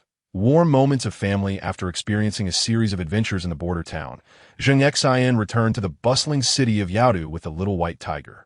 Life gradually settled into a tranquil and joyous rhythm. On a sun-drenched day in Yaodu, Zheng Xian sat in the living room with his wife, Xiao Yichun, warmly observing their 2 adorable daughters, Xian and Yin, frolicking with the little white tiger on the soft carpet. Xian and Yin had even bestowed upon the little white tiger a delightfully resounding name, Little White. The little white tiger, wearing an expression of discontent, clearly disapproved of the name, internally lamenting, "Do they not realize that I, the divine tiger, am the most handsome of my kind? How could they bestow upon me such an embarrassing name? What will the other tigers think? How shall I live?" The weekend always brings anticipation. Zheng Yun returned from the business school to the Yisan Manor located in the southern district of Yaodu. Observing his family, Zheng Xian smiled and proposed, "It seems we haven't updated our wardrobes in ages. Shall we take a trip to the shopping mall together?" Xiao Yichun nodded in gentle agreement, and Zheng Yun readily acquiesced. Upon hearing the mention of a shopping excursion, the 2 sisters, Xian and Yin, leapt with excitement, their eyes sparkling with expectation. Thus, Zheng Xian, Xiao Yichun, and Zheng Yun invited Zheng Wan, who had been engrossed in reviewing the Group S plans. to join them in taking the lively and delightful Xian and Yin Yin to the grand shopping center, luxurious haven, which housed numerous high-end brands. As soon as they entered the mall, Xian eagerly grasped Yin Yin's small hand, her big, sparkling eyes scanning the surroundings, exclaiming, "Wow, this place is so beautiful." Yin Yin joyfully echoed her sister's sentiments. Their first stop was the Gucci store, where an array of exquisite clothing and refined handbags was on display. Zheng Xin immediately spotted a stunning women's dress and inquired about its price. The attendant smiled and replied, "Sir, this dress is priced at 38,888 yuan. Without hesitation, Zheng Xin produced his black card and said, "Wrap it up." Xiao Yichun playfully chided, "You should at least ask if I like it." Zheng Xin, wrapping his arms around her, gently replied, "My dear wife, you would look beautiful in anything." Next, they proceeded to the Hermes counter. Xian and Yin Yin were entranced by the charming little handbags, and the sisters excitedly raced over. Xian picked up a pink crossbody bag while Yin Yin selected a blue one, and the two little ones began to compare whose was prettier. Zheng Xin, watching their adorable antics, smiled and said, "My little treasures, when you grow up, Daddy will buy you countless such bags." At that moment, a woman adorned in splendid attire and impeccably made up approached them. Upon noticing Zheng Xin and his family, a hint of disdain flickered in her eyes. Intentionally speaking loudly to the attendant, she declared, "Bring me the latest bags in your store. Unlike some people, I do not merely look." Zheng Xin frowned slightly, while Xiao Yichun gently tugged at his hand, signaling him to disregard her. However, Xian was displeased. She marched up to the woman, her small voice ringing out, "Annie, why do you speak like that? My daddy is very wealthy." Yin Yin nodded in agreement, seemingly supporting her sister's words. The woman scoffed with a cold laugh. "What do children know?" "Humph." Zheng Xin stepped forward, maintaining a composed demeanor as he addressed the woman. "Madam, we are merely engaging in routine shopping. There is no need for such hostility." Just as the woman seemed poised to retort, a staff member hurried over to mediate. "My apologies, everyone. You are all valued customers. Let us enjoy our shopping experience harmoniously." Not wishing to escalate the situation, Zheng Xin selected two handbags, each valued at approximately 350,000 yuan, for Xiao Yichun and Zheng Yun before proceeding to the checkout, continuing their outing with family. The woman, taken aback by the scene, realized she had misjudged the situation. They arrived at the Chanel boutique, where Xiao Yichun immediately fell in love with a classic ensemble. Noticing her enthusiasm, Zheng Xin promptly instructed the staff to wrap it up. The price was over 86,000 yuan. Xian and Yin Yin scampered around the store, playfully selecting charming trinkets for one another. Observing the innocence and joy of the two sisters, both Zheng Xin and Xiao Yichun wore radiant smiles of happiness. Zheng Yun, witnessing this heartwarming tableau, felt a surge of warmth and envy. Meanwhile, Zheng Wen attentively cared for his two nieces, engaging them in playful activities. Zheng Yun chose a dress priced at 68,000 yuan, while Xiao Yichun selected a casual outfit for her sister, priced at 158,000 yuan. After a while of shopping, fatigue set in, prompting them to rest in the mall's lounge area. Zheng Xin returned with refreshments and snacks, and the family gathered to share delightful treats, savoring this rare moment of leisure. Xian held out a piece of cake, offering it to Zheng Xin. "Daddy, you eat." Zheng Xin happily took a bite, affectionately ruffling Xin's hair. Yin Yin, eager to participate, handed her drink to Xiao Yichun, exclaiming, Mommy, you drink." Xiao Yichun accepted the beverage, planting a kiss on Yin Yin's cheek. They then visited a tailor specializing in bespoke suits, where Zheng Xin commissioned suits worth 1.5 million yuan for himself, his father, and Zheng Wen. After a refreshing break, they resumed their exploration of the mall, this time arriving at the Dior counter. Zheng Xin selected an exquisite handbag for Xiao Yichun, priced at over 800 yuan. Seeing such a hefty price tag on a small bag made Xiao Yichun wince at the expense, but Zheng Xin reassured her, "As long as you adore it, any price is justified." Throughout their shopping excursion, Xin and Yin Yin held hands, occasionally sharing their thoughts.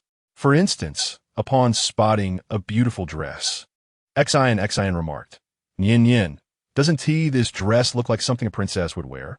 To which Nian Yin replied, "Indeed, sister. Let us ask Daddy to buy it for Mommy." As they prepared to depart the mall, the same woman reappeared before them. However, this time her demeanor had undergone a complete transformation. She approached Zheng Xin with a broad smile, saying, "Sir, I apologize for my previous behavior. I was in the wrong." Zheng Xin, slightly taken aback, responded politely, "It's all right. It's all in the past." The woman continued, "I just witnessed your shopping today. It's truly impressive. I would like to get to know you and perhaps become friends." Zheng Xin chuckled softly, replying, "No need for that. We're just an ordinary family out for a shopping trip." With that, he took his family and left the mall. On the way home, Xin and Yin Yin fell asleep in Xiao Yichun's embrace. As Zheng Xin gazed at their adorable sleeping faces, his heart swelled with love and responsibility for his family. He softly remarked to Xiao Yichun, "My dear, having you all by my side fills me with immense happiness." Xiao Yichun tenderly replied, "I feel the same, my husband." Upon arriving home, Zheng Xin gently laid Xin and Yin Yin on their beds, covering them with blankets. He then sat with Xiao Yichun in the living room, reminiscing about the warm moments of the day. Zheng Wen and Zheng Yun joined them for a chat, and the family basked in the warmth and tranquility of togetherness. After enjoying a late-night snack, they each retired to their rooms. In the soft embrace of the large bed, Xiao Yichun nestled against Zheng Xin and affectionately said, "Thank you for everything you do for me." Zheng Xin gazed at her with deep affection and replied, "You are my wife. It is my duty to care for you. If I do not treat you well, who else should I cherish?" Their eyes met, drawing closer in a tender moment. Chapter 56. Xiao Yichun's high school reunion. The following morning, after breakfast, Xiao Yichun sat by the window, her thoughts a tangle of emotions. An invitation to a high school reunion flashed on her phone, stirring complex feelings within her. During her high school years, there was a male classmate she found particularly distasteful, and the mere thought of him made her uneasy. However, upon reflecting, she recalled that he had gone abroad for studies and likely would not attend the gathering. Perhaps reconnecting with other long-lost classmates and reminiscing about past friendships would not be so bad after all. After much contemplation, Xiao Yichun ultimately decided to attend the reunion. As evening approached, after bidding farewell to Zheng Xin, she set off from Eason Manor in her dazzling Ferrari LaFerrari, arriving at the entrance of Yaodu Hotel. The moment she stepped into the venue, her gaze was instantly drawn to a familiar yet detestable figure, Zhao Kai, the very classmate who had just returned from studying overseas. Years had passed, yet he still exuded an air of self-importance, as if the world revolved around him. Upon spotting Xiao Yichun, Zhao Kai's eyes lit up with a glimmer that made her uncomfortable, clearly indicating that he had not relinquished his feelings for her and still harbored intentions to pursue her. Xiao Yichun sought to avoid his gaze and smiled as she approached other classmates, engaging in pleasant conversation and reminiscing about the cherished moments they had shared. However, Zhao Kai stubbornly persisted, akin to an unyielding piece of chewing gum, and began to entangle himself in her company. "Yichun, look at you. After all these years, you remain unchanged," he remarked with a sardonic tone, a cryptic smile playing on his lips. Xiao Yichun frowned slightly and coldly retorted, "Please keep your distance, and address me by my full name, Xiao Yichun. We are merely classmates." Her tone was laced with disdain and impatience. Yet Zhao Kai appeared unfazed by her demeanor, continuing unabashedly, "Don't be so aloof. I have encountered many remarkable women during my years abroad, yet I still find you uniquely captivating. It's a pity, though, that you haven't made much of a name for yourself at your age." A wave of disdain surged within Xiao Yichun, yet she suppressed her temper, unwilling to create any unpleasantness at the gathering. She silently reminded herself not to stoop to the level of such individuals. At that moment, a classmate mentioned Chinda Group, which instantly piqued Zhao Kai's interest, leading him to boast incessantly about his recent employment at the esteemed company, as if it were an extraordinary achievement. "Chinda Group is a major corporation. My ability to secure a position there speaks volumes," Zhao Kai proclaimed, his eyes brimming with arrogance. He then turned to Xiao Yichun, his tone laced with mockery, and said, "Look at me now. I am a member of Qian Group. What about you? I suppose you are still struggling to make ends meet." The classmates around them displayed expressions of astonishment, taken aback by Zhao Kai's self-importance and his audacity to belittle others at a reunion. "Come on, don't say that," one classmate interjected softly. "Everyone has their own life. Why must we compare ourselves? Indeed, after all these years, such childishness is unbecoming," another chimed in. However, Zhao Kai dismissed their counsel, continuing to deride Xiao Yichun with impunity. At last, Xiao Yichun could no longer endure it. Her expression turned icy, and her gaze radiated determination and authority. Calmly, she declared, "The chairman of Qian Group, Zheng Xin, is my husband." Instantly, a profound silence enveloped the room, as if time itself had come to a halt. Zhao Kai was momentarily taken aback, but quickly retorted mockingly, "For the sake of face, you dare to utter such nonsense? How could the chairman of Qian Group possibly be your husband? Don't deceive yourself."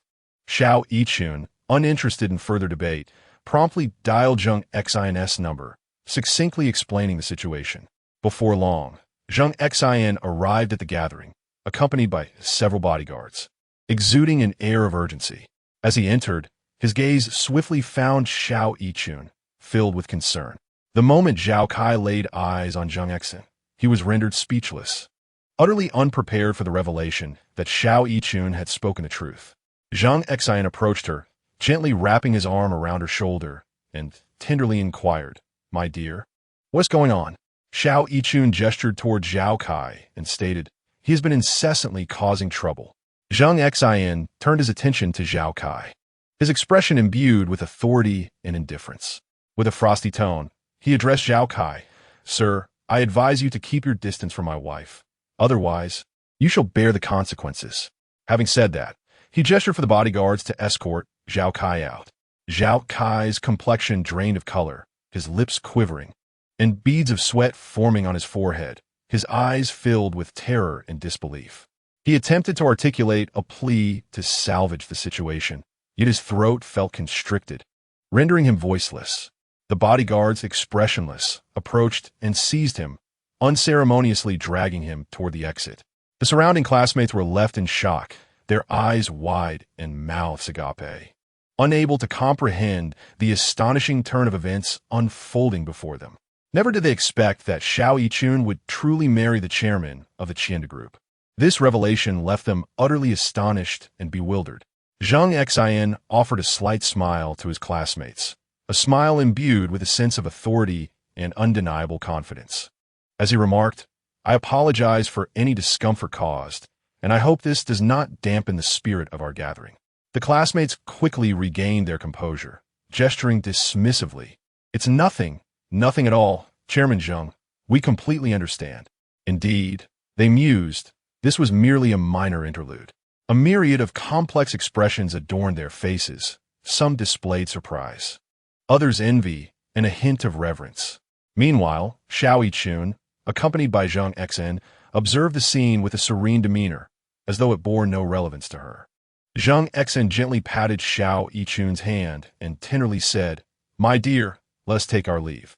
Xiao Yichun nodded in agreement, and together they elegantly exited the gathering under the watchful eyes of their peers, leaving them to murmur amongst themselves.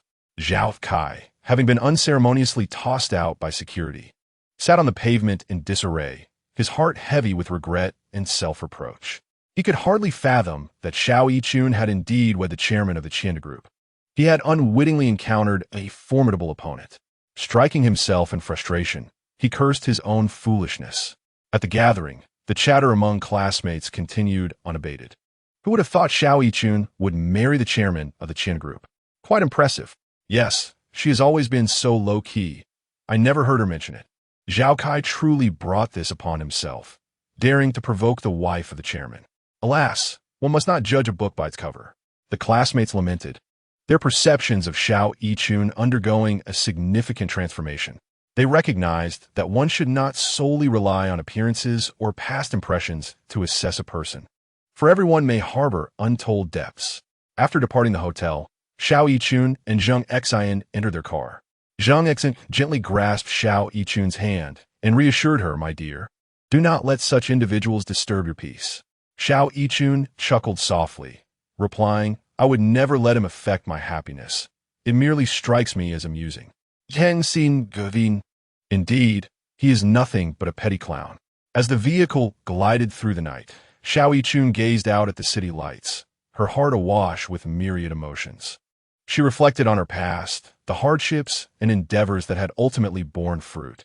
She felt grateful for fate's design, for it had led her to an unexpected encounter with Zheng Xin, allowing her to embrace a life filled with joy. Zheng Xin looked at Xiao Yichun, his heart brimming with affection.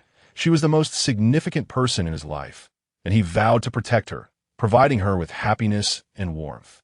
As they drove through the night, Xiao Yichun and Zheng Xin held hands tightly, their hearts filled with hope and anticipation for the future. The once arrogant Zhao Kai had faded into a mere footnote of their lives, slowly being forgotten. In this bustling metropolis, countless stories unfold each day. The tale of Xiao Yichun and Zheng Xin is but a small chapter within this grand narrative. Yet, this chapter is rich with love, warmth, and hope, allowing people to appreciate the beauty and meaning of life. Chapter 57. The international development of ESIN technology with the orderly progression of ESIN technology, electric vehicles. One of the company's flagship products have demonstrated unparalleled performance and innovative design concepts. Their sleek lines and fashionable aesthetics captivate at first glance. In terms of performance, they transcend the limitations of traditional automobiles. A formidable power system propels the vehicles with the swiftness of a gale, while the acceleration capabilities astonish. Furthermore, their precise handling and exceptional stability provide drivers with an exquisite driving experience. Whether navigating congested urban streets or racing down the highway, this electric vehicle adeptly adapts to various road conditions, becoming a striking presence on the roads. What has truly captivated global attention is the groundbreaking battery technology. This battery embodies the pinnacle of technological advancements, possessing formidable energy reserves and remarkable efficiency in range. Compared to other products in the market, it stands out like a crane among chickens.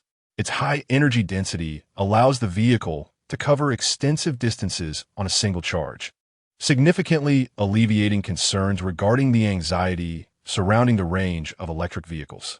Moreover, its charging speed exceeds expectations, allowing for quick recharges and facilitating more convenient and efficient travel. The emergence of this innovative battery technology has not only transformed public perception of electric vehicles, but has also ushered in a revolutionary change within the entire automotive industry. Such astonishing achievements have naturally attracted the attention of numerous renowned international companies and institutions, all keenly focusing on the innovative dynamism of ESIN technology and actively seeking collaboration opportunities. Partnering with a company that possesses cutting-edge technology undoubtedly offers immense support for their own development. As the leader of the company, Zheng Xin has exhibited extraordinary wisdom and decisiveness in the face of this situation. Understanding that the core component of their groundbreaking battery technology stems from systematic rewards, which are unique and irreplicable, he made a pivotal decision to ensure the long-term maintenance of the company's core competitiveness and to preserve its distinctive market advantage, to sell finished batteries exclusively to potential partners interested in collaboration. While this decision may seem to limit the company's business scope, it has, in fact, laid a solid foundation for future development.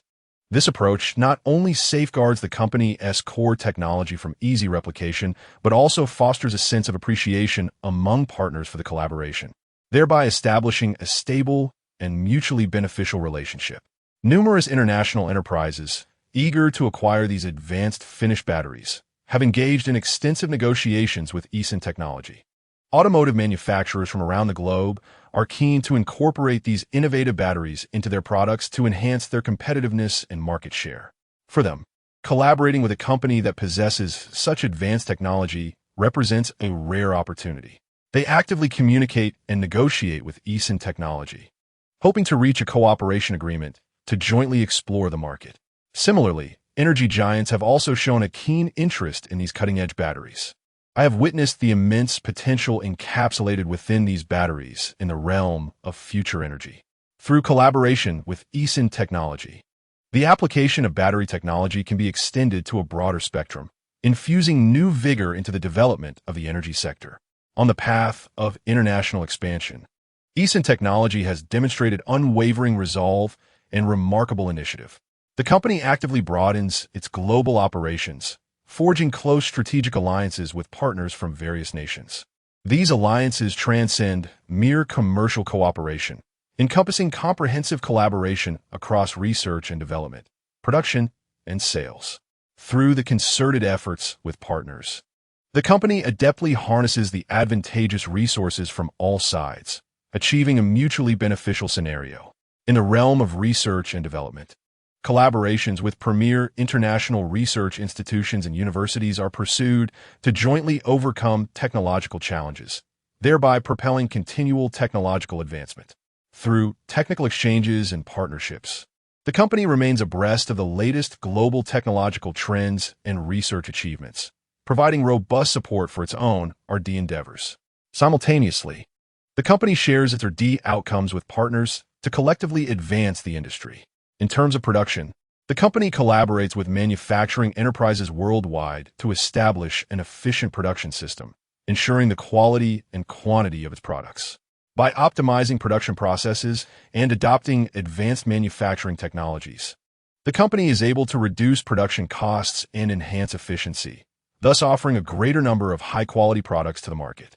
Regarding sales, the company cooperates with distributors and sales channels across various countries to expand market access and increase product market share. By establishing an extensive sales network, the company can swiftly introduce its products to the market, meeting consumer demand. To further elevate the company's international stature and influence, Zheng Technology actively participates in international industry exhibitions and forums. At these events, the company showcases its latest R&D achievements and products, garnering the attention of numerous attendees. The accolades received for its new energy vehicles and cutting-edge batteries reflect admiration for the company's technological prowess and innovative capabilities. Through engagement in these exhibitions and forums, the company not only exhibits its strength to the world, but also engages in profound exchanges and collaborations with international peers, acquiring advanced technologies and management experiences that provide invaluable references for its further development. Moreover, the company enhances its brand and product promotion through various avenues, including media outreach and advertising, ensuring that more individuals are informed of its advantages and unique qualities. As time progresses, Zheng Technology, with its exceptional performance in the fields of new energy vehicles and advanced batteries, has gradually established a firm foothold in the international market. By leading development through innovation and forging brilliance through technology, the company continually writes new chapters in its internationalization journey. Its products have not only garnered widespread acclaim in domestic markets, but have also achieved remarkable success internationally, with new energy vehicles exporting globally and becoming hot commodities in the international market. The advanced batteries have become sought after by numerous international enterprises, yielding substantial profits for the company. Throughout Zheng Technology's development, Zheng Xin has consistently prioritized talent cultivation and team building as essential elements. Only with a team of exceptional quality and strong innovative capabilities can Zheng Technology secure an unassailable position amid fierce market competition. Therefore, it actively recruits top international talent, providing them with a conducive working environment and ample opportunities for development. Concurrently, it emphasizes the cultivation and enhancement of internal talent, employing various methods, such as training and motivation, to elevate employees' professional skills and overall qualities. Under the leadership of Zheng Xin, the team at Zheng Technology has grown increasingly robust, with its cohesion and combat effectiveness continuously strengthening. With fervent enthusiasm and a deep sense of responsibility, they dedicate themselves to various endeavors at Zheng Technology, contributing their strength to its development. Reflecting on the developmental journey of Zheng Technology, Zheng Xin is filled with profound sentiments. From its arduous beginnings to its current illustrious achievements, Eason Technology has faced countless challenges and adversities. Yet, it is precisely these trials that have forged the team and enhanced the company's capabilities. Looking ahead, Zheng Xin asserts that Eason Technology will continue to uphold the strategy of innovation-driven development, consistently increasing investment in research and development to enhance the technological sophistication and competitiveness of its products. Additionally, Eason Technology will actively expand into international markets, strengthening collaborations with global enterprises to jointly advance the development of the global new energy vehicle and energy sectors. With a more open posture, it will embrace future challenges and opportunities, making greater contributions to the sustainable development of humanity. Chapter 58: Breakthroughs in New Energy Vehicles. Through the dedicated efforts of all employees at Eason Technology, new energy vehicles are gradually making their mark in the marketplace. Notably, the Zheng Xin supercar has garnered widespread acclaim from consumers, who extol it as the vehicle of the future. Its high energy efficiency and low emissions not only align with the urgent environmental needs of modern society, but also result in substantial savings on fuel expenses for users. Many owners express that driving this new energy vehicle is not merely a mode of transportation, but a commitment to the green lifestyle philosophy. The Zheng Xin supercar, from its exterior design to its internal structure, showcases distinct characteristics. Its exterior harmoniously blends elements of fashion and technology, with smooth lines outlining a dynamic car silhouette that stands out unmistakably among numerous vehicles. Upon entering the vehicle, the exquisite interior design evokes a sense of comfort and luxury. High-quality materials, user-friendly layouts, and advanced technological configurations collectively create an exceptional driving environment. What truly sets this new energy supercar apart in the market is its remarkable performance. A powerful propulsion system endows it with astonishing acceleration and speed, effortlessly navigating various road conditions, whether on city streets or highways. Moreover, its outstanding range alleviates consumer concerns regarding the mileage of electric vehicles, allowing for greater freedom in trip planning. Of course, other models of new energy vehicles are also widely available, providing consumers with a broader array of choices. These vehicles not only excel in performance, but are also more affordable, enabling a larger audience to enjoy the conveniences and environmental benefits that new energy vehicles offer. In terms of market feedback, electric vehicles have garnered exceptionally high acclaim. Consumers express great satisfaction with their performance, range, and level of intelligence, perceiving them as embodiments of the future trajectory of automotive development. Some owners have even conveyed that driving these electric vehicles allows them to experience the allure of technology and the significance of environmental sustainability. The research and development team at Eason Technology has continuously challenged itself throughout the process of developing electric vehicles, overcoming numerous technical hurdles. By employing advanced materials technology and manufacturing processes, they have successfully reduced vehicle weight while enhancing performance and range.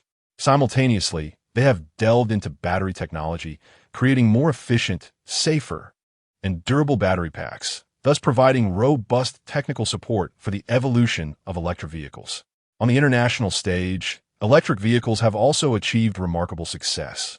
Eason Technology is actively expanding its overseas market, establishing partnerships with distributors in various countries to introduce its products globally. In several developed nations, electric vehicles have even become a government-promoted green transportation mode, benefiting from policy support and subsidies. This not only further elevates the market share of electric vehicles, but also brings considerable economic benefits to Eason Technology. However, Zheng Xin and his team do not rest on their laurels. With the rapid advancement of technology, continuous innovation is essential to maintain a competitive edge in the fierce market landscape. Therefore, Zheng Xin and his team have set their sights on a more distant future, embarking on a new round of technological research and innovation. In the forthcoming development phase, the Eason Technology team will focus on enhancing the intelligence of electric vehicles. They are committed to developing a more advanced and precise autonomous driving system than currently available technologies, enabling vehicles to achieve a higher degree of self-driving capability. Through relentless optimization of algorithms and sensor technologies, they aim to ensure that electric vehicles can navigate safely and accurately under a variety of complex road conditions. Additionally, they plan to integrate electric vehicles with the Internet and Internet of Things technologies to create a smart mobility ecosystem. In this ecosystem, vehicles will transcend their role as mere transportation means, evolving into intelligent terminals capable of seamless interaction with other devices and systems more precisely and effectively than existing technologies. Users will be able to remotely control and manage their vehicles through smartphones or other smart devices, while also enjoying personalized travel services and entertainment experiences. Moreover, Zheng Technology intends to intensify its research and development investments in battery technology.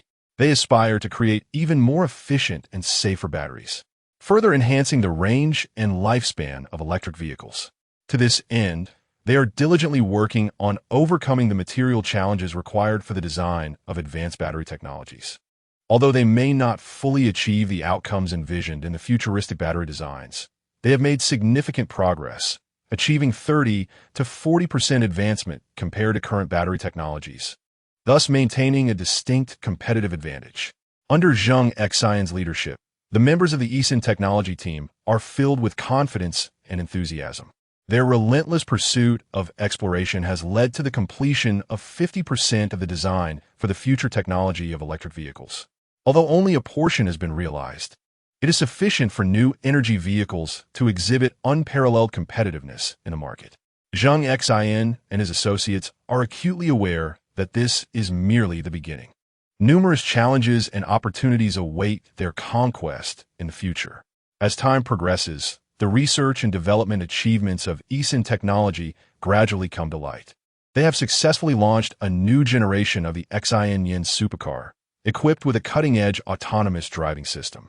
This vehicle not only achieves precise positioning for fully autonomous driving, but also features an innovative smart navigation system and a new, highly accurate automatic parking capability, alongside a plethora of advanced functions. Its aesthetics are strikingly cool, imbued with a sense of technological sophistication. Even more astonishing is its enhanced range, allowing it to cover greater distances on a single charge. The emergence of this new energy vehicle has immediately caused a sensation globally. Major media outlets have reported on this significant breakthrough, heralding it as a revolution in the automotive industry. Consumers have exhibited immense interest, flocking to dealerships to make reservations, leading to a situation of overwhelming demand in certain countries and regions. This groundbreaking achievement has also incited anxiety and envy among other automotive giants.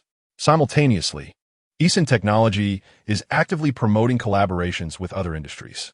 Partnering with internet companies, they aim to jointly develop smart travel platforms designed to provide users with more convenient and efficient travel services. Through these collaborations, Zheng Technology can better integrate resources and achieve complementary advantages, thereby enriching the travel experience for users. Additionally, they are collaborating with energy companies to explore more efficient energy management solutions, such as researching how to charge new energy vehicles using renewable energy and optimizing energy distribution and utilization efficiency. Through these partnerships, Zheng Technology not only expands its business domain, but also contributes positively to the promotion of energy transition and sustainable development. Under Zheng Xin's relentless efforts, Zheng Technology's new energy vehicles have achieved remarkable success in the global market. They have not only become a symbol of eco-friendly travel, but also a beacon of technological innovation. An increasing number of individuals are choosing new energy vehicles as their mode of transportation, undeniably making significant contributions to the advancement of global environmental initiatives and technological progress. One day, Xiao Yichun brought Xin and Yin to the technology company. Upon receiving Xiao Yichun's call, Zheng Xin and Sima Outyin arrived early to wait at the building's entrance. As Xin and Yin alighted from the vehicle, they eagerly bounded towards Zheng Xin, who quickly embraced the petite Xin. Entering the company, they were filled with curiosity about everything, especially the new generation Xin supercar.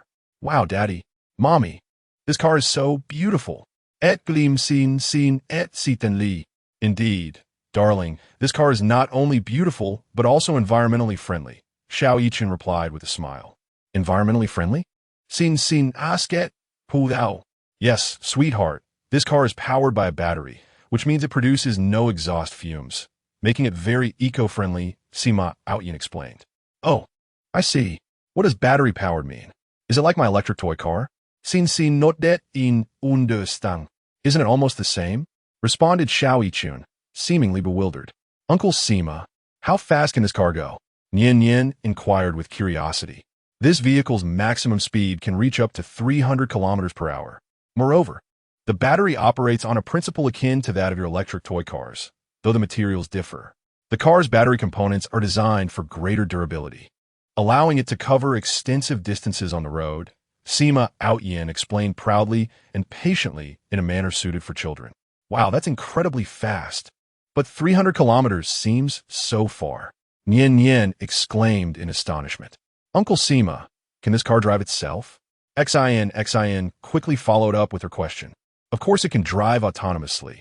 My dear Xin, this vehicle is equipped with the most advanced autonomous driving system, capable of features such as automatic parking and navigation. And just to clarify, Nian, the 300 kilometers refers to speed, not distance. It means this car can go exceptionally fast, Sima Outyin said, wiping the sweat from his brow. That's amazing. Xin and Nian chorused innocently in unison. Zheng Xin and Xiao Yichun exchanged exasperated glances as they watched the two children engage in a spirited back and forth with Sima Outyin. Daddy, Mommy, when I grow up, I want to drive a car like this, Xin declared, her large, jewel-like eyes sparkling, while Nian nodded in agreement, adding, me too. Well, my dear children, as long as you study hard, one day you can drive a car like this, Xiao Yichun encouraged. Yes, I will definitely work hard, Xin affirmed resolutely, while Nian continued to nod, loyally following her elder sister's lead. Sima Outyin proceeded to lead Xin and Nian on a tour of the technology company, while Zheng Xin returned to the laboratory, where he was collaborating with the research and development team on the final adjustments for the new energy vehicle. He was highly satisfied with the performance of this car and believed it would achieve great success in the market. Mr. Zheng, the car is almost ready for mass production. The head of the R&D team reported. Great. Thank you for your hard work, Zheng Xin replied. Mr. Zheng, this car has vast market potential. We must seize this opportunity, the R&D leader urged. Rest assured, I have a comprehensive plan in place, Zheng Xin assured him. What is your plan, Mr. Zheng? The R&D leader inquired. I intend to promote this vehicle in the domestic market first, then gradually expand into the international market, Zheng Xin explained. Understood, Mr. Zheng. We will fully support you, the R&D leader affirmed. Thank you all, Zheng Xin expressed his gratitude. Chapter 59. Industrial Espionage. Following the tremendous success of Zheng Technology's new energy vehicle, Zheng Xin and his team did not rest on their laurels. They understood that technology evolves rapidly, and only through continual innovation could they remain unassailable in the fierce market competition. Hence, they set their sights on a more distant future, embarking on a new round of technological research and innovation. Zheng Xin led his team members, working day and night to explore the technological frontiers of new energy vehicles. Dedicated to enhancing battery endurance, improving charging efficiency, optimizing vehicle performance, and developing increasingly intelligent driving systems, each experiment and improvement embodies their relentless effort and dedication. However, their success has also incited envy and discontent among some. The renowned automobile manufacturer, Tianfeng Motors from the land of cherry blossoms, has long cast a covetous eye upon Zheng Xin's technology firm. They allege that Zheng Xin's innovations in new energy vehicles infringe upon their patents and thus resolve to deploy corporate spies and ninjas to attempt to steal the blueprints for the advanced battery designs. One fateful night, the spies and ninjas stealthily infiltrated the laboratory of the technology company. They carefully evaded surveillance cameras and security personnel, making their way to the room housing the coveted battery design blueprints. Unbeknownst to them, Zheng Xin had already detected their movements and had established stringent security measures within the laboratory. As the spies and ninjas attempted to unlock the safe containing the designs, alarms blared, and the lights in the laboratory illuminated instantly. Zheng Xin and his security team appeared before them, blocking their escape. "Who are you to dare trespass in our laboratory?" Zheng Xin demanded, his voice laced with fury. Upon realizing their ruse had been uncovered, the spies and ninjas swiftly drew their weapons, preparing to confront Zheng Xin and his security team. Yet, they were oblivious to the fact that Zheng Xin was not only a technological prodigy, but also a master of martial arts, having reached an extraordinary level of skill. With a single move, he subdued the elite ninja from Tianfeng Motors, who was comparable to a practitioner in the innate realm of martial arts. "You audacious thieves! How dare you attempt to steal our technology?" Zheng Xin exclaimed in indignation. "Your technology was originally pilfered from our company," the spy retorted, attempting to deflect blame. "Nonsense! Our advancements are the result of our own diligent research and have no connection to Tianfeng Motors," Zheng Xin asserted vehemently. "Regardless of your claims, you must surrender the blueprints for the advanced battery designs today." "Threaten the spy. You shall not," Zheng Xin replied resolutely. "Zheng Xin, do not mistake our patience for weakness. Tianfeng Motors will not let you go unpunished." The elite ninja hissed menacingly. "Is this the only underhanded tactic your company can employ? Why not develop your own technology instead of resorting to theft?" Zheng Xin boldly retorted, leaving the ninja speechless.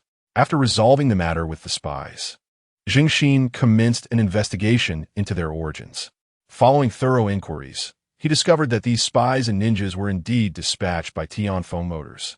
This globally renowned automobile manufacturer, led by its proprietor, Tianfeng Turu, believed that Zheng Xin's innovations infringed upon their patents, prompting them to resort to espionage to acquire the advanced battery designs.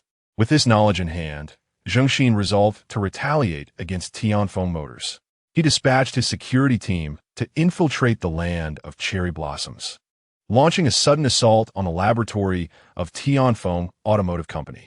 During this operation, Zheng Xin's security team successfully absconded with several crucial technological documents from Tianfeng Automotive and returned with them. Upon learning of the attack on his laboratory, Chairman Tianfeng Tair was consumed with fury.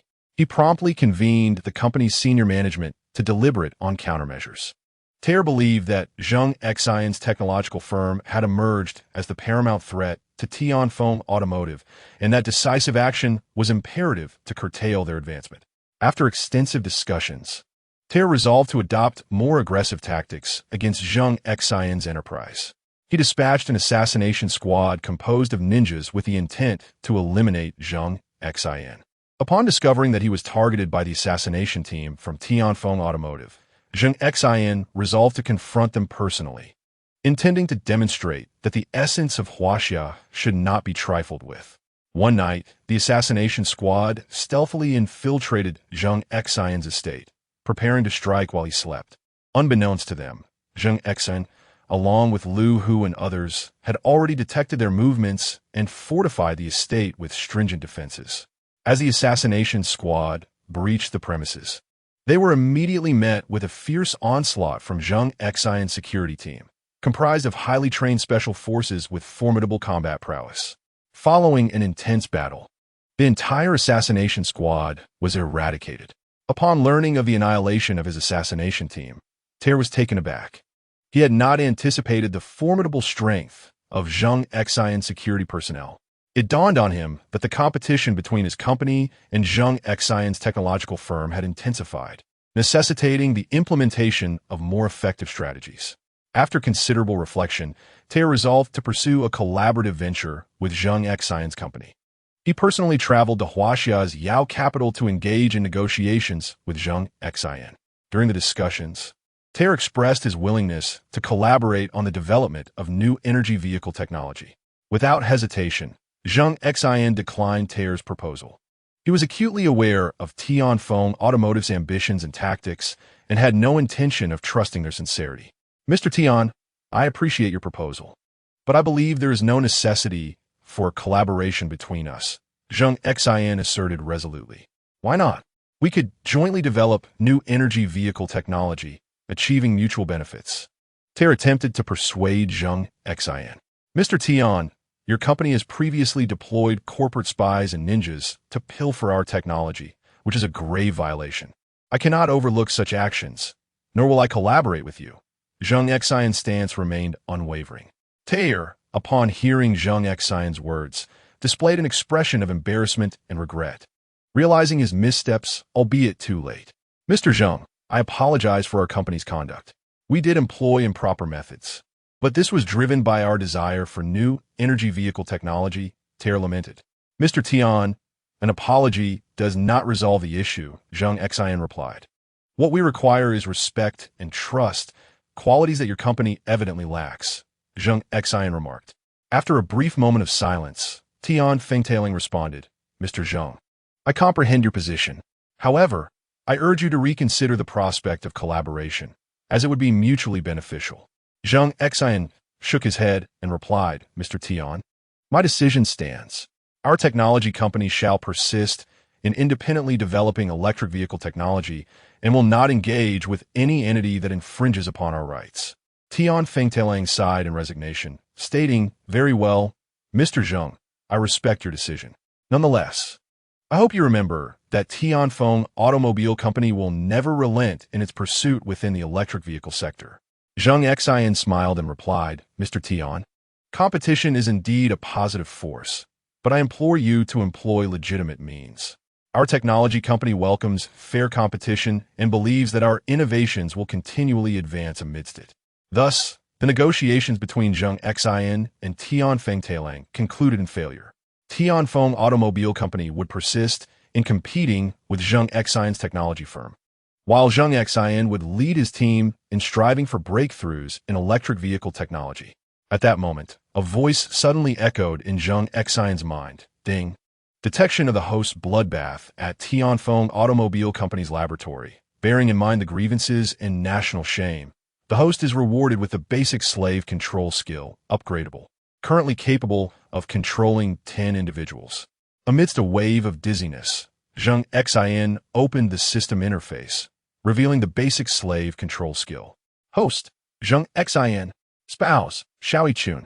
Daughters, eldest daughter Zheng Xin, and youngest daughter Zheng Xin, Nian. Physical ability, 808. Average person 10. The highest known record on Blue Star is 1,000. Skills, divine ancient medical techniques, advanced Baji Quan, divine culinary arts, advanced Yulong step, treasure appraisal skills, divine calligraphy skills, divine painting skills, basic slave control skill, 0-10.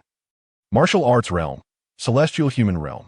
Wealth, 1, 250, 500, 000, 000 soft sister currency. Company dividends, refunds from purchasing raw stones and other expenditures. Don't take the numbers too seriously. Assets, 100 equity in Qianda Group, Villa No. 1 on Sha Island. Yao Capital's Eason Manor. 100 equity in Yao Capital's Longsheng Amusement Park, Legion Security Company, a custom-made Rolls-Royce Phantom. A Lamborghini Veneno, treasure appraisal skills. 100 equity in Tianjin Construction Group, Eason Technology. Eason Business District, Eason Jewelry. Zheng Xin attempted to employ the slave skill on Tian Fengtailing, whose face momentarily displayed confusion before quickly returning to normal. At this moment, the unwitting Tian Fengtailing had become Zheng Xin's first slave, one that would never betray him, a quality assured by the system's impeccable standards. As Zheng Xin's slave, Tian Fengtailing was bound to obey Zheng Xin's commands. Zheng Xin resolved to task Tian Fengtailing with a mission to investigate the hidden forces behind Tianfeng Automobile Company in the Sakura country. As Zheng Xin's slave, Tian Fengtailing readily agreed, assuring Zheng Xin that he would fulfill his command and return to Sakura country with it. Under the investigation of Tianfeng Teru, Zheng Xin swiftly uncovered the puppeteer behind Sakura country's Tianfeng Automobile Company. This shadowy figure was none other than Yamamoto Taro, the leader of a notorious gang in Sakura country, who harbored ambitions of dominating the global automotive market. In pursuit of this goal, he resorted to employing corporate spies and ninjas to pilfer technology from rival automobile firms. Determined to retaliate against Yamamoto Taro, Zheng Xin dispatched Lu Hu and his security team to launch a surprise assault on Taro's criminal organization. This operation successfully dismantled Yamamoto Taro's gang, and he was subsequently handed over to Tianfeng Teru, thereby elevating Teru's standing in Sakura country and enabling Zheng Xin to exert more effective control over certain economic sectors there. Following this incident, Zheng Xin's technology company gained immense global recognition, attracting a multitude of automotive firms eager to collaborate with Xin Technology in the development of new energy vehicle technologies. Zheng Xin emerged as a leading figure in the global automotive industry, while Xin Technology was celebrated as one of the most innovative companies worldwide. Chapter 60. The Annihilation of Sakura Country's Divine Ninja. After Zheng Xin successfully eradicated Yamamoto Taro's gang, his technology company garnered worldwide acclaim. Numerous automobile companies sought to partner with Xin Technology to jointly develop new energy vehicle technologies. Zheng Xin ascended to the forefront of the global automotive sector, and Xin Technology was hailed as one of the most innovative companies on the planet. However, Zheng Xin's remarkable achievements incited resentment and jealousy among certain factions within Sakura country. Notably, the esteemed Divine Ninja, Ine Musashi, harbored a profound discontent, seething with rage. It turned out that Ine Musashi was Yamamoto Taro's senior disciple. Upon learning of Taro's grim demise at Zheng Xin's hands, he resolved to infiltrate the land of Huaxiao alone, vowing to avenge the bloodshed inflicted upon his kin. Regarded as one of the most elite ninjas in Sakura country, Ine Musashi had ascended to a realm of martial prowess that few could aspire to reach. His arrival undoubtedly cast a significant shadow over Zheng Xin. Aware of the formidable opponent he faced, Zheng Xin understood that only through unwavering effort could he hope to seize even the faintest opportunity for victory. On a tranquil, moonlit night, Ine Musashi stealthily infiltrated the Xin estate, intending to launch a surprise attack while Zheng Xin slumbered, with the aim of eliminating him in one fell swoop. However, unbeknownst to him, Zheng Xin and Lu, who had already discerned his movements and had meticulously fortified the estate with layers of defense. Upon breaching the estate, Ine Musashi found himself ensnared in a formidable encirclement orchestrated by Lu Hu and the Sword of Justice security team. Comprised of former Special Forces operatives who had undergone rigorous and grueling training, these security personnel possessed formidable combat capabilities. Yet, undeterred by the daunting adversary, they launched a relentless offensive. In an instant, the air was filled with the glint of blades and the echo of gunfire, rendering the scene tumultuous and chaotic. Although Musashi Inoue found himself surrounded, he deftly evaded his opponent's attacks time and again, skillfully maneuvering to identify a potential escape route. After a grueling and intense battle, he finally breached the security team's defenses and sprinted towards the main entrance of the manor. At that moment, Zheng Xin had been waiting there for quite some time, fully aware of the formidable and cunning adversary before him, and thus cautious not to underestimate the threat. As their eyes met, sparks seemed to fly, and the atmosphere thickened with tension, as if the very air had solidified. Without uttering a word, Musashi unleashed his most adept ninjutsu techniques, launching a fierce assault on Zheng Xin. His movements were erratic yet lethal, each strike imbued with a chilling intent that instilled fear. Zheng Xin, however, remained composed, meticulously observing his opponent's actions for weaknesses while employing his exquisite and versatile martial arts to mount a flawless defense. Particularly, Musashi's swordsmanship, swift as a gale and forceful as thunder, rendered his blade nearly invisible, putting immense pressure on Zheng Xin. Fortunately, Zheng Xin possessed extraordinary strength, rivaling that of Musashi, resulting in a stalemate where neither could gain the upper hand. Zheng Xin executed his superb Bajiquan and agile dragon steps, engaging in a fierce close-quarters combat with Musashi. His Bajiquan struck like a tempest, each punch laden with formidable power. His offensive and defensive techniques were masterful, making it difficult for Musashi to counter. Meanwhile, his dragon steps moved with a ghostly unpredictability, evading Musashi's attempts to land a hit.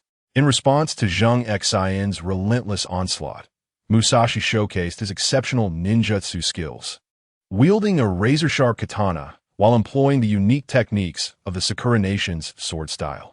His swordplay was intricate and capricious, compelling Zheng Xin to exercise utmost caution in his defenses. The flashing blade danced around Zheng Xin, each swing imbued with lethal intent. Yet undeterred, Zheng Xin relied on his keen insight and precise judgment to deftly avoid Musashi's strikes while seeking opportunities for counterattack. At a pivotal moment in the skirmish, Zheng Xin unleashed a decisive move. In a flash, he launched a barrage of blows at Musashi, catching him off guard. Zheng Xin's fists fell upon Musashi like a torrential downpour, leaving him utterly defenseless. Musashi was taken aback, astonished by Zheng Xin's formidable strength, realizing he was at the mercy of his opponent. A sense of desperation washed over him, as he was determined not to perish without avenging his fallen comrade. With a thunderous roar that echoed like a clap of thunder, Musashi propelled himself forward with the force of a released arrow, charging toward Zheng Xin. His speed was akin to a lightning bolt streaking across the night sky, leaving spectators breathless in its wake. However, just as the crowd anticipated an imminent clash, Musashi Ikebun unexpectedly altered his course, darting like a cunning hare towards the mountains behind the mansion. This sudden turn of events sent a jolt through Zheng Xin's heart. He had never anticipated such a maneuver from Ikebun. In an instant, astonishment and confusion surged within him, but the pressing situation left no room for prolonged contemplation. Swiftly, Zheng Xin made a decisive move, employing his exquisite dragon step technique, his form becoming ghostly as he adeptly pursued Ikebun, resolutely keeping him within reach. Although Ikebun's speed was remarkable, it ultimately proved insufficient. Before long, Zheng Xin successfully closed the gap, delivering a powerful punch to Ikebun's back. The impact was staggering. Ikebun felt as if he had been struck by a heavy truck, the pain searing through him. His body involuntarily soared forward, crashing heavily to the ground. A trickle of crimson seeped from the corner of his mouth, and he gasped for breath, his consciousness gradually fading. Yet, within him burned an indomitable spirit. Was he to perish so easily? No, absolutely not. Summoning the last vestiges of his strength, he trembled as he attempted to rise, each movement igniting excruciating pain, but he gritted his teeth, disregarding the agony, inching forward with unwavering determination, his gaze locked onto Zheng Xin. Zheng Xin observed this struggle and sighed softly. Why must one endure such torment? Nevertheless, his actions were merciless as he unleashed the 8 extremes fist once more, the wind from his punches howling with ferocity. A fierce blow struck Ikebun squarely in the chest, sending him hurtling backward like a kite severed from its string. Upon landing, Ikebun was too feeble to rise again, lying on the cold ground, gasping for air. Zheng Xin stared quietly at the once mighty adversary, now reduced to such a pitiful state. A profound sense of accomplishment welled within him, yet he recognized that this battle transcended mere personal honor. It was a testament to justice and fairness. Taking a deep breath, he turned and strode away, his figure gradually fading into the vastness of the night. Meanwhile, Ikebun lay defeated, forever abandoned in the shadows of this harrowing duel. Ikebun watched Zheng Xin's retreating silhouette, his heart brimming with remorse. He realized he had gravely erred, allowing himself to become an enemy of Zheng Xin merely due to a gang leader's influence. At this moment, boundless regret flooded his mind. He lamented not heeding his senior's counsel and failing to delve deeply into the path of ninjutsu. Now, he finally comprehended the essence of a true ninja.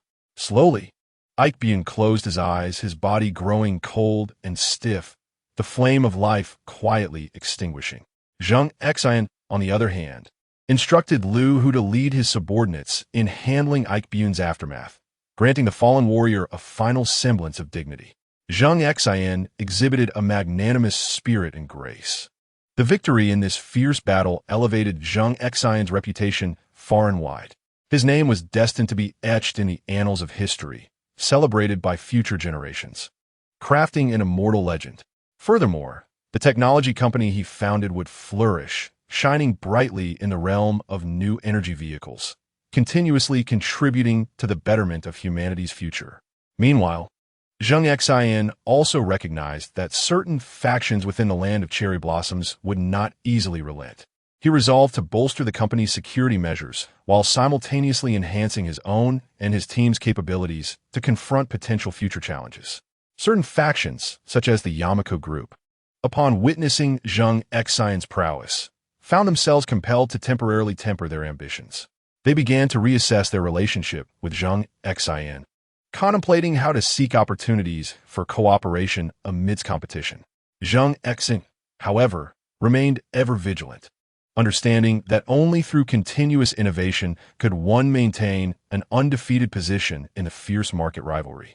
He continued to lead Zheng technology, striving diligently to advance the development of the global new energy vehicle industry. Chapter 61. The diversified development of cutting-edge battery technology in the fiercely competitive arena of new energy vehicles. Zheng technology emerged as a sharp blade, triumphing over numerous challenges to achieve astonishing accomplishments. However, Zheng Xin was acutely aware that the success before him was but a fleeting moment. To establish a firm foothold in this unpredictable market and ensure enduring prosperity, it was imperative to persistently innovate and proactively seek broader avenues for development. Thus, he cast his profound gaze towards the distant horizon, filled with endless possibilities, and resolutely embarked upon a new round of intense and busy technological research, innovation, and crucial decision-making. It is well known that the lifeblood of new energy vehicles lies in battery technology. Only by mastering cutting-edge battery technology can 1S vehicles stand out in performance, endurance, and various other aspects. To further consolidate and elevate the company's leadership position in the industry, he decisively increased financial investments in battery technology research and development, striving to create new batteries that are more efficient and safer. The scientists and engineers, fueled by an unquenchable passion for technology and unwavering belief, toiled day and night in the laboratory. They faced the daunting challenges ahead with courage and were unafraid of the successive setbacks and failures, determinedly overcoming one seemingly insurmountable technical hurdle after another. Through countless days and nights of relentless effort, they wrote the chapters of their youthful vigor with sweat. In these smoke-free battles, they pressed forward with valor, forging brilliance through their intellect. After a prolonged period of collaborative effort, an unspoken understanding gradually formed among the team members. The path of research and development was invariably fraught with thorns and obstacles. One day, as the team was fervently conducting a critically important experiment, an unforeseen event occurred. The equipment malfunctioned without warning. This sudden turn of events felt like a bucket of icy water dousing the spirits of everyone involved. The once anticipated experimental results suddenly seemed unattainable, and what was more distressing was that the experimental data exhibited astonishing discrepancies. In the face of such a heavy blow, the team's emotions plummeted like a roller coaster, descending into the depths of despair. Disappointment, frustration, and confusion intertwined, permeating the air around them. Doubt began to creep into the minds of some. Despite our relentless efforts, is success truly unattainable? Yet, amidst this pervasive gloom, one individual remained steadfast in his belief in the power of teamwork, Zheng Xin. With a gaze as piercing as a torch and an unwavering demeanor, he addressed the crowd with a resounding voice. Failure is not an insurmountable chasm. What is truly fearsome is the loss of confidence and courage. If we grit our teeth and refuse to surrender, while drawing lessons from our setbacks, we shall undoubtedly conquer all obstacles ahead. Inspired by Zheng Xin's impassioned words, the previously despondent team members shed their gloom, replaced by a fervent spirit and determination. Eagerly, they rolled up their sleeves, invigorated, and swiftly immersed themselves in the demanding yet crucial tasks at hand. They meticulously scrutinized various equipment, cautiously repairing every flaw, and patiently fine-tuned essential parameters, leaving no detail overlooked. The process was protracted and fraught with challenges, yet not a soul complained or lamented. for they all understood that only through unwavering commitment and relentless effort could they amend the losses they had previously faced. Fortune favors the diligent. After countless trials and exertions, the issues were finally resolved. The equipment was restored to normal operation, and the experiments could progress once more. In that moment, joyous smiles illuminated every face, their eyes aglow with the spark of hope. This triumph was inextricably linked to Zheng Xin's perseverance and encouragement. It was his trust and support that enabled the entire team to stand resilient in adversity and ultimately embrace the dawn of victory. To propel the groundbreaking battery into the market, Zheng Xin, after careful deliberation, resolved to adopt a distinctive strategy. He decided to auction the agency rights for the revolutionary battery to automotive and electronic enterprises worldwide.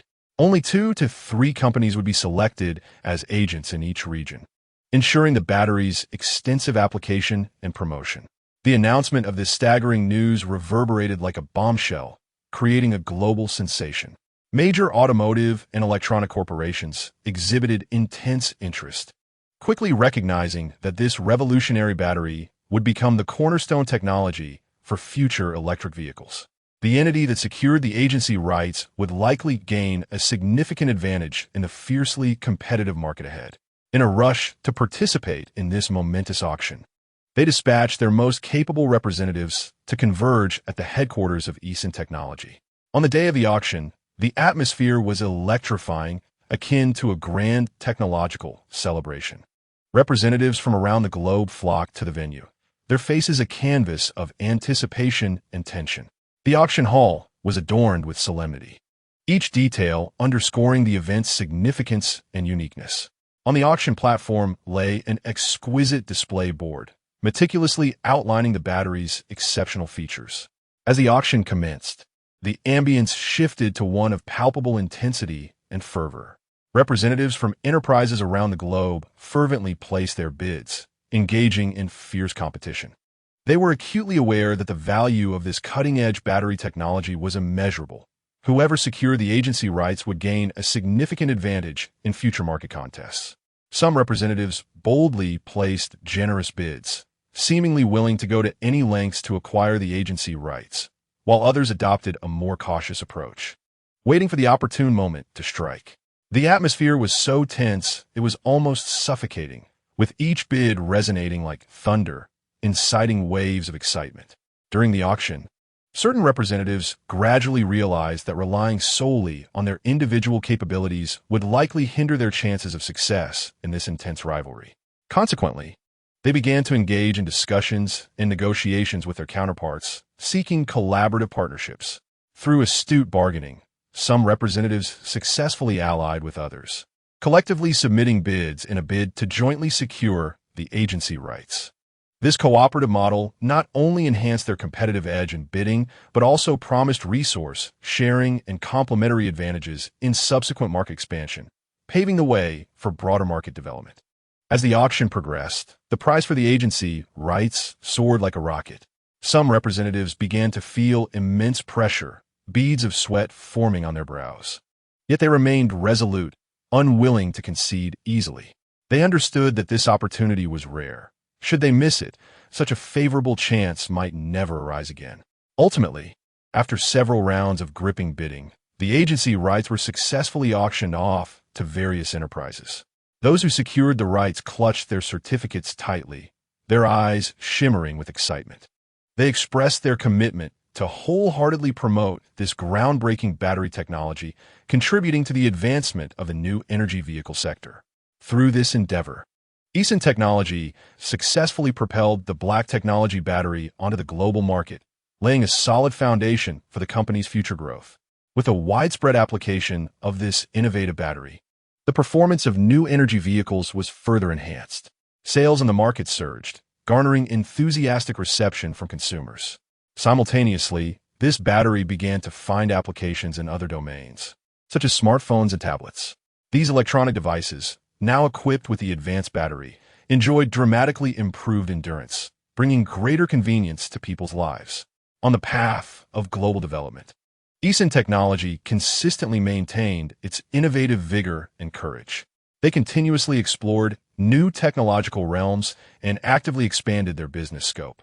Zheng Xin, leading his team, continued to ascend the heights of technology, leveraging its power to drive the development of the new energy vehicle industry, contributing to the future of humankind. Chapter 62. A time of happiness with the orderly development of the enterprise. Zheng Xin finally found a moment to relax, allowing himself to revel in the tranquility and satisfaction brought by this hard-earned leisure. In the enchanting Yisan Manor, nestled in the southern district of Yaodu and resembling a paradise, warm, brilliant sunlight filtered through the lush, thriving leaves, casting dappled patches of light and shadow. These luminous patterns intertwined and overlapped, creating a beautiful tableau imbued with warmth and serenity. At this moment, Zheng Xin is cherishing a rare family gathering with his wife, Xiao Yichun, and their two innocent and adorable children, Xin and Yin Yin. Zheng Xin's parents, Zheng Feng and Zheng Meizhu, are filled with joy and contentment, their faces adorned with blissful smiles as they watch their lively and charming granddaughters frolicking and playfully chasing each other in the garden. Meanwhile, Zheng Wen is diligently acquiring various management skills at Qianda Group, eagerly aspiring to one day possess the remarkable talents of his elder brother and shoulder significant responsibilities. Zheng Yun, on the other hand, remains at the Yao Capital Business School, courageously pursuing her own dreams. On this day, the family gathers to discuss plans for a trip to Hong Kong Island. The twin daughters, Xin and Yin Yin, are thrilled at the prospect of traveling, their excitement evident as they dance with joy, their eyes sparkling with anticipation. Xiao Yichun gazes tenderly at her children, her heart brimming with love. Zheng Xin indulgently ruffles their hair, beginning to make arrangements for the journey. Soon, Zheng Xin, Xiao Yichun, Zheng Feng, and Zheng Meizhu, accompanied by Xin and Yin Yin, embark on their adventure to Hong Kong Island. Upon landing at the airport, the family is filled with exhilaration and curiosity. Traveling in a luxurious vehicle provided by Tianjin Group's Hong Kong branch, they head towards their reserve accommodation at the prestigious Regal Hotel, renowned as one of the top 3 five-star hotels on the island, celebrated for its opulent and elegant decor throughout the journey. Xin and Yin Yin peer curiously through the car windows at the unfamiliar yet bustling world outside. After checking into their presidential suite and taking a brief respite, the family can hardly contain their excitement as they commence their exploration of Hong Kong Island. Their first destination is the famous Victoria Harbor, where the breathtaking scenery captivates them. The dazzling lights reflect on the water's surface, resembling a vibrant, colorful canvas. The gentle sea breeze caresses their cheeks, bringing a refreshing coolness that invigorates the spirit. Standing on the observation deck, they gaze upon the shimmering sea with the majestic skyline in the distance, where the blue sky and white clouds beautifully contrast with the towering buildings, creating a stunning tableau. Xin and Yin Yin joyously dash along the shore, their laughter echoing in the air. Zheng Xin and Xiao Yichun stroll hand in hand along the beach, savoring the caress of the sea breeze and relishing this serene and delightful moment. Next, they venture to the bustling shopping district of Central on Hong Kong Island, teeming with people and vibrantly alive, showcasing an array of high-end brand boutiques. Naturally, Xiao Yichun leads her daughters to their family Xin jewelry flagship store. The store manager, Lin Na, warmly greets them upon their arrival, her face radiating enthusiasm and professionalism. "Welcome, Miss Xiao and family," she exclaims with a smile. Xiao Yichun nods appreciatively, beginning to select exquisite jewelry. Xin and Yin Yin, captivated by the beautiful adornments, excitedly point and exclaim. Zheng Xin, watching them with indulgence, occasionally offer suggestions. Xiao Yichun selects a stunning diamond necklace and a pair of earrings, and Zheng Xin readily purchases them for her. After browsing a bit longer, they choose some charming accessories for the twin daughters as well. However, as they exit the store, they encounter an unwelcome individual. A splendidly dressed woman, flanked by several bodyguards, strode over with an air of arrogance. "Ah, is that not Xiao Yichun? Out for a stroll with the whole family?" she remarked in a mocking tone. Xiao Yichun furrowed her brow, gazing at the woman who seemed vaguely familiar yet elusive to her memory. Zheng Xin stepped forward, positioning himself protectively behind Xiao Yichun, and coldly inquired, "Who are you?" The woman raised an eyebrow, emitting a disdainful scoff from her nose. "You don't even recognize me? I am Chun-Li, a fellow alumna from the same school and class as Xiao Yichun. In our school days, we were both celebrated as the school flowers. And now I am a distinguished lady known throughout Hong Kong." Zheng Xin's lips curled into a slight, contemptuous smile. "I have never heard of you." Chun-Li's expression darkened abruptly, her demeanor becoming as gloomy as water. "Do not be so arrogant. In this land of Hong Kong, no one dares to speak to me with such disrespect." Zheng Xin shrugged nonchalantly. "That may be true for others, but it bears no significance for me."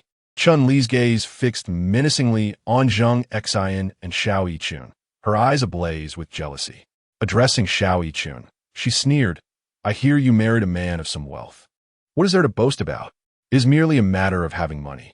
At that moment, Xin and Yin Yin rushed over, looking at Chun-Li curiously. "Mommy, who is this Annie?" Xiao Yichun knelt down gently to her daughters. "Sweethearts, do not pay her any mind." Yet, Chun-Li persisted. "Oh, so these are your two daughters? They are indeed adorable, but alas, they lack proper upbringing." Zheng Xin's temper flared instantly. "What did you say? Mind your words." Chun-Li let out a cold laugh. "Am I mistaken? Look at your family, causing such a ruckus in the streets. What sort of decorum is this?" Just as Zheng Xin was about to erupt, Xiao Yichun restrained him. "Do not stoop to her level." Zheng Xin took a deep breath, suppressing his anger. "Let us go." However, Chun-Li had no intention of letting them leave easily. She obstructed their path. "You wish to depart? Not so fast." A glint of coldness flickered in Zheng Xin's eyes as he fixed his gaze on Chun-Li and asked icily, "What do you want?" His tone was laced with fury and discontent. A triumphant smile spread across Chun-Li's face as she provocatively responded, "I demand that you apologize to me on behalf of your daughter, publicly." She seemed to believe she had the upper hand, confidently awaiting Zheng Xin's reaction. Zheng Xin, unable to contain his amusement, chuckled derisively. "You want me to apologize to you? That is the most absurd notion. And what of my daughter?" Chun-Li's expression soured instantly, her eyes narrowing in fury. "Do not be ungrateful. If you refuse my courtesy, you shall face the consequences. You must apologize for your disrespect." Unfazed by Chun-Li's threats, Zheng Xin stood tall, responding with righteous indignation. "I would very much like to see what you intend to do about it."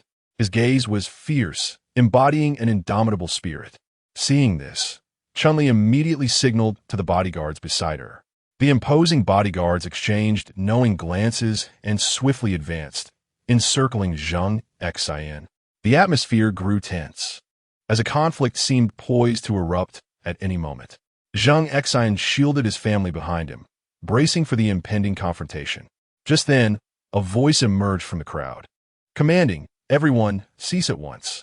The onlookers turned to see a man clad in a tailored suit approaching. Chun-Li's expression shifted dramatically upon recognizing him. "Mr. Li, what brings you here?"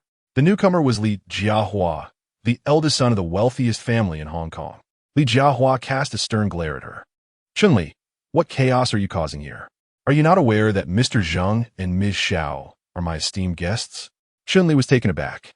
"Mr. Li, what do you mean? They're your guests?" Li Jiawanuda affirmatively. "Mr. Zheng is the chairman of Chinda Group, and Ms. Xiao is the founder of EXIN Jewelry. They are prominent figures in the business world." Chun-Li's complexion paled, realizing she had inadvertently provoked such influential individuals. Li Jiahua approached Zheng Xin with an apologetic demeanor. "Mr. Zheng, I sincerely apologize for the disturbance." Zheng Xin responded nonchalantly, "It's nothing. Merely an encounter with an unreasonable individual." Li Jiahua shot a fierce look at Chun-Li.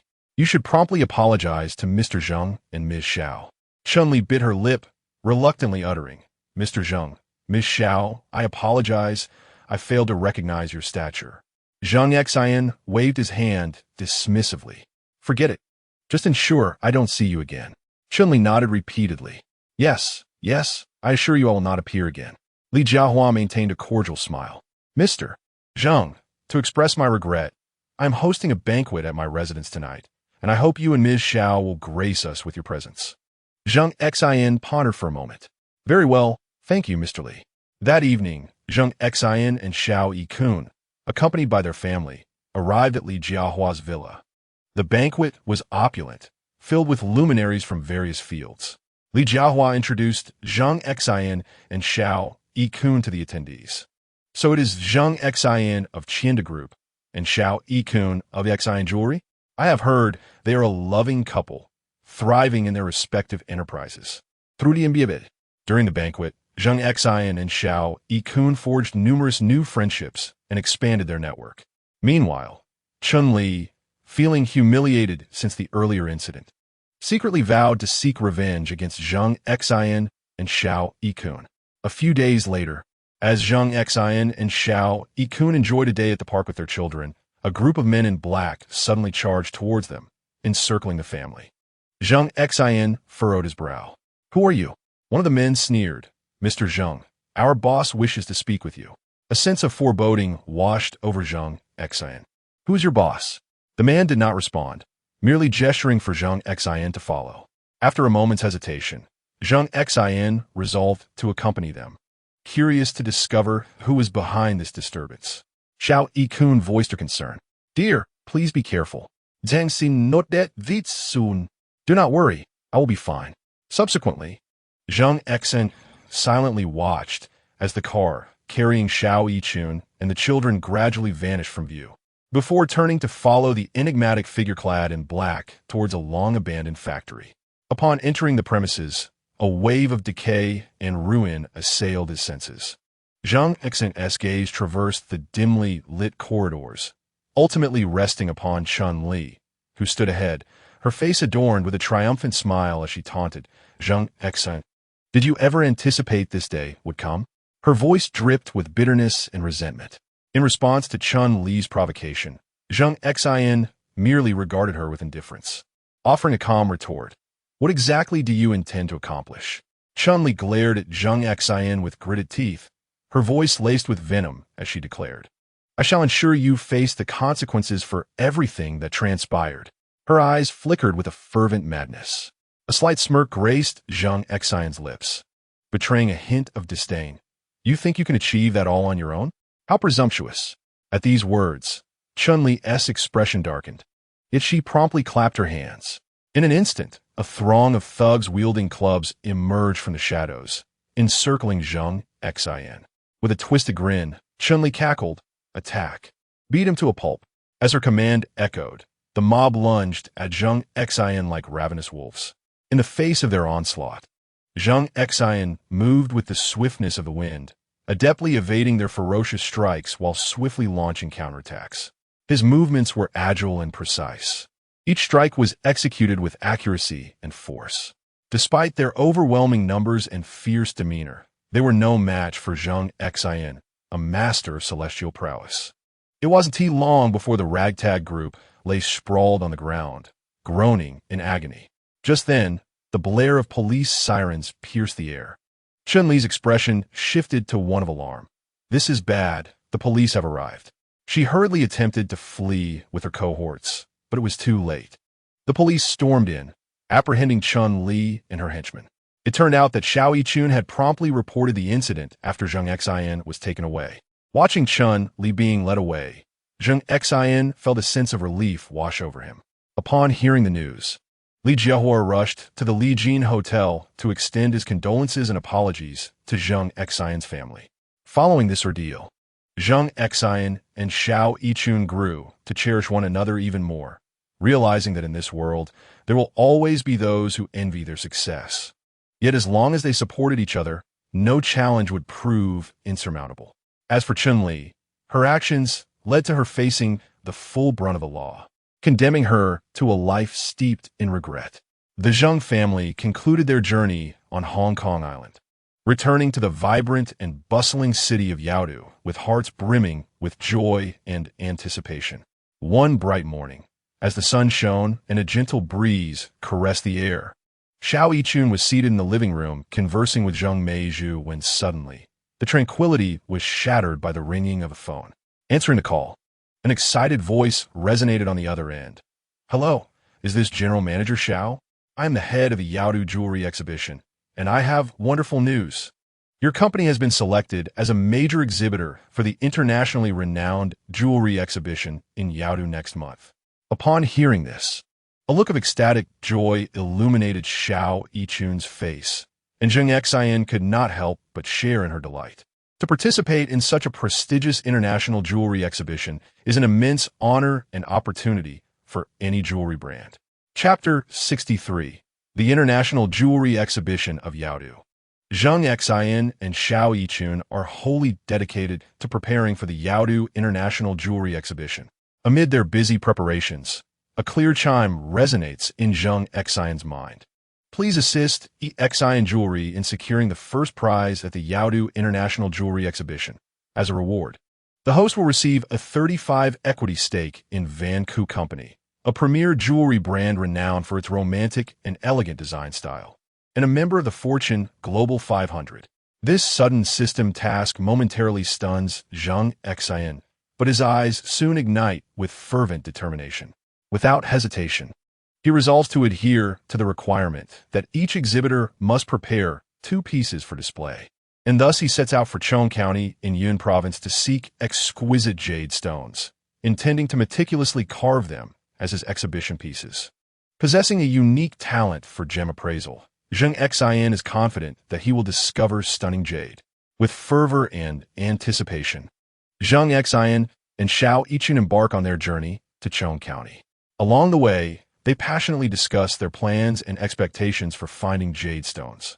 Upon their arrival in Chong County, they are awestruck by the bustling jade market before them. The market is filled with towering piles of raw stones, and the air resonates with a cacophony of voices, bargaining, and discussions. Eagerly, Zheng Xin and Xiao Yichun begin to navigate through the stalls, with Zheng Xin fully engaged in his gem appraisal, scrutinizing each raw stone meticulously. Xiao Yichun assists by recording crucial information and Zheng Xin's assessments, moving from one stall to another, leaving no stone unexamined. However, as time passes, they have perused countless raw stones without encountering the extraordinary jade that captivates Zheng Xin's heart. A sense of urgency begins to rise within him, yet he remains composed, understanding that the search for exceptional jade requires both patience and opportunity. The sun ascends higher, its relentless rays scorching the earth, beads of sweat dotting the foreheads and bodies of Zheng Xin and Xiao Yichun. Yet they press on undeterred, continuing to search for a glimmer of hope in the vast market of raw stones.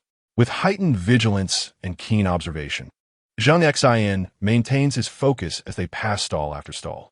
At last, in a relatively secluded corner, his attention is drawn to an unremarkable raw stone. As his gaze falls upon it, his heart skips a beat. He hastily approaches, crouching down to gently caress the surface of the stone. Guided by his gem appraisal skills, he discovers that this raw stone contains imperial green jadeite, valued at an astounding 100 million yuan. Zheng Xin calls over the stall owner to inquire about the price, and upon seeing their youthful demeanor, the owner's eyes glint with cunning, contemplating the opportunity to take advantage of them. The stall owner quotes an exorbitant price of 12 million yuan, and in that moment, Zheng Xin comprehends the owner's intentions. Unhurriedly, leveraging his extensive experience and understanding of the market, Zheng Xin engaged in a fervent negotiation with the vendor.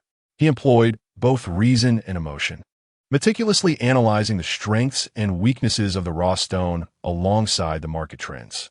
Gradually, the vendor began to yield under Zheng Xin's compelling arguments. After a challenging round of negotiations, Zheng Xin successfully acquired the stone for 680,000. However, he was acutely aware that securing first place at the exhibition would require more than just this single piece of jade. He continued to seek new prospects within the market. As time ticked away and the sun began its descent, casting a golden hue over the entire marketplace, Zheng Xin and Xiao Yichun remained undeterred, navigating the stalls despite their fatigue. Just as twilight was about to envelop the area, Zheng Xin discovered another raw stone nestled in a corner of a stall. To the untrained eye, the stone appeared unremarkable, lacking any distinctive features, yet Zheng Xin perceived something extraordinary within its subtle details. Utilizing his gem appraisal skills, he found that the internal worth of this stone was nearly 80 million, composed of mutton fat jade. A surge of elation washed over him, though he maintained a facade of calm as he negotiated with the vendor, who seemed to sense Zheng Xin's interest and deliberately inflated the price. Unfazed, Zheng Xin skillfully maneuvered through the negotiation, ultimately securing the stone for 380,000. By this time, night had fully descended, and with two precious stones in hand, Zheng Xin and Xiao Yichun joyfully made their way to the airport, boarding a flight back to Yaodu, their hearts brimming with anticipation for the exhibition. Upon landing at Yaodu Airport, they eagerly returned to Yixin Jewelry. In the studio, they carefully placed the raw stones on the workbench, allowing the company's gem cutter to prepare for the cutting and polishing process. Each step taken by the cutter was executed with exceptional caution, fully aware of the rarity and significance of these stones. As the cutting tools whirred to life, the outer layer of the raw stone began to peel away, intensifying Zheng Xin's anxiety. Suddenly, as the cutter reached a sufficient depth, a vivid green burst into view. Xiao Yichun could not contain her gasp. This was the exceptional jade they had been searching for. The cutter continued with utmost care, and as the work progressed, a flawless imperial green jade gradually revealed itself before their eyes. The rich green seemed to embody boundless vitality, mesmerizing all who beheld it. Xiao Yichun gazed at the imperial green jade with uncontainable excitement. Next, the cutter positioned the second raw stone on the cutting table, commencing its transformation. After considerable effort, a smooth, pristine piece of mutton fat jade emerged. This jade was as pure as cream, exuding an air of nobility and elegance. Filled with joy, Xiao Yichun admired the mutton fat jade, embracing Zheng Xin in a moment of triumph, overwhelmed with pride at their successful acquisition of such exquisite jade materials. This is merely the beginning. Subsequently, there lies the task of collaborating with esteemed master sculptors to meticulously design and carve these two exquisite jade stones, aspiring to showcase their utmost perfection at the exhibition. During this forthcoming period, Master Li from Yixin Jewelry Carving Studio profoundly comprehended the immense significance this exhibition held for Yixin Jewelry. After extensive contemplation, he resolutely decided to consult Zheng Xin and Xiao Yichun, intending to invite his master, the illustrious Huang Yuchuan, to sculpt these exceptional jade materials.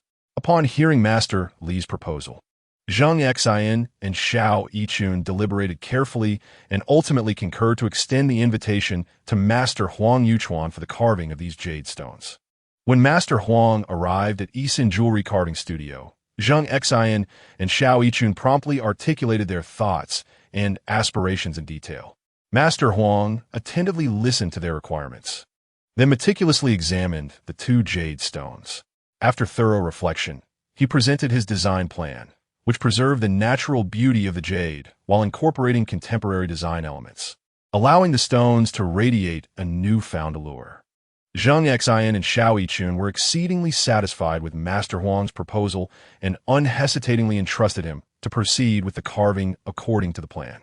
In the days that followed, Master Huang devoted himself entirely to the sculpting endeavor, dedicating substantial time and energy to the two jade stones.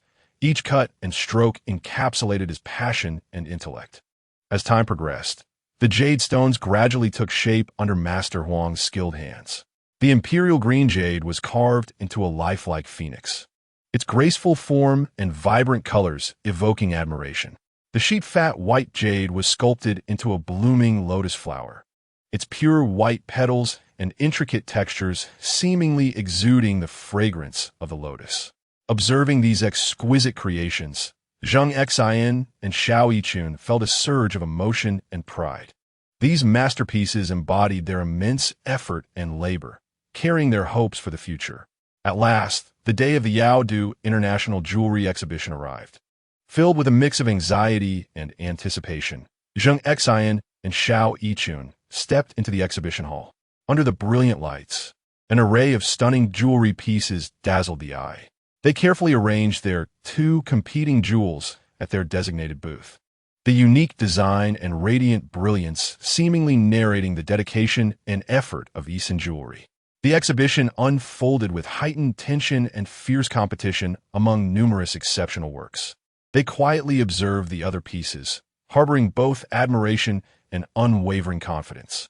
As the judges meticulously scrutinized their creations, they felt an immense wave of nervousness and hope. After an intensely competitive evaluation, the moment of result announcement finally arrived. The hall fell into a hushed silence, every individual holding their breath in anxious anticipation. When the host clearly announced that Zheng jewelry had won first prize, Zhao Yichun and the team could scarcely believe their ears. Tears streaming down their faces in an overwhelming rush of emotion. The arduous journey filled with trials and sacrifices has, at this moment, proven to be exceptionally worthwhile. Zheng Xin gently held Zhao Yichun's hand, guiding her onto the award stage. As Zhao Yichun gracefully accepted the trophy, a symbol of honor, thunderous applause erupted from the audience. In that instant, she shone like a brilliant star, becoming the focal point of the event, while Zheng jewelry garnered immense recognition within the industry, significantly elevating its prominence in the jewelry realm. Ding! Congratulations, host! You have successfully assisted Zheng jewelry in winning first place at the Yao Capital International Jewelry Exhibition, and as a reward, you receive 35 shares in Vanke Company. Chapter 64. The career development of Zhao Yichun in the bustling and enchanting Yao Capital. The name Zhao Yichun is akin to a radiant star ascending in the night sky, gradually becoming clearer and more recognized within the public consciousness. Since her remarkable victory at the globally renowned Yao Capital International Jewelry Exhibition, her life seems to have been enchanted, embarking on a path illuminated by dazzling brilliance. Her narrative unfolds like an intoxicating legend in this vibrant metropolis. Zhao Yichun's success is no mere coincidence. It stems from her profound and fervent passion for jewelry design. Nurtured since childhood, alongside her innate talent. To her, each gem transcends its cold mineral essence, seemingly imbued with life, patiently awaiting her to unearth their new souls and meanings. Zheng Xin, the steadfast companion by her side, has always been her most solid support and strongest advocate. His presence is akin to a steadfast lighthouse, illuminating her path and providing her with boundless strength and courage. Vanke Company undeniably holds a pivotal position in the expansive international jewelry arena, with the renowned designer Melusina recognized as a paragon within the industry. Under Melusina's careful mentorship and guidance, Zhao Yichun absorbed knowledge and invaluable experience like a sponge thirsting for enlightenment. Her design concepts, infused with a touch of magic, continually evolved and transformed, while her skills became increasingly refined and proficient through daily practice. Melusina generously shared her years of accumulated wisdom and unique techniques with Zhao Yichun, taking great pride and joy in witnessing her gradual progress and growth under her tutelage. Ultimately, Zhao Yichun's dedication and efforts bore fruit, as her jewelry designs began to stand out at various fashion events, capturing the attention of many. Whether displayed in the exquisite showcases of high-end jewelry stores or showcased at Grand Soirees attended by luminaries, her creations garnered admiration and acclaim. Those resplendent gems, under her deft hands, seemed to be enchanted, transforming into breathtaking works of art. Each creation resembles a sprite that narrates a unique tale, emanating an enchanting allure that captivates onlookers, drawing them into a trance from which they find it difficult to escape. Furthermore, Zhao Yichun's design style has gradually evolved into a distinctive hallmark through continuous exploration and practice. She excels in harmoniously blending traditional elements with contemporary fashion, crafting pieces that embody profound cultural heritage while radiating a sense of modern elegance. Each of her works encapsulates her diligence and intellect, as if she were penning exquisite chapters with heartfelt devotion, leaving an indelible impression on all who behold them. In her creations, one can appreciate the rich essence of traditional culture while simultaneously savoring the unique charm of modern fashion. This singular design aesthetic enables her creations to stand out amidst a plethora of jewelry designs, positioning her as a leader within the industry. While her career flourishes and reaches new heights, she remains ever mindful of her cherished family. Her adorable daughters, Xian and Yin Yin, forever occupy the softest and warmest corner of her heart, to express her profound and selfless love for them. Xiao Yichun has meticulously designed 2 matching sets of jewelry for her daughters. The necklace features a delightful half-heart-shaped pendant carved from exquisite blood jade, encircled by a ring of lustrous pearls, symbolizing a mother's warm embrace safeguarding her children. When the 2 pendants are united, they form a complete heart. The bracelet is composed of 13 delicate pink diamonds interspersed with 14 pearls, symbolizing an everlasting love. The brilliance of the diamonds signifies her pure and unblemished maternal affection, while the warmth of the pearls represents her tender and meticulous care for her daughters.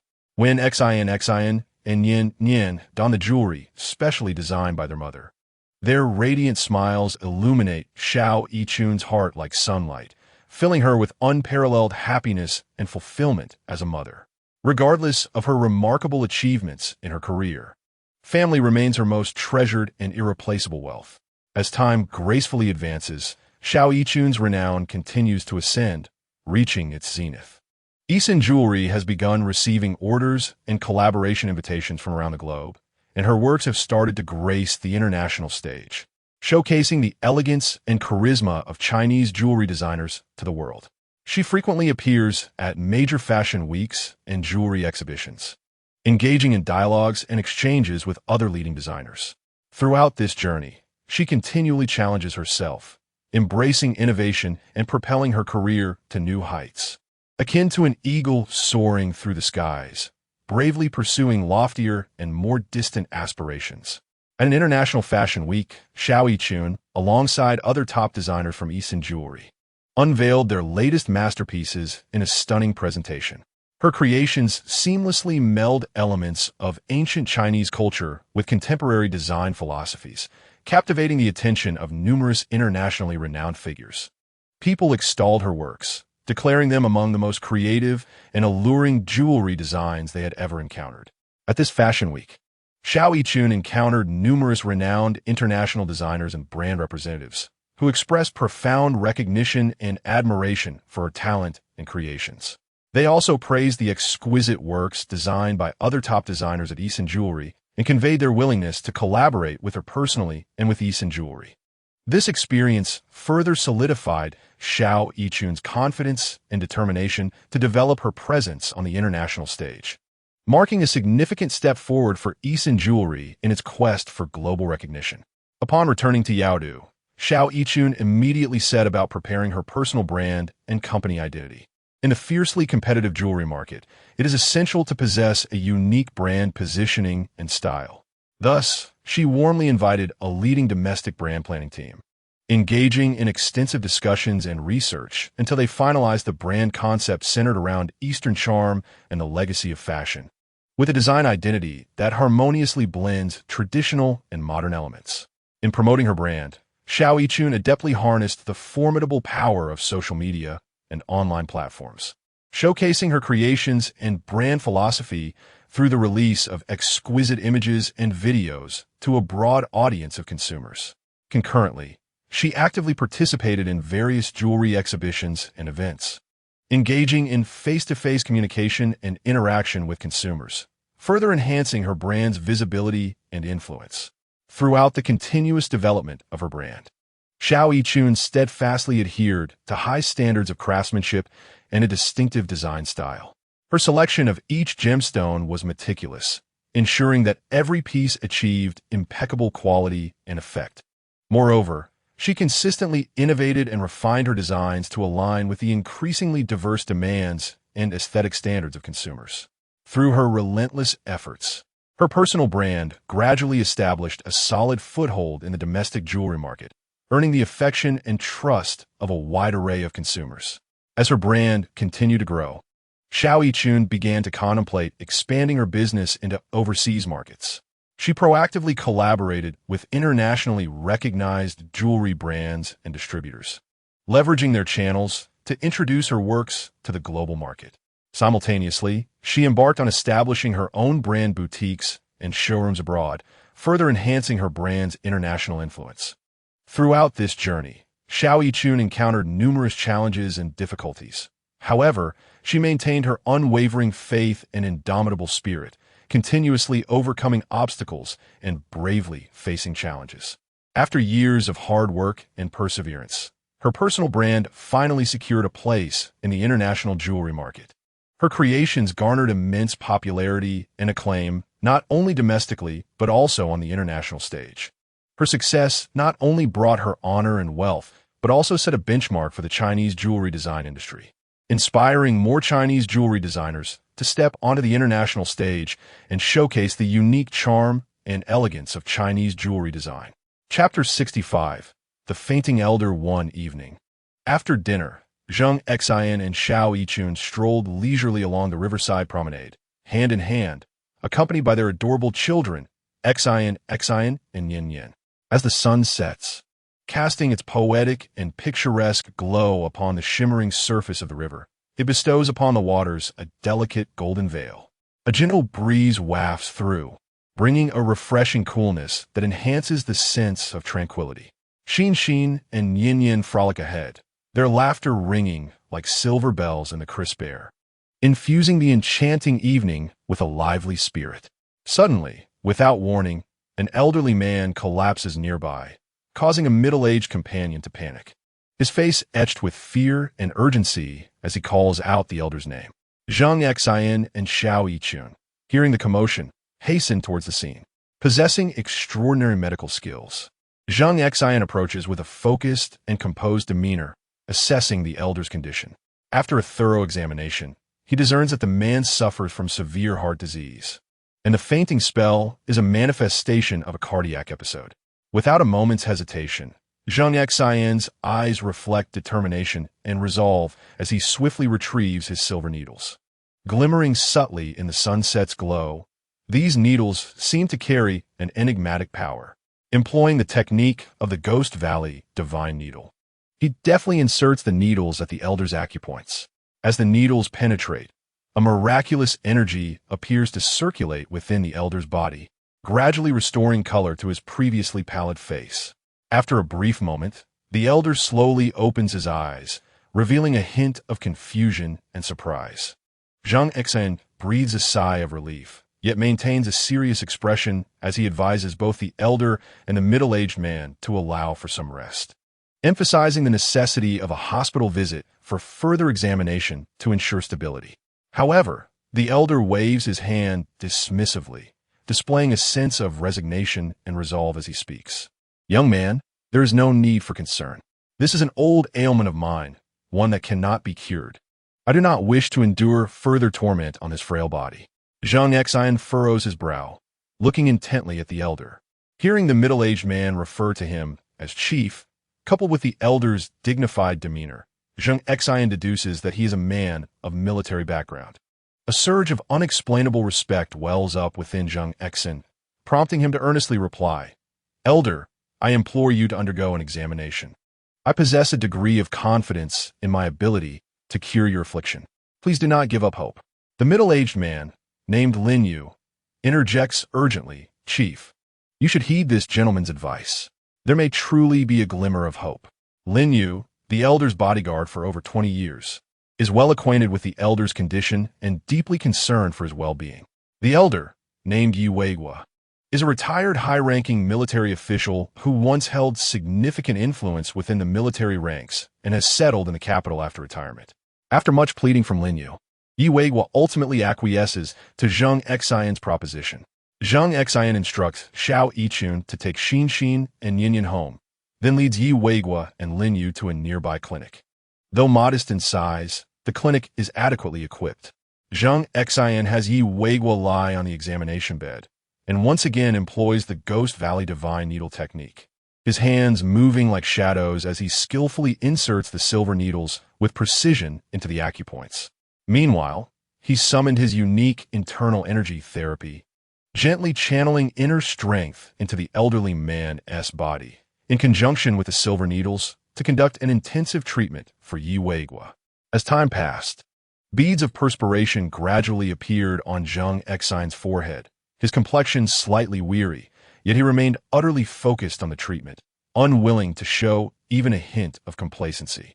After more than an hour of diligent effort, Zheng Xin finally completed the treatment. Yi Weiguo slowly opened his eyes, feeling a remarkable improvement in his physical condition. His heart no longer ached as it had before, and his breathing had become significantly smoother. Gratefully gazing at Zheng Xin, he said, "Young man, I cannot thank you enough. I never expected someone so young could possess such extraordinary medical skills." Zheng Xin smiled, wiping the sweat from his brow, and replied, "Elder, it is my duty to assist you. Please ensure you rest well. Further recuperation will be necessary." Zheng Xin meticulously advised Yi Weiguo on various precautions before departing the clinic. In the days that followed, Yi Weiguo chose to stay in a deluxe room within the small clinic for his treatments. Zheng Xin visited daily to administer care and rehabilitation. He diligently prepared traditional Chinese medicine for Yi Weiguo, guiding him through appropriate exercises and rest. Under his attentive care, Yi Weiguo's health steadily improved, and his heart condition was completely cured. Both Yi Weiguo and Lin Yu were filled with gratitude towards Zheng Xin, and they decided to invite him to their home as a gesture of appreciation. Zheng Xin graciously accepted the invitation and visited Yi Weiguo's residence. Yi Weiguo's home was spacious and luxurious, imbued with a rich cultural ambience. Precious artworks adorned the walls, and the furniture was arranged with meticulous care, reflecting the owner's refined taste and status. Yi Weiguo warmly welcomed Zheng Xin and engaged him in conversation. During their dialogue, Yi Weiguo discovered that Zheng Xin was not only an exceptional healer, but also a major general, owning multiple enterprises. Yi Weiguo's admiration for Zheng Xin deepened, and an idea began to form in his mind. After some time, Yi Weiguo approached Zheng Xin with a humble request. "Young Zheng, I have a favor to ask. I have an old comrade in Kyoto, also a soldier with whom I fought side by side. His health is poor, afflicted by various ailments, and he has seen many doctors without success. I would like to ask if you could help him. Would you be willing?" Without hesitation, Zheng Xin thought of these elderly men who had made significant contributions to the nation. It was his duty to assist them, and he promptly agreed, stating, "Elder Yi, rest assured, I will do my utmost to help him." Upon hearing Zheng Xin's words, Yi Weiguo's face broke into a smile of relief, and he patted Zheng Xin's shoulder, expressing, "Young Zheng, I am truly grateful to you. I believe you possess the ability to do this." Zheng Xin nodded with a smile, his eyes reflecting determination and confidence. Subsequently, Yi Weiguo detailed the circumstances of his comrade, and Zheng Xin listened attentively, committing every detail to memory in preparation for the forthcoming treatment. Upon arriving in Kyoto, Yi Weiguo, the retired elder, personally traveled to reunite with his old comrade. Eager to see the friend with whom he had once faced life and death, Yi Weiguo's esteemed companion, Li Jianguo, a retired senior military official, exhibited a flicker of skepticism upon encountering Zheng Xin. However, following Yi Weiguo's introduction, he resolved to allow Zheng Xin the opportunity to conduct an assessment. Zheng Xin meticulously examined Li Jianguo and subsequently devised a comprehensive treatment plan. After a period of diligent care, Li Jianguo's health demonstrated remarkable improvement. Overflowing with gratitude, he grasped Zheng Xin's hand and exclaimed, "Young Zheng, you are truly our savior."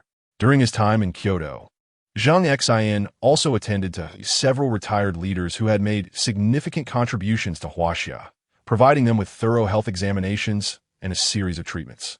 Throughout this process, Zheng Xin cultivated profound friendships with these venerable figures, reminiscing about their glorious pasts and exchanging stories and experiences. He felt an immense admiration for these predecessors who devoted their lives to the service of Huaxia. Upon concluding the treatments, Zheng Xin received heartfelt commendations and gratitude from the elder leaders, all of whom expressed their hope that he would continue to extend his assistance to those in need. With a heart full of fulfillment and emotion, Zheng Xin departed from Kyoto, boarding a flight back to Yaodu. Chapter 66. A call for aid at the border in the remote, unending mountains of the border region. An elite squad of Huaxia Special Forces was stealthily undertaking a confidential and arduous mission. They moved through the forest like phantoms, their actions swift and cautious. However, fate took an unexpected turn. For reasons unknown, their movements were detected by the enemy, and they found themselves ensnared in a formidable encirclement. The adversary appeared well prepared, boasting superior numbers and weaponry, trapping the Special Forces team within a perilous valley. Upon receiving news of this urgent situation, the Huaxia military was consumed with anxiety. Time was of the essence. With each passing minute, the Special Forces faced increasing peril. Unfortunately, the treacherous terrain and distance rendered conventional rescue efforts virtually impossible within a short time frame.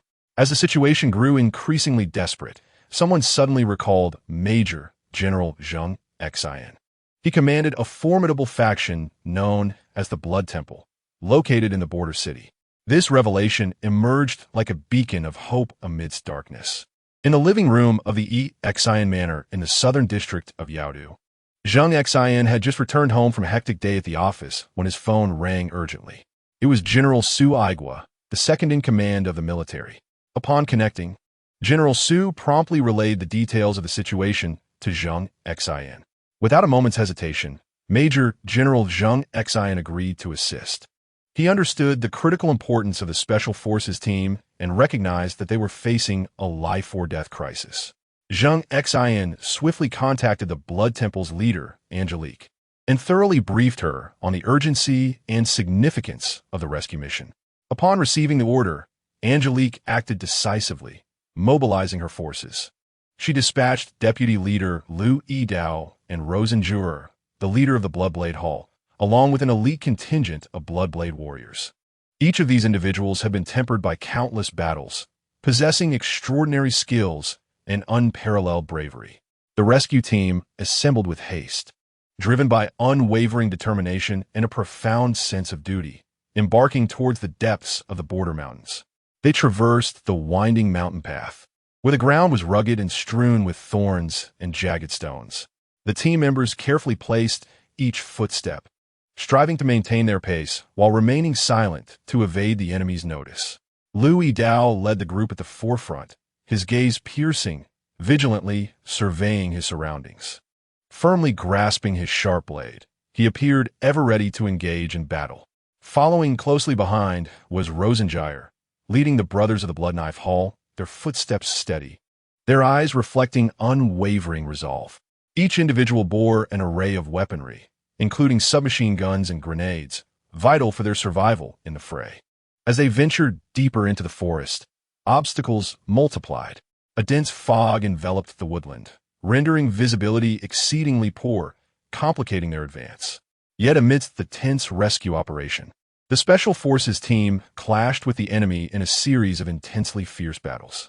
The adversaries surged forth like a relentless tide, but the Special Forces swiftly utilized the terrain's advantages to seek cover and retaliate. Gunfire echoed through the valley, with bullets whizzing like raindrops between the two sides. The Special Forces, with their precise marksmanship, struck the enemy's vital points time and again, causing many to fall, yet the enemy continued their frenzied assault, unafraid of death. The enemy launched another charge, attempting to breach the Special Forces' defenses. Unyielding, the soldiers engaged in close-quarters combat, wielding their blades. They fought with fierce determination amidst a flurry of steel, blood splattering, and cries of battle resounding.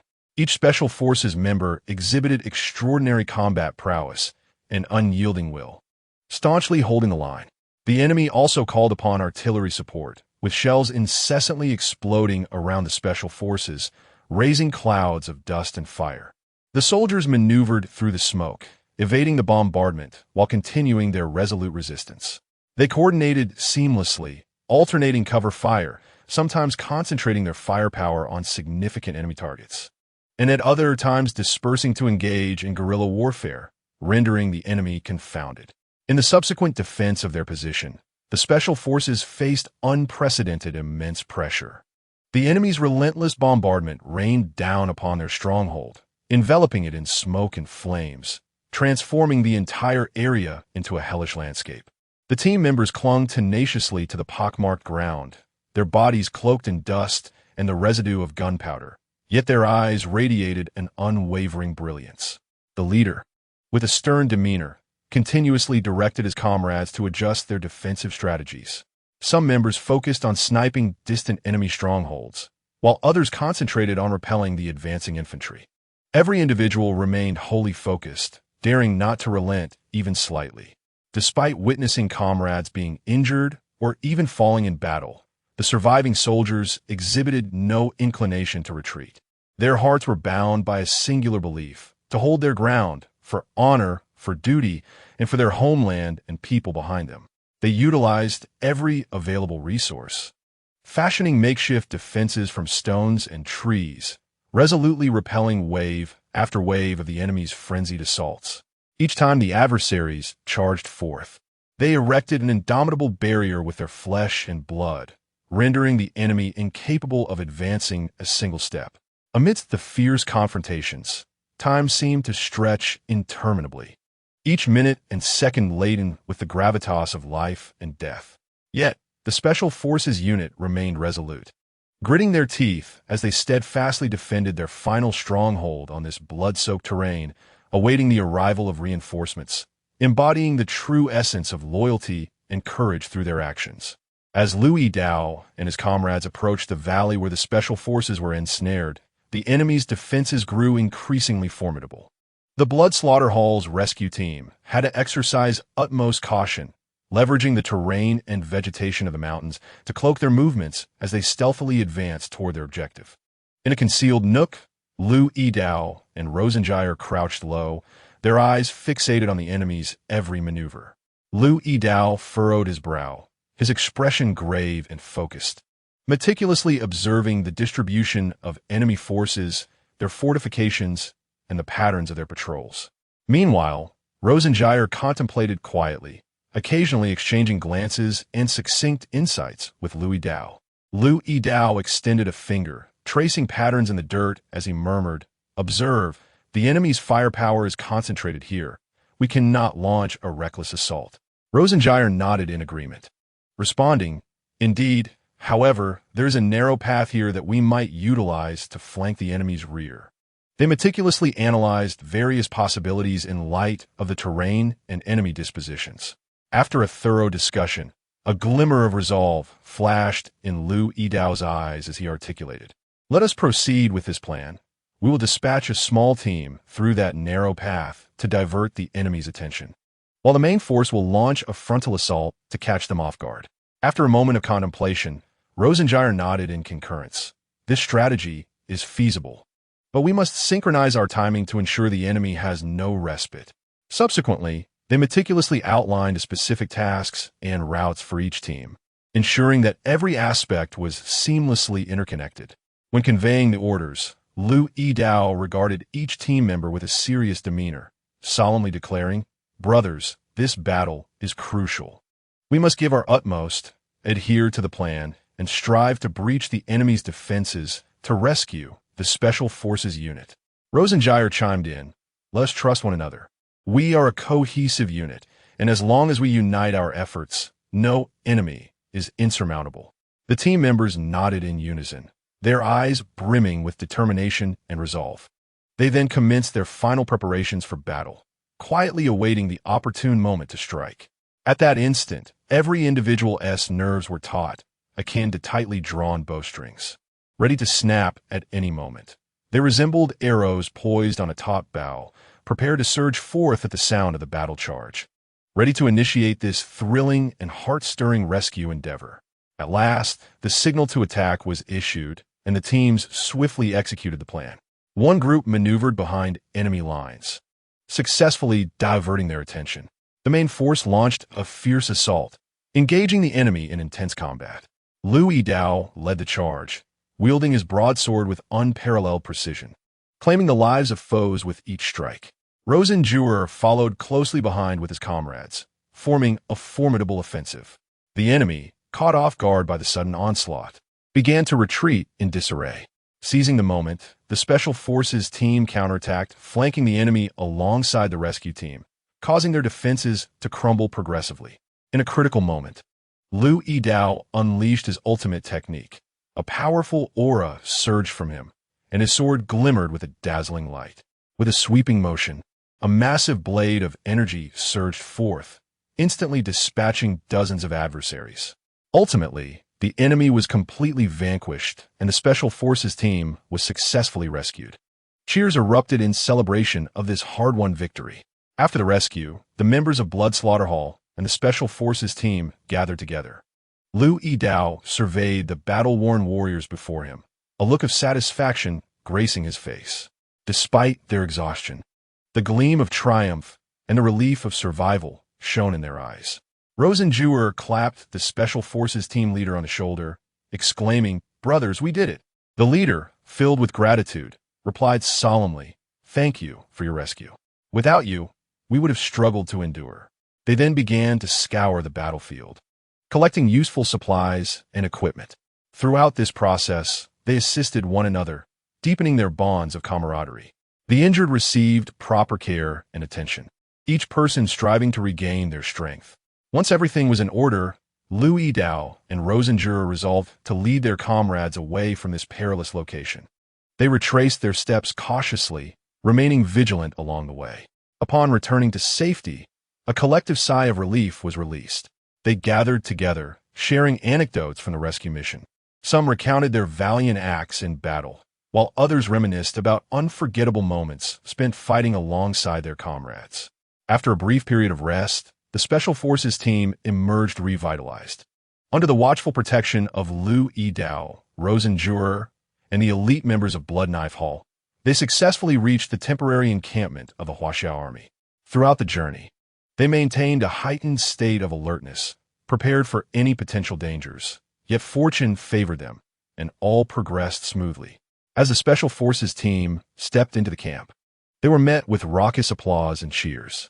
Comrades rushed forward to embrace them, expressing their congratulations and admiration for their successful completion of the rescue mission. The triumphant outcome of this operation not only highlighted the Special Forces team's exceptional combat prowess and indomitable spirit, but also exemplified their seamless teamwork and selfless dedication. In the face of numerous challenges and dangers, each member displayed unwavering resolve, pressing forward with courage and wisdom to safeguard the nation's and the people's security. Lu Yidao, Rosenjuer, and the elite members of the Bloodblade Hall garnered widespread acclaim for their exceptional leadership and remarkable skills. Their presence undoubtedly infused the entire operation with boundless strength and confidence. With the return of the Special Forces team, the morale of the Huaxiao army was significantly uplifted.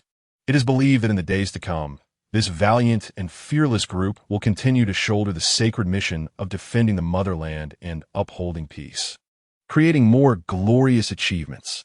Chapter 67. The Border War Ding. A detection has revealed that a private military force, unaligned with any state, has conspired with the Sakura Nation's officials to incite chaos along the Huaxiao border. The host is instructed to mobilize members of the Bloodblade Hall and the Huaxiao army to annihilate this private military base and thwart the Sakura Nation's sinister plot. The reward for the host will be 200 future field armored vehicles capable of traversing rugged terrains. Upon hearing the system notification, Zheng Xin's expression grew as stern as iron. A resolute glimmer flashed in his eyes. Without a moment's hesitation, he immediately picked up the phone and dialed General Su Aigua's number. General Su, intelligence from the Bloodblade Hall indicates that the Sakura Nation is colluding with the private military forces to create turmoil at the Huaxiao border. Fearing exposure upon encountering the Special Forces team, they intend to eliminate them. For the stability of Huaxia, I propose to lead the Special Forces along with the elite team from the Northern Military District and members of the Bloodblade Hall to conduct a decisive operation against this private military force. I seek your approval, Commander. Zheng Xin's tone was unwavering and composed, akin to an indomitable mountain. There was a moment of silence on the other end of the line, as if time itself had paused. Then, General Su Aigua solemnly responded, Zheng Xin, I will promptly seek higher-level approval. Please prepare yourself. Soon, General Su conveyed the message that the commanding officer and the fifth leader of Huaxia had consented to the operation. A profound sense of duty surged within Zheng Xin. He understood that this battle was not only a matter of Huaxia's dignity and border security, but also of the happiness of countless citizens. Zheng Xin immediately informed his family of his mission to the border, and after receiving their heartfelt admonitions, he hurried towards the border city. He convened the members of the Bloodblade Hall and detailed the situation to them. Within the grand hall of the Bloodblade Hall, the atmosphere was solemn and reverent.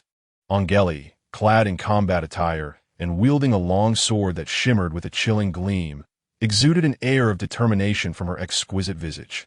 "This is our moment to serve Huaxia. We shall give our all." Her voice, crisp and powerful, seemed capable of penetrating all obstacles. Li Yidao and Xue Kuang also voiced their commitment. Li Yidao's weathered face bore a piercing gaze, and his sword appeared poised to draw blood at any moment. Xue Kuang, tall and formidable, brandished his spear, emanating a chilling aura as he declared, "For Huaxia, we shall fight." Lu Qingyan gently caressed her sword. Her tender eyes now filled with resolute determination as she softly proclaimed, "We will not disgrace our mission." Rosen Jur tightly gripped his blade, as if it were an extension of his very being, stating, "For Huaxia, we shall give everything."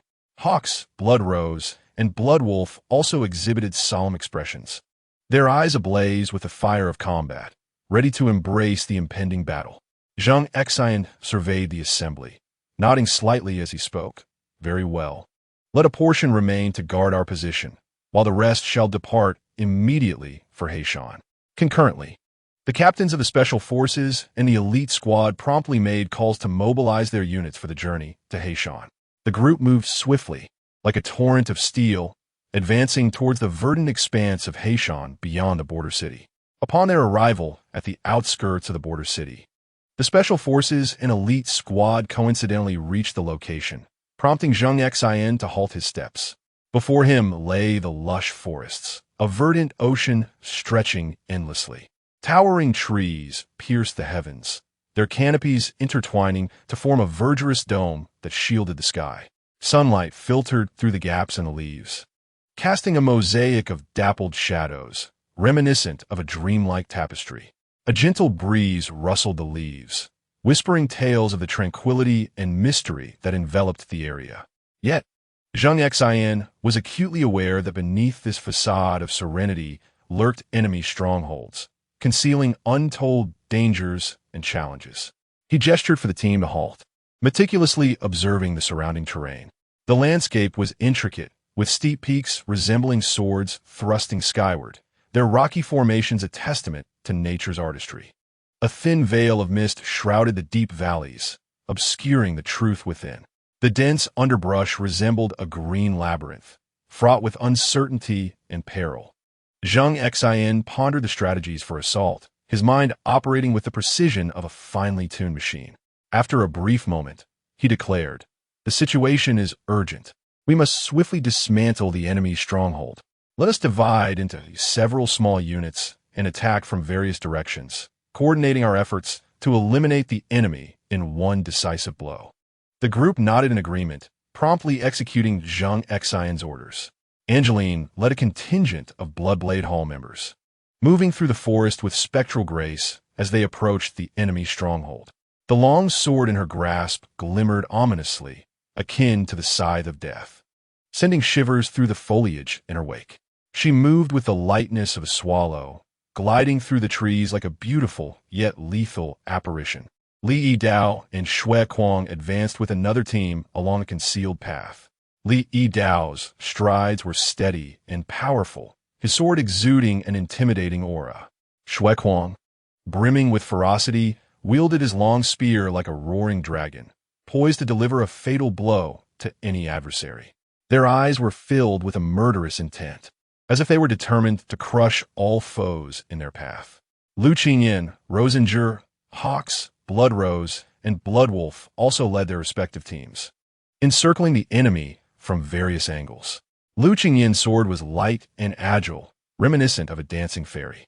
Rosenjur wielded his blade with formidable might, each strike infused with boundless power.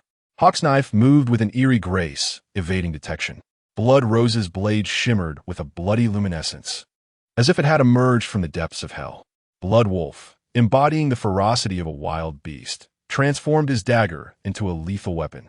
Meanwhile, the members of the Special Forces engaged in tense exchanges. This mission was no trifling matter, and everyone was fully alert.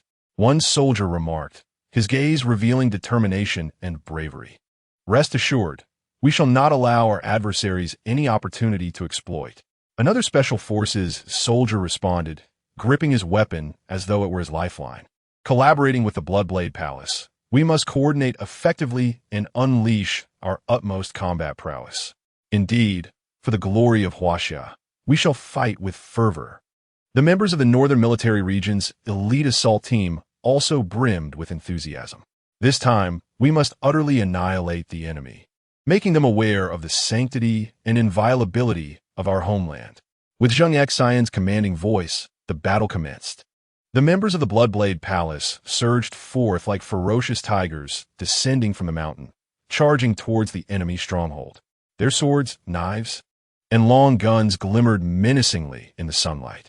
The enemy, taken by surprise, was swiftly engulfed in chaos. Cries, curses, and the clashing of weapons intertwined, composing a symphony of death. Angelique danced gracefully among the foes, akin to a blossoming flower. Her long sword struck with the cunning of a viper, claiming lives with each precise thrust. Enemies fell beneath her blade, their blood staining the ground, transforming it into a crimson canvas.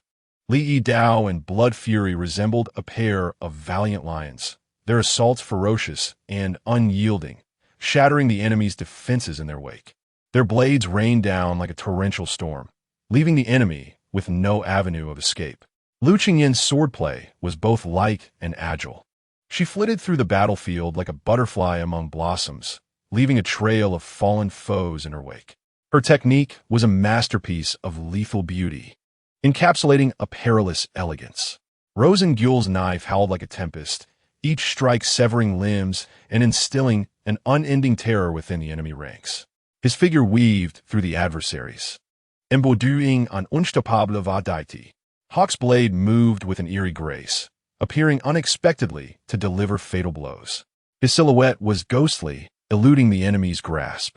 Blood Rose's blade shimmered with a sanguine glow, embodying the wrath of a vengeful goddess, as blood splattered wherever she tread.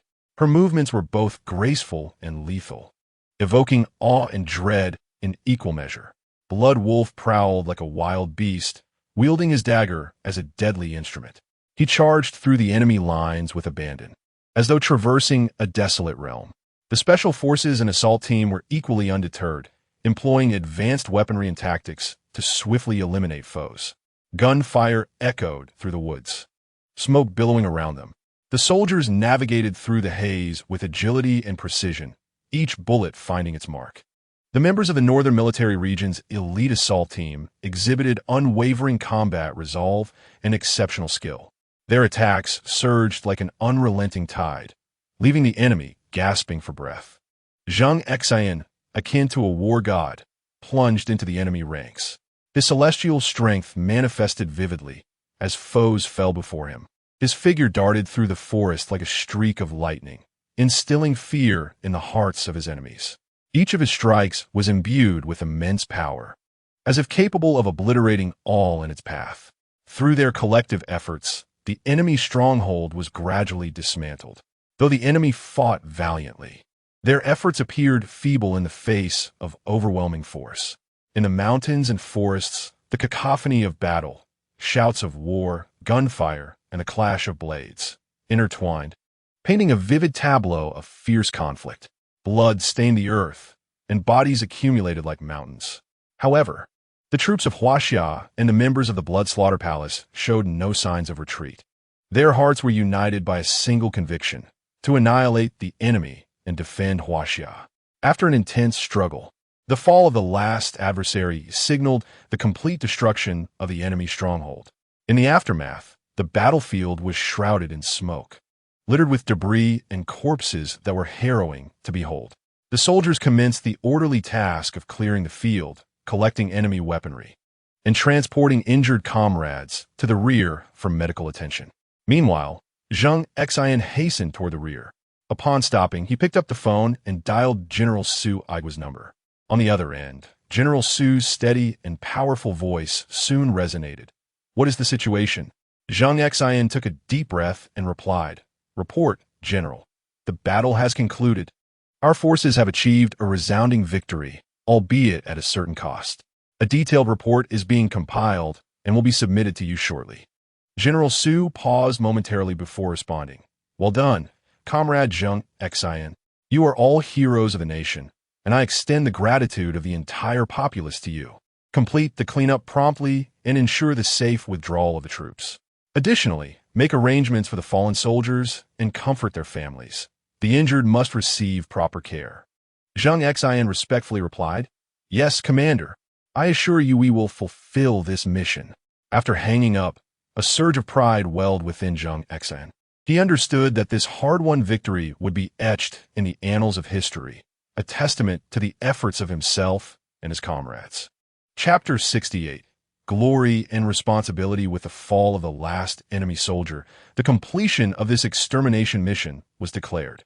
After tidying the battlefield, Zheng Xin returned to the Blood Slaughter Palace in the border city, where the crisp notification tone of the system echoed in his mind.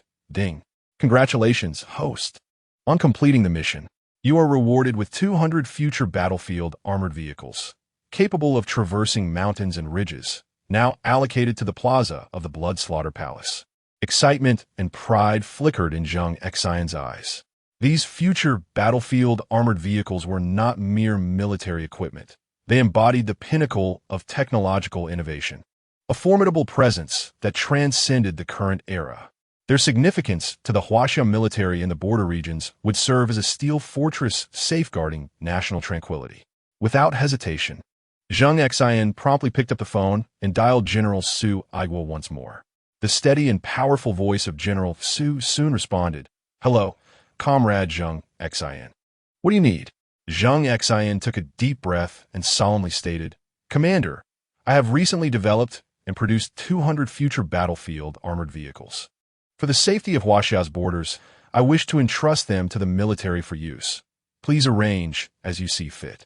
He also provided General Su with various performance data regarding the armored vehicles. Upon hearing this news, General Su was momentarily taken aback, followed by an overwhelming surge of elation. He is acutely aware of the significance of these futuristic armored vehicles. Their capabilities far surpass any equipment currently employed by the military. Should these advanced machines be integrated into the forces, it would represent a monumental enhancement to the national defense of Huaxia, a pivotal step toward a more formidable future. He expressed his excitement, stating, "Comrade Zheng Xin, your contributions will be eternally commemorated. I will arrange for a dedicated team to contact you regarding the reception of this batch of equipment.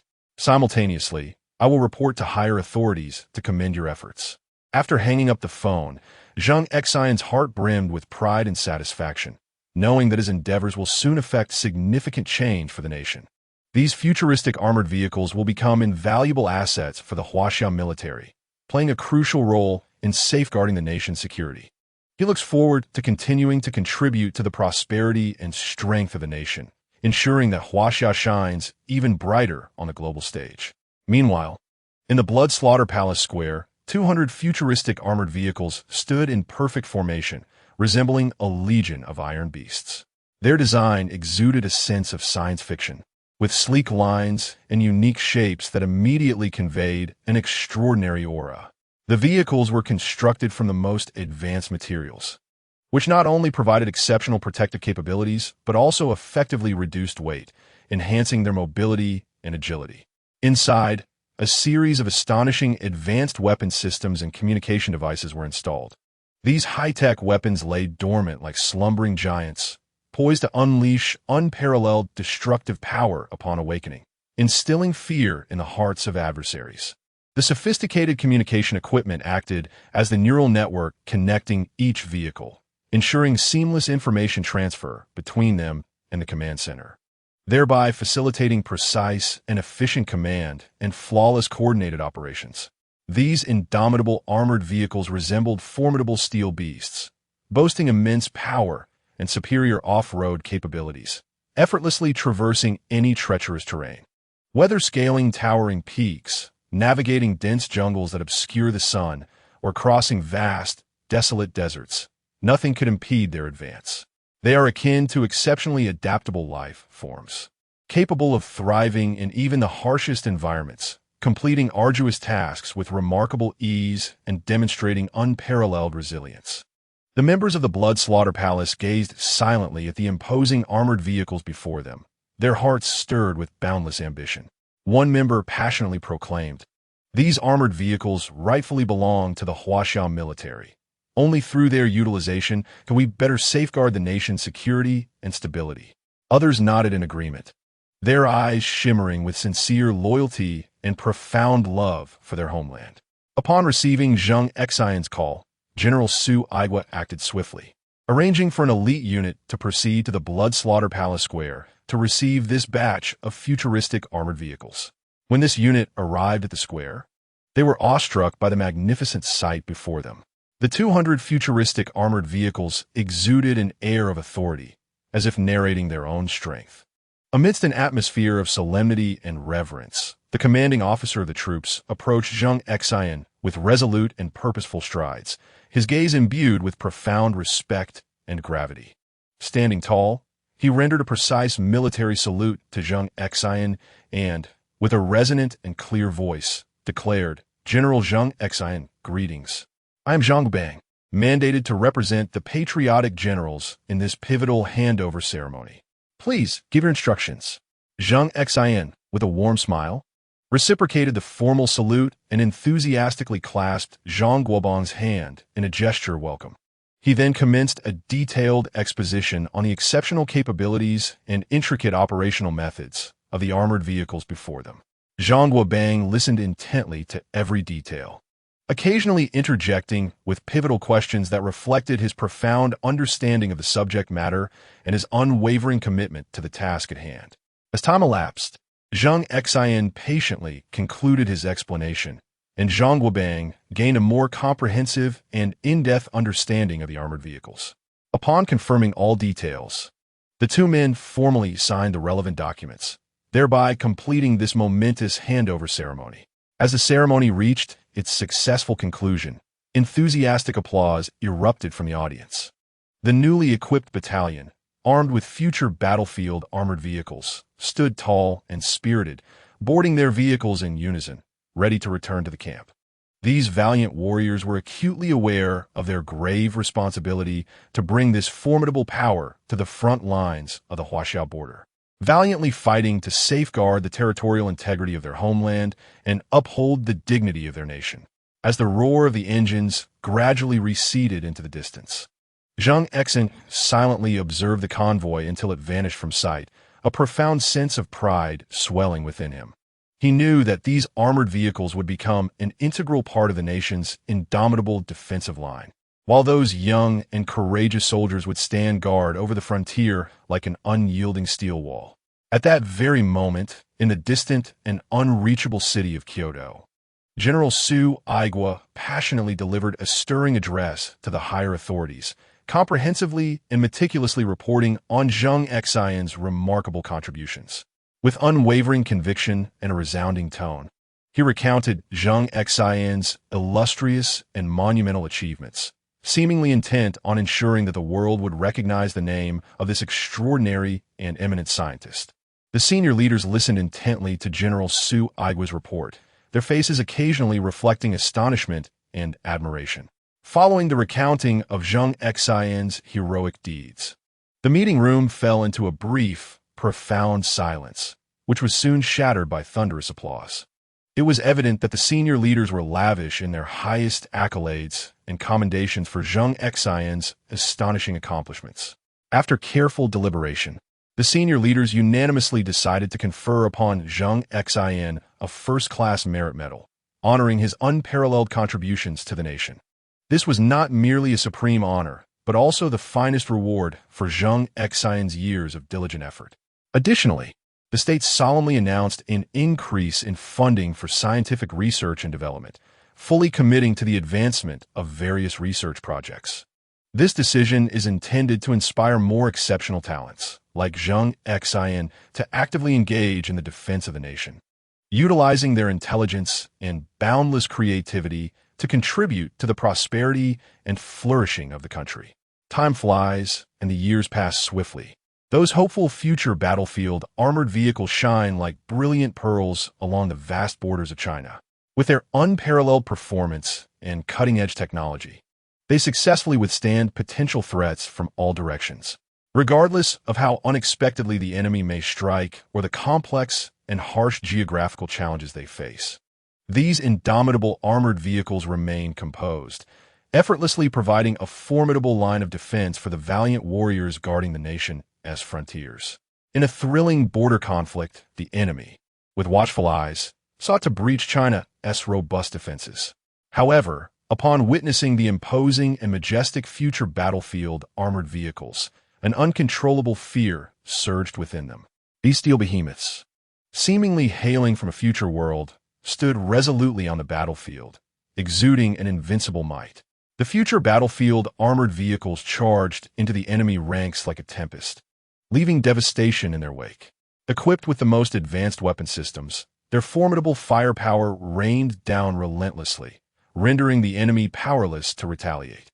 Amidst this hail of gunfire, the border soldiers of China pressed forward, working in close coordination with the armored vehicles to form an unassailable bastion.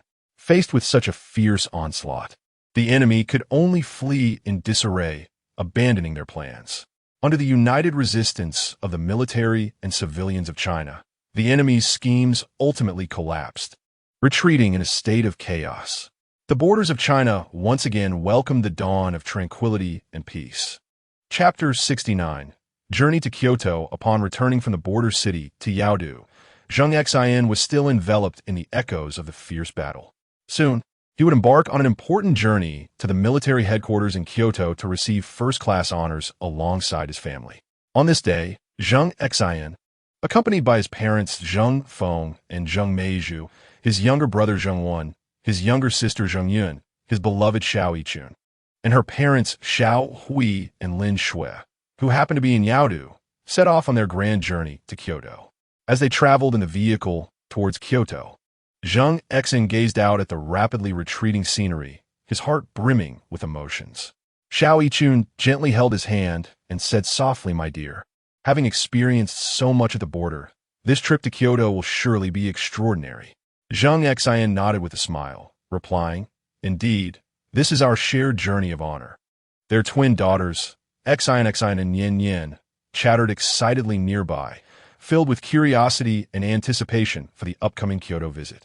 Upon arriving at the military headquarters in Kyoto, a grand ceremony of honor commenced. Zheng Xin and his companions stood on the stage, receiving accolades and commendations from the leaders. The chief commander of the military solemnly declared, "General Zheng Xin and all those who participated in the overseas mission to eliminate enemies displayed great bravery and made significant contributions to China. Therefore, we confer upon you first-class honors." As the applause thundered for General Zheng Xin, a proud smile illuminated the faces of Zheng Xin and his comrades. After the grand and solemn award ceremony concluded, Zheng Xin and his family finally embraced the long-anticipated moment, embarking on a journey filled with surprises and joy through the enchanting city of Kyoto. The sunlight bathed the ancient streets and alleys in this historic city, as if draping everything in a golden veil. Filled with elation, Zheng Xin's family stepped out of the venue, immersing themselves in the vibrant bustle of the marketplace. They leisurely wandered along the quaint streets, absorbing the rich historical essence and distinctive cultural ambience. The first sight to captivate their attention was the towering ancient architecture. With its sweeping eaves and intricate wooden brackets, a feast for the eyes. Zheng Xin eagerly led his parents into various temples and pavilions, savoring the remnants of time. Meanwhile, his sister curiously gazed around, filled with wonder at the novelty of her surroundings. The air was infused with the tantalizing aromas of diverse culinary delights, enticing passersby. Zheng Xin treated his family to the renowned local delicacies, each bite exquisitely delectable, leaving them yearning for more. Additionally, they explored numerous museums and art exhibitions, reveling in Kyoto's vibrant artistic allure. As night fell and the city illuminated with dazzling lights, Kyoto transformed into a dreamlike spectacle. The family arrived at the city moat, admiring the splendid nightscape. The water shimmered, reflecting the brilliantly lit buildings along the shore, creating a vibrant tapestry before their eyes. The following day, they first visited the ancient and majestic Forbidden City. Upon entering its grand gates, the crimson palace walls, golden glazed tiles, and intricately carved columns and windows instantly captured their attention. Zheng Feng and Xiao Hui could not help but express their awe, exclaiming, "This is the essence of history. It is truly magnificent." Zheng Meizhu eagerly pulled Lin Shui to admire the exquisite palace structures. Xiao Yikun and Zheng Yun followed closely behind, watching as Xin and Yin frolicked in the expansive courtyard, their laughter echoing through the ancient halls. Zheng Xin and Zheng Wen were equally mesmerized by the grandeur of the ancient buildings, strolling along the central axis to visit the main palaces, including the Hall of Supreme Harmony, the Hall of Central Harmony, and the Hall of Preserving Harmony. Each palace exuded majesty and opulence, reflecting the grandeur and nobility of ancient royalty. The furnishings and decorations within were equally exquisite, featuring magnificent dragon thrones, sparkling jewels, and precious artworks, transporting them back to ancient times. As they walked, the family narrated the history and tales of these palaces to their twin daughters, who listened intently, occasionally gasping in astonishment. Next, they arrived at the summer palace. Strolling along the long corridor, they admired the exquisite murals, feeling as though they had traversed back to ancient times. The murals, rich in themes, depicted mythological tales, historical stories, and natural landscapes, each vividly alive and breathtakingly beautiful. Xiao Hui could not help but exclaim, "The scenery of this garden is simply unparalleled." Lin Shui engaged in conversation with Zheng Meizhu about the royal life of antiquity. Zheng Xin and Xiao Yikun strolled hand in hand, quietly savoring the serene and enchanting atmosphere. They wandered along Kunming Lake, where the water sparkled, and a gentle breeze caressed the surface, creating ripples.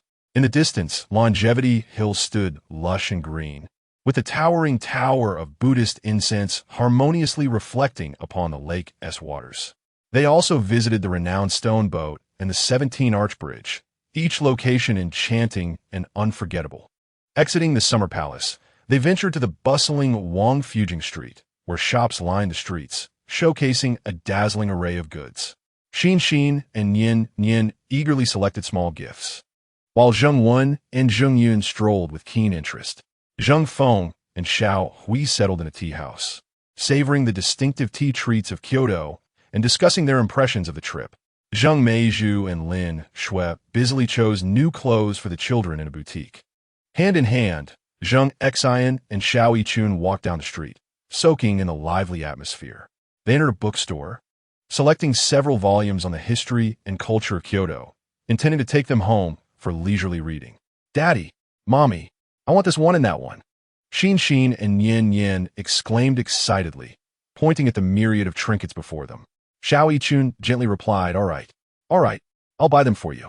After a lengthy exploration of Wangfujing Street, the group proceeded to the famed Jingshan Park in Kyoto. Ascending the winding mountain path, they were flanked by lush greenery, with a gentle breeze bringing refreshing coolness. Along the way, they encountered many ancient trees and uniquely shaped stones, prompting curious questions from the children, which the adults patiently answered.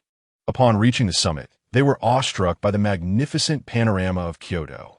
The distant views of the Forbidden City, the Summer Palace, and Beihai Park were all laid out before them, along with the sprawling cityscape of towering buildings and bustling streets. Zheng Xin wrapped his arm around Xiao Yichun's shoulder, softly saying, "Look, this is our beautiful Kyoto." Leaning into him, Xiao Yichun's eyes sparkled with happiness. Their twin daughters, Zheng Xin and Yin, joyfully dashed about, pointing excitedly at the sights afar. As evening approached, they arrived at a quaint, elegantly decorated restaurant, filled with the charm of Kyoto. They indulged in authentic Kyoto cuisine, such as roasted duck and fried sauce noodles, relishing every bite. Zheng Xin playfully remarked, "This flavor is absolutely divine. I could eat so much more." Her words elicited hearty laughter from everyone. After dinner, they strolled through the streets of Kyoto. The nighttime ambience was enchanting, with lights shimmering and a vibrant atmosphere. Passing by a theater, they heard the melodious strains of traditional opera and decided to enter and immerse themselves in the experience. Within the theater, they were captivated by the splendid performances, enchanted by the allure of traditional culture. The performers' exceptional skills and vivid portrayals left them spellbound, with Zheng Xin and Yin Yin watching intently. On the third day, they visited the museum in Kyoto. The museum housed a rich collection of historical artifacts and artworks, transporting visitors through time to witness the enduring history and splendid culture of China. Zheng Feng and Xiao Hui paused in front of precious calligraphy and paintings, savoring their exquisite essence. Zheng Meizhu and Lin Shui were enamored with the delicate porcelain pieces. Zheng Xin and Xiao Yichun, accompanied by their twin daughters, narrated the origins and stories behind each artifact, introducing them to the rich tapestry of Chinese history and culture. The museum also displayed numerous ancient bronze, jade, and gold and silver items, each invaluable, leaving an indelible impression on all. Zheng Wen and Zheng Yun were captivated by various ancient weapons and armor, and as they posed for photographs in front of these visually striking exhibits, it felt as though they had transformed into valiant warriors of antiquity. Upon exiting the museum, they ventured to a park in Kyoto where they rented small boats to glide across the shimmering lake. The waters sparkled under the sunlight, and a gentle breeze wafted fragrant floral scents through the air. Xin, and Yin joyfully sang nursery rhymes, while Zheng Xin and Xiao Yichun savored this leisurely moment. As they paddled along, they admired the picturesque scenery by the lakeside, where lush greenery and vibrant flowers uplifted their spirits. Numerous waterfowl frolicked upon the lake, soaring through the air and foraging along the surface, infusing the serene setting with vitality and charm. In the following days, they explored many other notable sites in Kyoto, including the Temple of Heaven, the Temple of Earth, and Yonga Palace. At each location, they were enveloped by the unique historical and cultural richness of Kyoto. At the Temple of Heaven, they visited the Hall of Prayer for Good Harvests, the Imperial Vault of Heaven, and the Circular Mound Altar, all renowned structures. The Hall of Prayer, the centerpiece of the temple, was elegantly designed and exuded grandeur. The Imperial Vault served as a sanctuary for the tablets of the Heavenly Emperor and the ancestors of the Emperor, showcasing exquisite craftsmanship and intricate artistry. The Circular Mound Altar, where the Emperor conducted the winter solstice ceremony, was surrounded by 3 tiers of white marble railings, lending it an air of solemnity and sanctity. Zheng Xin and Xiao Yichun took photographs with their twin daughters in front of the hall and the altar, capturing these beautiful moments. At the Temple of Earth, they experienced a profound sense of tranquility and reverence. This site served as the sacrificial ground for the emperors of the Ming and Qing dynasties, featuring ancient and elegant architecture amidst a serene environment. They leisurely strolled along the shaded paths within the altar, breathing in the fresh air and reveling in the beauty of nature. Zheng Feng and Xiao Hui paused in front of the divine kitchen and the sacrificial pavilion, learning about the ancient rituals and processes involved in worship. At Yonga Palace, they were immersed in the mystique and solemnity of Tibetan Buddhism. As one of Beijing's largest Tibetan Buddhist temples, its grand architecture and resplendent statues left a lasting impression. They explored the main halls, including the Hall of Great Hero and the Hall of Eternal Protection, admiring the Buddha statues, murals, and thangkas, true artistic treasures. Zheng Xin and Xiao Yichun, along with their twin daughters, offered heartfelt prayers before the statues, wishing for peace and happiness for their family. On their final day in Kyoto, Zheng Xin took his family to the bustling commercial street, where they purchased numerous souvenirs to bring back for friends and relatives. Xin and Yin Yin clutched their chosen gifts, their faces radiant with satisfaction. As night fell, the family stood on the streets of Kyoto, gazing at the enchanting city with a sense of reluctance. Zheng Xin reflected, saying, "This journey to Kyoto has been immensely rewarding, deepening our appreciation for our current lives." Xiao Yichun nodded in agreement, remarking, "Indeed, this will be an unforgettable memory for our lifetime." They then embarked on their journey home, filled with happiness and anticipation for the future, bringing an end to their splendid adventure in Kyoto. Chapter 70. The growth of the little ones. Upon returning to Yao City from Kyoto, Zheng Xin's family resumed their busy lives. The adorable sisters, Xin and Yin Yin, eagerly immersed themselves in the joys of their beloved kindergarten. In the joyous and laughter-filled Golden Shell Kindergarten, there exists an enchanting magic that allows every child to experience boundless happiness and warmth. Here, Xin and Yin Yin shine like two brilliant stars, radiating their unique brilliance within this nurturing family. Each morning, as sunlight graces the campus, Xin and Yin Yin eagerly rush into the classroom with their little backpacks. They greet their teachers and friends with exuberance, their faces adorned with innocent smiles. In class, they actively engage in various activities, singing, dancing, and painting, revealing an infinite well of creativity and imagination. During recess, Xin and Yin Yin become vibrant figures on the playground, running and frolicking, joyfully unleashing the vitality of childhood. They share snacks and toys with their friends, relishing the delightful moments of pure friendship. Moreover, Golden Shell Kindergarten emphasizes the cultivation of moral character and social responsibility in its children. The teachers organize a variety of engaging themed activities, guiding the children to care for others and cherish the environment. Inspired, Xin and Yin Yin take the initiative to assist their peers in solving problems, embodying love and kindness through their actions. Growing up in such a loving and caring environment, Xin and Yin Yin not only acquire knowledge and skills, but also learn the essence of interpersonal relationships and the importance of cherishing the world around them. This beautiful kindergarten experience will undoubtedly become a treasured asset on their journey through life, accompanying them every step of the way. Xin possesses a pair of lively, expressive eyes that seem to harbor an insatiable curiosity and desire for exploration. With her vivacious and cheerful personality, she radiates a smile as bright as the warm sun of spring, bringing joy wherever she goes.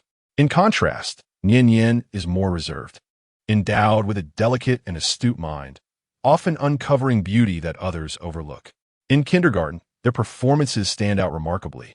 In class, Xin eagerly raises her hand to answer the teacher's questions, her clever mind swiftly grasping new knowledge, her thoughts bounding like a leaping fawn. Meanwhile, Yin Yin quietly ponders beside her, articulating her insights with clarity and coherence, her composure and wisdom prompting the teachers to nod in approval. Their academic achievements consistently place them at the forefront of the class, earning the admiration of their peers. In addition to their studies, they actively participate in various extracurricular classes. Xin chose dance, and when she dons her light, flowing dress and dances to the music, she resembles a beautiful butterfly frolicking among blossoms. Her movements are graceful and vibrant, each gesture brimming with life, as if she could convey joy to everyone around her. She gracefully stretches her body, twirling and leaping, her light form akin to petals dancing in the breeze. On the other hand, Yin Yin has developed a profound interest in calligraphy. In her calligraphy class, she wields the brush to express her wondrous inner world. From strokes and lines to poetic verses, what flows from her brush is not merely ink, but also the tranquility and beauty nestled deep within her heart. She writes each character with focus, as if engaging in a profound dialogue with ancient culture. Zheng Xin and Xiao Yichun, a couple imbued with love and care, harbor immense joy and pride for their children's growth. Zheng Xin, a tender yet unwavering father, consistently shelters his offspring beneath the broad, sturdy expanse of his shoulders, nurturing a warm and harmonious environment. As he witnesses his beloved daughter, Zheng Xin, gracefully dance at the center of the stage, his heart swells with emotion. He cannot help but erupt into enthusiastic applause and jubilant cheers. In that moment, his eyes, brimming with affection and pride, seem to foresee a day when Zheng Xin will radiate like a resplendent star upon the stage of life. Xiao Yichun, a mother of thoughtful disposition and profound understanding, patiently listens as her eldest daughter, Nian, recounts the myriad stories behind her calligraphy works, generously offering unwavering encouragement and support. During these moments, Xiao Yichun gently caresses Nian's flowing hair, her gaze reflecting boundless love and warmth. Time flows swiftly, and as the years pass, Zheng Xin and Nian, like tender shoots breaking through the soil, flourish and thrive. In a splendid artistic performance held at the kindergarten, Zheng Xin's exceptional dancing talent shines brightly, earning her the rightful title of lead dancer. Dressed in an exquisite costume, she flits across the stage like a delicate butterfly. Her lively movements, confident smile, and boundless vitality resonate profoundly with every audience member, eliciting waves of enthusiastic applause. On that day, Zheng Xin sparkled like the brightest star in the night sky, radiating an attention-grabbing brilliance. Simultaneously, Nian's calligraphic prowess also garnered acclaim at the kindergarten exhibition. Her exquisite calligraphy works were displayed, captivating the attention of numerous visitors.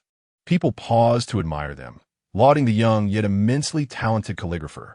These pieces not only showcased Nian's deep mastery of the art, but also revealed her inner tranquility and focus. On a sun-kissed day, the kindergarten organized a uniquely engaging event.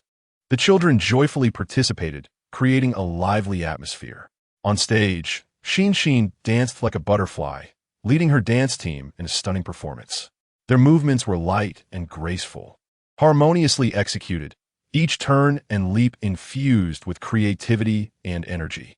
The audience, utterly captivated, felt as though they were immersed in a dreamlike fairy tale, lost in the enchantment. Meanwhile, the children's calligraphy exhibition was in full swing. Nian stood quietly before her works, her expression focused and resolute. Her new pieces displayed bold strokes, flowing as naturally as a stream, each character revealing her inner composure and dedication. Observers paused to savor the artistry, marveling at the profound skill of this young calligrapher. This extraordinary event resembled a vibrant and resplendent rainbow, establishing a fantastical stage for children to showcase their unique talents while enveloping the entire kindergarten in an atmosphere of joy and harmony, akin to the morning mist. Each captivating moment shone brilliantly like twinkling stars in the night sky. Xian's passionate and graceful dance was reminiscent of a fairy gliding through the air, while Nian's exquisite calligraphy flowed effortlessly, crafting a breathtaking work of art. These scenes undoubtedly became the most dazzling highlights of the occasion, drawing thunderous applause and heartfelt admiration from all present. Standing quietly aside, Zheng Xin and Xiao Yichun were profoundly moved by the spectacle. Watching the children flourish in their beloved pursuits, continually reaping joy and accomplishment, filled them with immense pride and emotion. Their delight was palpable, reflected in their eyes, brimming with pride and affection for the children. It is precisely because of such a vibrant group of youngsters that the world becomes a tapestry of colors, beautiful and endearing. To ensure that the children can navigate the turbulent waters of their dreams with courage and determination, Zheng Xin and Xiao Yichun resolved to double their efforts, dedicating themselves to creating an even more favorable environment and conditions for the children. They aspire to be a steadfast and reliable support, protecting these innocent little angels with boundless love and care, empowering them to bravely pursue their own dreams, regardless of the challenges that may lie ahead. As long as they hold on to their faith and courage, they shall surely overcome all obstacles and reach the shores of victory. Chapter 71. Xiao Yichun. Surprised though Xiao Yichun had devoted herself to caring for her family, she had never relinquished her passion for jewelry design.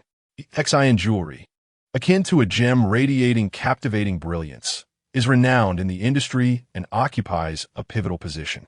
Brimming with vitality, Xiao Yichun pursued her dreams in jewelry design with fervent enthusiasm.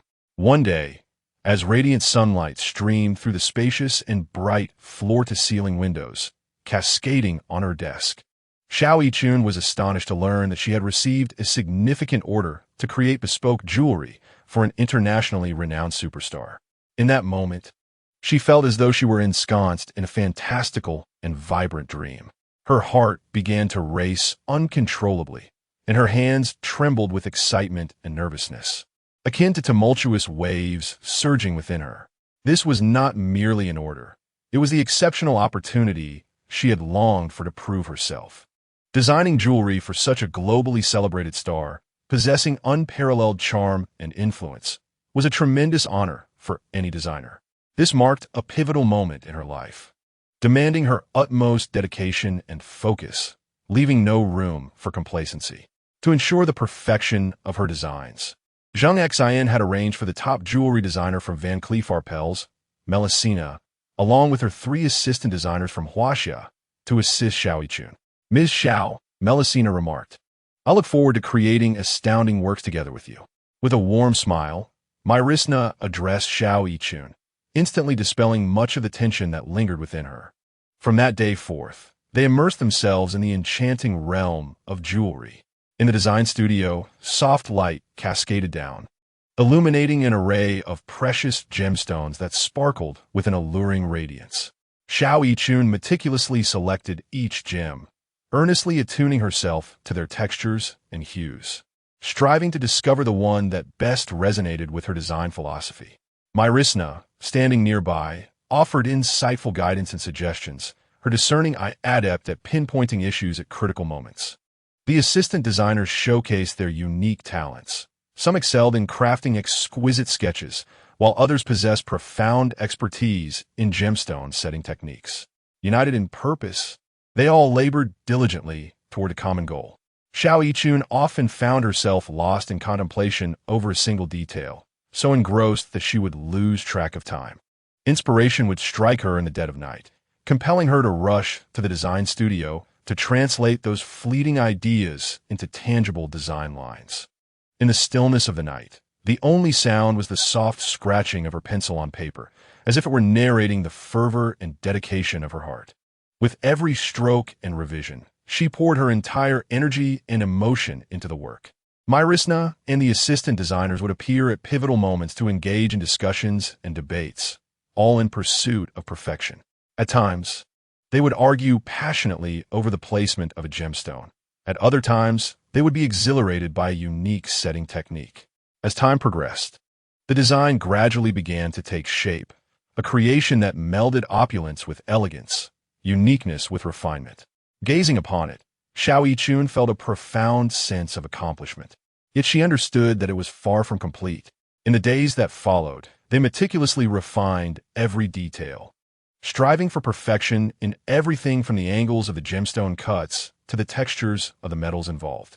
Throughout this journey, Xiao Yichun encountered numerous difficulties and challenges. On one occasion, while experimenting with a new setting technique, she faced repeated failures, nearly damaging a precious gemstone in the process. In that moment, she felt an overwhelming sense of frustration and despair, even beginning to doubt her abilities. However, Myrisna was there to provide timely encouragement and support. "Xiao, do not be disheartened. Failure is the mother of success. We all grow through our attempts and errors," Myrisna gently reassured her. Revitalized, Xiao Yichun dedicated herself to further study and practice, ultimately mastering the intricate setting technique. Over the passage of time, they toiled day and night, relentlessly pursuing perfection. Every detail was painstakingly polished, and each procedure infused with boundless patience and effort. Finally, after enduring countless trials, this stunning piece of jewelry emerged into the world. When they carefully presented it before the audience, it was as though a mysterious veil had been lifted. The piece, a necklace with a gemstone pendant, illuminated the entire space with its dazzling brilliance, leaving onlookers utterly mesmerized. This was no ordinary piece of jewelry. It was a masterpiece.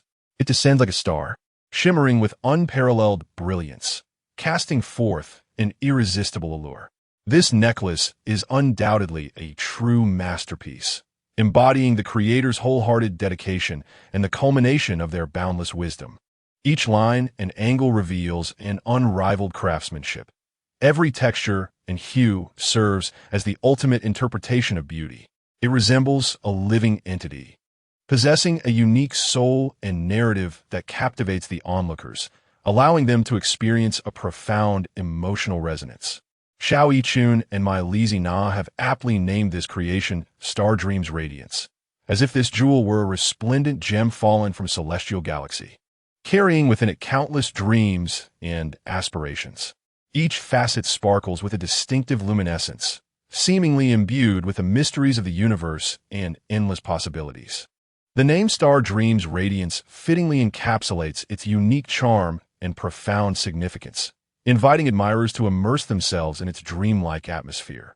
An internationally renowned star traveled specifically to Huaxia, and upon encountering Star Dreams Radiance, her eyes sparkled with surprise and admiration. "This is simply incredible. This is exactly what I have always desired," the star exclaimed, cherishing the piece with affection.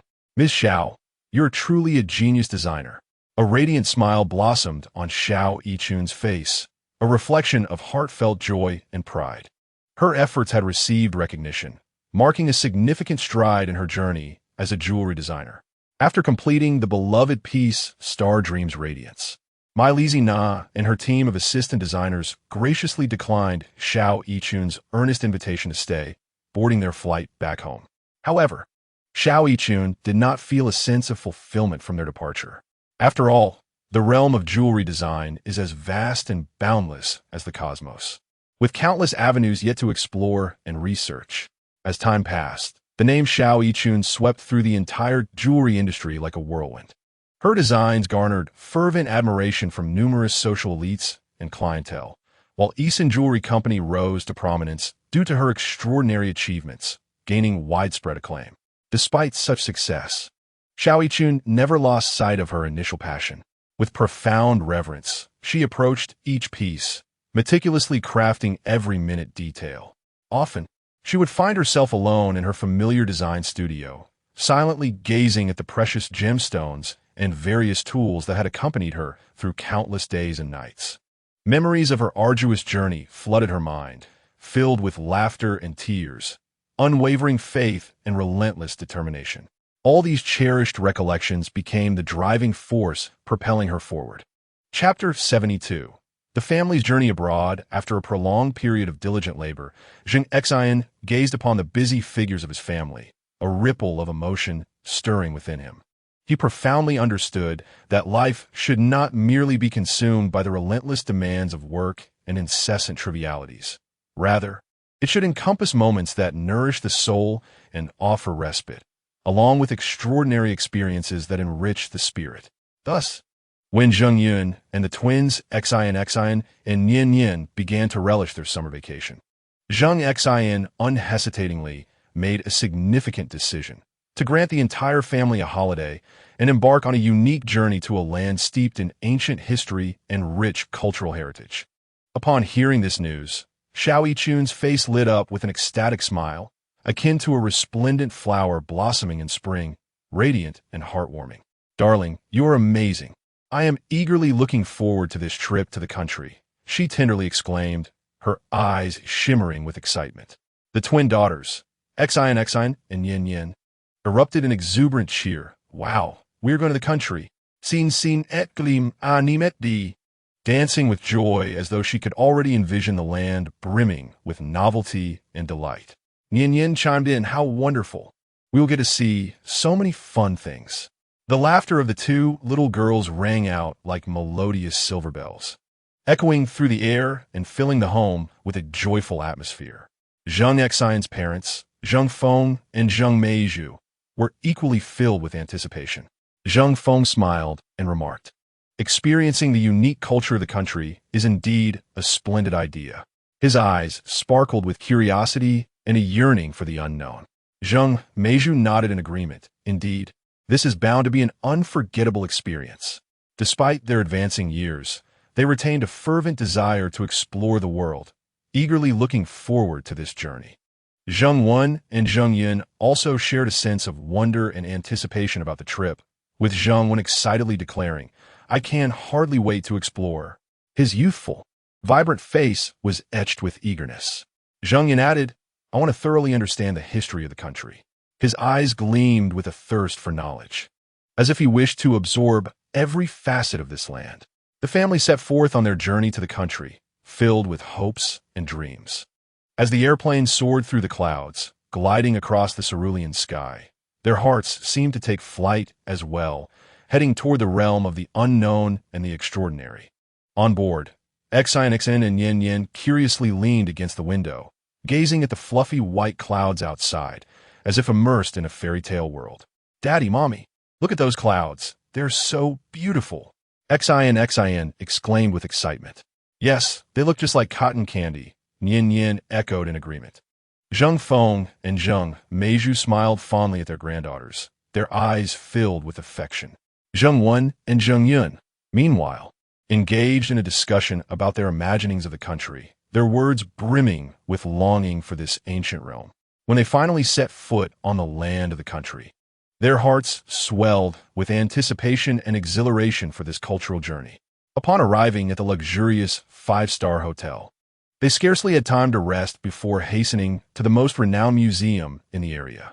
As they stepped through the grand and imposing entrance of the museum, they instantly felt as though they had traversed a time tunnel. In that moment, a profound and rich aura of history enveloped them, drawing them into its embrace. This museum stands as an immense treasure trove of knowledge, quietly bearing the crystallized wisdom accumulated by human civilization over millennia. Each precious exhibit displayed within resembles a silent tome of history, vividly recounting the unique narratives of its respective era. The Zheng family strolls leisurely through the spacious and well-lit exhibition hall, their eyes captivated by the exquisite artifacts. Xin and Yin Yin, with wide, curious eyes, flit from one exhibit to another, filled with wonder at every display. "Mom, what is this?" Xin inquires, pointing at an ancient sculpture with keen interest. Xiao Yichun patiently responds, "My dear, this is a sculpture from antiquity representing the artistic style and cultural characteristics of that era." "Wow, that is amazing," Xin exclaims, her eyes sparkling with a thirst for knowledge. Yin attentively observe alongside her. "Say, Mom, I feel like these things have so many stories to tell." Xiao Yichun smiles and gently ruffles Yin Yin's hair, replying, "Indeed, my dear, these are all witnesses of history." Zheng Feng and Zheng Meizhu, imbued with a sense of gravitas that comes with time, earnestly appreciate each relic. Zheng Feng softly remarks to Zheng Meizhu, "These are indeed witnesses to our nation's history. It is truly remarkable."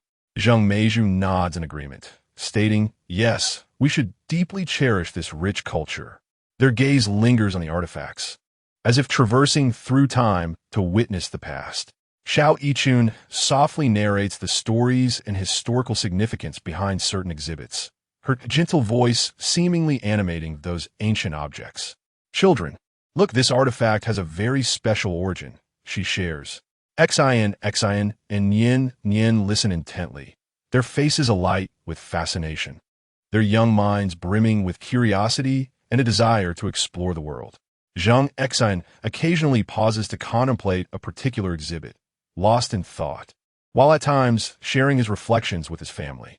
"Look at this item. The craftsmanship it embodies is truly astounding," he expresses, his words filled with admiration for the wisdom of the ancients. In this culturally rich space, the family seems to lose track of time, wholly immersed in the flowing river of history. Next, they proceed to the historical relics. The ancient and solemn structures stand quietly, their age-old marks clearly visible. They meander along the cobblestone path, as if hearing the echoes of history's footsteps resounding in their ears. Zheng Wen and Zheng Yun run ahead excitedly, touching the weathered walls. Zheng Wen marvels, "Wow, these walls feel so historical." Zheng Yun agrees. "Indeed, it's as if they're telling us stories from the past." Their youthful figures dart among the ancient buildings, bringing vitality and life to this silent land. Zheng Feng and Zheng Meizhu gaze at everything around them with a sense of reverence. Zheng Feng remarks, "The remnants of bygone days are etched in these structures." Zheng Meizhu responds, "Exactly, this is the allure of culture." Their eyes reflect a deep nostalgia for the past and a profound respect for cultural heritage. Xiao Yichun held the hands of Xian and Yin Yin, regaling them with tales of the events that had once unfolded in this very place. My dear children, long ago, many remarkable stories took place here. The two little girls were entranced, their faces reflecting a rapturous expression, as if they were transported back to that distant era, witnessing history unfold before their very eyes. Meanwhile, Zheng Xin stood quietly to the side, measuring this ancient land with his gaze, his heart filled with reverence for history and respect for culture. The sunlight bathed them, cloaking their figures in a golden glow, as if they too had become part of history. During their visit, they encountered local tourists and scholars. Zheng Xin engaged in conversations with them about their understandings of history and culture, sharing insights that deepened their comprehension of the cultural heritage of a nation and broadened their horizons. Through their explorations of museums and historical sites, the family not only appreciated the unique cultural richness of the country, but also expanded their perspectives and knowledge. They encountered diverse cultures and lifestyles, gaining a profound understanding of the world's diversity. As the journey came to an end, Xian and Yin Yin remained immersed in the enchanting cultural experiences, chattering excitedly. "Sister, I found this trip incredibly fascinating," Yin Yin exclaimed. "I feel the same. I learned so much." Xin Zipli, Zheng Feng and Zheng Meizhu beamed with satisfaction, while Zheng Wen and Zheng Yun felt equally fulfilled.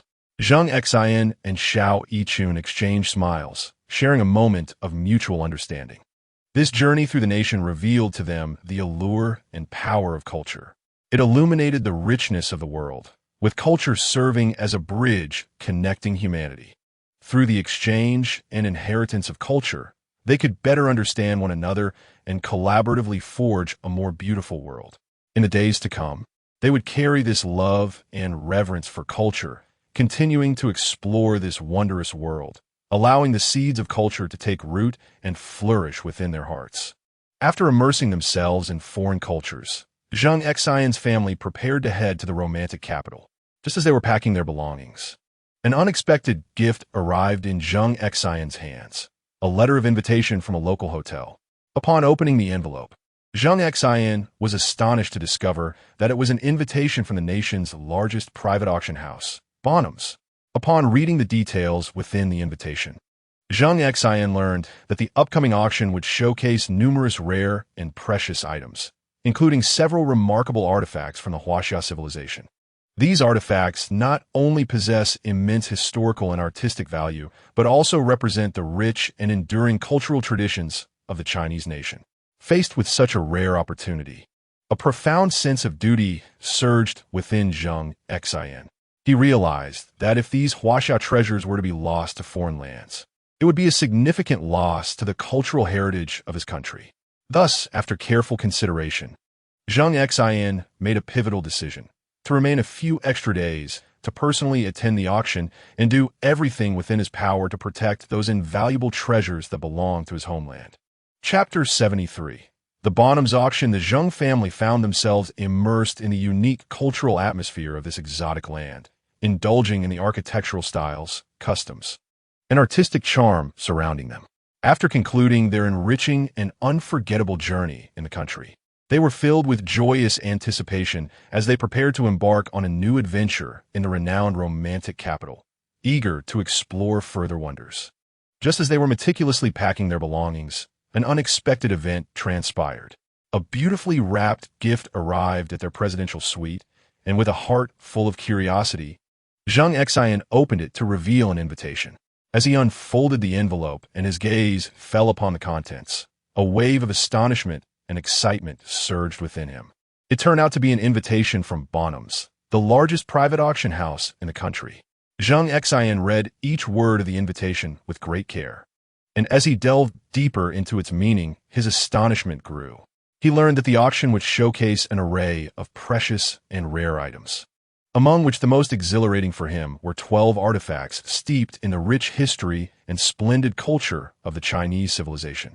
Some of these relics had weathered the passage of time, yet continued to exude a unique allure. Others displayed exquisite craftsmanship that left one in awe of the ancient artisan's remarkable skills. They were not merely items. They were brilliant pearls shimmering in the long river of Chinese history, possessing immeasurable historical and artistic value. Each piece seemed to narrate tales of the past, carrying the wisdom and emotions of their ancestors. Confronted with such a sudden yet invaluable opportunity, Zheng Xin felt an overwhelming sense of responsibility welling up within him. These artifacts were treasures of the Chinese nation, and should they fall into foreign hands, it would represent a significant loss to our cultural heritage. These relics rightfully belonged to the motherland, to the land of China. They were vital carriers of the cultural legacy of the Chinese people. Zheng Xin's heart began to wrestle with conflicting thoughts as he pondered his course of action. After considerable contemplation, he made a pivotal decision to remain a few more days and participate in the auction, striving to protect the precious treasures that belonged to his country. On the day of the auction, Zheng Xin rose early, meticulously attending to his appearance to ensure he presented his best self at such a significant event. Xiao Yichun, equally nervous and excited, prepared alongside him, while Xin and Yin Yin looked on with wide-eyed curiosity, sensing the importance of the day despite their limited understanding. Zheng Feng and Zheng Meizhu appeared particularly solemn, proud of their son's decision, while Zheng Wen and Zheng Yun shared in the anticipation as they all set forth toward Bonham's auction house. Upon their arrival at Bonham's, they were immediately enveloped by the vibrant and tense atmosphere of the venue. The auction hall was adorned in resplendent opulence, with lavish chandeliers casting a gentle glow that highlighted each exhibit, making them all the more dazzling. Dressed in splendid attire, the guests engaged in hushed conversations, their faces illuminated with anticipation for the precious items soon to be auctioned. Under the guidance of the staff, Zheng Xin's family found their seats, quietly awaiting the commencement of the auction. At last, the event was inaugurated amidst a resounding applause, as each item was fervently bid upon by culture enthusiasts. The atmosphere in the room gradually intensified. The first piece to grace the stage was an exquisite blue and white porcelain vase, as it was delicately placed upon the display stand. Its unique shape and intricate patterns captured the attention of all present. The auctioneer, with an impassioned voice, recounted the vase's provenance. This invaluable porcelain, originating from a Ming dynasty's imperial kiln, had withstood the test of time and remained impeccably preserved for centuries. Its craftsmanship was unparalleled, and its vibrant hues undoubtedly marked it as a treasure among ceramics. He then announced an enticing starting bid of 500,000. Zheng Xin, seated in the front row, took a deep breath, feeling a mix of anxiety and exhilaration. Gripping his paddle firmly, his gaze was fixated on the blue and white vase, as if he sought to etch it permanently in his memory. When the auctioneer declared the bidding open, he raised his paddle without hesitation, formally igniting the fierce competition. Other bidders, undeterred, enthusiastically raised their paddles to join the fray. The price soared, creating an electrifying atmosphere. However, Zheng Xin remained undaunted by his rivals, resolutely increasing his bid time and again, demonstrating his unwavering determination to acquire this artifact. The other bidders, unwilling to yield, also raised their offers, causing the price to escalate rapidly. Zheng Xin's heart was aflame with tension and anticipation, yet his gaze remained steadfast. He understood that securing this blue and white vase was not merely about possession. It was a testament to the preservation of his country's cultural heritage. In this intense contest, Zheng Xin persistently raised his bid, engaging in a thrilling duel with other bidders. Ultimately, when the auctioneer's gavel struck decisively, announcing Zheng Xin as the successful bidder at 5 million, his heart swelled with joy and fulfillment. Following this triumph, the second item, a jade pendant, was introduced. The pendant, with its warm hue and exquisite craftsmanship, was clearly a rare gem. With a starting bid of 300,000, Zheng Xin once again acted decisively, his eyes locked onto the pendant, as if to declare his resolute intent to his competitors. Though some bidders remained undeterred, Zheng Xian's commanding presence intimidated many. Without a moment's hesitation, he raised his paddle repeatedly, causing the price to climb. In the end, Zheng Xian successfully acquired the jade pendant for a remarkable 780,000. As the auction progressed, the tension within Zheng Xian's family escalated. Each appearance of a cultural relic sent their hearts racing, as they remained fully engaged in every bid. Armed with unwavering resolve and substantial financial backing, Zheng Xian went on to successfully bid on a bronze ding, a scroll of calligraphy and painting, a jade ornament, an ancient ceramic bowl, exquisite gold and silver inlaid artifacts, a wooden screen, a zisha teapot, and a splendid array of traditional garments, totaling 10 remarkable pieces of Chinese heritage. Each of these artifacts stood as a testament to history and a jewel of Chinese civilization. Each bidding event is fraught with tension and excitement, akin to a battle devoid of gunpowder. Yet, in the face of numerous formidable contenders, Zheng Xian consistently maintains his composure and decisiveness. Armed with a profound understanding of cultural relics and a discerning eye, he triumphantly overcomes his rivals time and again, securing the treasures he covets. Throughout this endeavor, Zheng Xian transcends the role of a mere buyer. He embodies the spirit of a warrior, steadfastly guarding the cultural territory of his homeland. He is acutely aware of the historical significance and cultural essence embedded within these artifacts, and thus, he unhesitatingly invests substantial resources, determined to ensure their preservation within the nation, allowing them to continue narrating the glorious past of the Huaxia civilization. Ultimately, after a grueling and extraordinary effort, Zheng Xian successfully acquired all 12 Huaxia artifacts up for auction, totaling an astonishing $8 billion beautiful dollars. This accomplishment not only showcases his personal strength and resolve, but, more importantly, his tangible contribution to the preservation of Huaxia culture. These invaluable relics will be meticulously safeguarded and displayed in the Huaxia Museum, serving as a vital conduit for future generations to understand and study the splendid civilization of Huaxia. During this journey, Zheng Xian's family provided immense support and encouragement. Xiao Yichun remained steadfastly by his side, silently cheering him on.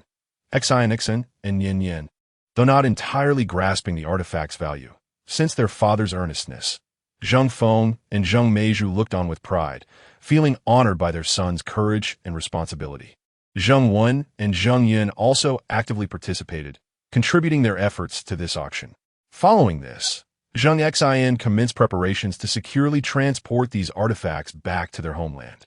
He reached out to relevant departments and institutions in Huaxia, as well as the Huaxia embassy, diligently processing the necessary formalities. After considerable effort, Zheng Xian successfully returned these artifacts to their homeland. When they were safely handed over to the pertinent Huaxia authorities, his heart brimmed with emotion. He had fulfilled a grand mission, and these relics would continue to shine with the wisdom and brilliance of the Chinese nation within the embrace of their homeland. This extraordinary experience would also become an indelible memory for Zheng Xian's family. In this auction, they not only acquired precious artifacts, but also gained a profound understanding and love for their nation's culture. The inheritance of culture is a responsibility and mission for every child of Huaxia. Only through collective effort can the cultural treasures of the Chinese nation be perpetually passed down. Upon the safe arrival of the Huaxia artifacts, Zheng Xian's family prepared to embark on a romantic journey to the land of romance. Chapter 74. The land of romance. Zheng Xian and his family arrived in the land of romance after taking an international flight from the art capital. With hearts brimming with anticipation and dreams, they stepped onto this enchanting and captivating land. As the airplane gently descended at Dale Airport, they exited the cabin and were immediately enveloped by the unique atmosphere of the capital of national flowers. As a significant shareholder of the Van Co. company, Zheng Xian's arrival had been meticulously planned, with a luxurious convoy awaiting them. Upon exiting the airport hall, they were greeted by a magnificent and pristine fleet, resembling a radiant dragon shimmering with light. Under the guidance of the fleet, they first arrived at the Van Cleef Arpels Company. The chairman, Alfred, personally welcomed them at the entrance, his face radiating warmth and sincerity as he warmly shook hands with Zheng Xin and his family. Under Alfred's guidance, they ventured into the company's interior, delving into its development history, business scope, and remarkable achievements. Zheng Xin's family listened attentively to every detail, their eyes shimmering with pride. Feeling an immense sense of honor that Zheng Xin held an important position in such an outstanding company. Subsequently, accompanied by Melisna, Zheng Xin's family embarked on an enchanting journey across the country. Their first destination was the world-renowned Louvre. This magnificent museum stood as a colossal treasury of art, housing the brilliant treasures of human civilization. Upon stepping through the grand entrance of the Louvre, they felt as if they had traversed a tunnel through time, entering an awe-inspiring realm of artistry. In the spacious and brightly lit exhibition halls, countless paintings, sculptures, and exquisite crafts were on display. The delicate brushstrokes, masterful techniques, and the profound cultural connotations behind them captivated their hearts. Zheng Feng and Zheng Meizhu paused in front of each artistic masterpiece, their gazes filled with reverence and admiration for the arts.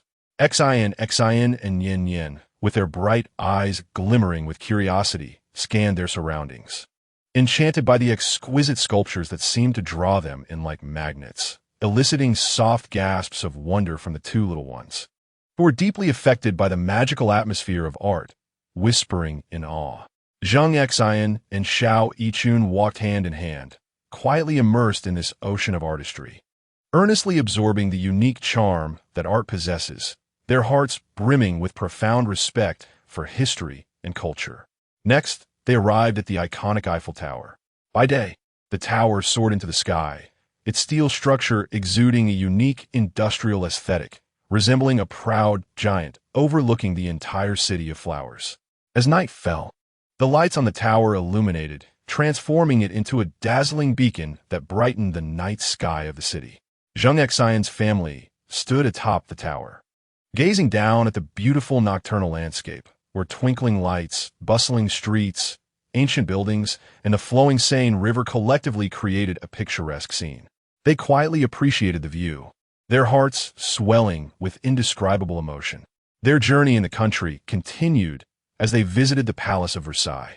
This opulent palace epitomized royal grandeur and luxury, with its resplendent decorations, exquisite murals, and magnificent architectural layout, leaving them in awe.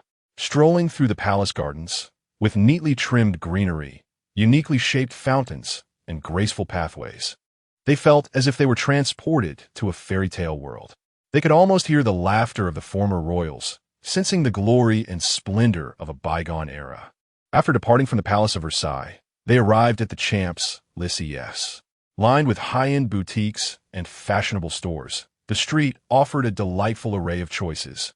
As they strolled along, soaking in the essence of style, Zheng Xin meticulously selected an exquisite silk scarf for Xiao Yichun, the soft fabric and elegant pattern rendering her utterly enamored. In turn, Xiao Yichun chose a distinctive tie for Zheng Xin, bestowing upon him an air of gentlemanly charm. Xin and Yin Yin received delightful little accessories, their joy manifesting in exuberant dances. Zheng Wen and Zheng Yang developed a keen interest in macarons, the vibrant colors and sweet flavors filling their hearts with delight. Zheng Feng and Zheng Meizhu indulged in the pleasures of tasting fine wine, experiencing the unique romance and elegance of the country through each sip. In terms of gastronomy, they savored baked snails, a classic French dish, where the tender and juicy snail meat was complemented by rich cheese and spices, leaving a lingering aftertaste. They also relished French onion soup, whose robust aroma and rich texture elicited their enthusiastic praise. Furthermore, they tasted a range of delectable dishes, including foie gras and steak, each course immersing their palates in unparalleled bliss. Subsequently, they journeyed to the Blue Coast, where the stunning beaches met the Azure Sea. They frolicked on the sandy shores, basking in the embrace of the sun and the waves. Zheng Xin and Xiao Yichun, alongside Xin and Yin Yin, built sandcastles by the seaside, their laughter ringing out as they strolled along the shore, feeling the caress of the sea breeze and listening to the soothing sound of the waves, as if all worries dissipated in that moment. Next, they explored Cannes, a charming seaside town renowned for its film festival. They visited the palette of festivals, feeling the allure and passion of cinema envelop them. Here, they were transported into a dreamlike cinematic world, where scenes previously seen on the silver screen unfolded before their very eyes. In the homeland of lavender, the beauty of the lavender fields captivated them. Vast expanses of lavender resembled a purple ocean, and as the gentle breeze swept through, it carried an enchanting fragrance. They wandered through the lavender fields, basking in nature's bounty. They also savored lavender ice cream and lavender honey, the unique flavors deeply enchanting them. In this idyllic setting, they seemed to lose track of time, immersed in the romantic and exquisite atmosphere. During their days in the country, the Zheng family encountered numerous intriguing individuals and experiences. They participated in a lively market in a quaint town, engaging with local residents and experiencing the warmth and friendliness of the people. At the market, they sampled various local delicacies and purchased exquisite handicrafts. They also met a historian in an ancient castle who regaled them with tales of the castle's history, transporting them back in time. In another city, they stumbled upon a street art performance where the artist's captivating acts compelled them to stop and cheer. Xin, and Yin boldly approached the artists, creating unforgettable memories. Throughout their extensive journey, the Zheng family eagerly visited countless renowned museums and art galleries, each destination deepening their appreciation for the country's rich and captivating culture and art. In those places, they found themselves immersed in a vast ocean of knowledge, reveling in the profound realization of humanity's great intellectual achievements and the boundless possibilities that creativity can bestow. This journey to the land of the cherry blossoms was undeniably fruitful, leaving the Zheng family with immeasurable benefits. They not only witnessed the picturesque and enchanting landscapes of the country, but also experienced its resplendent ancient civilization and savored its delectable culinary delights. Moreover, they collected a treasure trove of unforgettable memories and invaluable friendships. Without a doubt, this expedition was filled with poetic beauty and unexpected joys, destined to reside in the softest corners of their hearts, transforming into a splendid highlight of their lives. As they prepared to board their flight home, each face radiated a contented smile. With a lingering affection and reluctance for the land of the cherry blossoms, they embarked on their journey back to the Celestial Empire. Chapter 75. The retaliation of the Cherry Blossom Nation. The Zheng family concluded their delightful travels in the land of the cherry blossoms and returned to the Celestial Empire. Upon their arrival at the Yao capital's Nanning Manor, they received a phone call from Angelique. Master Ichiro Tanaka from the Cherry Blossom Nation, an official of high rank and a leader of the Tanaka family, has learned that the Black Mountain mercenaries were annihilated by our Bloodshed Hall and the Celestial Army under your command. They have initiated retaliatory actions against Bloodshed Hall, and the situation is dire. Angelique's urgent voice echoed through the phone. Zheng Xin's expression darkened as he hastily set off towards the border city. Anxious thoughts raced through his mind, contemplating what reckless actions the Cherry Blossom Nation might undertake this time. Upon his arrival at the border city, Angelique and others had already been waiting. The atmosphere was tense and oppressive, with solemn expressions all around. What is the situation? Zheng Xin inquired with urgency. Angelique replied with a grave demeanor. According to our intelligence, Ichiro Tanaka has dispatched a large number of skilled fighters, preparing for a full-scale assault against us. And it seems they have also allied with other factions. A glint of cold determination flashed in Zheng Xin's eyes. No matter how many come, I shall ensure they leave with nothing. At that moment, a cacophony erupted from a distance, and a throng of figures clad in black surged forth, estimated in number in the hundreds. It is the ninjas and samurais from the Cherry Blossom Nation, Angelique whispered, with a disdainful snort. Zheng Xin dashed towards the assailants like a specter. He unleashed the 8 Extremes fist, each strike imbued with unparalleled force, sending several black-clad foes flying. Refusing to be outdone, Angelique drew her long sword and engaged the advancing enemies. Her swordplay was fierce, her movements ethereal, reminiscent of a celestial being descending upon the earth. Li Yidao and Bloodmad, witnessing the fray, also brandished their weapons to join the battle. Li Yidao's swordsmanship was cunning and lethal, targeting the enemy's vital points with precision. Bloodmad's spear danced like a fierce dragon emerging from the sea, forcing the adversaries to retreat. Lu Qingyan glided through the enemy ranks like a wisp of smoke, her sword striking with the accuracy of a venomous serpent, repeatedly targeting the foe's critical points. Rosen Juer swung his massive blade, carving through the enemies with brutal efficiency, making them fall as easily as cutting through vegetables. Though Darkhawks was merely at the late stage of martial arts, his agile movements and peculiar swordsmanship posed considerable trouble for his foes. The blades in Blood Rose's hands danced like petals, each swing carrying a lethal threat. Blood Wolf wielded his short knife, darting through the enemy ranks with the ferocity of a wolf among sheep. Zheng Xin and his companions operated like a relentless killing machine, slicing down every adversary that charged at them. However, the enemy appeared to be inexhaustible, pouring in ceaselessly. This could not continue. We must find a way to break through their encirclement, Zheng Xin declared. Angelina nodded, urging, "Follow me." With that, she led the group in a determined rush toward a specific direction. Under their valiant assault, the enemy's defenses were finally breached. Yet at that moment, the masters of Sakura country made their appearance. Leading them was an elderly man clad in a black kimono, his gaze shadowy and emanating an overwhelming aura. "Zheng Xin, today marks your demise," the elder intoned ominously. Zheng Xin scoffed, "Is that so? Just you?" With that, he vanished in a flash, appearing before the elder and unleashing a powerful punch. The elder's expression shifted as he hastily raised his hand to defend, but a muffled thud echoed as he was forced back several steps, while Zheng Xin remained unmoved. "You possess some skill, but it's not sufficient," the elder bellowed, forming hand seals as a formidable force coalesced before him.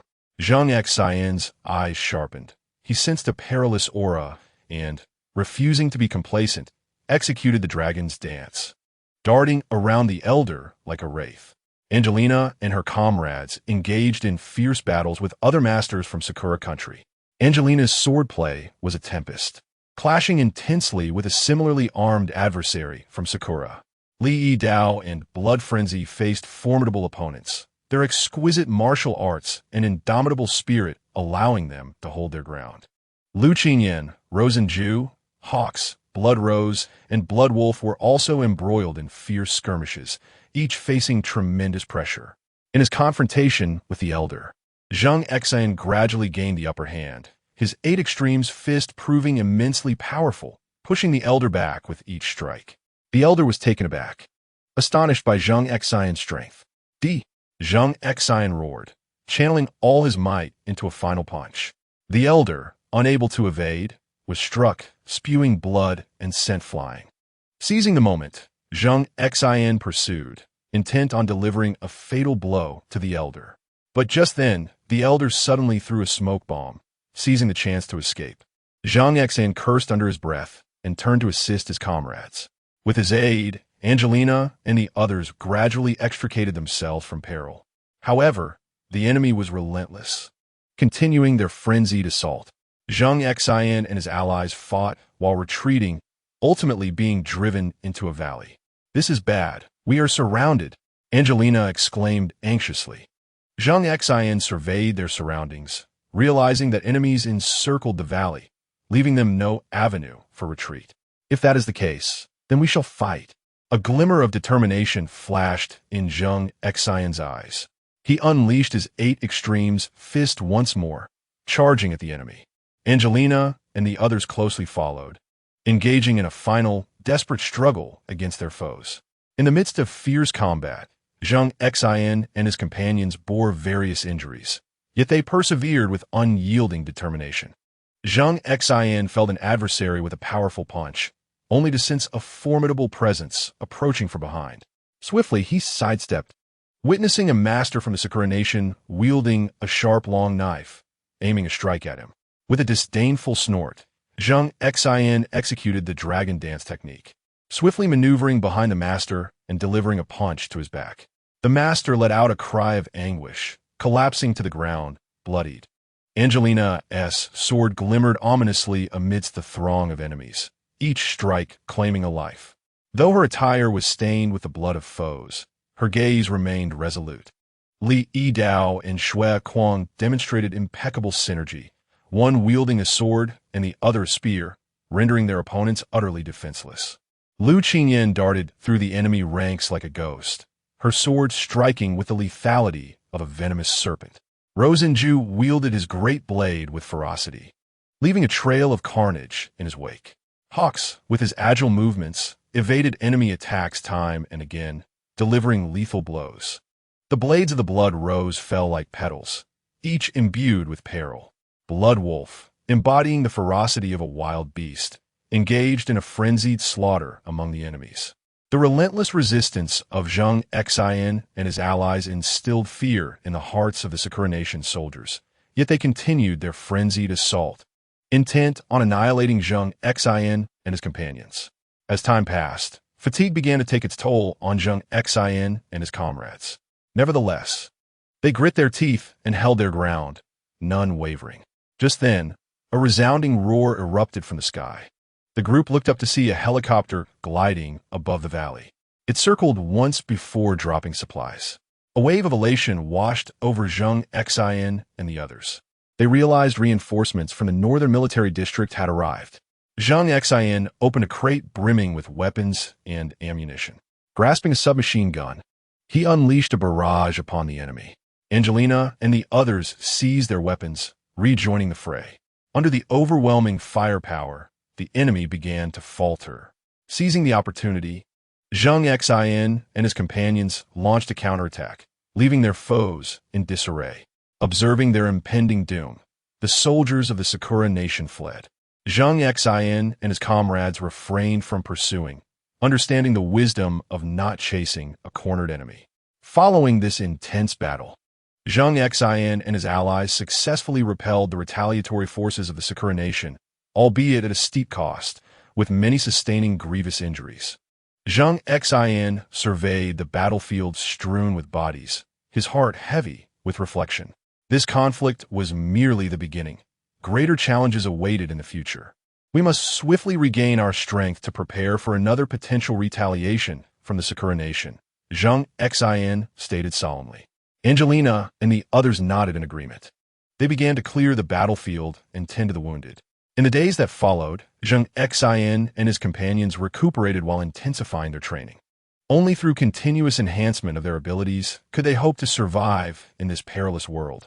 Meanwhile, a high-ranking official from the Sakura Nation, enraged by the failure of the retaliation, seethed with fury. "Curse Zheng Xin! I shall not let you escape," the official roared. Chapter 76. The Revenge of the Cherry Blossom Nation as the members of the Blood Blade Palace recuperated and prepared for their next moves. Ichiro Tanaka began to devise a new plan for retribution, determined to annihilate Zheng Xin and his companions completely. Meanwhile, Zheng Xin and his allies received intelligence indicating that the Cherry Blossom Nation was organizing yet another offensive. It seemed they were not willing to concede defeat. Zheng Xin scoffed. "What shall we do?" Angela inquired. "Heighten our vigilance and be prepared to counter their assault," Zheng Xin replied. Angela nodded and proceeded to implement the necessary arrangements. As time passed, the atmosphere in the border city grew increasingly tense. Zheng Xin and his companions remained ever alert, anticipating the imminent resurgence of the Cherry Blossom Nation. Finally, on a moonless night rife with foreboding, the new wave of attacks commenced. This time, they unleashed a multitude of ninjas and samurai, accompanied by a cadre of enigmatic masters. Zheng Xin and his comrades detected the enemy's approach almost immediately, swiftly transitioning into a state of combat readiness. Zheng Xin, armed with a submachine gun, led the charge, with Angela and the others closely following, engaging in fierce skirmishes with their adversaries. The ninjas moved with remarkable agility, traversing the darkness with ease, while the samurai brandished their long swords with formidable ferocity. Undeterred, Zheng Xin and his allies, bolstered by their formidable strength and seamless coordination, fought valiantly against the onslaught.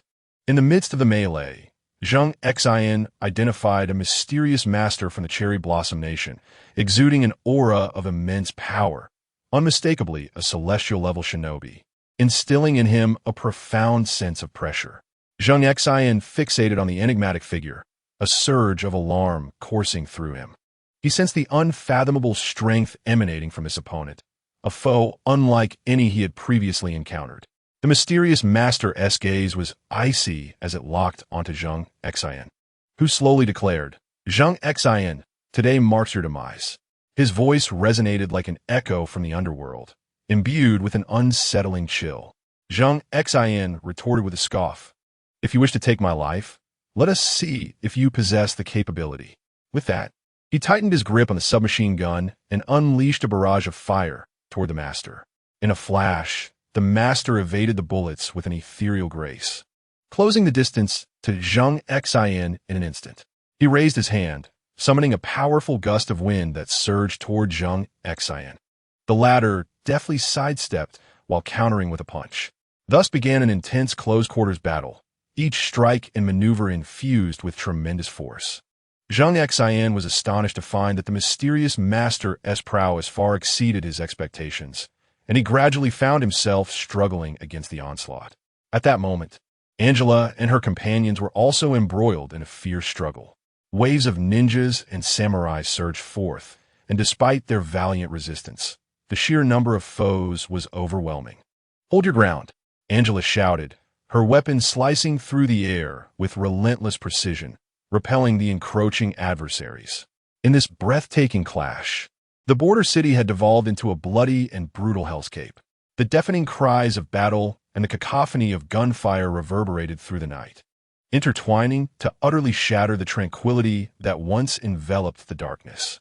At that very moment, the elite squad plunged headlong into this life-and-death struggle without a moment's hesitation. They charged forth like a pride of fierce tigers descending from the mountains, unyielding and fearless, surging toward the enemy's camp with an overwhelming force. Each member of the team was seasoned in battle and meticulously trained, harmoniously coordinating their movements to form an indomitable fighting collective. On Zheng Xin's side, his confrontation with the enigmatic master had escalated into a fervent clash. The mysterious adversary unleashed an array of bizarre techniques, and Zheng Xin found himself perilously close to being struck on several occasions. Yet, through sheer tenacity and exquisite combat skills, he steadfastly persevered. "You cannot escape, Zheng Xin," the mysterious master sneered. I, Zheng Xin, have never known the meaning of retreat," Zheng Xin retorted through gritted teeth. Suddenly, the enigmatic master formed intricate seals with his hands, chanting incantations under his breath.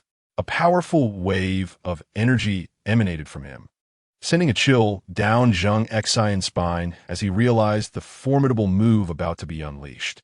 Before him appeared a swirling black vortex, from which an onslaught of dark energy surged toward Zheng Xin. He quickly retreated, attempting to evade this eerie attack, but the dark currents pursued him relentlessly as if imbued with life. Zheng Xin had no choice but to summon all his strength to withstand the assault. Meanwhile, the situation for Angelique and her companions grew increasingly dire.